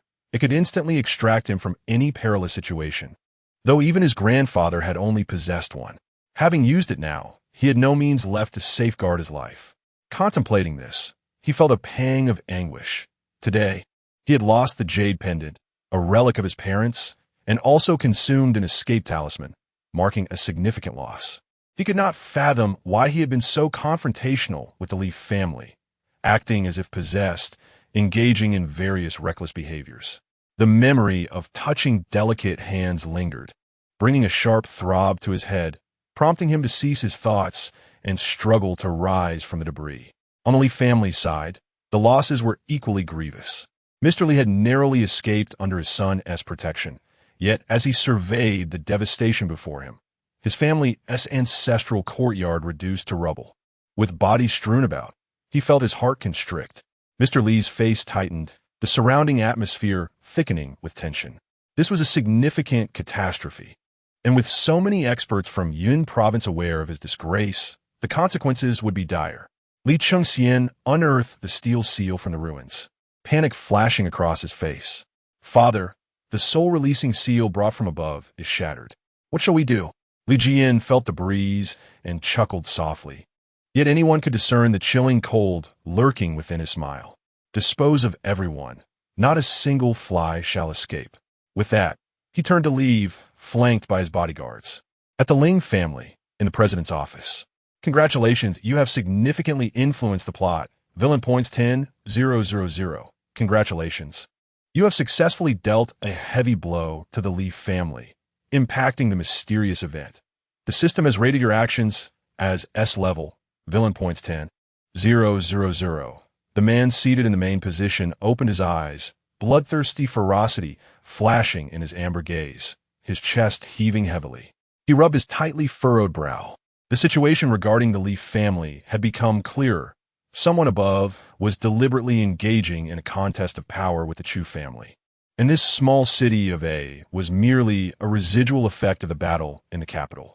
This explained why the formidable Chu family found itself isolated and ultimately annihilated by Lin Dong. Lin Dong was also a blade. Adjusting the creases of his suit, he rose languidly, stretching his stiff neck, gazing skyward as if to touch the heavens, only to be reminded of the wounds upon his body. He let out a cold laugh. From the very beginning, he had asserted that everything would be different with him present. Whether it be the child of destiny or the heavenly way, anyone wishing to obliterate the Chu family and shatter all he held dear was merely dreaming. The grip on his coffee cup tightened, the ceramic shattering with a sharp crack, fragments scattering across the pristine marble surface as he opened his eyes and flicked the liquid from his fingers. The commotion drew Ling Xiaoxiao's attention. She tilted her head, pondering if she should take action. As the man turned, he caught sight of her delicate features, her eyes warily assessing him, and the atmosphere between them grew increasingly tense. "Secretary Ling, my temper is quite volatile at the moment. What do you suggest we do?" He spoke slowly, his voice rich and magnetic, his gaze burning into her fair neck. Ling Xiaoxiao shivered, an ominous premonition surging within her. Chapter 66. A passionate kiss. As the man advanced purposefully, Ling Xiaoxiao rose, instinctively recoiling from his presence, yet finding her body strangely unresponsive. Beneath her garments, at her waist, the delicate flower emitted a faint luminescence.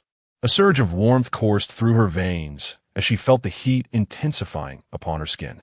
She retreated, only to stumble against the rug, and, just as she was about to fall, a sturdy arm encircled her. A fervent kiss followed. Her eyes widened in surprise. Their lips met, and the crisp, clean scent of cedar emanating from him enveloped her, instantly overwhelming her senses. His agile tongue breached her defenses, exploring and claiming everything within. His hand gripped her waist possessively, and she realized that even in her heels, she barely reached his chin. His ardor intensified, leaving her momentarily breathless. "No, I can't," she murmured, shaking her head in a daze. But he continued his ardent assault, simultaneously untying his tie and effortlessly placing her upon the nearby desk. Observing her near suffocation, a predatory glint ignited within his eyes. "I really can't," she insisted. "I'm on my period." Upon hearing this, Chu Ci's face darkened, and his strength seemed to drain away. However, he quickly recovered, a wicked grin spreading across his face as he leaned in close. "There are always other places we can explore, aren't there?" Within the confines of the office, muffled moans occasionally escaped. Outside, an Exon, eavesdropping on the scene within, watched with gleaming, covetous eyes, unwilling to miss a single detail. Her teeth gnawed at her lower lip as she swallowed hard. President Ling, young Master Chu. Hours later, they dressed in silence. Chu Ci wearing a look of utter satisfaction, while the woman wordlessly donned her original attire. The alluring lingerie was clearly beyond repair. "Let's go. It's time to leave," Chu Ci said, drawing her petite form close, his tone leaving no room for argument. As they descended, their keen senses detected Lin Dong. He was stretching languidly, his handsome face scanning the surroundings, as if surveying his domain, his eyes lingering on the female employees. Chu Ci smirked, leading Ling Xiao into the extended Lincoln. "Kneel beside me, so no one sees." "You," Ling Xiao began, her voice a mixture of anger and embarrassment, but she hesitated, then reluctantly lowered her hand. After all, she had lost the wager. Adversity reveals genius. Perseverance achieves victory. She would transform her present humiliation into a dagger to be wielded against him in the future.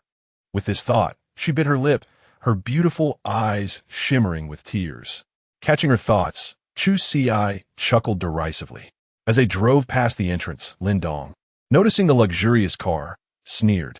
He had always scorned such ostentatious displays, believing those who flaunted them to be fools. Of course, he would gladly drive one himself if the opportunity arose. Chu Ci lowered the window, meeting Lin Dong's inquisitive gaze. It was their first proper encounter. He offered a casual wave, attempting to appear amiable. Lin Dong's eyes widened, his blood seeming to rush to his head. "Young Master Chu is greeting me?" Despite being stationed in Africa, he had heard of the Chu family's immense influence, which inspired both awe and fear. "Young Master Chu is acknowledging me. Perhaps he recognizes my potential." Lin Dong's mind raced. He imagined the man might one day become his subordinate, so a friendly smile was in order. Little did he know. Inside the car, in a hidden corner, Ling Xiao knelt in a humiliating posture, acutely aware of the security guard's eager gaze. She trembled, knowing that the car's windows were impervious to outside viewing, yet unable to ignore the thrilling tension. Ling Xiao's affection 15.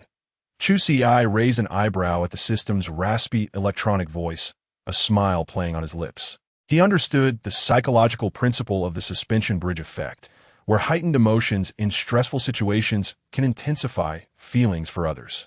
Combined with Ling Xiao's penchant for role-play. Having achieved his objective, Chu Ci lowered the window, his gaze now cold and distant. Along to the Empire State Building, summoned District Chief Chow and the others. "You'll accompany me as well." He took the girl's hand, pulling her onto the seat. Ling Xiao was taken aback, but the familiar name sent a shiver down her spine as she met his inscrutable eyes. So, Chow Wang is one of his men. No wonder. It was almost comical that she had considered Tianhai City to be her final trump card when her greatest adversary had been right before her all along. The fate of that land was his to decide with a single word. Hand in hand, they exited the car and entered the Empire State Building, heading for the top floor. "Young Master Chu," the doorman greeted, unfazed. Young Master Chu is known for his many women. After all, they boarded the private elevator, watching as it ascended to the penthouse. Ling Xiao surveyed the surroundings, nervously clutching her chest.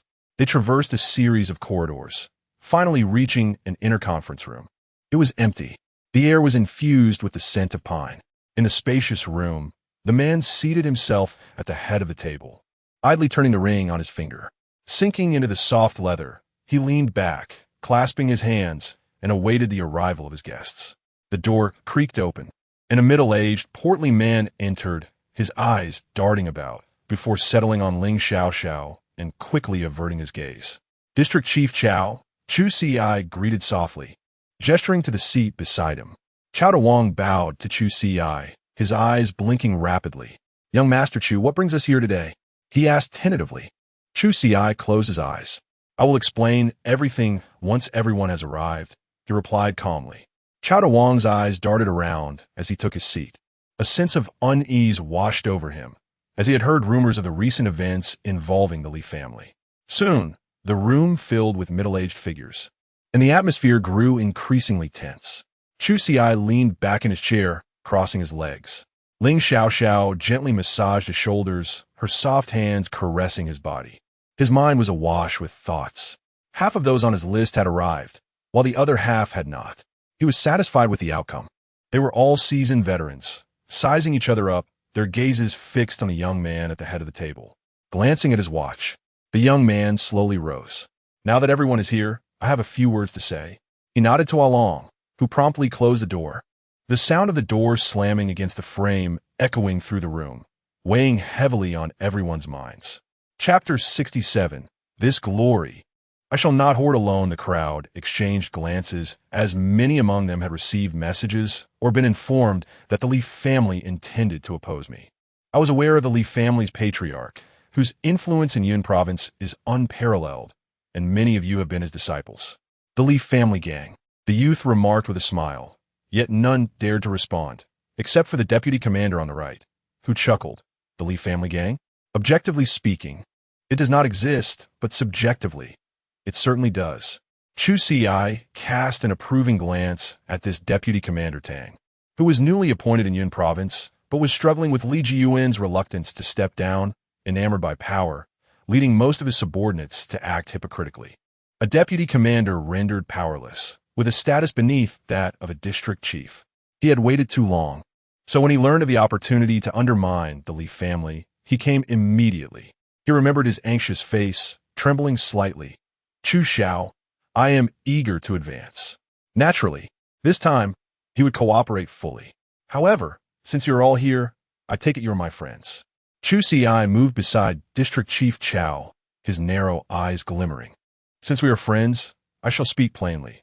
There are those above who are targeting the Chu family. The patriarch is quite displeased. As Chu Ci spoke, his expression shifted and his lips curled upward. The Li family is but a pawn. Thus, I must ask you all, who among you is willing to stand with me and the Chu family, and who is foolish enough to conspire with the Li family? Upon hearing this, beads of sweat appeared on Chao Dawang's forehead, his eyes wide with alarm as he lowered his gaze. The implications of this statement clearly struck a nerve. Having once been the secretary to the elderly, he possessed incriminating evidence in his hands and had come today primarily to gauge Chu Xiao's intentions. The term conspire was indeed heavy. Previously, when Chu Ci's decisions did not threaten his interests, he was pleased to extend a courtesy to him. Now, however, he faced a confrontation with the Li family, behind which loomed figures they dared not provoke. He was not alone in his trepidation. This matter was significant, and a single misstep could lead to total ruin. Noticing the bewilderment among the crowd, Chu Ci waved his hand, and Ling promptly presented documents, distributing them one by one. As each person received their papers, Chao Dawang's heart momentarily halted. The documents contained details of his private account, receiving funds from Ling, and records of his conversations regarding money retrieval. Others found similar alarming information, their gazes sharpening. The implications of these revelations were vast. If they left this room today, they risked being ensnared by the Chu family.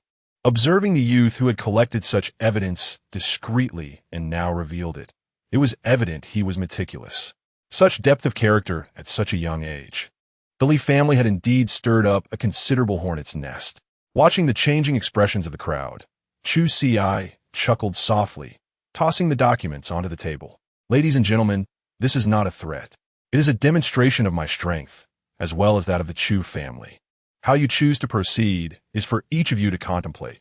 But remember, once we successfully topple the Li family, I shall not hoard this glory alone. His voice resonated powerfully, provoking deep reflection. Indeed, this endeavor was fraught with danger, yet the opportunity was even greater. Given the trajectory of a city in Yun province, it had almost been sealed off by the Li family. How many years would it take for them to encounter such an opportunity again? One man rose first, declaring, I am willing to assist Chu Xiao. I have long been displeased with the Li family's tyranny, and I intend to investigate this matter thoroughly. It was Deputy Commander Tang. Another stood, with Chao Dawang echoing, I implore you all to join me in restoring clarity to Yun province. One by one, others rose to express their support. The youth at the head of the table, with hands crossed and a slight smile, comprehended the situation entirely. Ling, please escort everyone back. Ling Xiao had witnessed this scene, her eyes flickering with unspoken thoughts, when she noticed the man slumped in his chair, stretching lazily. He was not in a battle. The Ling family's half of the territory was already secured. Combined with Tianyi, his personal assets were alarmingly substantial.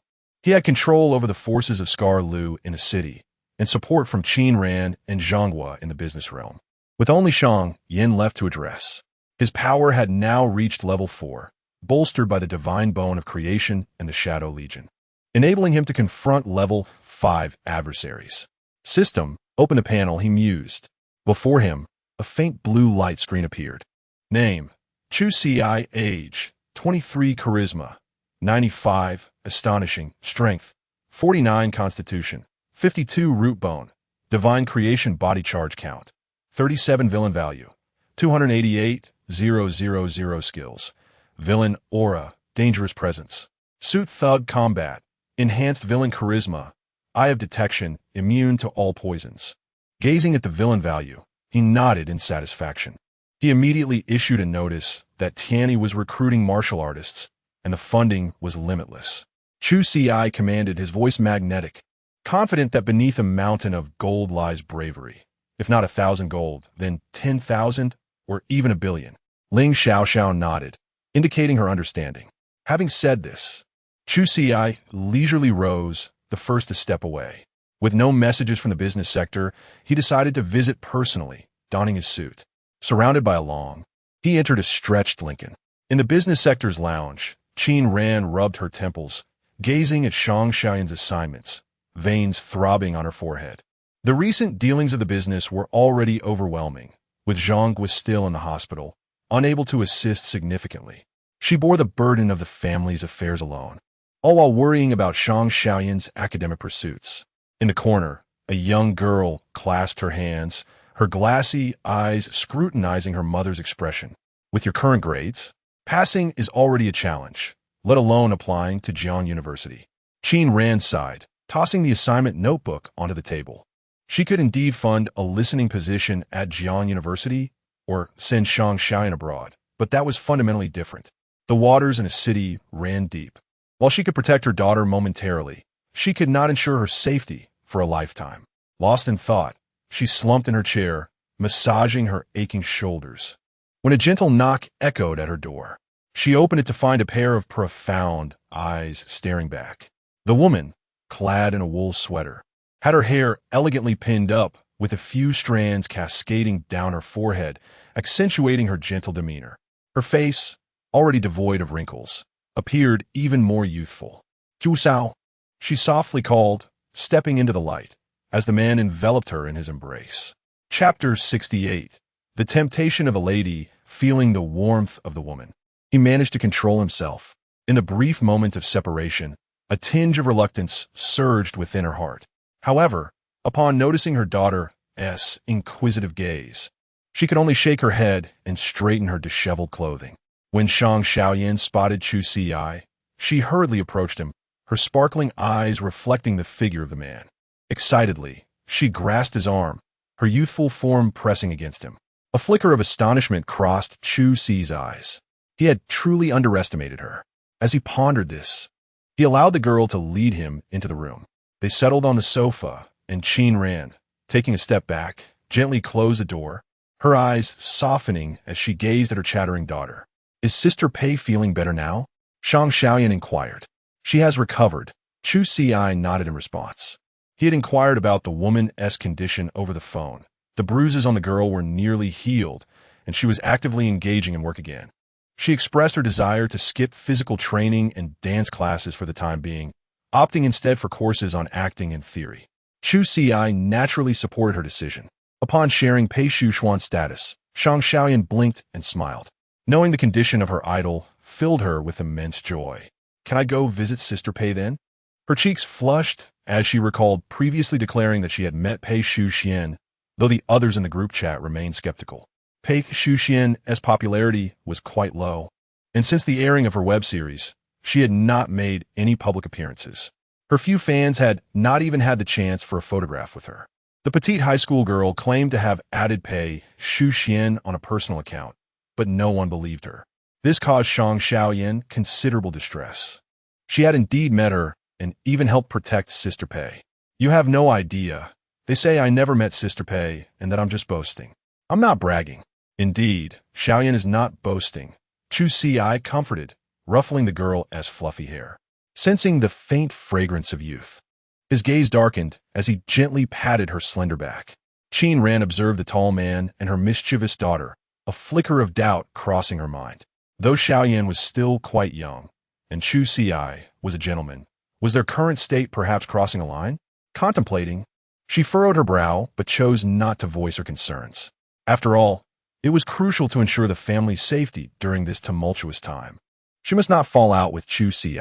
As she massaged her shoulders, her phone rang, interrupting her thoughts. Hearing the sound, she made her way to the kitchen to answer the call. Madam Qin, we have located the head of the Shang family, but his situation seems rather irregular. A gentle voice resonated from the other end. She paused, staring at the phone in disbelief. What? Qin Ran was thrown into disarray. The Shang family situation had yet to stabilize, and she and Zhonghua had not yet grasped the reins of power. With Shang Yan's return, things had only grown more chaotic. Madam Qin, should we take the initiative? The voice on the phone carried an alluring tone. Qin Ran's fingers stilled. A flicker of conflict crossed her enchanting face as she anxiously tugged at her silky hair, turning to meet the handsome man's gaze. Dressed in an elegant black suit, he leaned lazily against the wall, his noble aura intimidating. What happened? She recounted the details she overheard on the phone. A moment of contemplation passed through the man's eyes. Rest assured, leave this matter to me. I have assured you, with me around, you need not fear. All affairs can be entrusted to me. Qin Ran's body trembled slightly, her gaze towards him softening as she leaned against Chu Ci. She smoothed the wrinkles on his suit with her delicate hands, gazing at him with satisfaction. Reflecting on her life, she had always been cautious, competing with her sisters in childhood and finding her marriage to Shang Yan to be as fragile as paper. Now, someone was telling her she could fully trust him, a youth 10 years her junior. A wave of inexplicable melancholy surged within her, and she tightened her grip on his clothing. Chu Ci embraced her, feeling the warmth radiating from her. Forgive me, Madam Qin. Sensing something hard brushing against her, she met the smoldering desire in his eyes, understanding its implications. A blush crept on her cheeks. The pent-up longing from earlier needed an outlet. No, wait, she murmured, Xiaoyan is still here. It's all right. I have a splendid idea, Chu Ci replied, a teasing glimmer in his eyes. Moments later, Shang Xiaoyan noticed her mother and Chu Ci emerging from the room, both looking somewhat disheveled. She frowned, glancing between the two. Xiaoyan, what are you doing? Xiaoyan, don't you wish to see Sister Pei? I can have a long take you there. What does that sound? Chu Ci's voice was irresistibly persuasive. Really? That would be wonderful. Meeting his gaze, Shang Xiaoyan felt a tinge of guilt for the first time. Yet, that fleeting guilt was quickly overshadowed by the presence beside her. But Mom, Shang Xiaoyan instinctively looked towards Qin Ran, who had just told her to stay home and focus on her studies. Blushing, the woman shook her head. Never mind. Go have fun. I'll speak to your teacher tomorrow. Qin Ran relented. Yay. Shang Xiaoyan's eyes widened with excitement as she hugged her mother tightly, practically bouncing with joy. Go on. Don't come back until the world is safe, Chu Ci added, his voice light. Watching the girl being taken away by a long, Qin Ran hesitated, wanted to say something, but ultimately swallowing her words. From a second-floor window, she saw Shang Xiaoyan's car depart before turning back to Chu Ci. Madam, you wouldn't want your daughter to know about our relationship, would you? Qin Ran's breath hitched, her delicate hand playfully tugging at his belt as she blinked coyly. Then, Mr. Chu, you must ensure my daughter finds out. Hiss, Madam Qin, why are you wearing Pinru-esque clothes? Should we do this in your room? Perhaps not. The living room will suffice. Just as the two were enveloped in tenderness, a youthful voice rang out, pressing the doorbell. Glancing at the brightly lit but locked room, the girl's eyes blinked innocently as she gently knocked. Mom, I left something at home. Chapter 69. Xiaojinju Shang Xiaoyan purloined his cherished postcard of Pei Shuxian, intending to have it autographed. As she waved goodbye to the Shangs, watching her daughter depart, Qin Ran heaved a sigh of relief, her gaze lingering on the man. Confronted with the man's thunderous countenance, a surge of delight welled up within her. It was the first time she had witnessed such discomfiture on his face, and she found it exceedingly amusing. Thinking this, she playfully nudged the man's arm, deliberately pressing her lithe figure against his bicep, her voice soft as a whisper. "So, Mr. Chu, shall we continue?" Observing the girl's unrestrained mirth, he discerned that the woman was merely teasing him. The man, however, remained unperturbed, a faint smile gracing his lips. "Continue? Indeed, we shall continue, but perhaps this time we shall venture outdoors." Upon hearing the man's words, it was Chin Rant's turn to become apprehensive, her back arching like a startled feline. Yet, the man seized her delicate hand. A maelstrom of emotions surged through her mind. "Let's go back. Let's go back," the woman murmured. Suddenly, Chu Ci swept the woman into his arms, cradling her securely, his voice clear and resolute. "Beg me. Beg me. I beg you." The moonlight elongated their shadows. The following day, the woman languidly stretched, rising from the opulent bed, her body aching with a pleasant weariness. She felt utterly content. Due to marital discord, she couldn't recall the last time she and the man had been intimate, but she was certain that this was the first time she had experienced such exquisite pleasure. Her face radiant, she surveyed her surroundings. Unable to find the man, she noticed a note he had left on the bedside table. She picked it up. "I will handle Shan Yan's matter. Do not fret. I am here for you." A wave of warmth washed over her. The adjacent breakfast exuded a tantalizing aroma, and she squinted, reveling in the long-lost sensation of happiness. At Ling Corporation, security guard Lin Dong stood at his post, greeting each employee entering the building with a bright and cheerful demeanor. He had been riding a wave of good fortune lately, with Yin showering him with flattery at home and expanding his social circle outside. A stretched Lincoln limousine glided into Ling Corporation's premises. Chu Ci lowered the car window, offering Lin Dong a gentle smile and a greeting. "Morning." Hearing the man's deep voice, Lin Dong felt a surge of excitement. He snapped to attention, offering a salute, but then realized the gesture was inappropriate and chuckled sheepishly. He couldn't be blamed. The arrogance that once resided in the original protagonist had dissipated, replaced by the charisma of Chu Ci, whose villainous aura was growing. Ordinary people naturally felt a sense of awe in the presence of the tall and handsome Chu Ci, and Lin Dong was no exception. "Mr. Chu, would it be possible to exchange contact information?" Lin Dong asked, his demeanor almost bashful. Chu Ci's expression was peculiar. He wondered if he had inadvertently awakened some hidden proclivity within Lin Dong. However, considering that he would need to utilize him in the future, he cautiously added Lin Dong's contact information. The scene was witnessed by old Lin, who was astounded. Even within Tianyi, only a handful of individuals possessed Chu Ci's contact information. All senior executives had to go through Jiang Ling and along to reach Chu Ci. Yet, a mere security guard at Ling Corporation now had Chu Ci's contact information. Speculation arose among the onlookers regarding the nature of their relationship. In a nearby corner, a woman observed with a scrutinizing gaze, her mind filled with doubt. From the outset, she had been skeptical of Chu Ci's claims, as they contained numerous inconsistencies. What wealthy heir would conceal his affluence, appearing genuinely impoverished?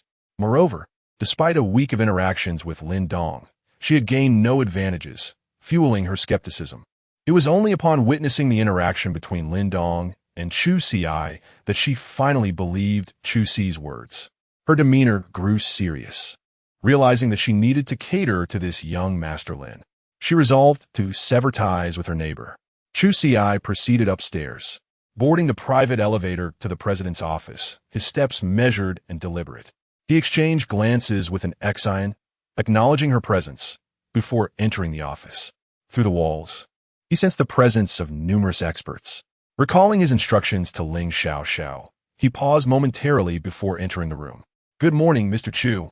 The voices of those within the room resounded. Chu Ci surveyed the array of individuals, nodding in approval. The majority were second-tier experts, with a few remaining composed, not speaking upon seeing him. These were third-tier powerhouses. However, one individual in particular captured his attention. A woman stood beside the desk, warily surveying her surroundings, her slender figure elongated by the sunlight. Her beautiful phoenix eyes were expressionless. "Are you satisfied with the people I recruited?" The woman beside him asked softly, her attire impeccable in a tailored suit, her icy eyes blinking. Chu Ci nodded approvingly. It wasn't solely due to the Lin family's influence, as the Li family had already conducted a large-scale recruitment of experts. In fact, after the incident at the Li family's courtyard, most of the experts in Yun province had been severely injured. The presence of these individuals was already commendable. In particular, Xia Jinju's aura clearly indicated that she had reached the 4th tier. The aloof woman met his deep gaze, offering a slight nod as a greeting. A flicker of fervor flashed in Chu Ci's eyes. This was a daughter of destiny. After his encounter with Xiao Chun, he had once again met Xia Jinju, also known as Nightingale.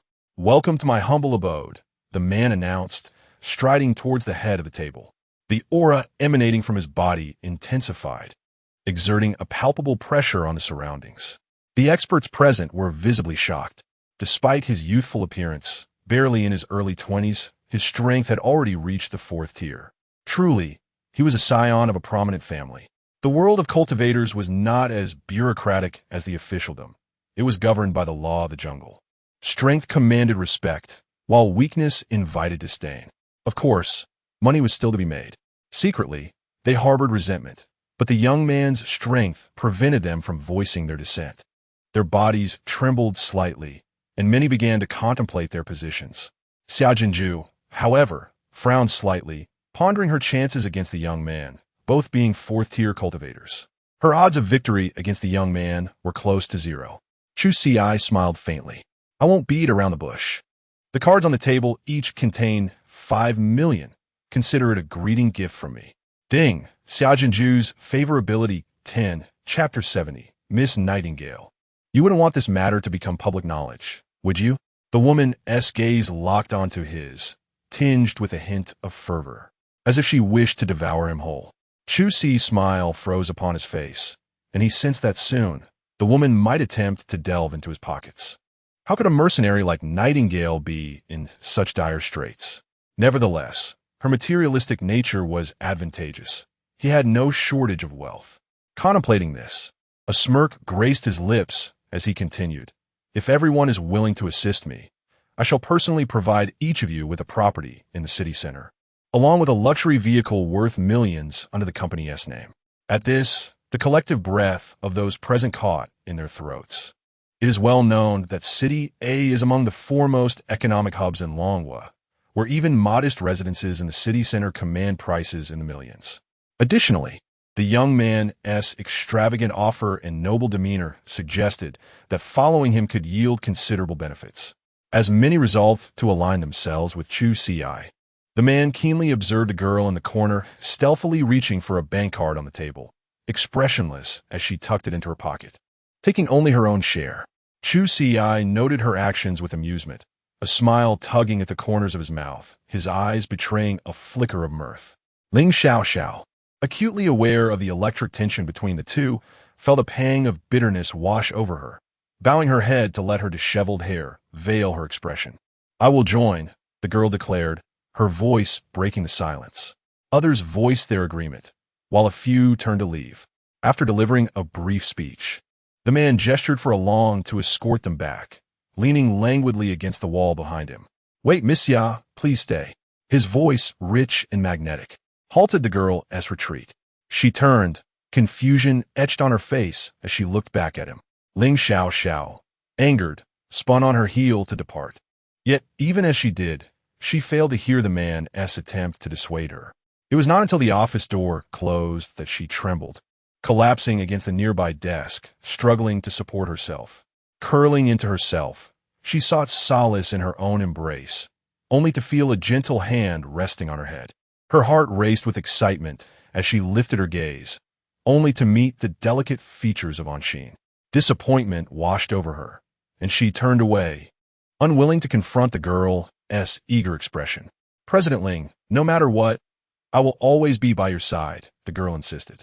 Meanwhile, in the president's office, the man's gaze burned intensely upon the girl before him. "Miss Xia, you truly are exceptionally gifted, having attained the 4th tier at such a young age. Our Tianyi is in dire need of talents like you." As he spoke, he patted her shoulder, feeling the frailness of her body, a result of malnourishment.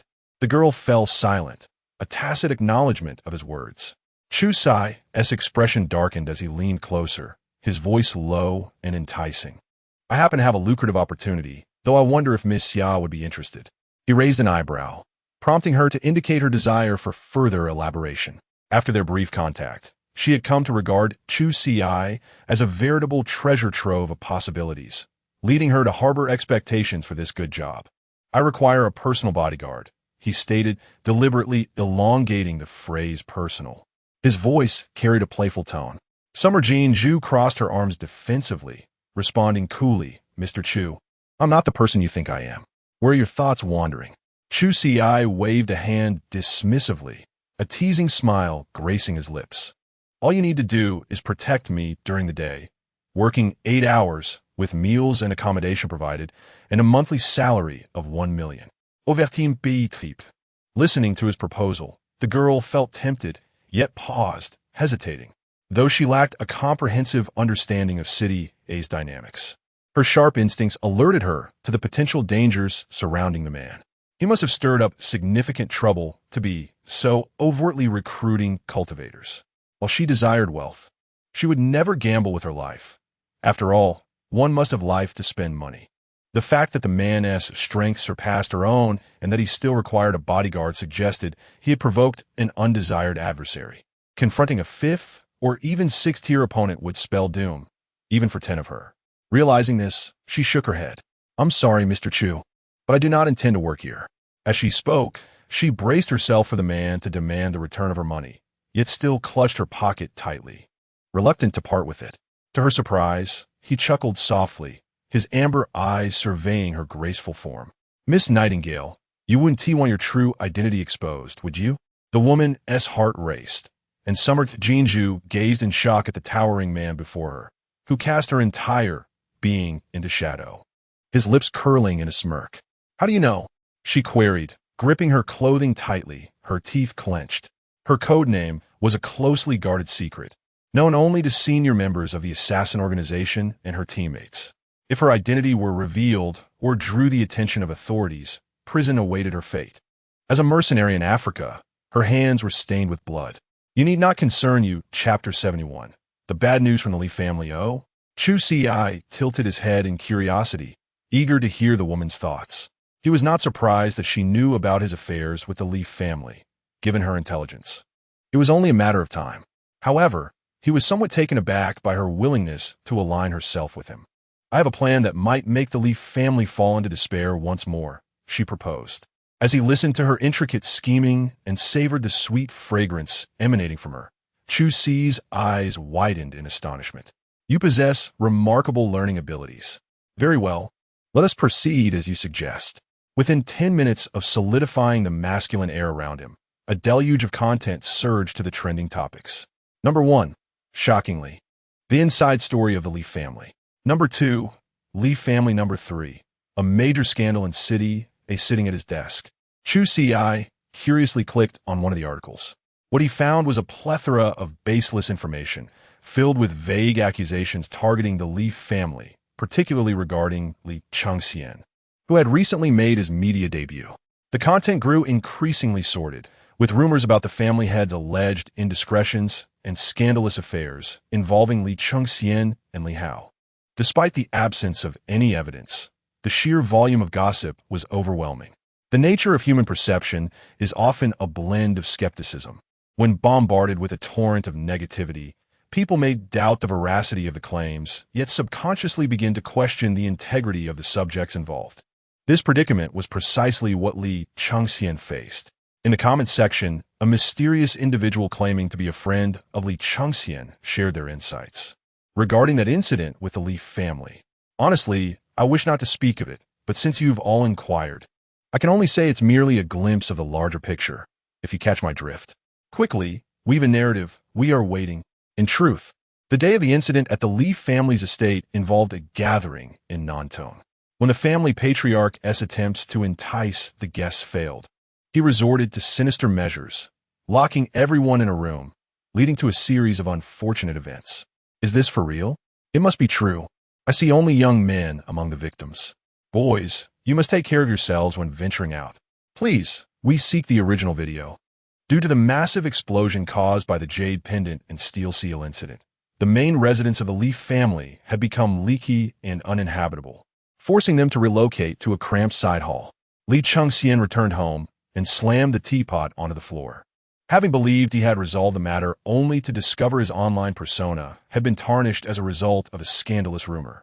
It must be that little rascal, Chu Ci, he exclaimed in frustration. Li Hao attempted to console his father, placing a reassuring hand on his shoulder. Father, the most crucial task now is to suppress this situation. Indeed, Li Mingran chimed in, her resentment towards Chu Ci palpable, as she had lost her job due to him, and no major company dared to collaborate with her. She eagerly anticipated the Li family's counterattack to drag that terrifying man down. Right? Let us contact someone to put an end to these rumors. In a corner, a woman of exquisite beauty observed her distressed family with an inscrutable expression. Her slender fingers supporting her frame, her eyes glinting with intrigue. She murmured softly, "Things are becoming quite interesting." After a moment, a servant rushed over to Li Changxian. "Patriarch, we have taken down the false information online." "Good." Li Changxian sighed with relief, only to hear the servant add, "However, but what?" The servant hesitated, revealing a website on his phone. "Good news. The trending topics on Weibo have been removed." "Bad news. The scandalous information is now circulating online." As he glanced at an infamous foreign adult website featuring an AI-generated video of his face, darkness clouded his vision. "Patriarch, the comments below are all praising it as quite stylish. What should we do?" The servant lamented. Li Hao, hearing this, felt a wave of disbelief wash over him. Even he, known for his emotional intelligence, found himself at a loss for words. What does stylish even mean in this context?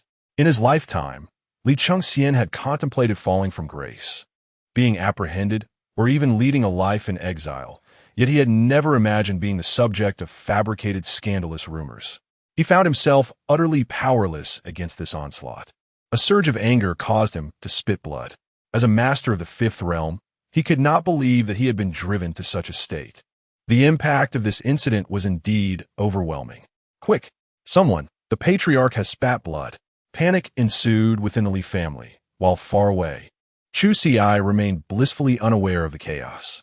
As he observed Ling Xiao, who had worked diligently throughout the day, Chu Ci declared the end of the workday.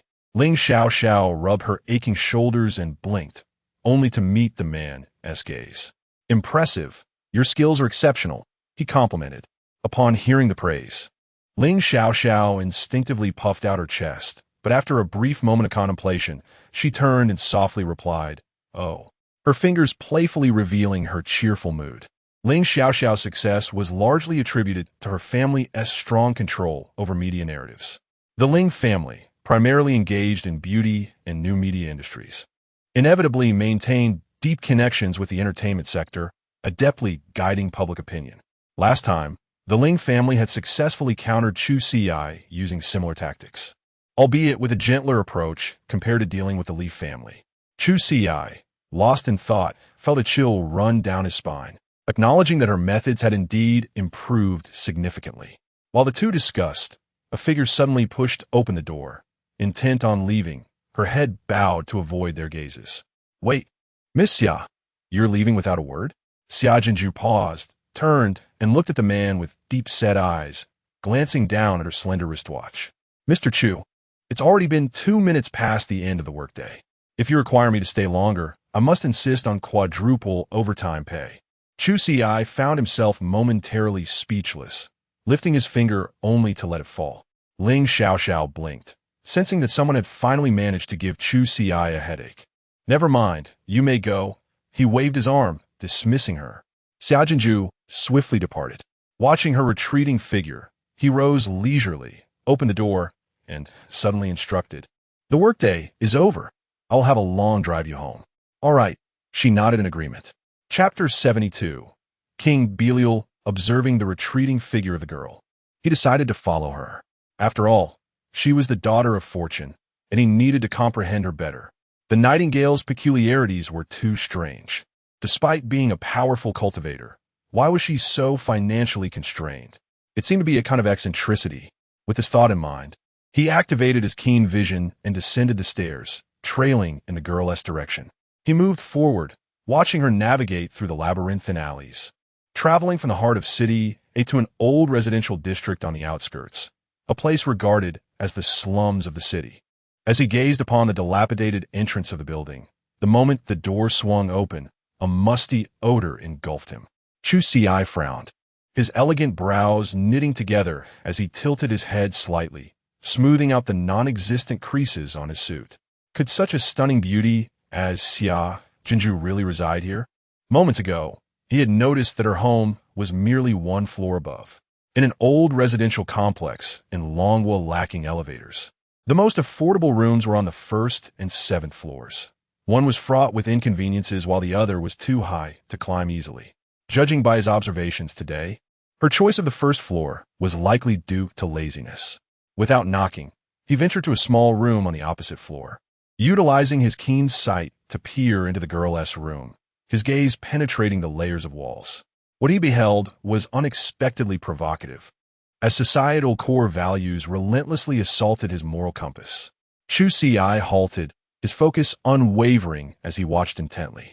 At that moment, the girl had donned an adorable cosplay outfit, her heavy bangs styled back, revealing her smooth forehead, complemented by colorful contact lenses and a delightful pink dress that embodied a youthful spirit.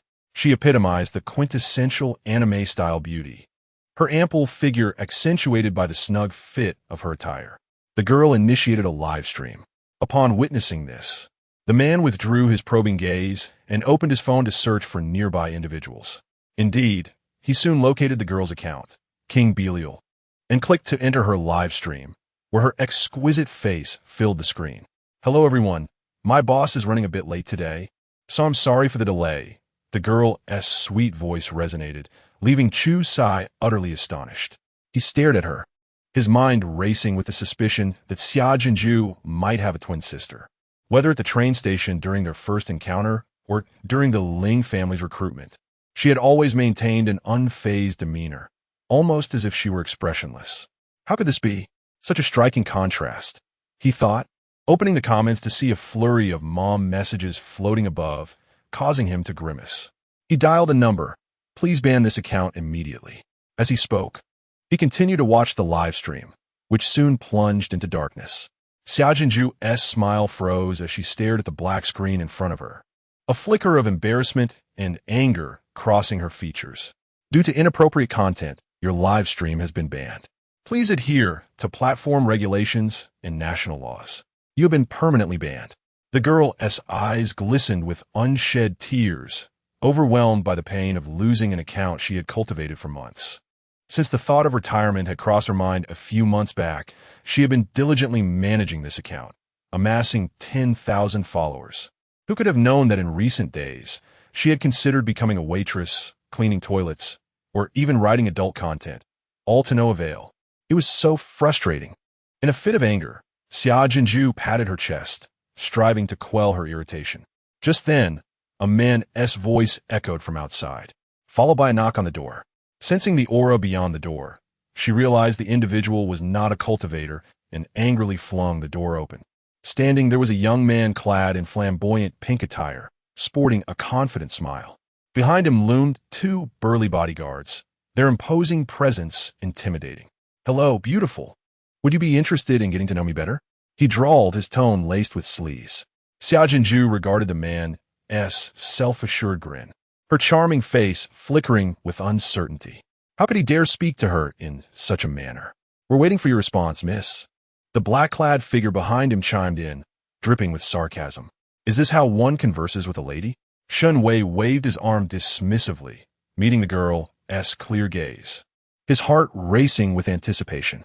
Ever since he was grounded by his father after being reprimanded by Xiaochan during military training, he had been denied pocket money and forbidden from going out, lest he attract trouble. He had to occupy himself somehow, and scrolling through short videos became his pastime. Upon first encountering Xia Jinju online, he was captivated by her angelic visage and perfect figure. Leveraging his wealth, he had repeatedly attempted to transfer money to her, hoping to engage in private conversation. Yet, she had always accepted the red envelopes without responding to his messages. Ultimately, desire overpowered reason, And today he had stealthily ventured out with two hefty accomplices, intent on forcibly taking her away. He was convinced that a mere small-time streamer could not possibly be connected to formidable figures like Chu Ci and Xiao Chen. Miss, you may not know who I am. I am Shun Wei, the heir of the Shun family. Yes, the Shun family known for real estate, he boasted, licking his lips as he gazed upon her delicate features. His appetite whetted. To his astonishment, she was even more ethereal in person than online, her presence strikingly serene and enigmatic, evoking a sensation he could only describe as intoxicating. I've never heard of you, the girl replied coldly. Shun Wei's expression darkened, his gaze turning predatory. Her words were blatantly provocative, prompting him to scoff, refusing a toast only to drink a forfeit. Attack! As soon as he concluded, the two bodyguards sprang into action, grinning maliciously as they approached the girl. Just as they were about to lay hands on her, a pair of inky black hands seized theirs. They struggled to retract their limbs, meeting instead the blood-red gaze hidden behind a mask. It was the Shadow Legion. As the two bodyguards stood, Aga, Chapter 73. A reunion with Shun Wei beneath the narrow doorframe. The man bowed his head to pass through, his eyes shut, and a slight arch to his brow. Ah, Shun Xiao, it has truly been a long time. Tears, resembling droplets of dew, cascaded down Shun Wei's forehead, his back taut, as if he were a tightly coiled shrimp. Upon hearing Chu Ci's words, he instinctively inclined his head, only to quickly retract it, his face scrutinizing the man with palpable tension, his voice trembling as he spoke. Chu Xiao, though it has been 1 week, 12 hours, and 31 seconds since we last met, you have occupied my thoughts incessantly. Night and day, I have been preoccupied with concerns for you, Miss Pei, and this esteemed King Belial. Shun felt a surge of despair. How was he so unfortunate that even a random person found online was acquainted with Chu Xiao? He resolved that he needed to consult a sage. Chu Ci regarded the disheveled youth before him, his gaze piercing, a slight smile playing at the corners of his mouth as he murmured, "It has indeed been a while since I last saw Shin Xiao. I had not anticipated such humor from you." Just as he believed the man to be amenable, the conversation took a sharp turn. "Did your father never inform you to take a detour when encountering me?" Shun Wei shivered at this remark. "Chu Xiao, I was wrong. I truly understand my mistake. Please grant me another chance." Clenching his teeth, he reflected on all the sorrows of his life and managed to squeeze out a few pitiful tears. The two bodyguards nearby nodded in agreement, echoing the youth's plea. "The one who should apologize is not me." Chu Ci raised an eyebrow, directing his attention towards Xia Jinju. In an instant, Shun understood, pivoting smoothly on his knee to face the girl in the petite dress, and coughed 3 times. "Bang, bang, bang.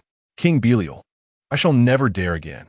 I will steer clear of you from now on, and I apologize for my earlier frivolity online. Please have mercy and spare me." However, Chu Ci languidly replied, "Is merely an apology sufficient? Is the Chu family of such little consequence in your eyes?" No sooner had he uttered these words than Shun's thoughts shifted, and he produced a bank card. "Esteemed lady, this card contains 10 million. It is a token of my filial piety to you. Congratulations, host. Xia Jinju's favorability 10. Indeed, it seemed that financial matters held sway. Just before the woman could lay her fingers on the bank card, the man adeptly intercepted it, placing it nonchalantly into his own pocket. With an elegant raise of his brow, he coldly huffed, "You should leave promptly." Shun's gaze flickered with anguish. This was his last remaining savings. Old Deng had already ceased his financial support, and he had only intended to be polite, not expecting Chu Xiao to accept it. Yet, with the man having spoken, he hesitated no longer, struggling to arise. Chu Ci inclined his head slightly, and, as Shun moved, the surrounding shadows dissipated one after another. Slipping into the shadows, Shun Wei, along with his two bodyguards, left in a flurry, leaving only Chu Ci and the girl, who stood lost in thought. "That was my money," she stated softly. Meeting the man's profound gaze, she felt no trepidation. "That was given out of respect for my standing." Chu Ci smirked, clearly relishing the power he wielded over the girl's emotions. Observing her fury, he chuckled softly, settling into the sofa, his voice rich and magnetic. I shall provide you with the funds, but it will be on a monthly basis, distributed as a bonus. Of course, the prerequisite for receiving said bonus is that you must perform adequately. Xia Jinju's breath caught, and she reluctantly acquiesced to the man's domineering terms, sighing as she turned to don her attire. "Where are you going?" Chu Ci inquired with a furrowed brow, perplexed. "Part-time work," the girl replied coldly. But considering the substantial sum at stake, she added, "I'll be helping a couple with their child while they are away on a business trip." The man paused momentarily, then inquired, "Can you handle a 30-month-old child?" He, too, was alone, his parents residing in another city, leaving him to fend for himself. Xia rolled her eyes and pushed open the door. She was unafraid of Chu Ci disturbing her belongings, as her home held little of value. Watching her retreating figure, Chu Ci bore noire.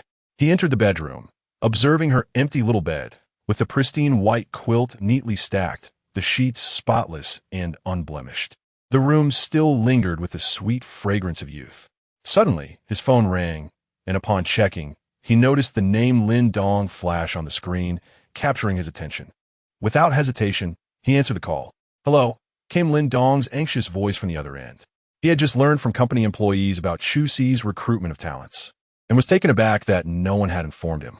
Though he felt slighted, he could not bear to miss this opportunity. Hence, he had taken the initiative to contact Chu Xiao. "Chu Xiao, here are my terms. Please consider them," he stated, his tone haughty, puffing out his chest. He was a master at the fourth realm, and in all of Huaxia, it was unlikely that another young warrior surpassed his prowess. Huh! A glimmer of excitement flickered in Chu Ci's eyes. He had yet to reach out to Lin Dong, yet here he was, stepping forward. "In truth, I have long been aware of you, Mr. Lin," Chu Ci spoke softly, his gaze profound. On the other end, Lin Dong's breath hitched. Indeed, there were those who recognized his worth. First the mercenary leader, now Chu Xiao. He couldn't help but recall the mercenary leader's words. "A golden-scaled fish is not merely a creature of the pond. However, I have another task that I must assign to you." Chu Ci continued quietly. "This task is one I can only entrust to you, so I implore you, Mr. Lin, to assist me." After a brief pause, he resumed, "I need you to eliminate the head of the Li family." "The head of the Li family?" Lin Dong furrowed his brow. Unfamiliar with the intricacies of Huaxia's situation, he dismissed the man as merely a minor family head, hardly a worthy opponent. "Very well, I shall take care of this matter," Lin Dong replied decisively. "Then I shall await the good news from you, Mr. Lin." With a prolonged tone and a response from the other end, Chu Ci ended the call. Gazing out the window at the moonlight that poured softly into the room, he twirled the ring on his finger, his mind awash with thoughts. Tomorrow marked a pivotal moment in the narrative. Undoubtedly, tomorrow, Ling Xiao would be kidnapped, presenting Lin Dong with a perfect opportunity. Yet as of now, Lin Dong did not yet know her, indicating that this chance would be mine to seize. Chapter 74. The Bank Heist Before Succumbing to Slumber. Chu Ci activated the system panel. Opening system panel, checking host S bodily data, name, Chu Ci age, 23 charm, 95, extraordinary, strength, 45 constitution, 46 root bone, divine body of creation charge count, 26 villain value, 288, 000 skills, villain aura, dangerous atmosphere, suit wearing thug combat, enhanced villain charm, eye of investigation, immunity to all poisons. As he gazed at his panel, he noted that his fortune value was on the verge of reaching 300,000, bringing him closer to surpassing Lin Dong. At that point, the probability of eliminating Lin Dong would ascend to a certainty of 100.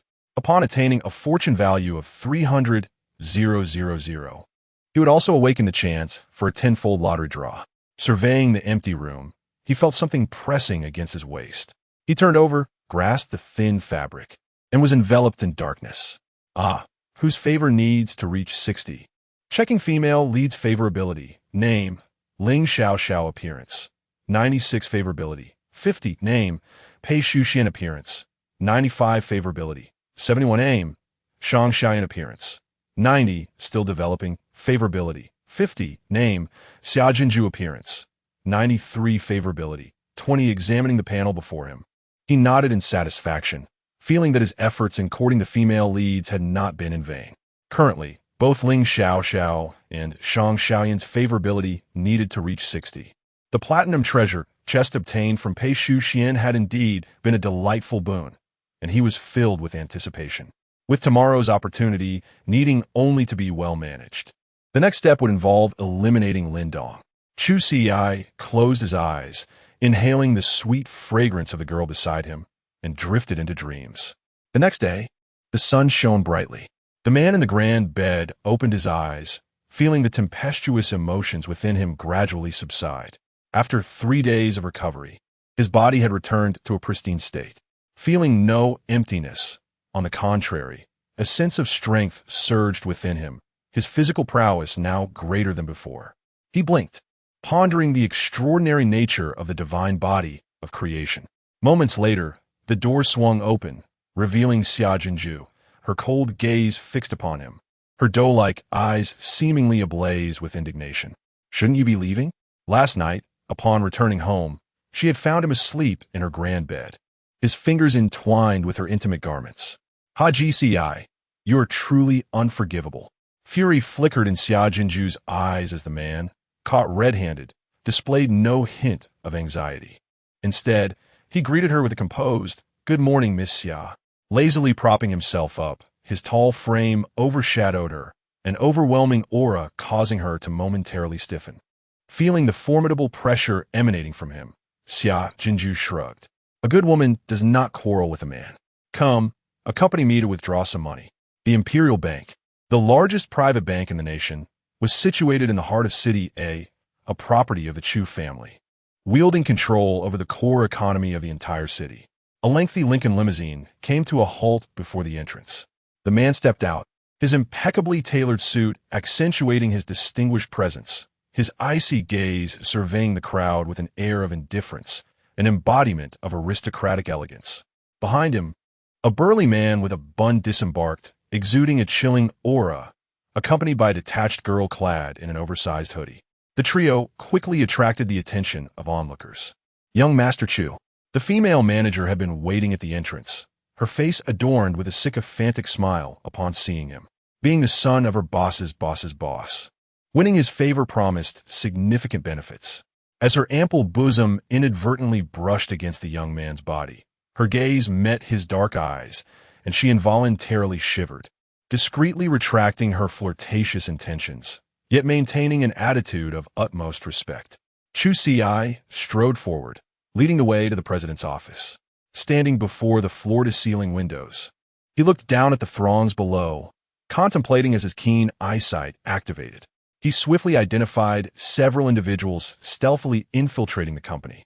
According to the narrative, they were part of a notorious international robbery gang, infamous for their heinous acts globally.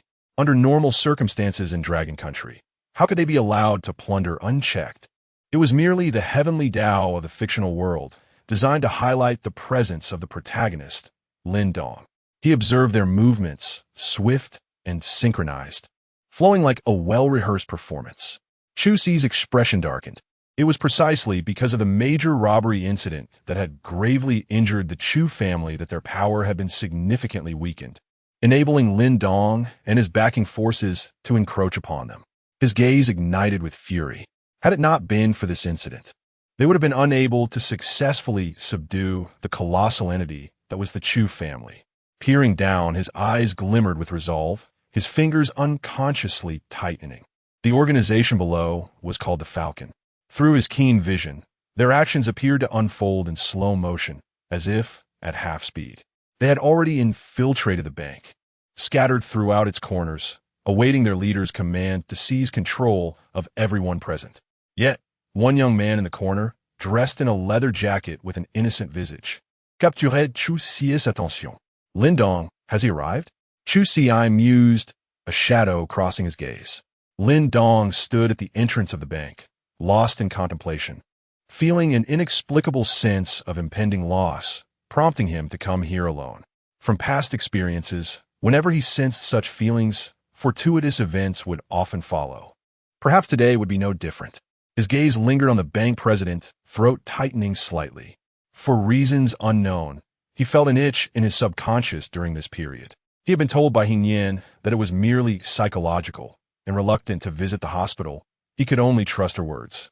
Chu Ci took measured steps, directing his gaze towards the distance, where a sleek Chinese sports car gradually came into view. It was Ling Xiaoxiao's vehicle. According to the plot, today marked her and Lin Dong's stage. Yet, after today, everything would change. The roles of attacker and defender would be reversed. He halted, closing his eyes. As the saying goes, to catch a thief, one must first capture the king. In all likelihood, within minutes, the Falcons' leader would make his way to the bank president's office, intending to seize control over him. This was also the primary reason for his proactive defense. Looking at the empty room, a glimmer of light flickered in his eyes. With Xia Jinju and a long present, everything was in place, merely awaiting the right moment. At that moment, a hoarse, electronic voice from the system echoed in his mind. Are you not going to arrange for someone to protect Ling Xiao? Chu Ci tilted his head in puzzlement, and upon noticing the man's questioning expression, the system added, Are you not afraid for her safety? A soft escaped Chu Ci sleeps. I have already arranged for someone to discreetly protect her.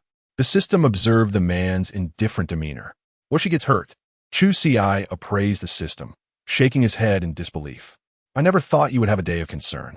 As long as she doesn't die, it's fine. All right then, the system replied quietly. Chapter 75. The curtain rises. The man glanced at his watch, and as the minute hand intersected the 12, he uttered impassively, It's time. They're coming. Xia Jinju regarded him, a glint of perplexity in her eyes. Nearby, Along had already drawn his pistol, poised for combat. Sensing the approaching footsteps outside the door, Chu Ci's ears twitched almost imperceptibly, a contemptuous smile playing on his lips. Bang! A gunshot shattered the tranquility. Everyone heads down. Now, the members of the Falcons, prepared for this, had already subdued the bank's security personnel.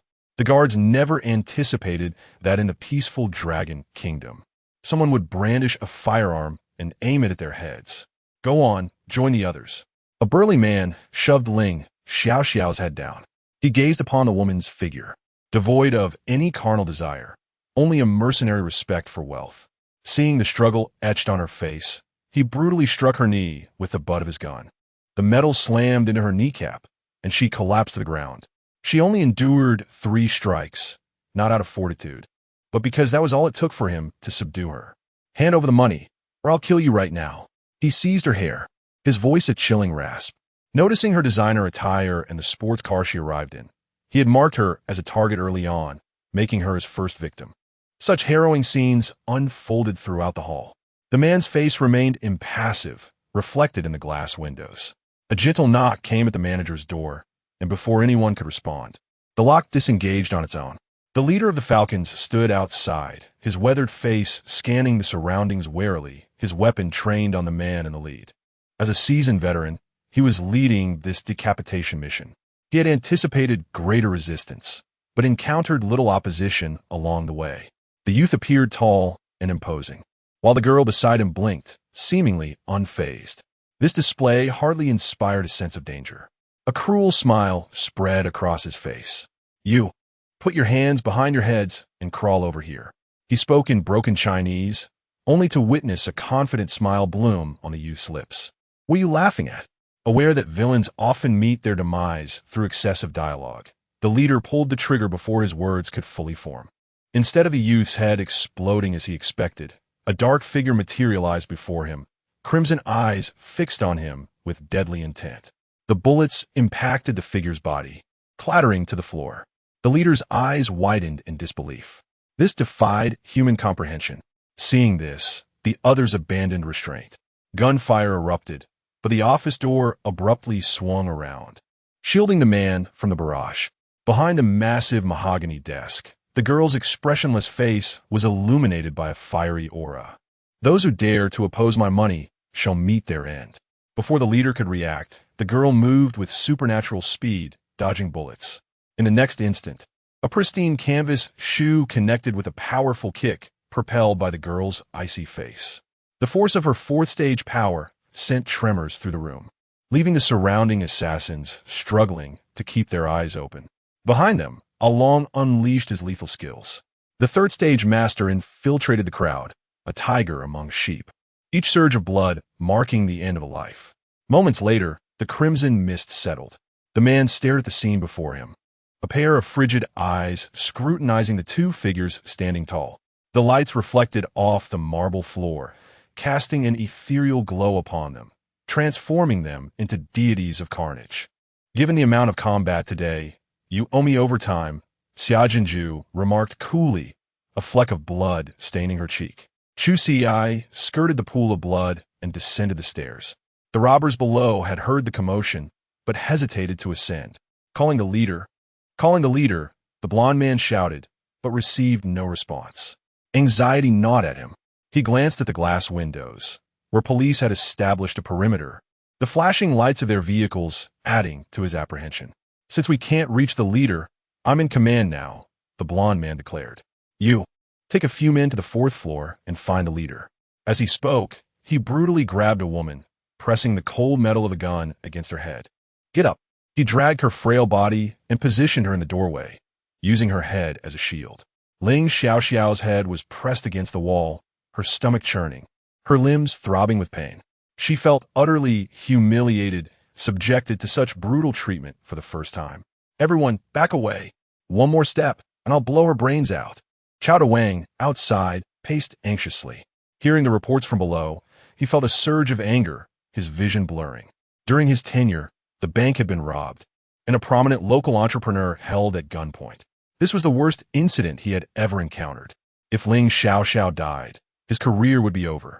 Hearing the man's demand, he immediately ordered everyone retreat to 10 meters. Do not fire without my express order. Seeing the authorities retreat, the blond man smirked confidently. Looks like this lady has quite the reputation. Despite his words, he remained vigilant. Guess a vehicle, a spacious one. Do as he says, Chao Wang said, rubbing his temples. Amidst the chaos, a youth leaned against the bathroom wall, his face pale and drawn. It was Lin Dong. The misfortune origami crane was still exerting its influence. As soon as he arrived at the bank, his stomach had begun to churn. He had finally emerged. Not because he was finished, but because he had heard gunfire. Emerging, he saw the blond man holding a gun to Ling Xiaoxiao's head. Seeing his goddess in such dire straits, he felt compelled to act. A smile crept across his face. Release that girl. Due to his overexertion, an unfortunate incident occurred. Puffed. Lin Dong's bowels released. The blond man whirled around, startled. Who the hell fired a gun? Chapter 76. Miracles through great efforts. Upon hearing the man's words, Lin Dong's face flushed crimson, and he cast an indignant glare at the yellow-haired ruffian, furrowing his brow. Mere ants, courting death. Without further ado, he launched a flying kick, propelling his body forward as his fist crashed towards the nearby robber. The surge of 4th-tier power erupted, causing the surrounding space to distort as spiritual energy slightly tore through the air. The yellow-haired thug hesitated, his eyes wide with astonishment as he beheld Lin Dong, realizing with dread that this seemingly delicate youth possessed such formidable strength. A 3rd-tier adept could evade bullets, while 4th-tier master was nearly impervious to conventional firearms. With a resounding thud, Lin Dong's fist penetrated the man's body. Before the thug could utter a sound, he was dispatched by Lin Dong, who seamlessly pivoted and charged towards another assailant. Wherever he went, life extinguished. Lin Dong, a seasoned veteran honed on the battlefield, employed the simplest yet most direct killing techniques. As the firearms could not keep pace with his speed, the yellow-haired thug, feeling anxious, raised his weapon and aimed it skyward. He fired 3 shots in rapid succession, successfully drawing the attention of everyone present. Don't move. If you do, I'll kill her. The yellow-haired thug's face twisted with malice, leaving no room for negotiation. Lin Dong's steps faltered as he hesitated, gazing at the woman held captive, and after a brief struggle, he lowered his fists and raised his hands in surrender. To be candid, over the past 2 days, he had come to regard Ling Xiaoxiao as his own. Thus, today, his intention was not merely to rescue her, but to do so with flair. The yellow-haired thug had taken the woman behind a large column in the bank, his emerald eyes scanning the surroundings with vigilance. Cover your heads and stay still. Lin Dong bowed his head, his gaze shadowed. He still had one more method at his disposal. Previously, in Africa, he had fortuitously obtained a shadow escape talisman. Once his spiritual energy recovered, he could suddenly appear beside the yellow-haired thug, catching him off guard. Contemplating this, a subtle smile graced his lips. "I'm waiting for the cool down. What are you waiting for?" Feeling Lin Dong's energy surge by 10,000 points. The host is advised to remain vigilant. Downstairs, Chu Ci surveyed the blood-soaked ground and the incapacitated foes scattered about. Beside him, Xia Jinju gasped for breath. Just moments ago, they had dispatched several enemies who had come to investigate, swiftly neutralized by Xia Jinju and Along. As Chu Ci listened to the system's report in his mind, he bent slightly, a sharp glint flashing in his amber eyes. Exchange for few strength pills. The strength pills were items available for exchange within the system, possessing the miraculous effect of instant enhancement. However, due to their low cost, the side effects were equally significant. It was said that consuming them could transform men into adorable, cute girls. Let us proceed to meet them. The yellow-haired thug had sensed something amiss. The scouts sent to investigate had not returned, and instead, gunfire echoed from above, suggesting dire circumstances for those above. Gritting his teeth, he aimed his handgun at the young man, his gaze venomous. Lin Dong, observing the man's movements, was suddenly alarmed. He broke free from the grip of the robber behind him, springing forth and dodging the bullets. The assailant behind him looked on in disbelief. Just moments ago, an inexplicable force had caused him to loosen his grip. Otherwise, he would never have let the enemy escape. Yet in the next instant, a bullet struck him squarely in the chest. Lin Dong's spiritual energy had now fully restored, and he directed his cold gaze towards the yellow-haired thug. Just as he was about to charge at the man, he heard the voice of another man nearby. "Take the elixir." A round pill arced gracefully through the air, ultimately caught firmly in the man's palm. Upon recognizing Chu Ci, Lin Dong's heart surged with joy. "It's one of our own." Trusting Chu Ci, he swallowed the pill whole. Feeling an immense surge of energy erupt from his core, a boundless spiritual power radiating throughout his being, sharpening his senses 100-fold. A divine pill. His eyes sparkled with an unwavering determination. His power skyrocketing from the 4th tier to Chapter 77. A world where only Lin Dong, his injured Xia Jinju, could not even muster an expression for him. Ever since witnessing Lin Dong's embarrassing moment, she found it impossible to look at chocolate without feeling nauseated, even struggling to resist the queasiness brought on by eggplant sauce. Lin Dong cast another glance at Chu Ci, who was leaving with a woman in his arms, his anger causing him to pound the wall. In an instant, as his blood surged, he felt something seep from below, his pupils dilating as an ominous sense crept in. Suddenly, Lin Dong collapsed on the ground, blood oozing from his lower body, uncontrollably letting out a scream akin to a slaughtered pig, his voice piercing. His eyes rolled back, and he fainted. "It's over. He.S. done for. Quick, someone call an ambulance. We need to save this child." Fortunately, an ambulance had already been prepared outside, and within 5 minutes, he was loaded into the vehicle. However, Chu Ci remained indifferent, as the system had stated. If it couldn't be cured, then it simply could not be cured. Lin Dong, this adorable little girl, was as good as gone. The girl in his arms spoke nervously. "He.S. not yours, is he? He won't come harm. Will he?" Chu Ci shook his head, letting out a sigh. "He is an underground operative I contacted in advance. Losing him would be like losing an arm." He took the initiative to consume a drug that would immediately enhance his strength, allowing us a moment to breathe. The girl tightened her grip on the man's clothing, her eyes betraying her anxiety. "Indeed, all of this was orchestrated by me." Ding. The host has severely impacted the storyline. Villain points 10,000. As the matter reached a conclusion, Lin Dong was admitted to the hospital. Xia Jinju, having performed admirably, was granted special leave to enjoy herself. Along escorted Chu Ci and Ling Xiaoxiao back to the Empire State Building.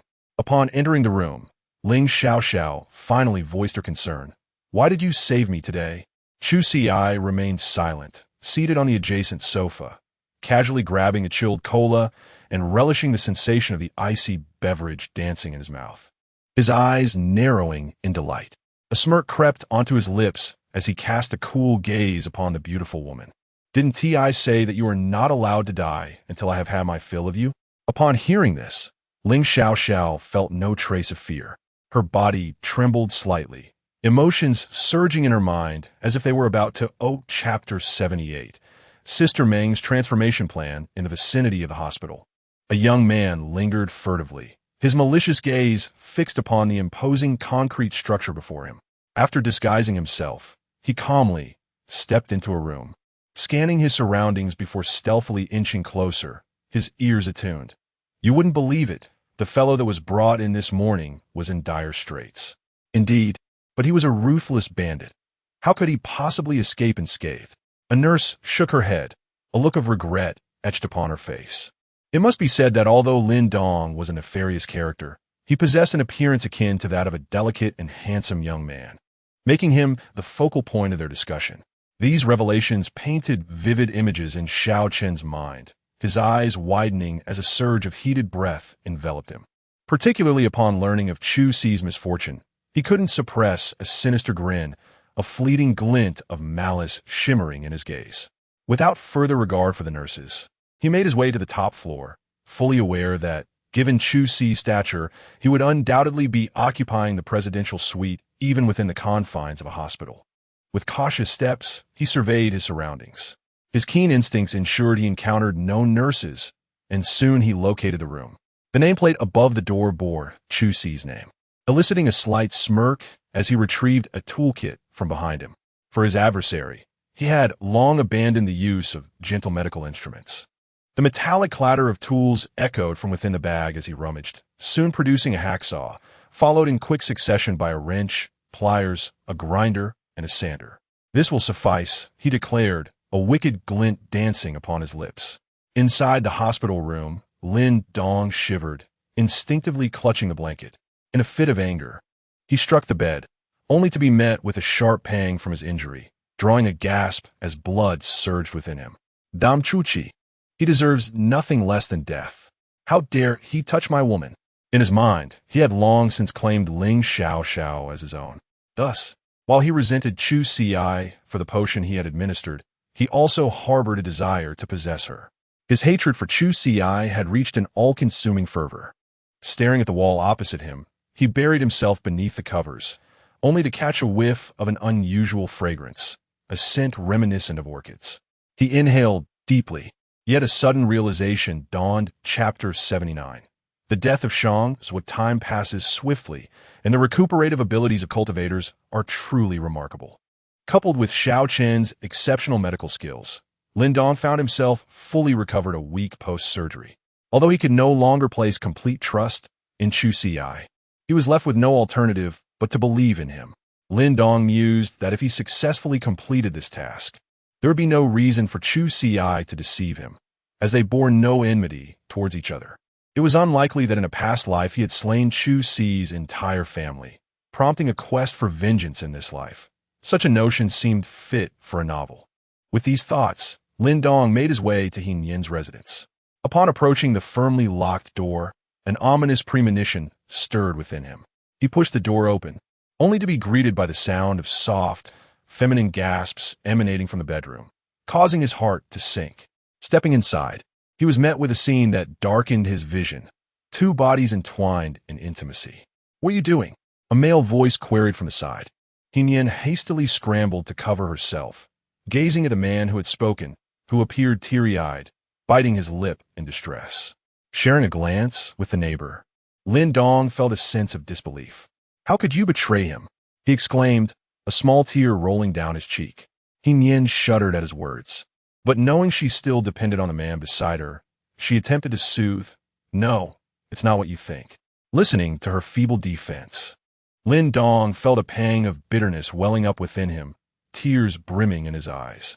"I can no longer be with you," he declared, wiping away his tears, stamping his foot in frustration before turning to leave. Hin Yin, wanting to offer comfort, found herself ensnared by the neighbor's insistence, forcing her to remain behind to console him. Surveying the now empty room, Lin Dong picked up his clothes, the foul odor of sweat assaulting his senses, and he grimaced. How had he ever tolerated such garments? Having lost his most prized possession, his mindset had shifted significantly. He discarded the clothes and departed, feeling unable to endure this body any longer. He resolved to fulfill the task entrusted to him by Chu Ci and restore his male form without delay. With determination, he accessed the address on his phone and followed the navigation, shrouded by the cover of night, arriving at the White Horse Pavilion. Before him stood a magnificent edifice, its security formidable, with a palpable aura of spiritual energy suggesting the presence of skilled practitioners. Following the previous incident, the pavilion's security had been significantly heightened to prevent a repeat of the kidnapping. Though Lin Dong could easily infiltrate the premises given his strength, discreetly eliminating Shang Zhua and Shang Yin would prove to be a far more challenging endeavor. Any hint of disturbance could potentially prompt the targets to flee. As he pondered this, an idea struck him as he noticed a nearby clothing store. In no time, a fashionably dressed young woman appeared at the entrance of the White Horse Pavilion. She nodded slightly, her bangs concealing her identity, yet revealing Lin Dong's clear, expressive eyes. Clad in attire that was both alluring and demure, exposing her midriff, she exuded a captivating charm that caused the guards at the entrance to tighten their grips. Perfectly embodying the characteristics of the nightlife clientele, the security personnel ushered her inside without hesitation. Amidst the throng of men and women swaying to the music, Lin Dong remained vigilant, scanning his surroundings while moving with the crowd, making his way to the upper levels. His honed instincts, sharpened through countless battles, guided him until he stealthily reached the private room occupied by the Shang father and son. Inside, Shang Zhua wore a troubled expression as he glanced at his father. "Dad, what should we do next? Should we return to the Shang family?" His scarred visage contorted with anxiety. Shang Yin, maintaining his composure, furrowed his brow. Just days prior, he had received a mysterious call informing him that Shang Zhua had been kidnapped, demanding shares of the White Horse Pavilion in exchange for his son's release. However, Shang Yin, known for his frugality, had enlisted the help of Old Ruan and several practitioners to rescue Shang Zhua. Old Ruan, having been indebted to his grandfather, was an ally the Shang family could scarcely have afforded to recruit. Yet, on that fateful day in City A, Old Ruan, once invincible, had met defeat without ever seeing his adversary, falling prey to a steel seal that turned against him. Under the protection of several practitioners, he managed to escape, his suspicions about the perpetrator brewing within him, though he could only swallow his anger. Days passed, and he resolved to surrender the shares to save his wayward son. Yet, upon relinquishing them, he learned that the shares had already been transferred to a woman named Zhanghua. As calamity struck, he found himself utterly at a loss until an explosion rocked the Li family estate, throwing everything into chaos. Seizing the opportunity, Shang Zhua escaped, and the father and son were finally reunited. With no option to return to the Shang family, they had taken control of the White Horse Pavilion, striving to survive in the shadows. Outwardly, he still held the semblance of authority, but only he knew the truth, that his shares had become worthless. Qin ran. That wretched woman, Shang Yin seethed, clenching his fists in frustration. Meanwhile, Lin Dong had meticulously mapped out the pavilion's defenses, now lying concealed in the ceiling, observing the two men below. One appeared to be a novice cultivator, while the other was little more than a drunken layabout, his eyes sunken, betraying his physical state. With such a disparity in skill, even in his diminished condition, Lin Dong found it effortless to execute his plan. Suddenly, Shang Yan's expression sharpened. He sensed something amiss. At that precise moment, Lin Dong, akin to a predator, descended upon them. The air sliced through with the force of his strike, aimed directly at Shang Yan. Startled, Shang Yan had anticipated an attack, allowing him to brace himself. With a resounding crash, the two forces collided, sending Shang Yan hurtling against the wall. Lin Dong, though momentarily staggered, regained his footing, perplexed by the substantial toll this injury had taken on his strength. "Make your move," Shang Yan bellowed, blood spilling from his mouth. His gaze filled with venom directed at Lin Dong. The latter, taken aback, instinctively began to retreat, but was struck by a tremendous force upon his shoulder. Despite his sharp instincts, his injured body proved incapable of evasion, leaving him overwhelmed by a sense of helplessness. As Zhuangzhua attempted to distance himself from the center of the fray, he failed to notice a dark figure materializing behind him, a dagger piercing through his flesh. No! Shang Yan's eyes widened in horror. Chapter 80. Line up despite his shortcomings. Zhuangzhua's son was his only child, and he had invested considerable time in nurturing this illegitimate offspring. He would willingly forfeit a significant portion of his wealth if it meant securing his son's safety. Yet, here he stood, powerless as his son was slain before him. Just as his fury reached its peak, a shadow cast a cold glance in his direction, its crimson gaze devoid of emotion, before vanishing into the darkness. Staring in disbelief at the suddenly absent assassin, he widened his eyes in shock. Gritting his teeth, he attempted to trace the man's whereabouts, but to no avail. Not even a whisper of his presence lingered, as if everything had been but a figment of his imagination. "Bring me someone," he bellowed. Meanwhile, Lin Dong found himself increasingly alarmed. Though his opponents were merely at the first and second realms, their synchrony was impeccable, and their combined strength rivaled that of a third realm expert. The door to the private room swung open, and a steady stream of people poured in. In his current state, Lin Dong could hardly muster his full capabilities. At last, under the onslaught of numbers, Lin Dong was subdued. His arms were pinned to the ground, and a violent blow to his knee forced him to kneel. "Who sent you?" he demanded. "I know it was the Li family." Shang Yan's eyes flashed with anger as he cradled his son's cold body, pain gnawing at his heart. His gaze hardened. "Since you have killed my son, you shall bear another for me." Gently caressing the child's round face, he swallowed hard. "Wait, what did you say?" Lin Dong's eyes widened in disbelief as he struggled desperately. He was a man, after all, but before he could utter the latter half of his protest, a sock was thrust into his mouth. "No!" Shang Yan, fueled by rage, pinned Lin Dong beneath him, savagely tearing at his clothes. Lin Dong realized he could not allow himself to be dominated by this man. Gritting his teeth, the desire to protect himself lent him strength. The two wrestled fiercely, their movements growing more frantic, and in the midst of their struggle, a wig fell to the ground, the air suddenly thickening with tension.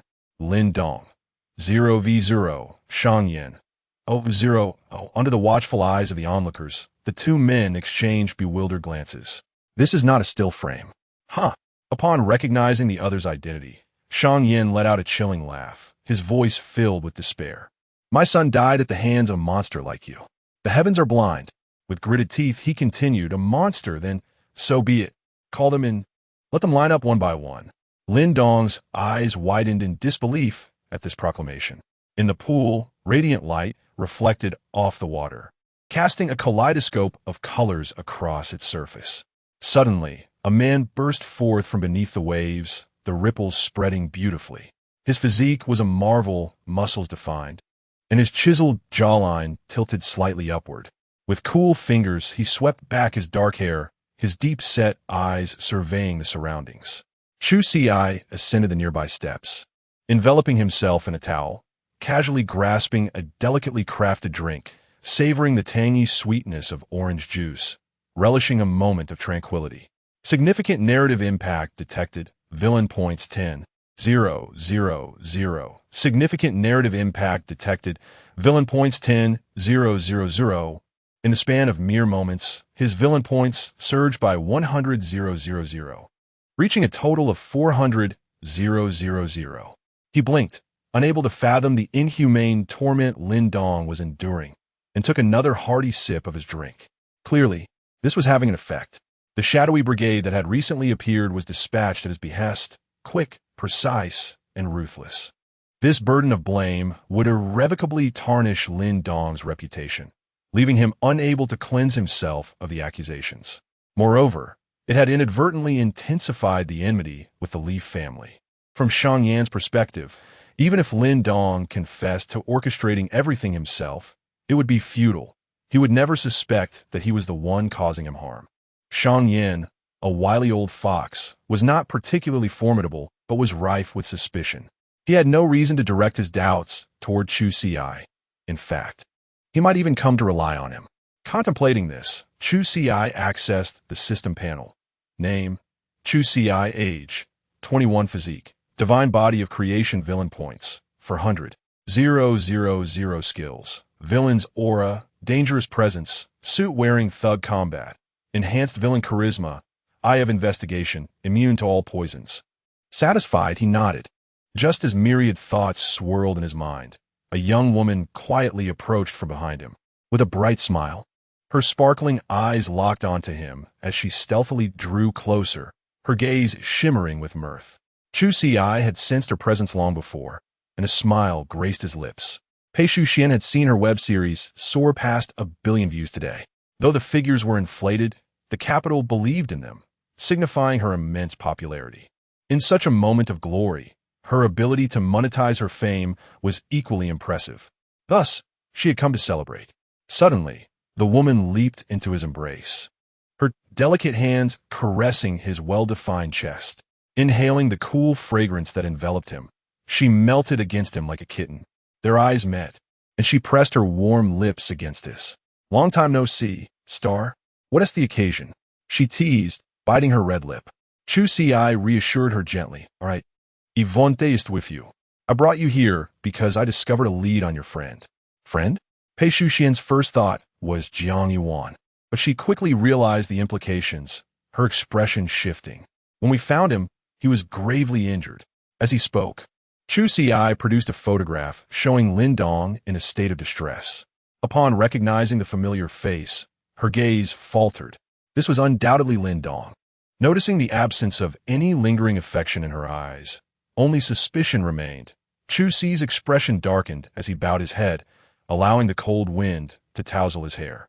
He understood that any feeling she once held for Lin Dong had faded to mere friendship. "How is he?" Pei Shu-xian inquired, concern etched on her face. After all, they were childhood companions, and she could not bear to let him suffer. "Rest assured, everything is being handled to the highest medical standards. Your friend has stabilized, but—" Chu Ci hesitated. "He may be left bedridden." Pei Shu-xian's breath caught, and she found herself unexpectedly relieved. Blinking, she replied, "Then I truly owe you my thanks." Her voice was soft as she leaned against him. Their relationship having begun as a transaction, yet he consistently provided the precise assistance she needed at crucial moments. At this juncture, she could no longer discern whether it was genuine emotion or mere utility that defined their bond. Chapter 81. If it were Chu Xiao, he gently lifted the girl's body, guiding her towards the nearby railing, a location renowned for its breathtaking views of City A, where the entire nightscape of this sleepless city could be effortlessly surveyed. The girl cast a glance at the vast abyss below, a chill coursing through her body, causing her calves to tremble involuntarily. The man supported the woman's arm, urging her to look in that direction. Over the azure river, fireworks erupted, casting shimmering reflections upon the water's surface, their brilliant glow illuminating the night sky, while simultaneously igniting a spark in the girl's eyes. "Wow, it's so beautiful!" she exclaimed with genuine admiration, her excitement palpable. Fireworks had always been her favorite. As a child, she could only watch from afar during the New Year celebrations. But as she grew older and often found herself alone, the allure diminished. Fireworks are fleeting. Their brief, dazzling display is often followed by an overwhelming sense of loss. Sinking her back into solitude, seemingly perceptive of her thoughts, Chu Ci softly spoke. "Then in the future, I will accompany you to enjoy them. Okay?" The woman turned to the man beside her, the brilliance of the fireworks casting a radiant light upon his handsome profile. At that moment, she was struck by an absurd thought. How wonderful it would be if time could freeze in this instant. Yet, Chu Ci's smile did not reach his eyes as he remarked, "Pei Shu-xian, from now on, let us live within the colorful cage I have woven for you." As they embraced, feeling each other's warmth, it was clear that not only the fireworks were ablaze, but also Pei Shu-xian's fervently beating heart. Pei Shu-xian's favorability 10. The following day, the Bai Ma Bi Guan lay in silence, yet the echoes of the man's anguished cries seemed to linger indefinitely.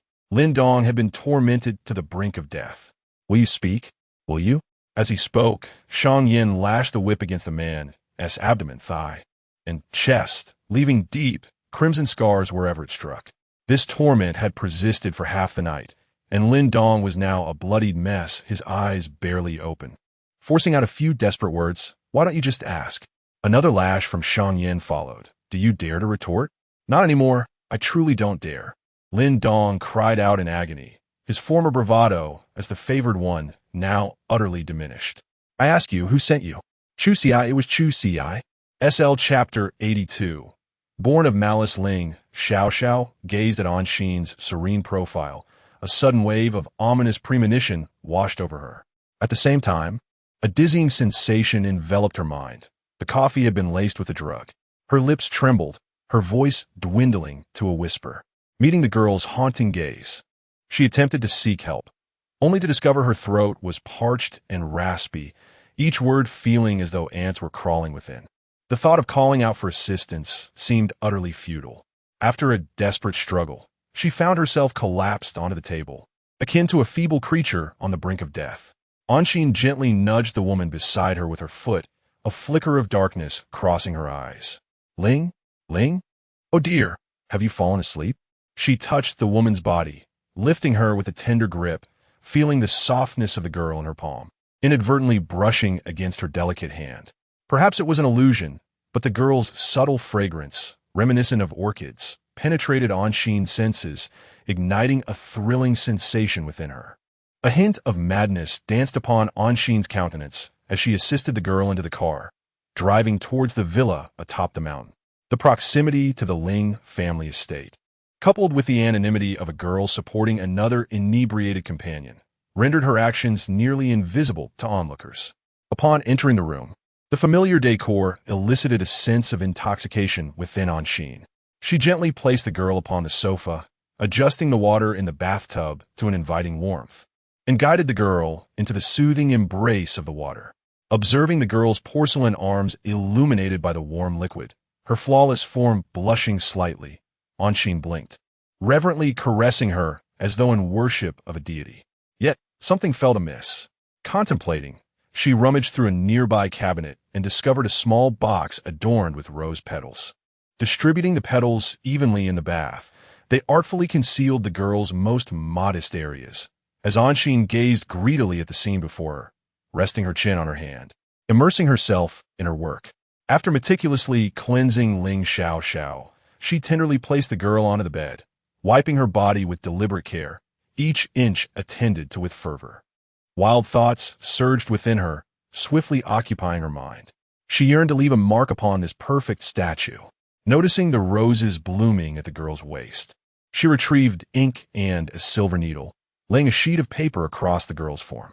As the needle pierced the skin, ink seeping into the layers beneath, she skillfully wiped away the emerging bloodstains. Memories of her university days flooded back. She had once been besieged, the burdens of life stifling her breath. Her aspirations buried alongside her grandmother's illness, leading her to enroll in a finance program she loathed.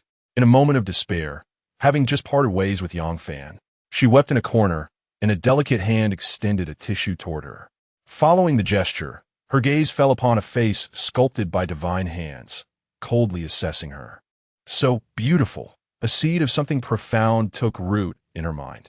Perhaps she truly was born of malice, for as she accepted the hope the girl offered, thoughts of repaying her faded, replaced by a desire to draw such beauty into her own world. In a moment of entangled intimacy, Chu Ci had remarked, "We are truly in collusion," encapsulating her psychological state with poignant accuracy.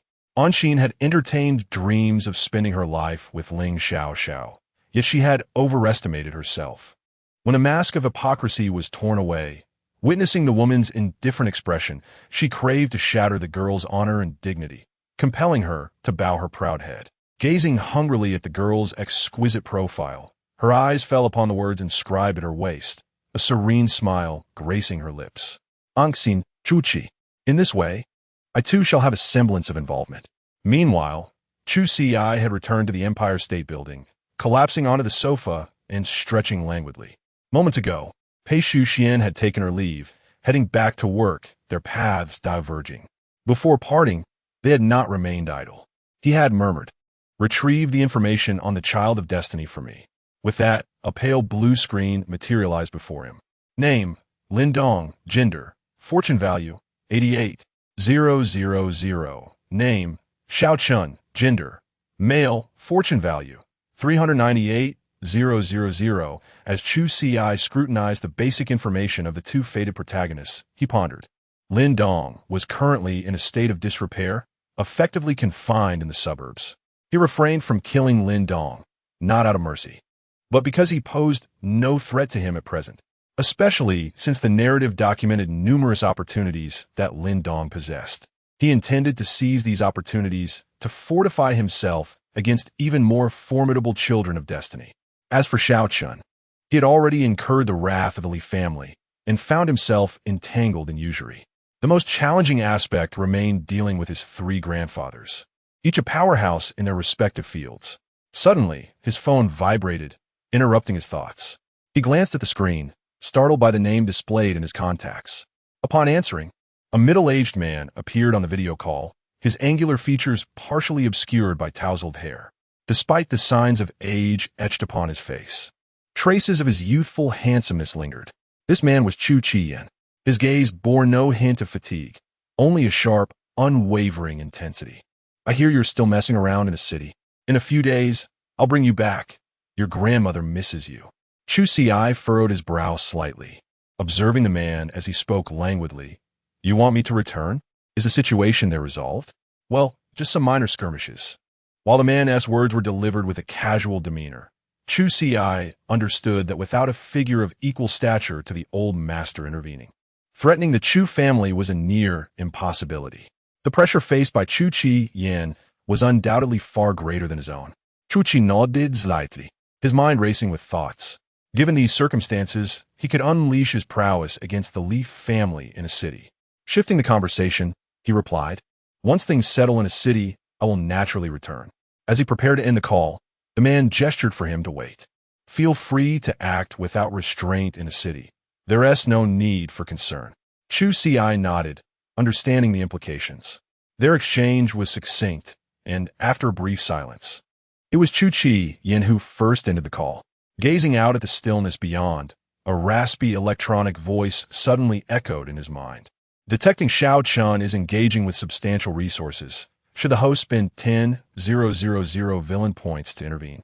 Without hesitation, Chu Ci opted to interfere. Feeling an immense pull within his body, he relaxed, surrendering to the gentle tug of his soul. When he reopened his eyes, he found himself in an expansive arena. Chapter 83. Master Yidong in the trial grounds. Xiao Chun sat calmly at the center, while on his other side sat an elderly monk, head bowed, exuding a powerful aura as he gently tapped his prayer beads. With a pure heart and a light body, clarity of mind and vision shone through. Such innate talent as Xiao Chen's must not be squandered. Chu Ci sensed this, noticing that Xiao Chen's strength had already reached the early stage of the fourth realm. However, considering he had reached the pinnacle of the third realm upon descending the mountain, this progress was somewhat delayed for someone of his caliber. Observing the abbot before him, it was evident that Xiao Chen's enhancement was closely tied to him. Identifying the opponent's identity, Master Yidong, a sixth realm expert, abbot of Tianqi Temple, had a close relationship with Xiao Chen's father in his youth, desires to take Xiao Chun as his disciple upon seeing his talent. Should the plot develop unimpeded, Xiao Chun would devote himself to arduous training under Master Yidong, ultimately reaching the seventh realm and annihilating the Chu family in one fell swoop. Now, host, please begin your interference. Chu Ci gazed at the old monk in the room, a glimmer of clarity flashing in his eyes. Upon witnessing Xiao Chen's encounter with a young nun, darkness clouded his vision. Xiao benefactor, I am an old acquaintance of your father. Your talent is no less than his. Would you consider joining my Tianqi temple and becoming a lay disciple? Upon hearing these words, Chu Ci felt a surge of joy within, realizing that he had not arrived too late. There was still a chance to intervene. Otherwise, as their familiarity deepened, Master Yidong's prowess would easily unveil their differences. Without much thought, the youth shook his head. Not possible. Why? Master Yidong furrowed his brow, gazing at the youth with a puzzled expression. His confusion was understandable. Tianqi Temple was the largest temple in Yun Province and indeed in the entire southern region. If he were to become the personal disciple of the abbot. He would undoubtedly command immense respect within the martial world of Longhua. Contemplating this, he shook his head again. Very well.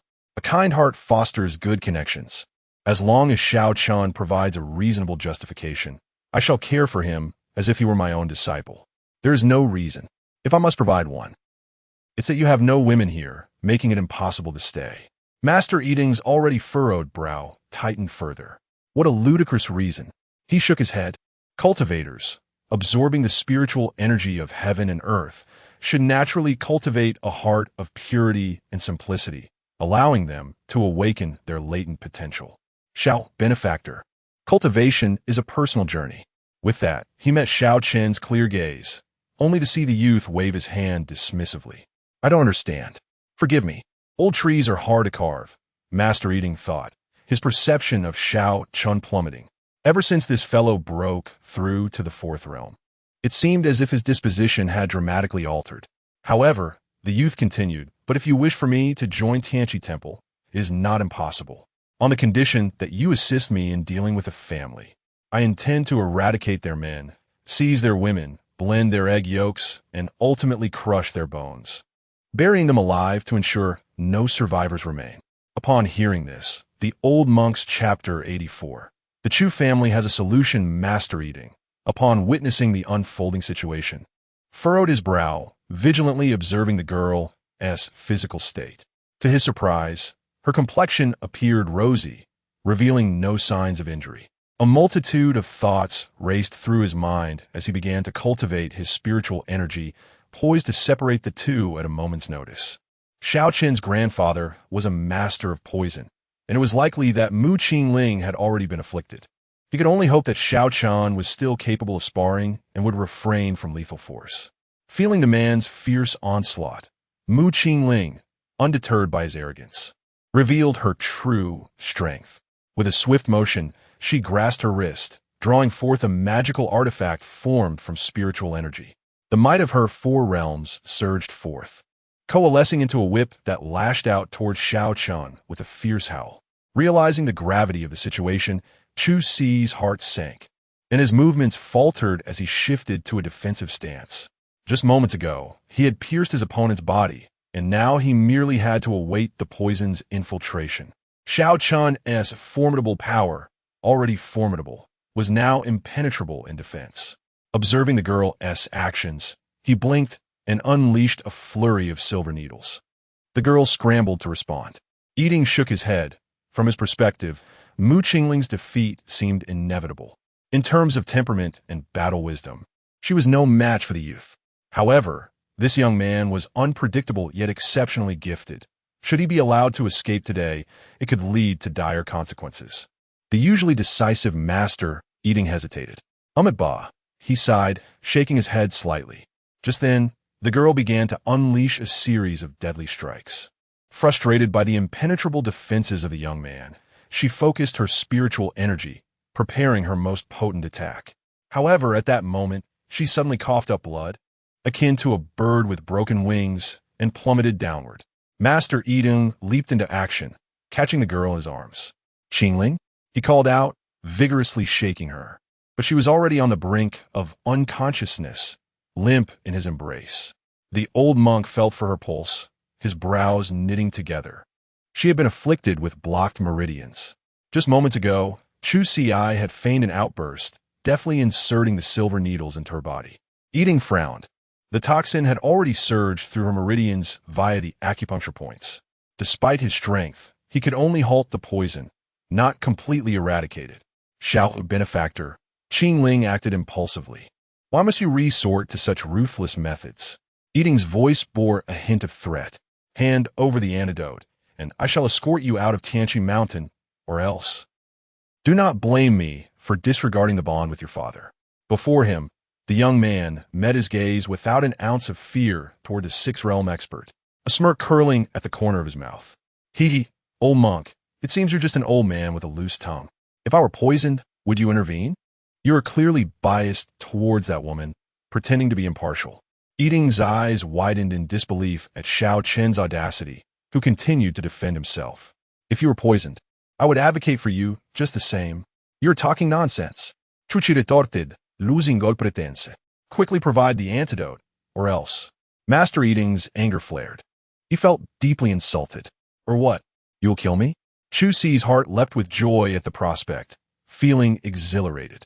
If Mu Qingling, of the Four Realms, were to easily slay him, it would be deemed a suicide by the system. However, if Master Yidong, a six-realm expert, acted, Xiao Qin's demise would seem entirely justifiable. Evading the notice of the heavenly path, Yidong fell silent, beginning to question this world. With his elementary education, facing Xiao Qin's astute mind left him feeling utterly powerless, akin to a scholar encountering a soldier. Master Yidong, if I cannot cultivate, I would rather perish, Mu Qingling said weakly. One was a devoted practitioner, the holy maiden of the Shintian sect, while the other was a rogue son of wickedness. He realized he must make a choice. Resolute in his decision, Master Yidong no longer hesitated. He condensed a tremorous imprint in his hand and soared toward him. Before you hand over the antidote, please allow Xiao Benefactor to remain. Boom! Chu Ci faced the oncoming attack, feeling his very soul tremble in response. This was the first time he had faced a six-realm expert directly. Battling one of the strongest in the world held great significance for him. As he thought, he bit his tongue, clarity flooding his mind. With his clothes billowing in the wind, Xiao Qin's gaze hardened as he unleashed his spiritual energy, launching a lethal strike toward Mu Qingling. The moment of collision sent Xiao Qin hurtling backward, utterly devoid of any power to defend himself.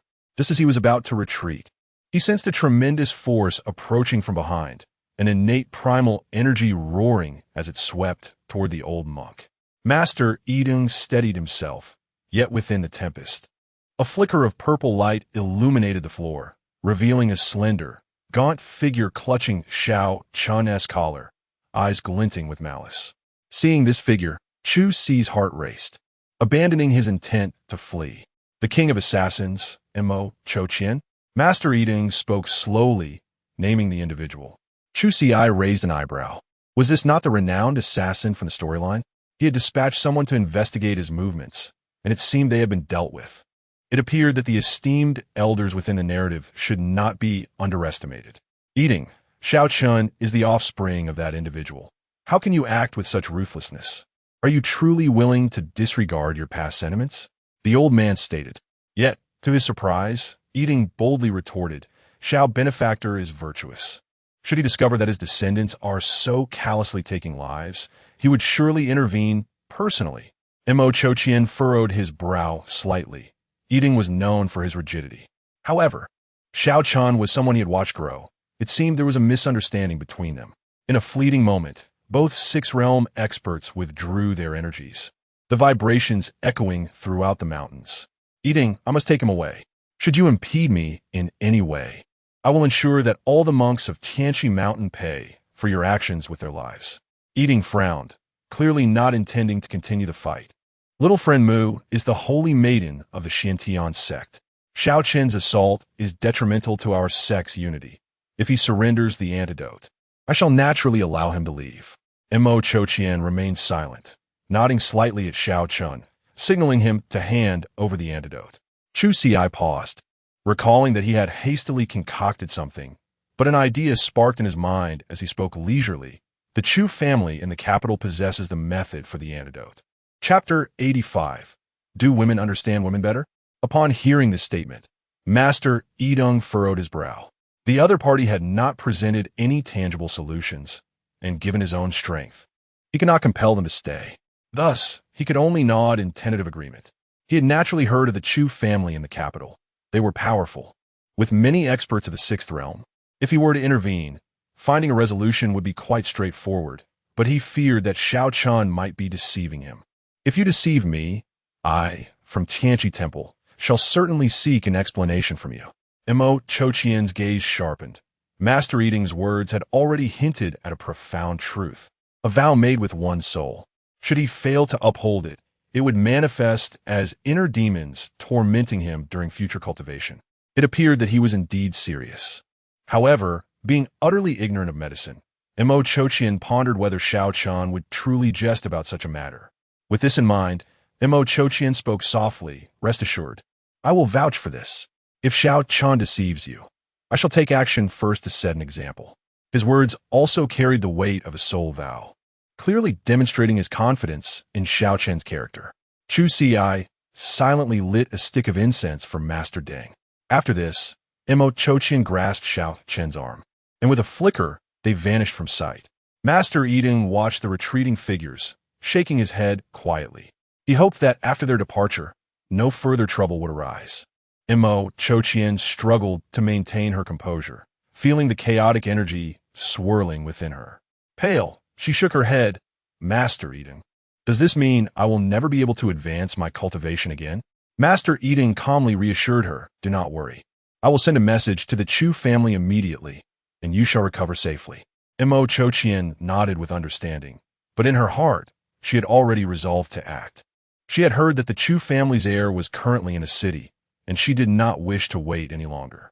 Master, I shall take my leave for now.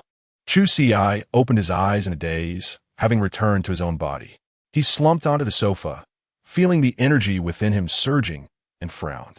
At that moment, the system's raspy electronic voice echoed in his mind, prompting Chu Ci to respond with a slight nod. Congratulations, host, on successfully completing this simulation, significantly altering the plot's trajectory. You have received 10,000 villain points. Hearing this voice, Chu Ci's expression shifted slightly as he accessed his panel, looking over the unfamiliar data with satisfaction. His fortune value had once again surpassed the 400,000 mark. It was time to commence the next lottery. With that thought, he declared, let the lottery begin.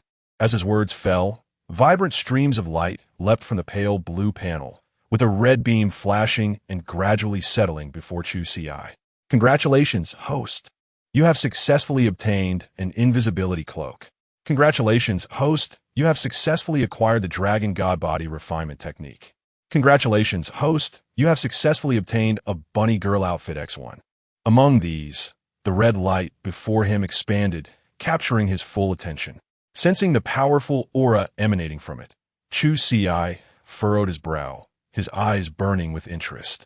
Congratulations. Host, you have successfully obtained a double doll. A double doll? Chu Ci's gaze flickered at the name, uncertain of its meaning. The double doll instantly generates a counterpart for the host, fully connected with the host's sensations, as long as either the original or the double survives. The host state will be deemed unscathed.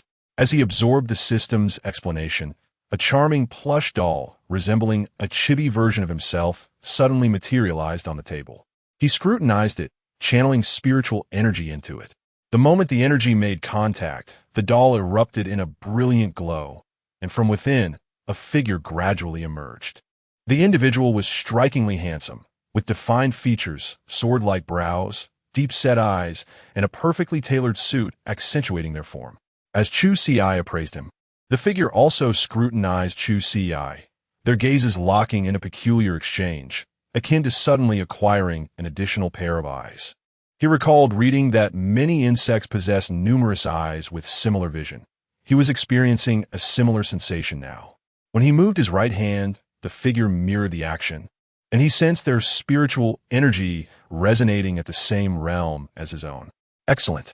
Just then, the phone on the table rang, and Chu Ci glanced at the contact before answering. A soft, feminine voice came through the line. Chu Xiao, the Mountain Villa, hurry. Without further ado, she hung up. Chu Ci contemplated this and drove towards the mountain villa. Upon arriving at the familiar courtyard, he opened the car door and stretched, feeling a long-awaited sense of relaxation. He had shared joyful moments with Auntie here. However, as he pushed open the door to the room, he sensed something was amiss. It was eerily quiet. Auntie enjoyed a lively atmosphere, and under her care, the mountain villa had always felt warm and inviting. Yet now, as he opened the door, he could only feel the cold air conditioning brushing against his face. Pondering this, he activated his keen vision. Inside the room, he sensed no presence of cultivators. Yet he could discern a faint breath. There was someone else present. A chill flickered in Chu Ci's eyes. Could something have happened to Auntie? He thought, gradually ascending the stairs. Upon reaching the closed bedroom door, he felt the presence of two individuals inside. Without a moment's hesitation, he kicked the door open. Don't move. However, The scene within left him utterly astonished.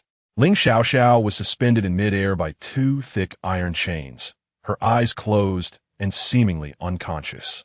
She wore a thin nightgown, revealing expanse of her smooth skin. Auntie held shackles in her hand, poised near the slender, pale ankles of the girl. Upon noticing Chu Ci's entrance, her expression shifted to one of curiosity. "You've arrived."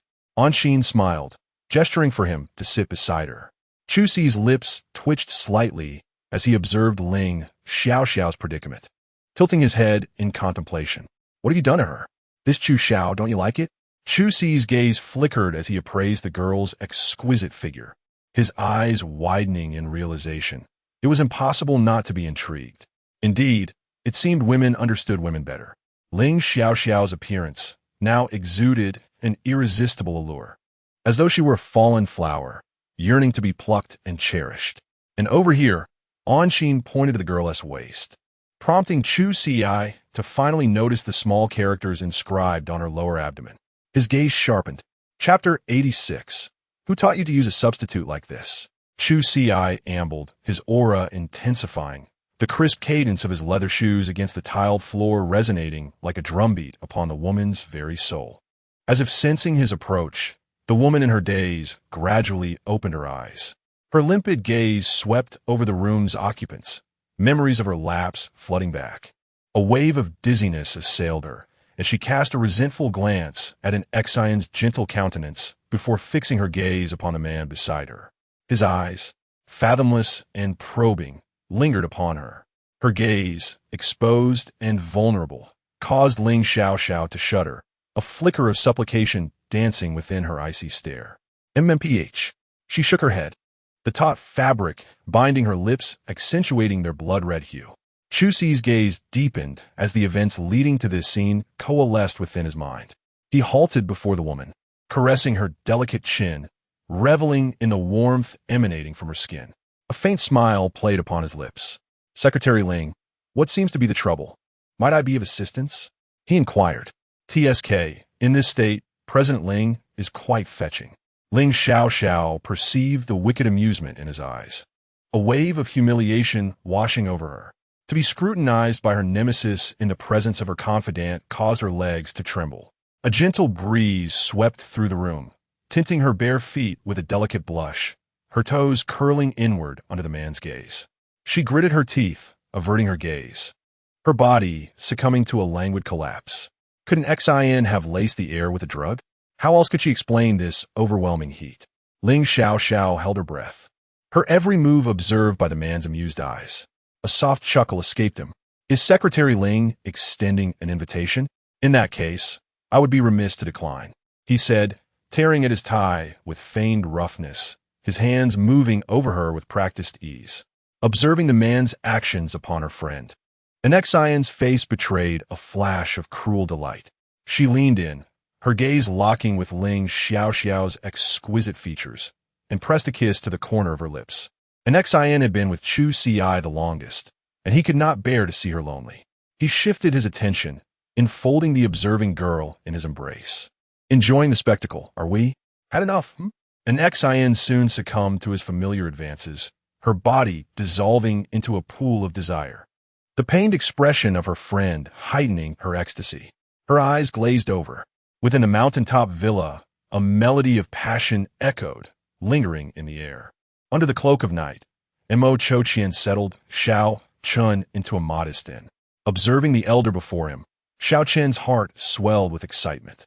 His grandfather, a master of the sixth realm, was unparalleled within the Dragon Kingdom. Who would dare to challenge him now?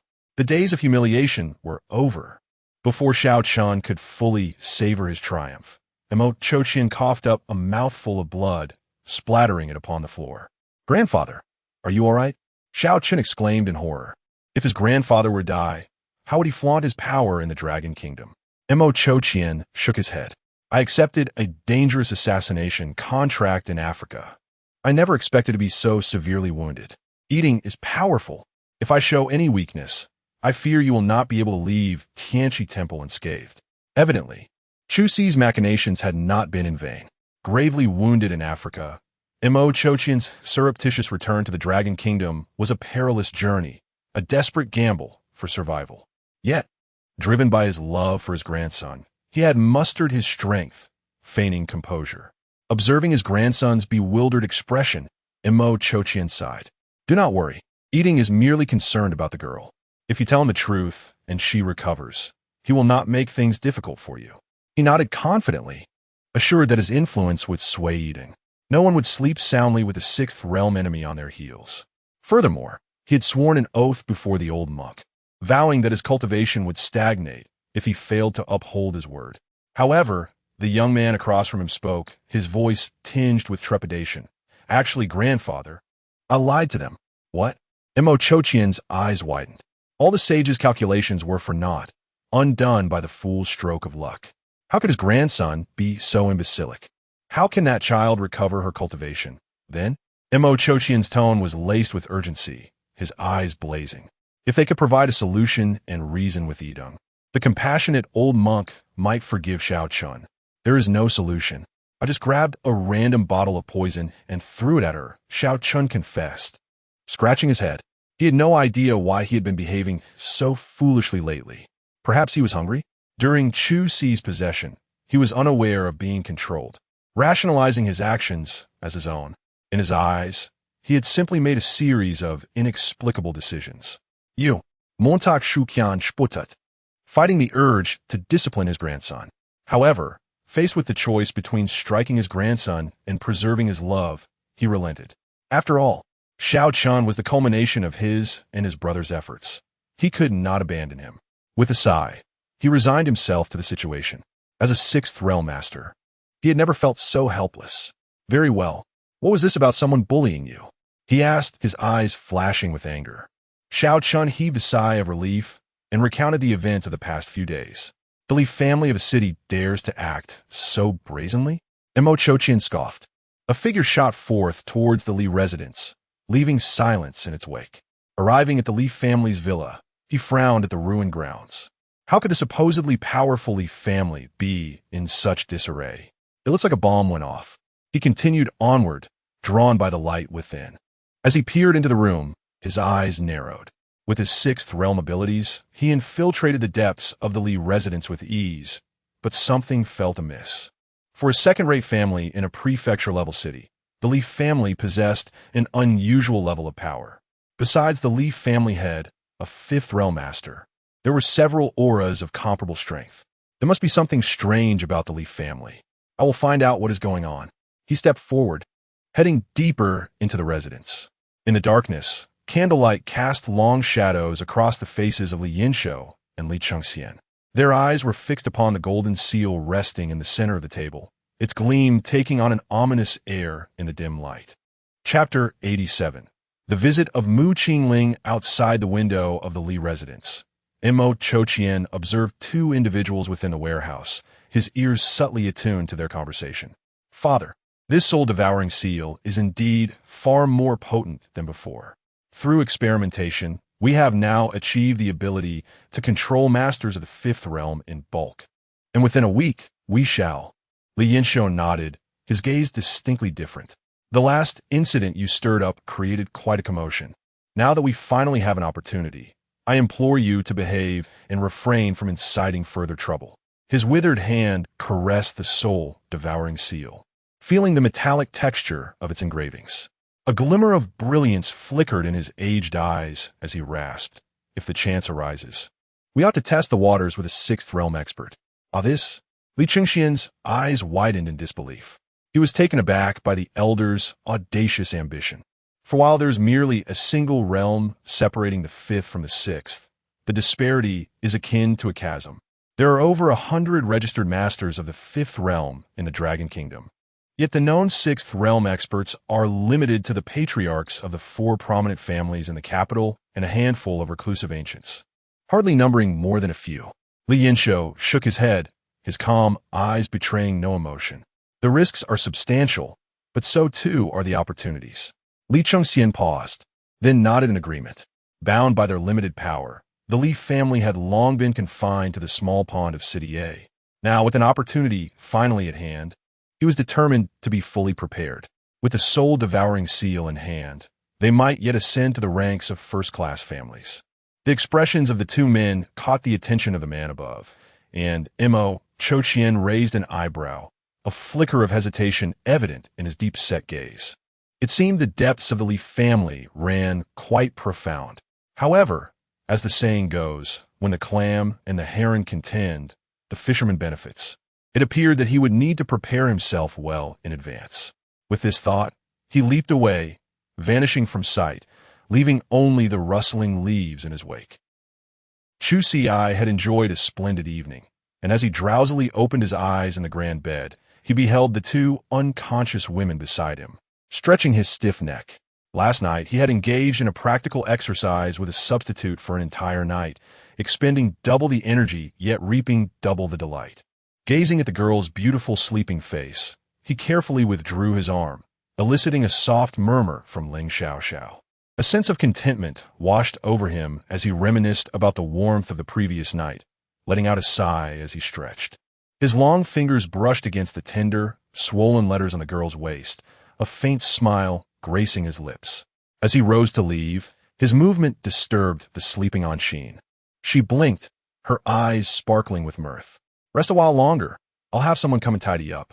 If you're hungry, just tell Wangma." Auntie obediently nodded, nuzzling against the man's arm like a kitten. Chu Ci affectionately ruffled her soft hair, glancing at the unconscious woman nearby, and softly inquired, "What about Ling Xiao? Don't worry. I can handle it. I'll let her rest for a bit and call her when the time is right." Upon hearing Antie's assurance, Chu Ci felt satisfied, nodding in agreement before departing, closing the door behind him and sealing the chaos within. At the entrance of Tianyi, an uninvited guest arrived. The girl blinked her large eyes, seated on a leather sofa, her small feet clad in white socks swinging playfully as she surveyed her surroundings. "I'm looking for Chu Ci." Ling felt a headache coming on, given the girl's striking appearance. It was plausible that she was yet another of Chu Xiao's romantic entanglements. However, he remained uncertain whether she was the individual herself or a relative. Under his scrutiny, the girl only seemed to know the name of Chu Xiao. "Little sister, where are you from?" he asked, though the question felt awkward to him. "Not that way. It sounds strange." Ling's expression stiffened as he shook his head, attempting to force a conversation. "You must be of age now, right?" Ling nodded affirmatively. Ling breathed a sigh of relief, recognizing that he wouldn't need to contact the upper management. "Chu Xiao, Tianyi has revealed a pure and innocent beauty. Come quickly." As Ling explored every corner of the company lobby, her curiosity was palpable, having grown up in the mountains where everything was new and exciting. However, she was not here without purpose. She had come to seek a certain Chu Ci, rumored to be the scion of the Chu family, who might possess the means to cure her ailment. Although Deng had already contacted the head of the Chu family, they were currently embroiled in a crisis, making this visit an ill-timed affair. Thus, it had been postponed until next month. Yet, Ling could not bear to wait another moment. Upon learning that the Chu family's heir was in City A, she decisively arrived at Tianyi to seek him out, feeling somewhat anxious amidst the unfamiliar surroundings. Soon, a tall figure approached with a graceful stride, exuding an air of nobility that drew considerable attention. Naturally, this caught the young girl's eye, as the man's slender frame and impeccably tailored suit made her heart race. His casual glance in her direction sent her pulse racing, leaving her utterly stunned. No wonder her master forbade her from descending the mountain. It turned out there were indeed enchanting beings below. With the enhancement from the system, Chu Ci's charisma had surpassed the threshold of 100, transcending mere handsomeness to embody a captivating aura. "Hello, do you seek me for matter?" Chu Ci clearly recognized the girl's identity but feigned ignorance, raising his brow. "The new protagonist of fortune, Ling. Well, here's the thing." She recounted her thoughts from that day, her small fists shaking with indignation at the memory.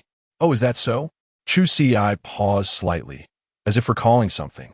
He sighed softly and nodded, gesturing for her to enter. "Please come in." Following his lead into the office, Ling was taken aback by the spacious interior. Spinning in a circle to take in her surroundings, her gaze landing on a beautiful girl nearby. "Miss Xia, please step out for a moment. I have something to discuss." Xia Jinju, ever pragmatic, did not linger, swiftly exiting the office with purposeful strides. She often sought ways to slack off, and this rare opportunity to take a break was not one to be squandered. Once Xia Jinju had left, Chu Ci sighed. "There are indeed methods to treat your condition." But, hearing this, Mu Qingling's heart leapt with excitement, nearly vaulting onto the table in her eagerness. "What is it? Please do tell. First, please remove your socks." Upon hearing the man's words, a flicker of disquiet crossed her visage, as the man's gaze intensified upon the girl. Though tinged with a carnal undertone, his intent was not entirely impure, for it was the sole recourse he could envision. With a resolute expression, the man declared, "If you harbor reservations about seeking treatment, I shall arrange for your conveyance back home." As he began to rise, the girl's delicate hand gently restrained him. Her gaze met his tranquil eyes, and she found herself trusting his words. "Chu Xiao does not appear to be a malicious individual," she mused.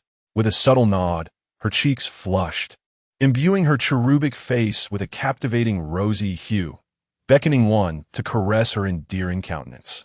"Then, proceed," the girl uttered softly, her voice tinged with trepidation. Her eyes partially closed.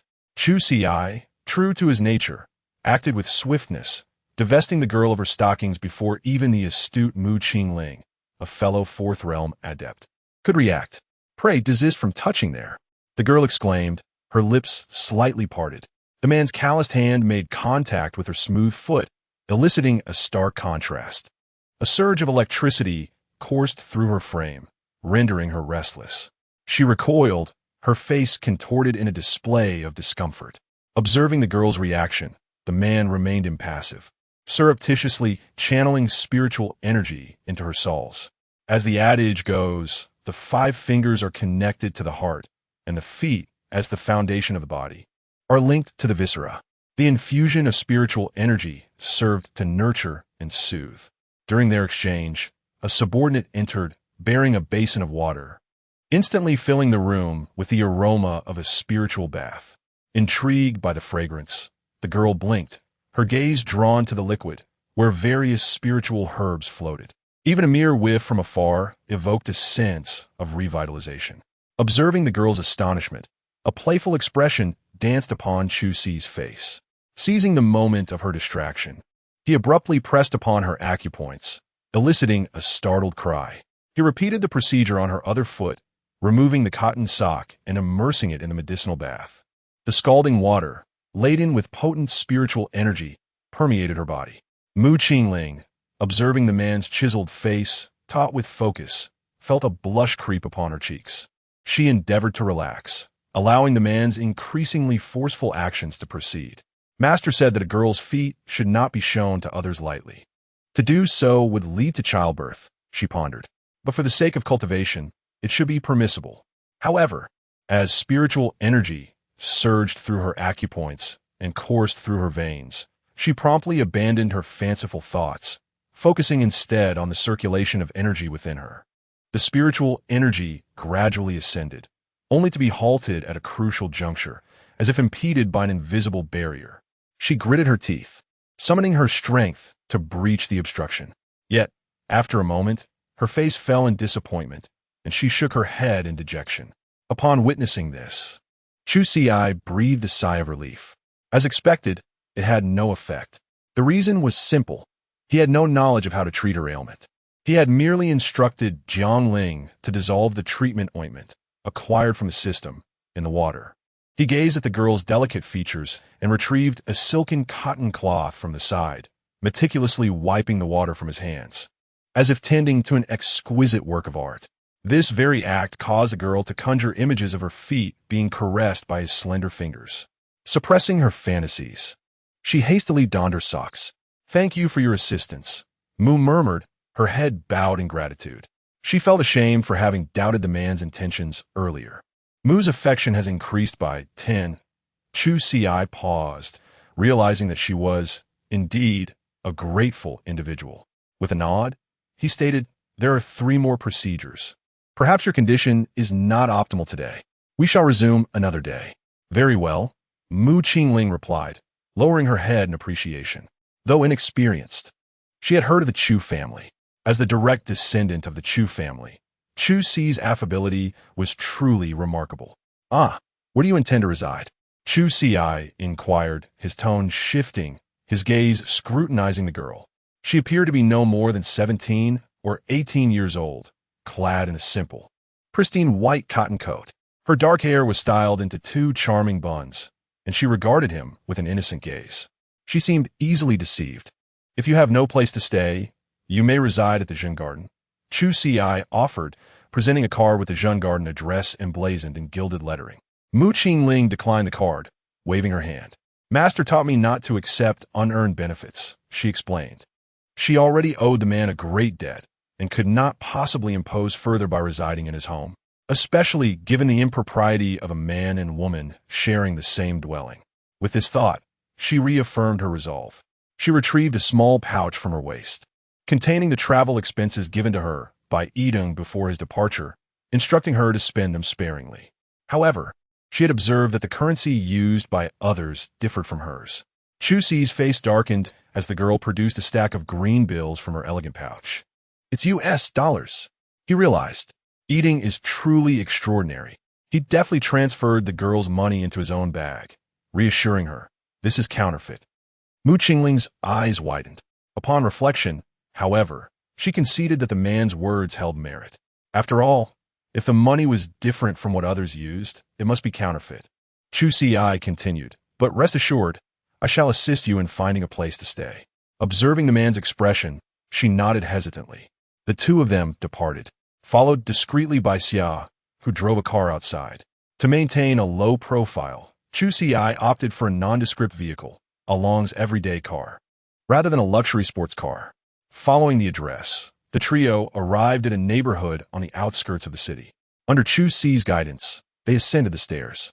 Xia, being an assassin, was accustomed to simple accommodations, and this place was already considered decent. However, Mu frowned almost imperceptibly, her eyes curiously scanning her surroundings.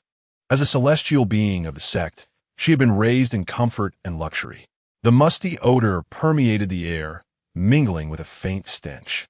She covered her mouth and surveyed the area. We've arrived, Chu Ci announced softly. The three stood before the door, its dilapidated security gate plastered with advertisements for locksmiths, escorts, and plumbers. As Chu Ci prepared to knock, the door swung open, and a warm body collided with his firm embrace. Chapter 89, the third script, detected a new script. Reading the plot, successfully loaded all chapters of the overbearing CEO's unrestrained love.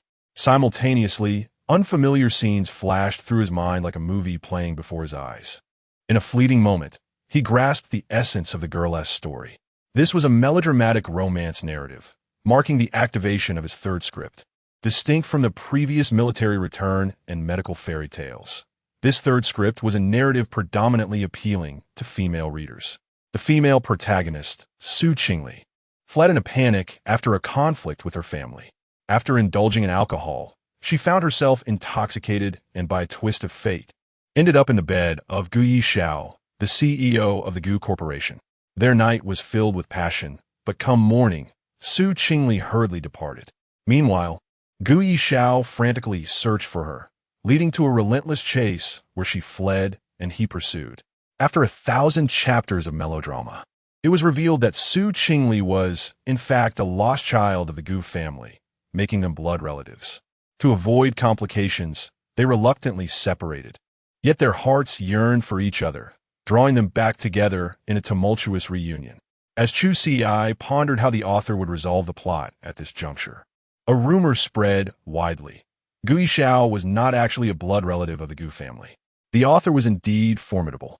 However, Chu Ci remained curious about how these so-called CEOs were so easily found, and what if the neighboring old Wang were to appear? How would she respond?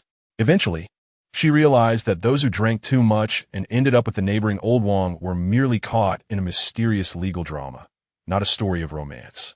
It was worth noting that Gu Yishao was the legitimate heir of the Gu family, one of the 4 prominent families in the capital. Unlike the original protagonist, who was a wastrel, he had taken over the core enterprises of the Gu Corporation at an early age. Understanding this, he silently pushed the girl away, feeling a less than favorable impression of her. When their eyes met, she momentarily held his deep gaze before turning away. Chu Ci was indeed the epitome of a novel-esque female lead, her face radiating purity like a delicate white jasmine flower. Her innocent demeanor was unmatched among the crowd of women, and her exposed, fair arm sparked intrigue. Watching her retreating figure, Chu Ci averted his gaze, thinking, once you've left, do not return. A foul shoe flew out of the room, and just as it was about to hit Chu Ci, it was effortlessly swatted away by Xiaojinju. Chu Ci stepped into the room, taking in the emptiness and the overwhelming stench of low-quality alcohol, blinking in surprise. A middle-aged man, his eyes bleary, mumbled incoherently until he noticed the tall man standing before him, at which point he straightened his frail, hunched body. This man was clearly a drunkard. We are here to look at the house. Chu Ci spoke languidly, his voice rich and magnetic. The middle-aged man's murky eyes scrutinized the youth, his gaze laced with judgment. The man was tall, with slender limbs, standing at 188 centimeters, requiring him to look up to gauge the man's expression. Though he appeared languid, an air of nobility surrounded him that could not be concealed. Ling examined the room's furnishings, her brow furrowing, already feeling the urge to retreat. The middle-aged man led them into another room, revealing a tidy, minimalist space that piqued Chu Ci's curiosity. This room, brimming with youthful charm, starkly contrasted the chaos outside. Xiaojinju blinked, realizing this was likely the room of the young girl who had just departed. The middle-aged man, with a fawning demeanor, declared, "This room is available for 1,500 per month, with a 3-month deposit and 1-month rent in advance. Take a look." Chu Ci nodded. In a city, the capital, this price was not exorbitant. Ling tugged at the man's sleeve, her expression anxious, clearly disapproving. She had not contemplated sharing a living space with another man, making this notion utterly unacceptable. Shaking her head, she glanced at the girl's expression, prompting Chu Ci to reply playfully, "But within your budget. The only option is to rent a room." Noting the girl's conflicted expression, he teasingly added, "If you are unwilling to live with me, it is simply unavoidable. Would you agree?" Ling clutched Chu Ci's sleeve. Chapter 90. An unparalleled experience. Chu Ci gazed dreamily at the handsome man beside her, the light casting shadows across his features. Yet his chiseled jawline and the slight curve of his lips unmistakably revealed his striking looks.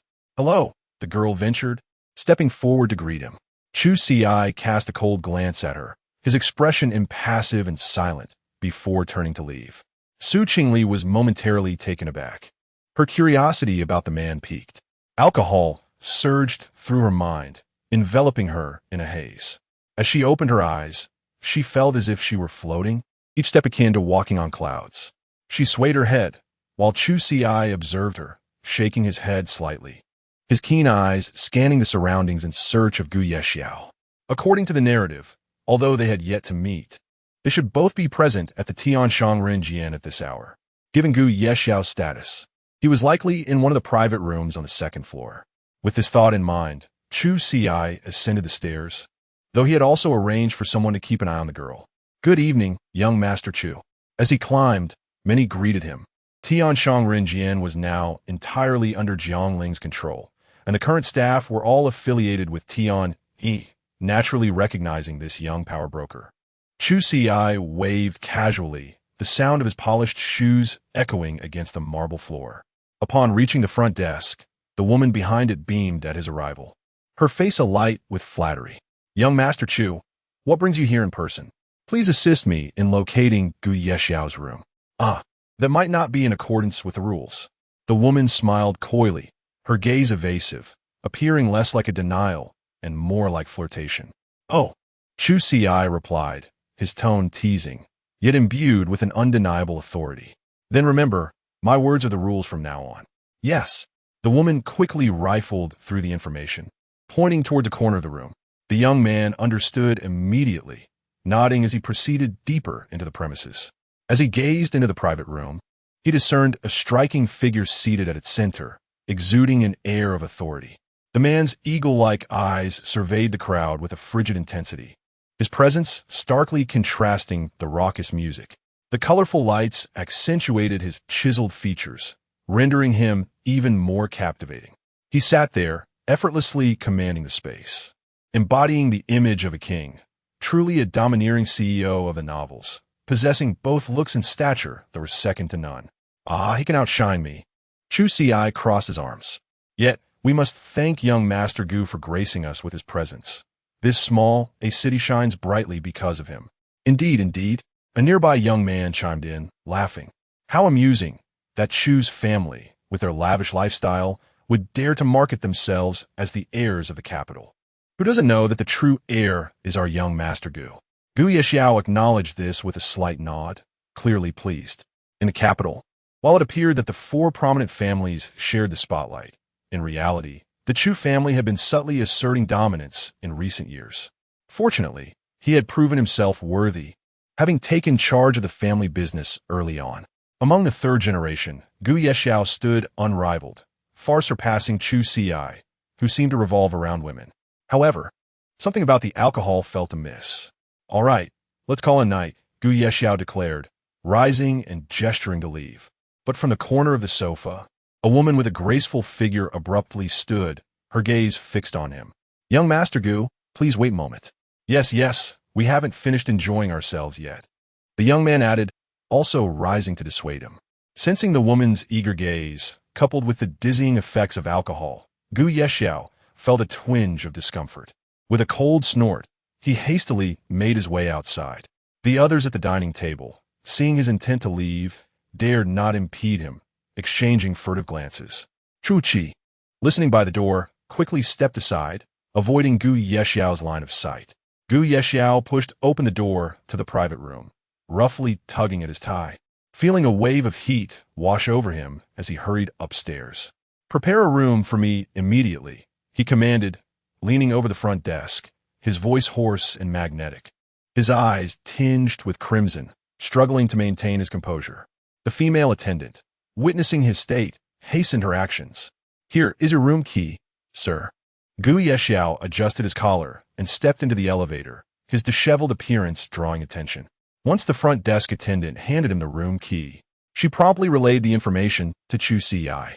He glanced at the number on his phone, a glint of malice flashing in his eyes as he dialed the number. And a voice on the other end answered, What is it, young Master Chu? At Tianshang Run, Jian 888, bring Lin Dong to me immediately. Understood. A sinister smile crept onto Chu Ci's lips. Drink up. Let's see if you dare to drink again after this. With that thought, he descended the stairs in search of Su Qingli. Meanwhile, Gu Yexiao stumbled into his room, pushing the door shut behind him, leaning against the wall as he gasped for breath. He mustered the last of his strength to step into the bathroom, the cold water from the shower finally alleviating some of his agitation. He wrapped his arms around his knees, resting against the frigid wall. That was close. I nearly fell into someone else's trap. He felt as though something significant would be lost if he were tainted by those unclean women. Surveying the empty room, a sense of calm washed over him, and his body began to relax. Suddenly, a soft thud echoed through the room, and a girl with an adorable demeanor was unceremoniously tossed inside. The rosy hue of her cheeks ignited a fire within him, rekindling the desire he had just managed to suppress. His gaze fell upon her, warmth enveloping him as he took in the delicate curve of her neck, a flicker of desire igniting in his eyes. At last, the thread of rationality snapped. Then don't blame me for what follows. Hello, wait. Lin Dong, bewildered as she was thrust into the room, met the fierce crimson gaze of the man before her. As she attempted to summon her powers to resist his advances, she was met with an overwhelming sense of authority. His strength was undoubtedly above the fifth realm. This is the end. In despair, Lin Dong covered herself, retreating. In the room, sorrowful cries echoed throughout the night, and by dawn, Lin Dong had yet to rise, while the man beside her had succumbed to unconsciousness. She reluctantly donned the tattered remnants of her clothing, staggering towards the door. Half an hour later, the man on the large bed stirred, a satisfied gleam in his eyes. The events of the previous night lingered sweetly in his mind. Licking his lips greedily, He scanned the room, but finding no trace of the woman. He could only smile faintly and murmur, "Ah, woman, you are playing with fire." Chapter 91. The fifth realm, meanwhile, ambled downstairs with a light step, only to see the young woman staggering towards her room, clearly inebriated. Her adorable face was flushed crimson, resembling a ripened apple, tempting one to take a bite. "Is that you?" the girl queried, pointing at the man's composed visage. "Handsome, what are you off to do?" "You," the man responded, his words succinct and unadorned. Seizing her slender arm, his large hand completely engulfed her limb. The man's swift pace further disoriented the girl's already muddled mind. "Wait, what?" Entered the elevator, mischievously selecting the room adjacent to's. Upon throwing open the doors to the heavenly 999 suite, he unceremoniously tossed the girl onto the expansive bed. Sensing the soft mattress beneath her, a flicker of panic crossed the woman's face. Before she could resist, her arm was firmly restrained, pinned behind her head. This contorted her into a vulnerable arch, rendering her utterly powerless. She gritted her teeth, enduring the man's fervent kisses, yet even as his actions intensified, she failed to discern his features, whimpering in her struggle. The man devoured her sobs, the light so glaring, just as she was about to make out the man's face. The cool caress of silk covered her eyes, a tie deftly knotted around her head. "No, please no." "Ding, congratulations to the host for significantly altering the plot." Villain value 50,000. "Ding, congratulations to the host for significantly altering the plot." Villain value 50,000. That night, and fulfilled the novel's plot, albeit with different partners. A city branch sat at the head of the table, surveying the assembled executives with barely concealed impatience.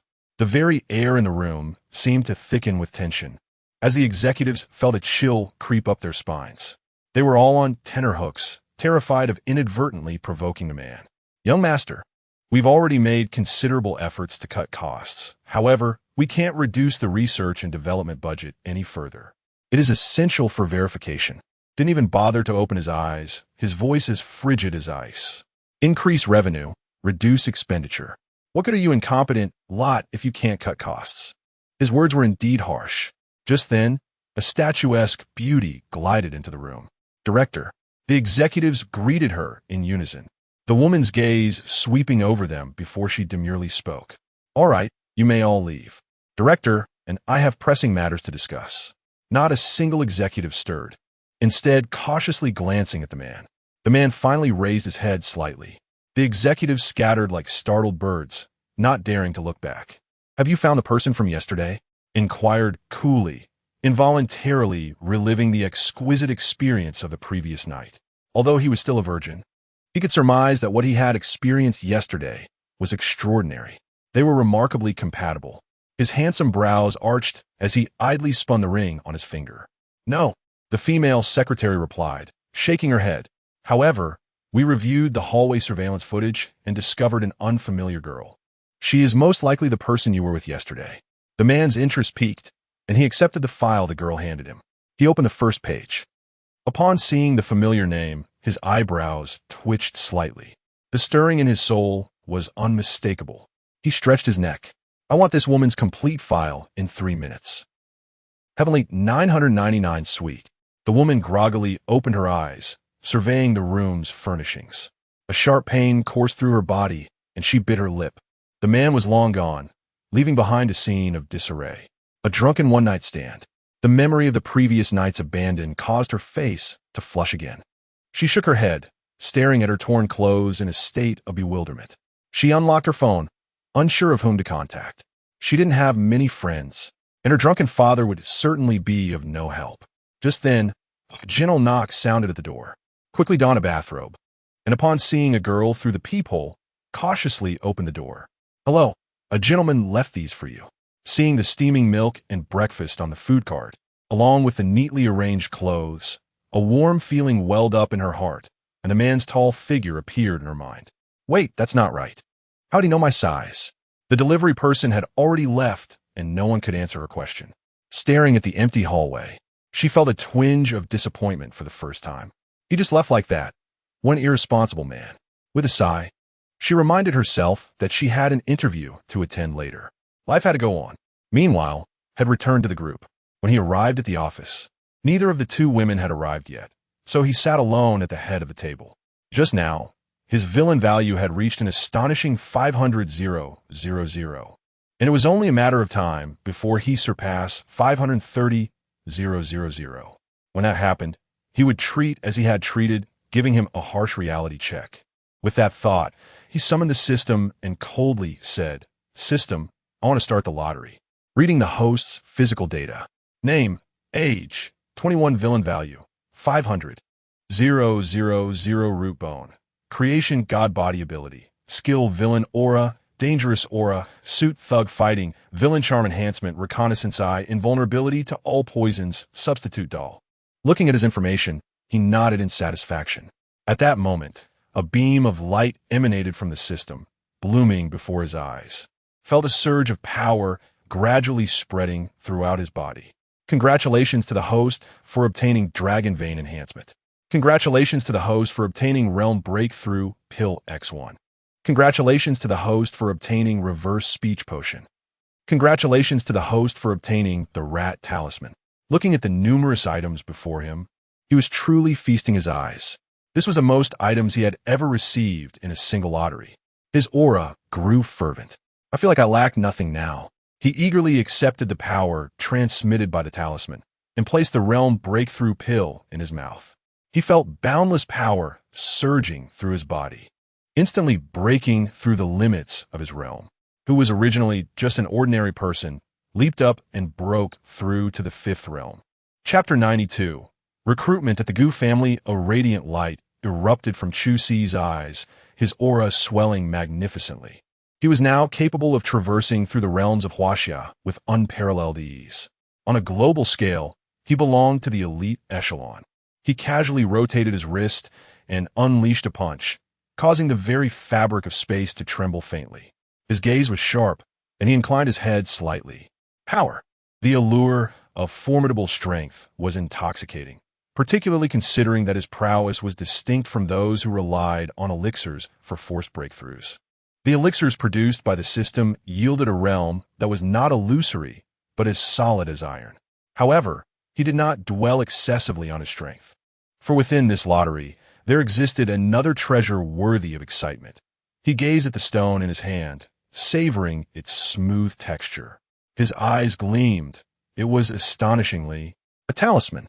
When he had drawn the shadow troop, he had pondered whether it was possible to acquire a talisman or a mask, items of such extraordinary caliber. And now, he had indeed obtained one. Though among the 12 talismans, the mouse talisman lacked offensive capability, it could be deemed as possessing innate talent in certain aspects. Most importantly, having acquired the mouse talisman meant that obtaining the horse and dog talismans would merely be a matter of time. Eternal life. Contemplating this, he closed his eyes, his thoughts drifting to the iconic line spoken by the Holy Master, "I lack nothing now." As he mused, he began to stretch his limbs. Just as a knock resounded at the office door, Ling Xiao entered the office, clad in a well-tailored suit, her lower half adorned with a form-fitting skirt that accentuated her curves. Her glass-like, translucent eyes sparkled like brilliant sapphires. Chu Ci. Her voice carried an unusual timbre. Ling Xiao placed a document on the table, a hint of crimson creeping onto her cheeks, her voice trembling. Chu Ci raised an eyebrow, lightly adjusting his gold-rimmed glasses, his gaze flickering. "President Ling, I must admit, I preferred your previous audacious demeanor." "Very well, leave it here." He gently tapped the table, the sound of his pale knuckles meeting the surface resonating dully. The slender, elongated fingers momentarily mesmerized Ling Xiao, recalling the blend of pain and joy he had evoked during their first encounter. "This concerns the endorsement of Tiany's foundation cream. After careful consideration, I have 2 reliable candidates." She produced 2 photographs, one featuring Pei Shuxian and the other Hinyan. "Of course, the final decision rests with you." Pei Shuxian was the strikingly beautiful girl who had recently gained fame through a web series, drawing attention from 2 production teams. Her future was undoubtedly promising, making her a worthy investment. Hinyan, while lacking notable works, commanded significant public attention, backed by a powerful faction promoting her. Ling Xiaoxiao analyzed the options, but ultimately, the choice would be Chu Ci's. She studied the man's expression, hoping to glean his thoughts, yet his calm gaze mirrored the tranquility of the ocean. After a moment's contemplation, Chu Ci realized that He Nian's benefactors were none other than his own circle. With their tumultuous personal lives, this ticking time bomb was bound to explode. He could not place his trust in her. However, would choosing Pei Shuxian hinder her career? With this thought, he set aside Pei Shuxuan's file and casually discarded He Nian's into the trash. "I'll think it over," he murmured. Ling Xiaoxiao did not move, but instead crouched slightly. Her face flushed, struggling to articulate her thoughts. "Is there something else?" Chu Ci raised an eyebrow. She shook her head, her face reddening to the point of near embarrassment. "Can you please ensure Auntie stops causing trouble?" "What?" Chu Ci regarded her with intrigue, tilting his head in confusion. He recalled that Auntie had been responsible for the previous tasks. What had the girl done to elicit such a reaction from Ling Xiaoxiao? Before long, he discerned her unease as her face flushed a deep crimson. Nearby, a short-haired girl pushed open the door, a teasing smile gracing her delicate features as she swayed the air conditioning remote. Chu Ci immediately understood the situation, his expression darkening. Meeting Ling Xiaoxiao's pleading gaze, he shook his head. "Enough of this nonsense. Let's all get back to work." "All right," Auntie replied sweetly, tugging Ling Xiaoxiao away. As Chu Ci surveyed the familiar surroundings of the room, he closed his eyes. Suddenly, a voice echoed within his mind. "Detected that Gu Yexiao is in a critical plot point. Do you wish to spend villain points to intervene?" Gazing at the translucent azure screen visible only to him, he initiated the process. Just as he pressed the button, he felt a familiar tugging sensation pulling his soul into the fissures of space. Upon reopening his eyes, he found himself in a cold bedroom, the overall ambience shrouded in dark hues of black and gray. Chu Ci nodded. It seemed he had traversed into Gu Yexiao's body. He blinked, realizing that only a character like the overbearing CEO from a novel would make such a foolish decision. Modern scientific studies indicated that such darkness could evoke morose emotions, potentially leading to depression. Even without affliction, one would be compelled to feign illness. He concluded, dismissing his whimsical thoughts, and began to survey his surroundings. Beside him stood an elderly man with a head full of white hair, respectfully awaiting his command. Currently residing in a city, his mind echoed with a synopsis of the unfolding plot. Gu Yexiao, after much contemplation, decided to temporarily reside in a city and recruit a nanny. It is at this moment that he encounters the fortunate heroine, Chu Ci, and falls in love at first sight. Despite her past, he is unperturbed and resolves to spend eternity with her. "Host, please commence intervention." A flicker of clarity shone in Chu Ci's eyes as he appraised the butler, Old Zhang. Old Zhang spoke first. "Young master, we have contacted a local agency, and they have promptly sent over a group of candidates for your consideration." He scrutinized the man's expression, sensing a profound change in the aura surrounding him. Once sharp and lethal, it now radiated an extraordinary nobility. With a slight shake of his head, Chu Ci replied, "Let them in." He did not refuse, merely allowing a faint smile to grace his lips. Prepared for the task at hand, he observed as the butler retreated, departing with a smile. Once outside, he exhaled a sigh of relief. Though Gu Yexiao's demeanor was no longer as piercing, his enigmatic smile left a lingering sense of intrigue. "Bring them in," he instructed, patting the shoulder of Wang Ma. Through their interactions, he had developed a fondness for the straightforward Wang Ma. After relaying his command, he turned to leave. In the crowd, Chu Ci nervously tugged at her garment, her charming face contorted with concern. Recently cast out, she was left homeless. A girl as lovely as she was bound to attract misfortune, as had happened just the previous night. Thus, she found herself here. "Stay strong. You can do this," she whispered, clenching her small fists in a silent encouragement. Chapter 93. Annihilating my entire family? Intriguing in the grand hall of the Gu residence. A multitude of young women congregated, each a vibrant bloom in their late teens and early 20s, filling the space with youthful exuberance. One by one, under the guidance of the butler, they ascended the staircase and entered the bedrooms. Many of these aspirants possessed an air of refinement. The Gu family's reputation preceded them, and this recruitment drive represented a golden opportunity to ascend the social ladder. The prospect of becoming the young master's wife was a tantalizing dream, a veritable leap across class boundaries. Despite its seemingly fanciful nature, such aspirations were not entirely unfounded, echoing narratives found in popular fiction. The young women present held their breath, each fearing another selection, their anxiety surpassing even that of university entrance examinations. After all, power is often disseminated through lineage and intimate relationships. Chu Ci, however, remained detached from these fervent ambitions. She tapped her fingers idly, her doe-like eyes warily scanning the surroundings. "Depart. You do not meet the requirements," the butler announced, ushering the recently interviewed women out of the room. The rejected candidates departed like defeated hens, some with downcast eyes, others with angry strides. "Next group," the butler stated, unfazed by the rejections, well aware of his young master's exacting standards. His fastidiousness extended even to the selection of toilet seats, seeking the perfect curvature to accommodate his posterior. The butler had prepared for a meticulous selection process, hence the large number of candidates vying for the position. As the next group of young women entered, the man seated in the master's chair wore a deep frown. "What is this nonsense?" he muttered, bored. "These women lack social acumen and are scantily clad, practically advertising their intentions. Is this a selection contest?" he wondered. "While the outcome suggests it is, the process should not resemble this. What skills do you possess?" he inquired, his voice cold. "Young Master Gu, I'm skilled in Philadio," one woman offered.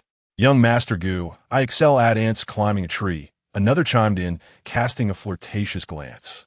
"Your skills are irrelevant here," Chu Ci dismissed, waving his hand. "What is this charade? I seek a caretaker, someone with practical life skills." "Young Master, I am not only diligent, but also fertile," a round-faced young woman volunteered. "Begone," he retorted. The woman, noting the man's lack of anger, felt a surge of hope. Contrary to rumors of his cold demeanor, he seemed approachable. "Young Master Gu, I am a grandmaster at Romance of the Three Kingdoms," another offered. "Young Master Gu, I have a score of 2,100 Naruto," yet another declared. Chu Ci was astonished, nodding slightly. "That is indeed impressive," just as he was contemplating. Another voice rang out. "Young Master Gu, I am level 60 in Genshin Impact." Spotting the cute girl standing amidst the group, he instructed the butler. "Retain her resume and forward it to Xiao Fong from the Shang family." He vividly recalled Xiao Fong's fondness for the game. All right, you may all leave," Chu Ci said, gesturing for them to depart. As the women filed out, another group entered. Chu Ci scanned the crowd, seeking the person he had been eagerly anticipating. "She has arrived," he mused. Chu Ci took a deep breath and stepped into the room.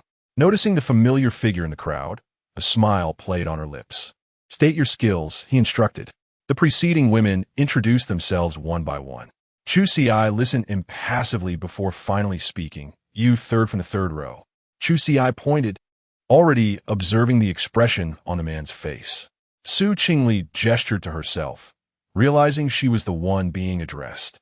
Her face paled slightly, but she hastily replied, "I am from City, East District. My surname is Su.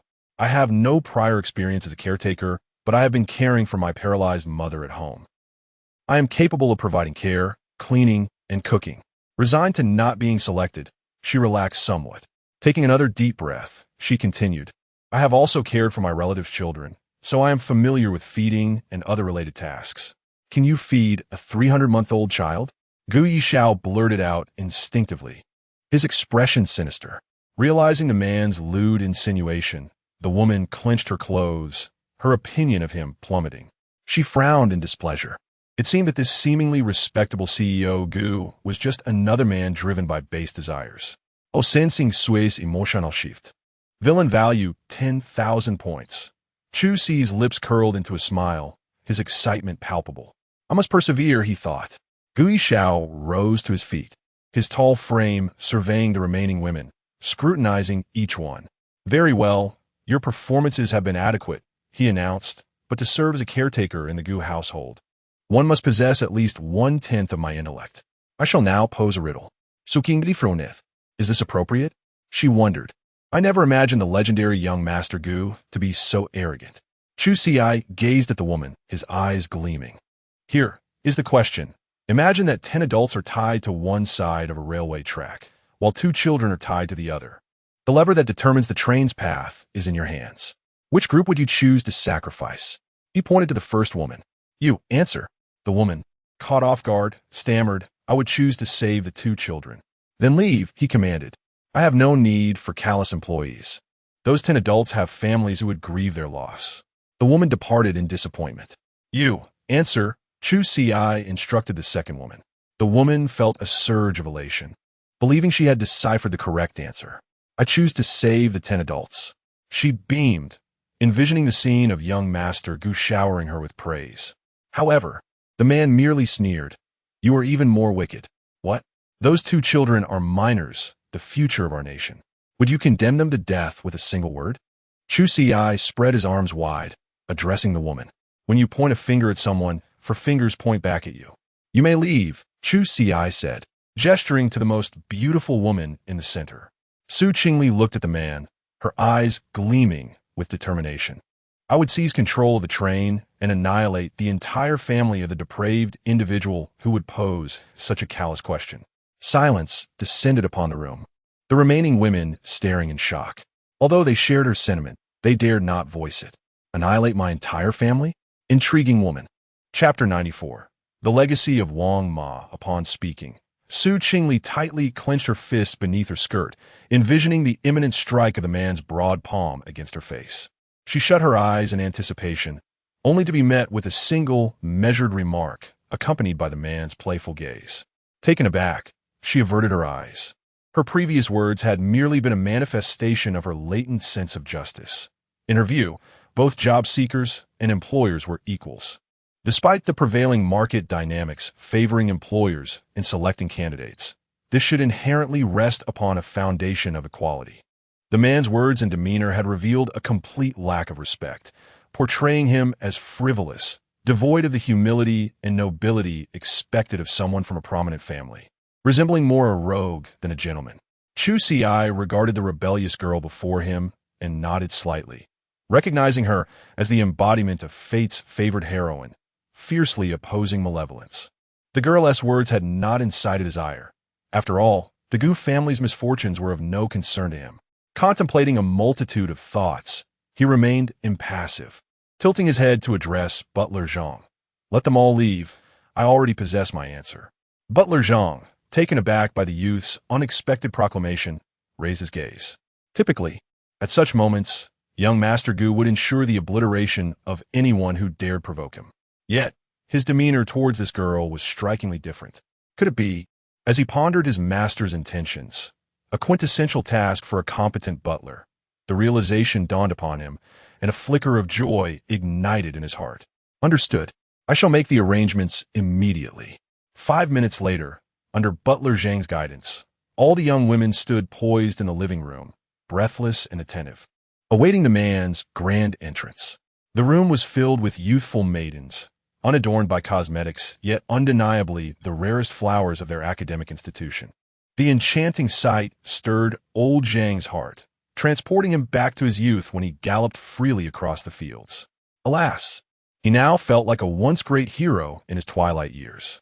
Silence, Butler Zhang commanded with a cold scoff.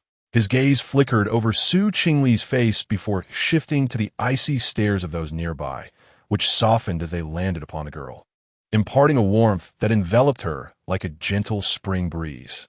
Startled, she shivered and wrapped her arms around herself. Surely, they did not intend to bury her somewhere. A moment later, amidst the collective gaze of the assembly, the man pushed open the bedroom door, striding with a calm demeanor as he scrutinized the young women below. His chiseled features were devoid of expression, his ice-blue eyes casting a scrutinizing gaze that made every girl who met his gaze blush furiously. Although they harbored disdain for Mr. Gu's character, none could find fault with his striking visage. Chu Ci observed the reactions of the girls below. How peculiar! It was not as he had anticipated. Should they not be scornfully deriding him upon seeing such a countenance? As he pondered this, he glanced at the pale blue screen displaying the man's fortune values. Name, Guya Xiao. attractiveness, 93, fortune value, 88, 88W. How festive, he mused, then shifted his gaze to the girl nearby, who, feeling the man's intense scrutiny, shyly lowered her head. Name, Chu Ci, attractiveness, 97, fortune value, 50W. Chu Ci furrowed his brow, perplexed. This narrative was ostensibly centered on the female lead, Chu Ci. How could Gu Yexiao's fortune value surpass hers? Seemingly discerning his confusion, the system elucidated. In the classic domineering CEO narratives, although the female protagonist is nominally the main character, it is often the male lead's elevated status that highlights the disparity between their characters, resulting in generally higher fortune values for male leads. Understanding dawned upon Chu Ci as he regarded the girl, a subtle smile gracing his lips. Isn't a high fortune value commendable? However, I require only one sensible young lady to attend to my daily needs. His words were laden with ambiguity, causing Chu Ci to lower her head in distaste. Yet some girls in attendance still harbored hopeful fantasies, their gazes fervently fixed upon the man on the second floor, awaiting his final verdict. Wang Ma remains. You may all depart, Butler Zhang announced. Initially confident, his gaze shifted to Chu Ci with approval, but he soon sensed the palpable tension in the air, his eyes widening in alarm. What had young Master Gu just said? Butler Zhang's expression faltered, his professional poise crumbling as he stared in disbelief. Wang Ma, is this truly the case? Wang Ma, taken aback, pointed at herself, visibly exhilarated by this revelation. Chu Ci was engulfed in confusion. The plot had unfolded in such a manner. It was no wonder the man had consistently emphasized the need for caretaking skills and life experience, even filtering out numerous professional nannies.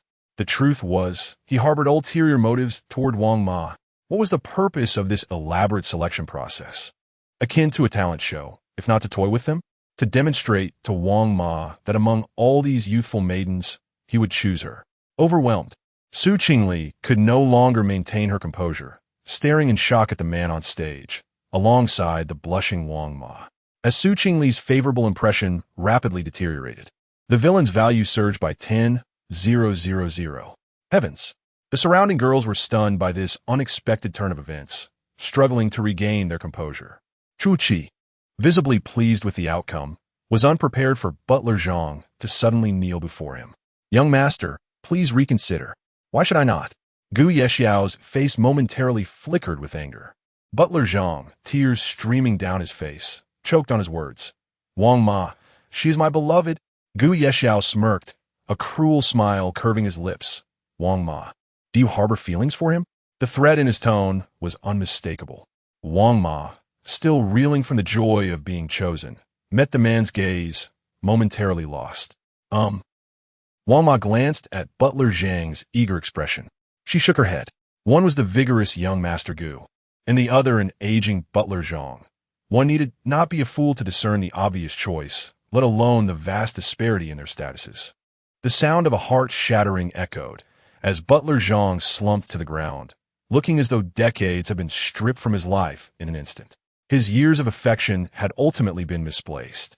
Observing the absurdity of the scene before him, Chu Ci waved his hand, addressing the gathered crowd. Enough. Let the driver take you home. Wang Ma, please come to my room. There is something of particular importance I wish to discuss with you. Chapter 95. The auction. Observing the disarray left by the Gu family, Chu Ci returned to his corporeal form, relishing the euphoric sensation of spiritual energy reintegrating with his body. A subtle smile graced his lips as excitement flickered in his eyes, anticipating the headaches this would cause Gu Yexiao. Gazing at the chaotic desk, he planned to summon Ling Xiao later to tidy up. As he pondered, the raspy electronic voice of the system resonated in his mind. Congratulations, host, for successfully influencing the plot's progression. You have gained 10,000 villain points. Closing his eyes, he slightly parted his lips, opened personal panel. Before him, a faint blue light, visible only to him, hovered in the room. He nodded slightly, his amber eyes sparkling under the sunlight. Loading host's physical data. Ding. Name, Chu Ci, age, 21. Villain points, 520,000, special abilities, villain aura, dangerous presence, suit-wearing thug combat, enhanced villain charisma, eye of investigation, immunity to all poisons, substitute doll. Pleased with the panel, he nodded in satisfaction. To date, he had activated 3 side quests: the Martial King narrative, the Medical Immortal narrative, and the Overbearing CEO narrative. He glanced at the protagonist introductions. Name: Lin Dong, luck value 80,000 name. Xiao Chun, luck value 100,000 name. Su Qing Li, luck value 580,000. Currently, Lin Dong had been utterly ruined by him, transformed into a gender-ambiguous individual grappling with identity issues. Xiao Chun had gained notoriety, becoming a pariah, scorned and reviled. As for Su Qing Li, Chu Ci's gaze darkened. It seemed he needed to pay closer attention to this young lady. With that thought, he dialed a familiar number. Along, assemble a team and provide me with 24-hour surveillance on Su Qing Li's movements. Report any anomalies immediately. Understood. After arranging everything, Chu Ci exhaled, leaning back against the chair as he contemplated his next steps. His gaze happened upon a nearby file. Flipping it open, he was greeted by a photograph of a girl, her smile radiant as a blooming flower. With a heavy heart, he mused perhaps he should seek out Pei Shu Xian. Resolute, he descended the stairs, retrieving a sports car from the garage. Pressing the accelerator, he sped towards the woman's location.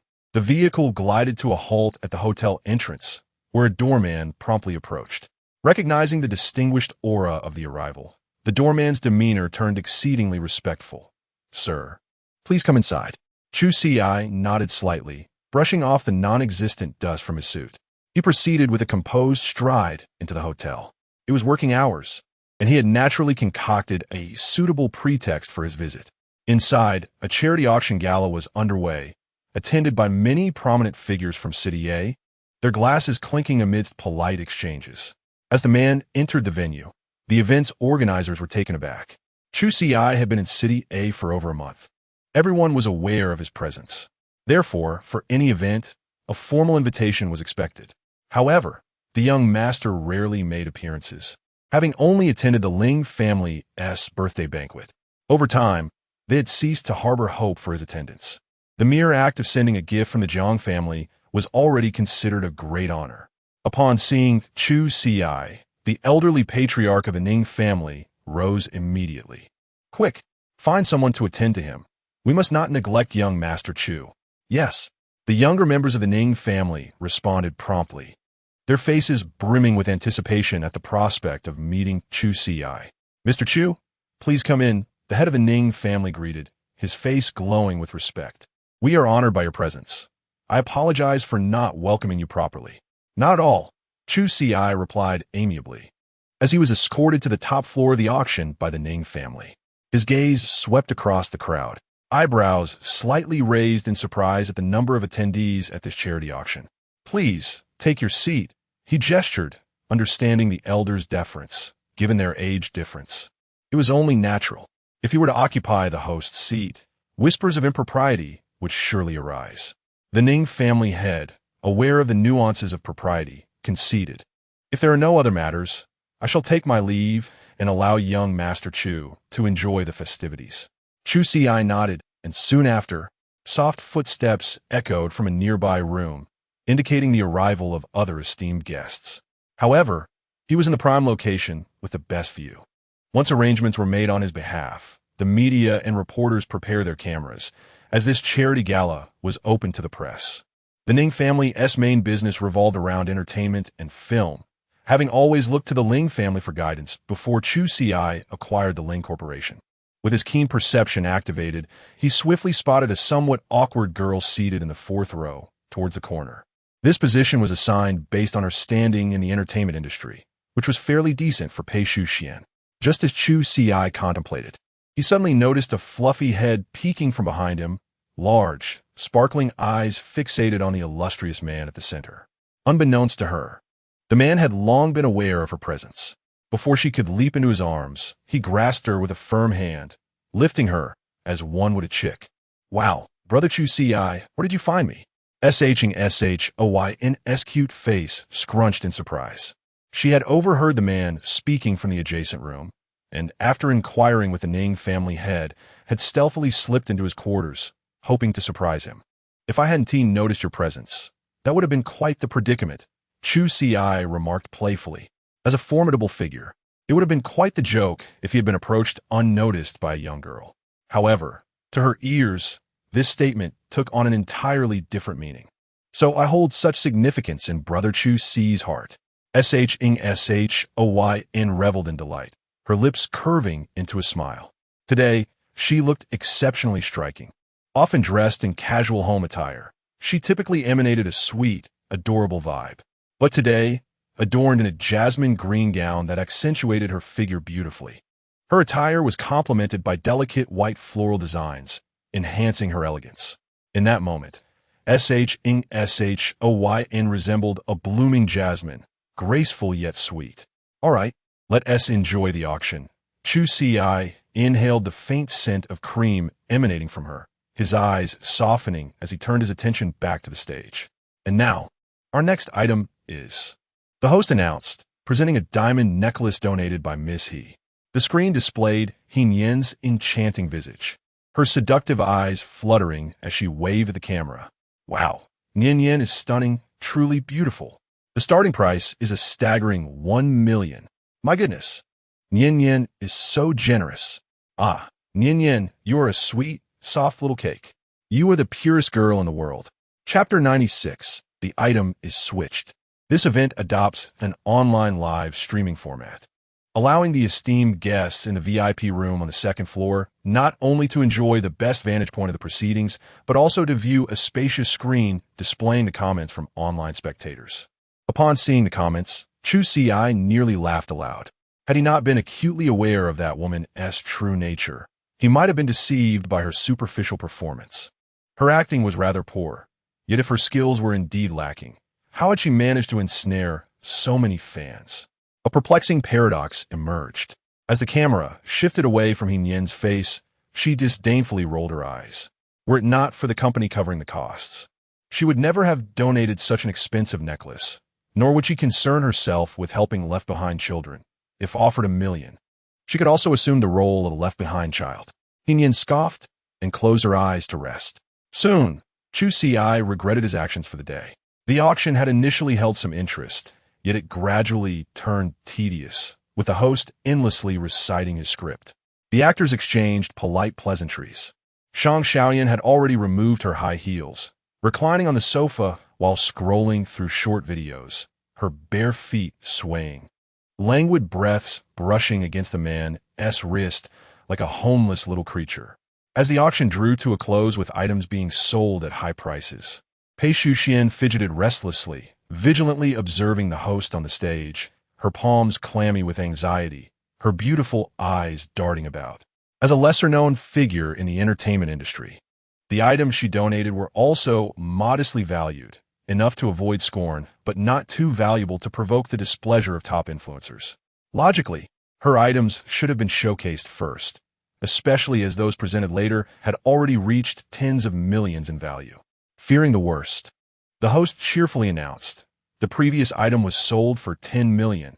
Let us thank Brother Cohen for his contributions to children in mountainous regions. Among the crowd, a young man rose, and thunderous applause erupted. Now, let us view the next item, the host continued, taking the next item in hand.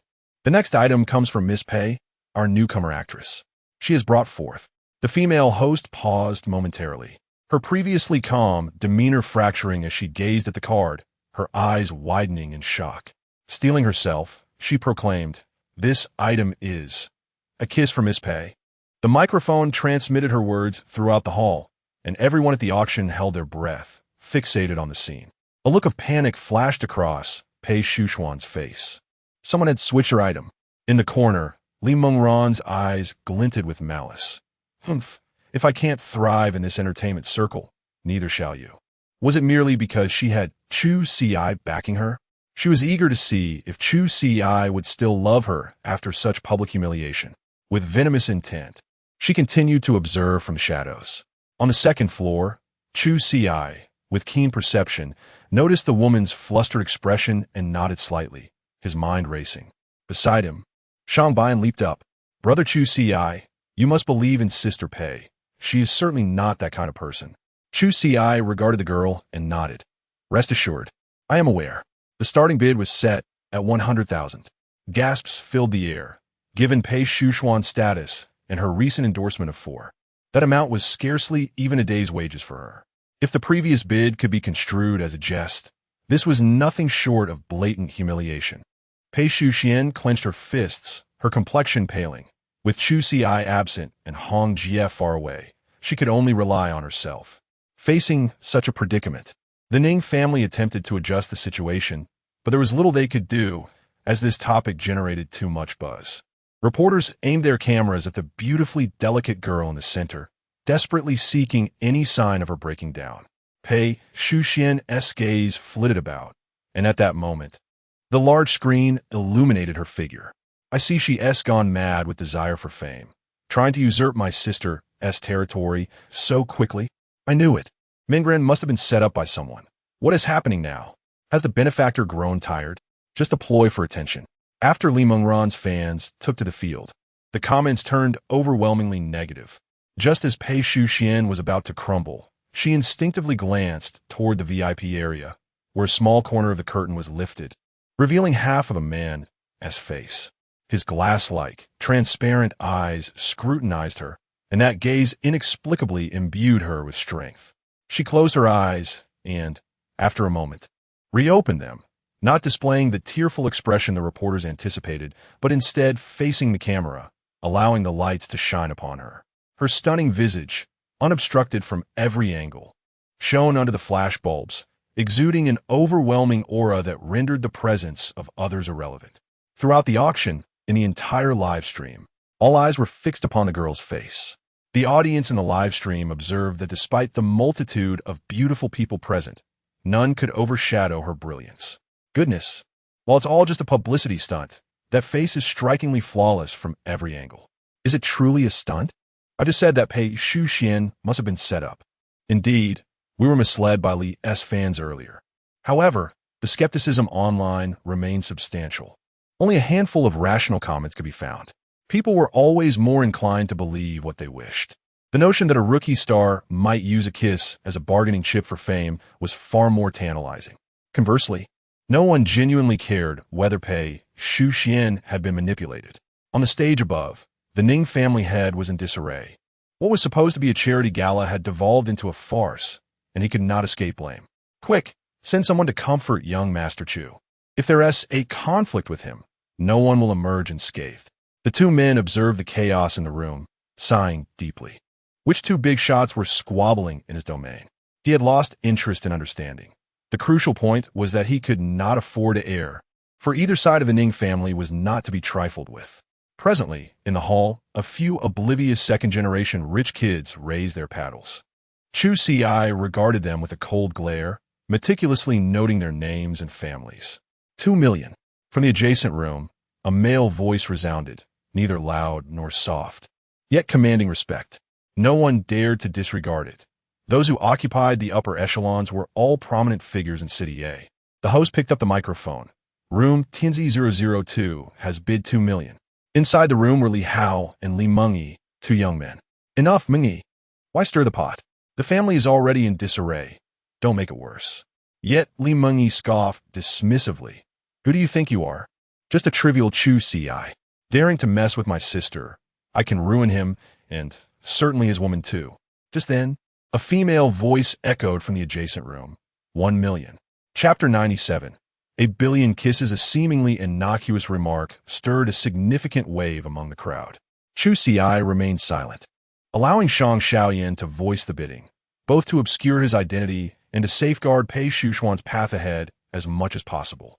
Spectators gazed in astonishment at the heavenly suite above, surprised to witness a clash between two formidable figures, while curiosity drew their attention to the elevated platform.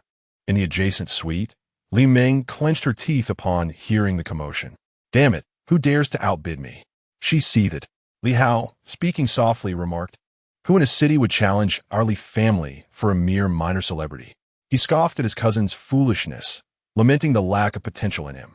Li Meng shivered, a look of unease crossing her face. While she could tolerate whispers behind the scenes, confronting Chu Ci openly was out of the question.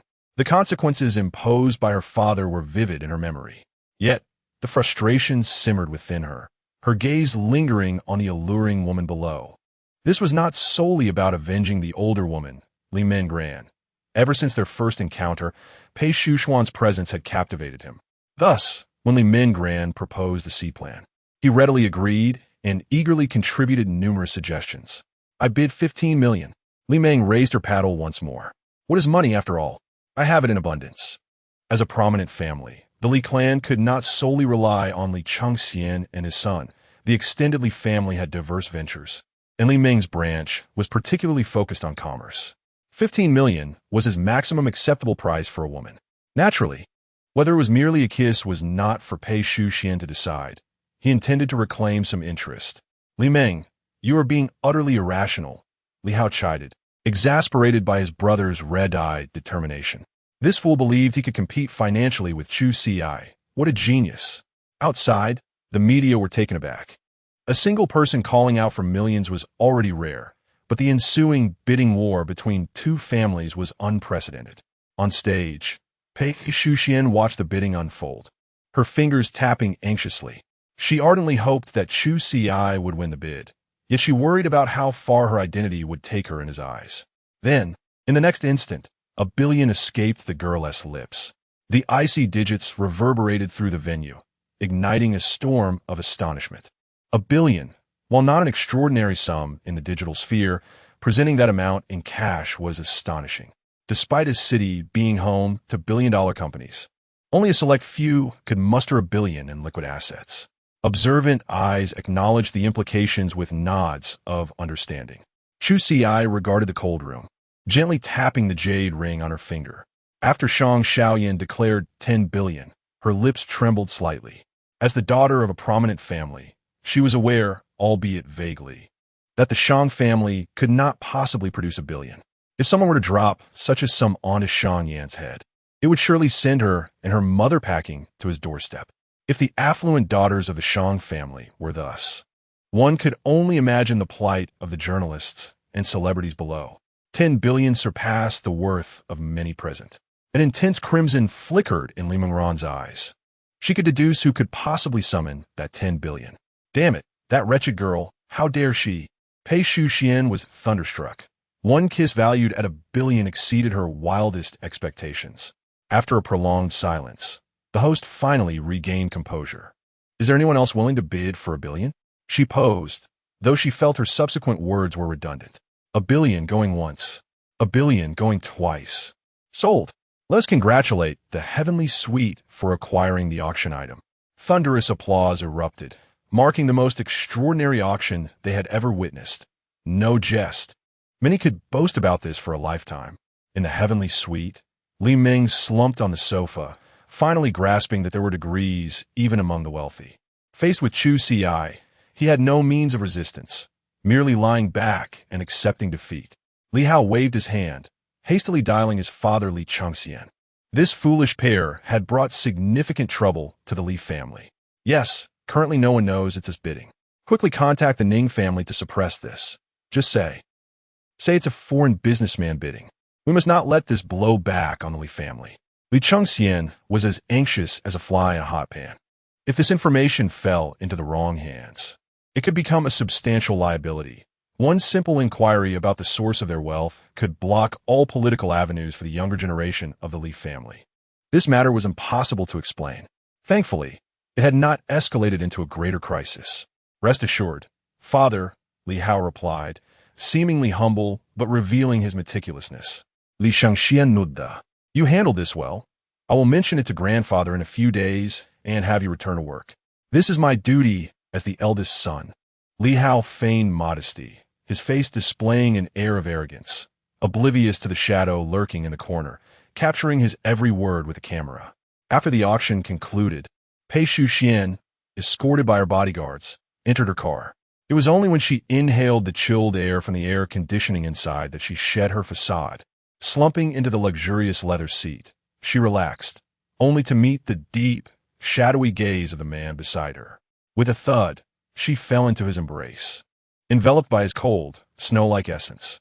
A tear rolled down her cheek, as if something was swelling within her, an entity she could not escape.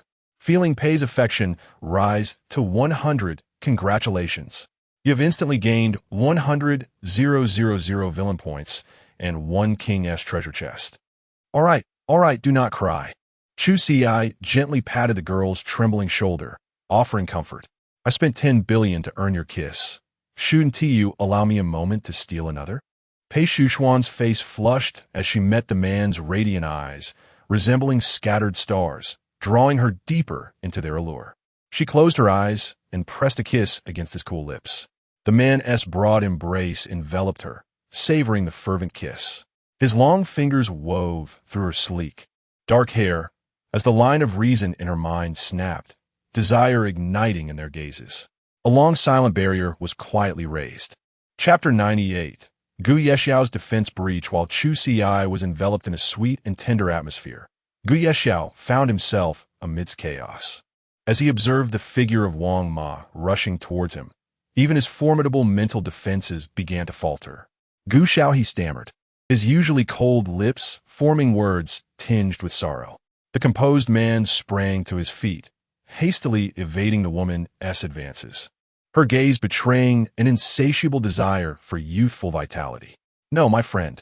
With a sudden burst of power, he unleashed his strength, sending Wang Ma hurtling against the wall, her plump form colliding with a resounding thud. Ah, Gu Xiao, why must you treat me this way? She cried out in anguish. Gu Yexiao, perplexed by the absurdity of the situation, commanded her to leave with an irritated shout. Startled by his fury, Wang Ma quickly gathered herself, scrambling out of the bedroom. Gu Yexiao's chest heaved with agitation, his eyes glinting with a dangerous light. He retrieved a pill from a nearby drawer, calling out as he forced it down his throat without water, feeling it lodge uncomfortably in his throat. His face flushed crimson as a flicker of determination crossed his gaze. He swallowed it whole, exhaling in relief. As the pill settled in his stomach, his typically frosty eyes now glimmered with ferocity. Suchingli. The name escaped his lips in a hoarse, lingering whisper, imbued with longing. The image of the woman resisting him replayed in his mind, and with a glance at his broad palm, his yearning to possess her reached a fever pitch. He found himself eagerly anticipating their next encounter. The following day, Chu Ci bid farewell to Pei and, under the welcome of Long, arrived at the mountaintop villa. Upon entering the conference room, he found Liao Lao and Xia Jinju waiting alongside the unconscious Lin Dong. What is going on? Chu Ci asked, surveying the room. Long lowered his head, his gaze flickering towards Xia Jinju, struggling to articulate his thoughts. After he was humiliated by Gu, he kept insisting on ending it all. In the end, it was Xia who explained, I had to knock him out. Chu Ci was momentarily taken aback, then smiled gently.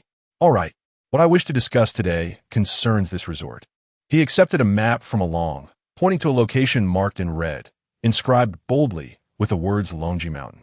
Upon seeing the place, Long's expression shifted, his eyes scrutinizing the others. Isn't this the route that the Ling family was so keen on? It was located near Tianhai City. The terrain was treacherous, teeming with wild beasts, and thus, a city's attempt to establish a road there had repeatedly failed, leaving Longji Mountain as a desolate expanse. Chu Ci continued, I have received the latest news. A secret realm will soon emerge at Longji Mountain. Therefore, prepare yourselves, for we shall depart at dawn tomorrow. His words elicited a chorus of exchanged glances among the gathered practitioners, all aware of the existence of secret realms. In this era of rapid technological advancement and dwindling spiritual energy, practitioners found their significance increasingly marginalized, leading many to refer to the current age as the end of the law era. In today's world, those at the fifth realm were deemed powerful, while the sixth realm represented the pinnacle of strength. Yet, a millennium ago, only those at the seventh realm could establish their own sex, and those at the eighth and ninth realms were regarded as masters, with even more formidable beings existing beyond that. The secret realms, euphemistically referred to as such, could also be more accurately described as the tombs of the mighty. Some formidable beings sought to pass on their skills and knowledge, pouring their life's work into these realms, while others preferred solitude, transforming the realms into perilous traps filled with lethal dangers. Regardless of the nature, even a small opportunity slipping through the fingers of a seventh realm practitioner could sustain them for a lifetime. Risk and opportunity coexisted. I will not go. Xiaojinju was the first to voice her reluctance. She had little regard for realms, viewing them merely as tools for monetary gain. Hence, she refused to engage in high-risk tasks. Chu Ci discerned the hesitation in her heart and smiled slightly. The Chu family has conducted a covert investigation. It is a realm of inheritance. Moreover, if you participate, I will grant you the full bonus I promised last time. Xiaojinju's eyes flickered with indecision. But after a brief moment of contemplation, she nodded in agreement with the man's proposal. Very well, I shall take a day to prepare. After issuing a simple directive for them to take a day off, the others departed one by one, leaving only Liao Lao, who lingered, seemingly at a loss for words. With just the two of them remaining, Chu Ci regarded the elder. Liao Lao, if you have something to say, please do so without hesitation. If I'm not mistaken, young Master Chu has already broken through to the fifth realm, Liao Lao remarked, patting Chu Ci's shoulder, his eyes brimming with admiration. Among those present, either their cultivation was on par with his or inferior, yet only Liao Lao recognized the depth of Chu Ci's progress. When Liao Lao first encountered Chu Ci, he was merely at the third realm. At that time, Liao Lao had praised him as a youthful prodigy, never anticipating that within a mere half-month, after a brush with life and death, he would advance to his current stature. At this rate, reaching the sixth realm is merely a matter of time. The future prosperity of the Chu family relies entirely upon you. Some unspoken thoughts lingered in Liao Lao's mind. With Chu Ci's talent, it was conceivable he could reach the seventh realm, or even higher, in this age of scarce spiritual energy. Shouldn't I lead a group to explore first? I understand your concerns, Liao Lao. Chu Ci waved a hand, signaling that further discourse was unnecessary. Liao Lao was apprehensive about his safety in the secret realm, recognizing that while opportunities abound, the risks were equally daunting. With a gentle smile, Chu Ci reassured him. There is no need for concern. I am well prepared. If there are opportunities, I would prefer not to court danger. However, I possess a deeper understanding of the narrative surrounding this secret realm than anyone else, and others venturing there are likely to face significant peril. Seeing Chu Ci's steadfastness, Liao Lao furrowed his brow but ultimately relented. Very well, I shall not press further. Farewell. With a kick to the man sprawled on the floor, Liao Lao turned to leave.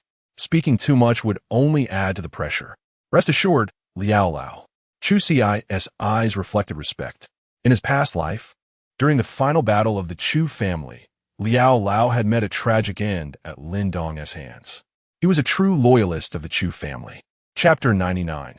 The new fortunate protagonist. The following morning, a delicate mist hung in the air like gossamer. In a car en route to Longji Mountain, Chu Ci and his companions gazed at the verdant scenery outside the window. Chu Ci inhaled the refreshing air, but his eyes bore a hint of gloom.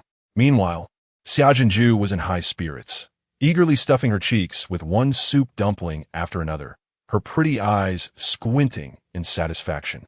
Since joining Chu Ci, her life had improved remarkably, even if her responsibilities had not increased. The vehicle wound through the rugged mountain roads, encountering mild bumps along the way. Suddenly, Along opened his eyes, feeling a sudden lightness in his body. His movement caught the attention of the others, prompting Chu Ci to glance in his direction. "You've broken through," Mr. Liao remarked with admiration. Along nodded, bowing his head to sense the surging power within himself, confirming his ascension to the fourth realm. He exhaled a breath of candlelight energy, reigning in his newfound strength. At that moment, his emotions were a mix of excitement and anxiety. During yesterday's meeting, Chu Ci had expressed his desire to bring him along. He was thrilled at the prospect of potentially soaring to new heights, yet nervous as he was the only practitioner at the third realm among them. He feared that his abilities might hold the group back. Meeting Chu Ci's encouraging gaze, he gave a gentle nod. As the scenery outside sped by, the car eventually came to a steady halt at the entrance of a small village. The only settlement within Longji Mountain, Longji Village. Observing the village gate, Chu Ci was the first to disembark. The journey had been quite bumpy, but fortunately, all were cultivators and thus immune to motion sickness.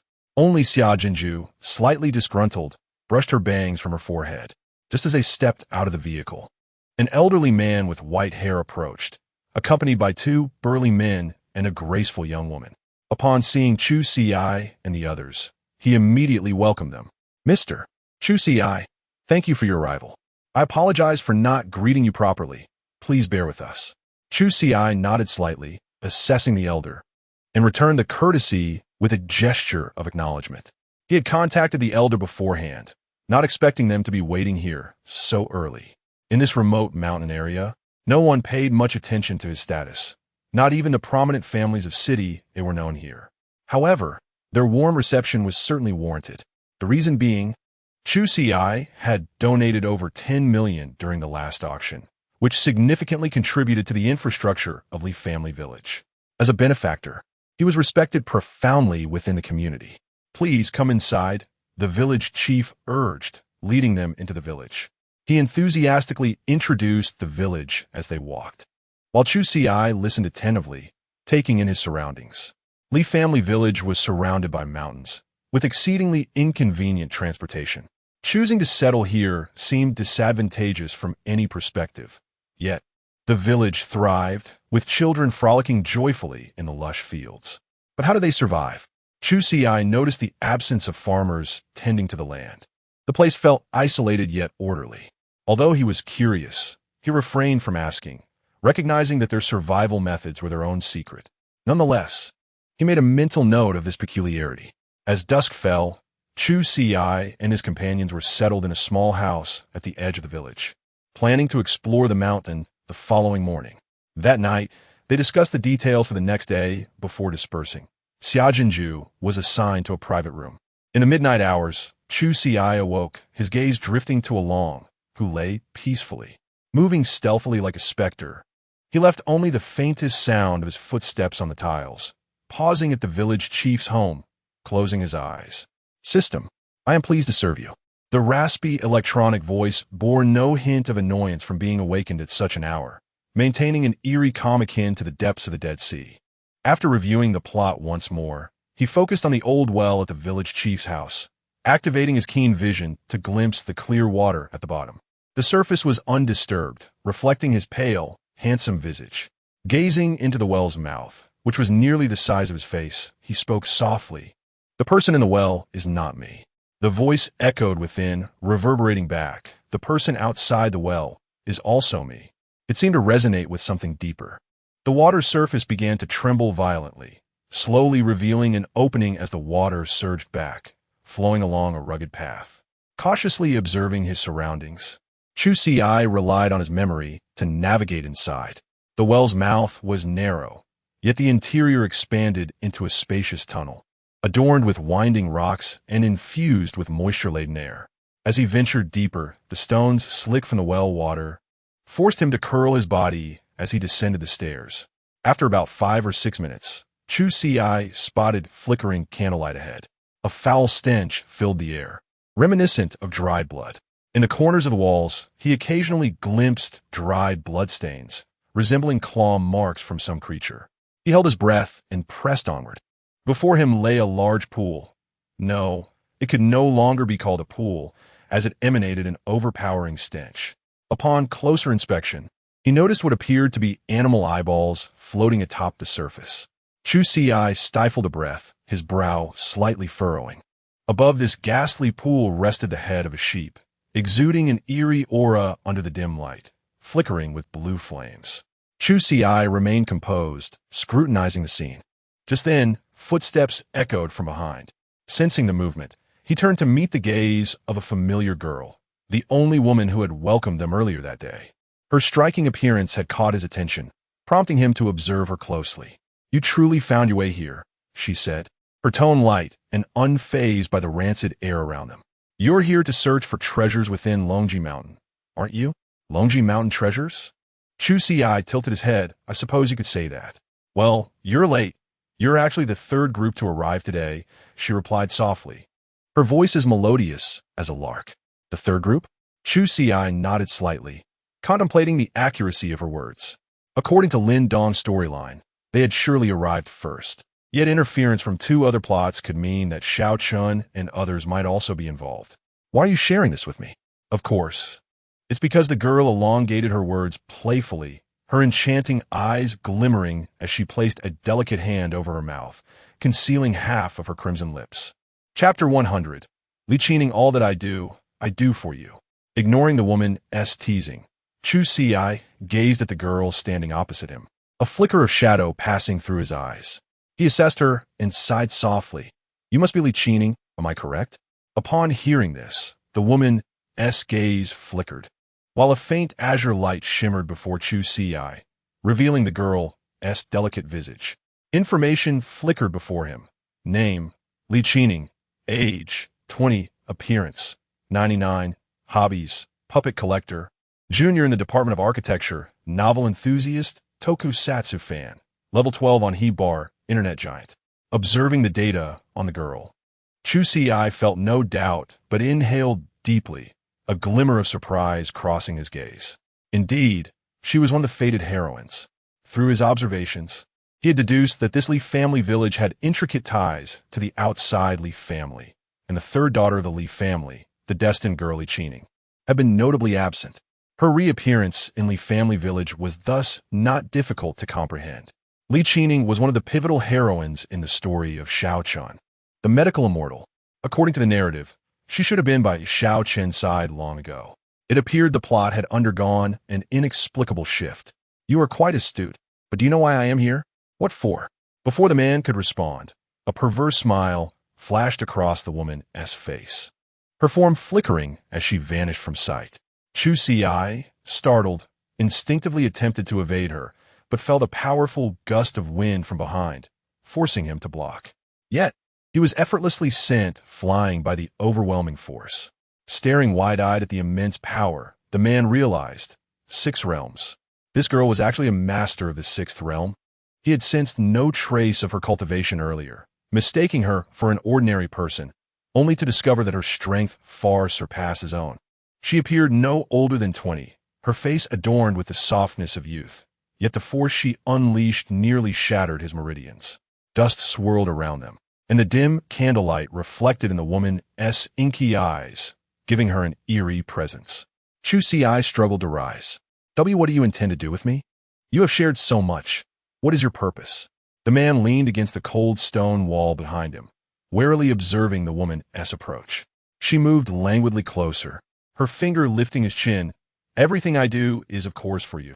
Her warm breath brushed against his ear, so close that he could detect the faint scent of grapes mingled with a decayed, foul odor, rendering him uneasy. Enough with the pleasantries, whether to kill or to maim. Do as you please. Chu Ci remained unperturbed. Prior to his arrival, he had concealed a substitute doll within City A, ensuring that even should he perish here, his plans there would remain unaffected. However, the multitude of shocks he had experienced today compelled him to discern the woman's intentions swiftly. The girl regarded his facade of calmness and smiled softly. You truly are an almost perfect specimen. Her fingers caressed his delicate skin, trailing from his eyes down to his throat and further.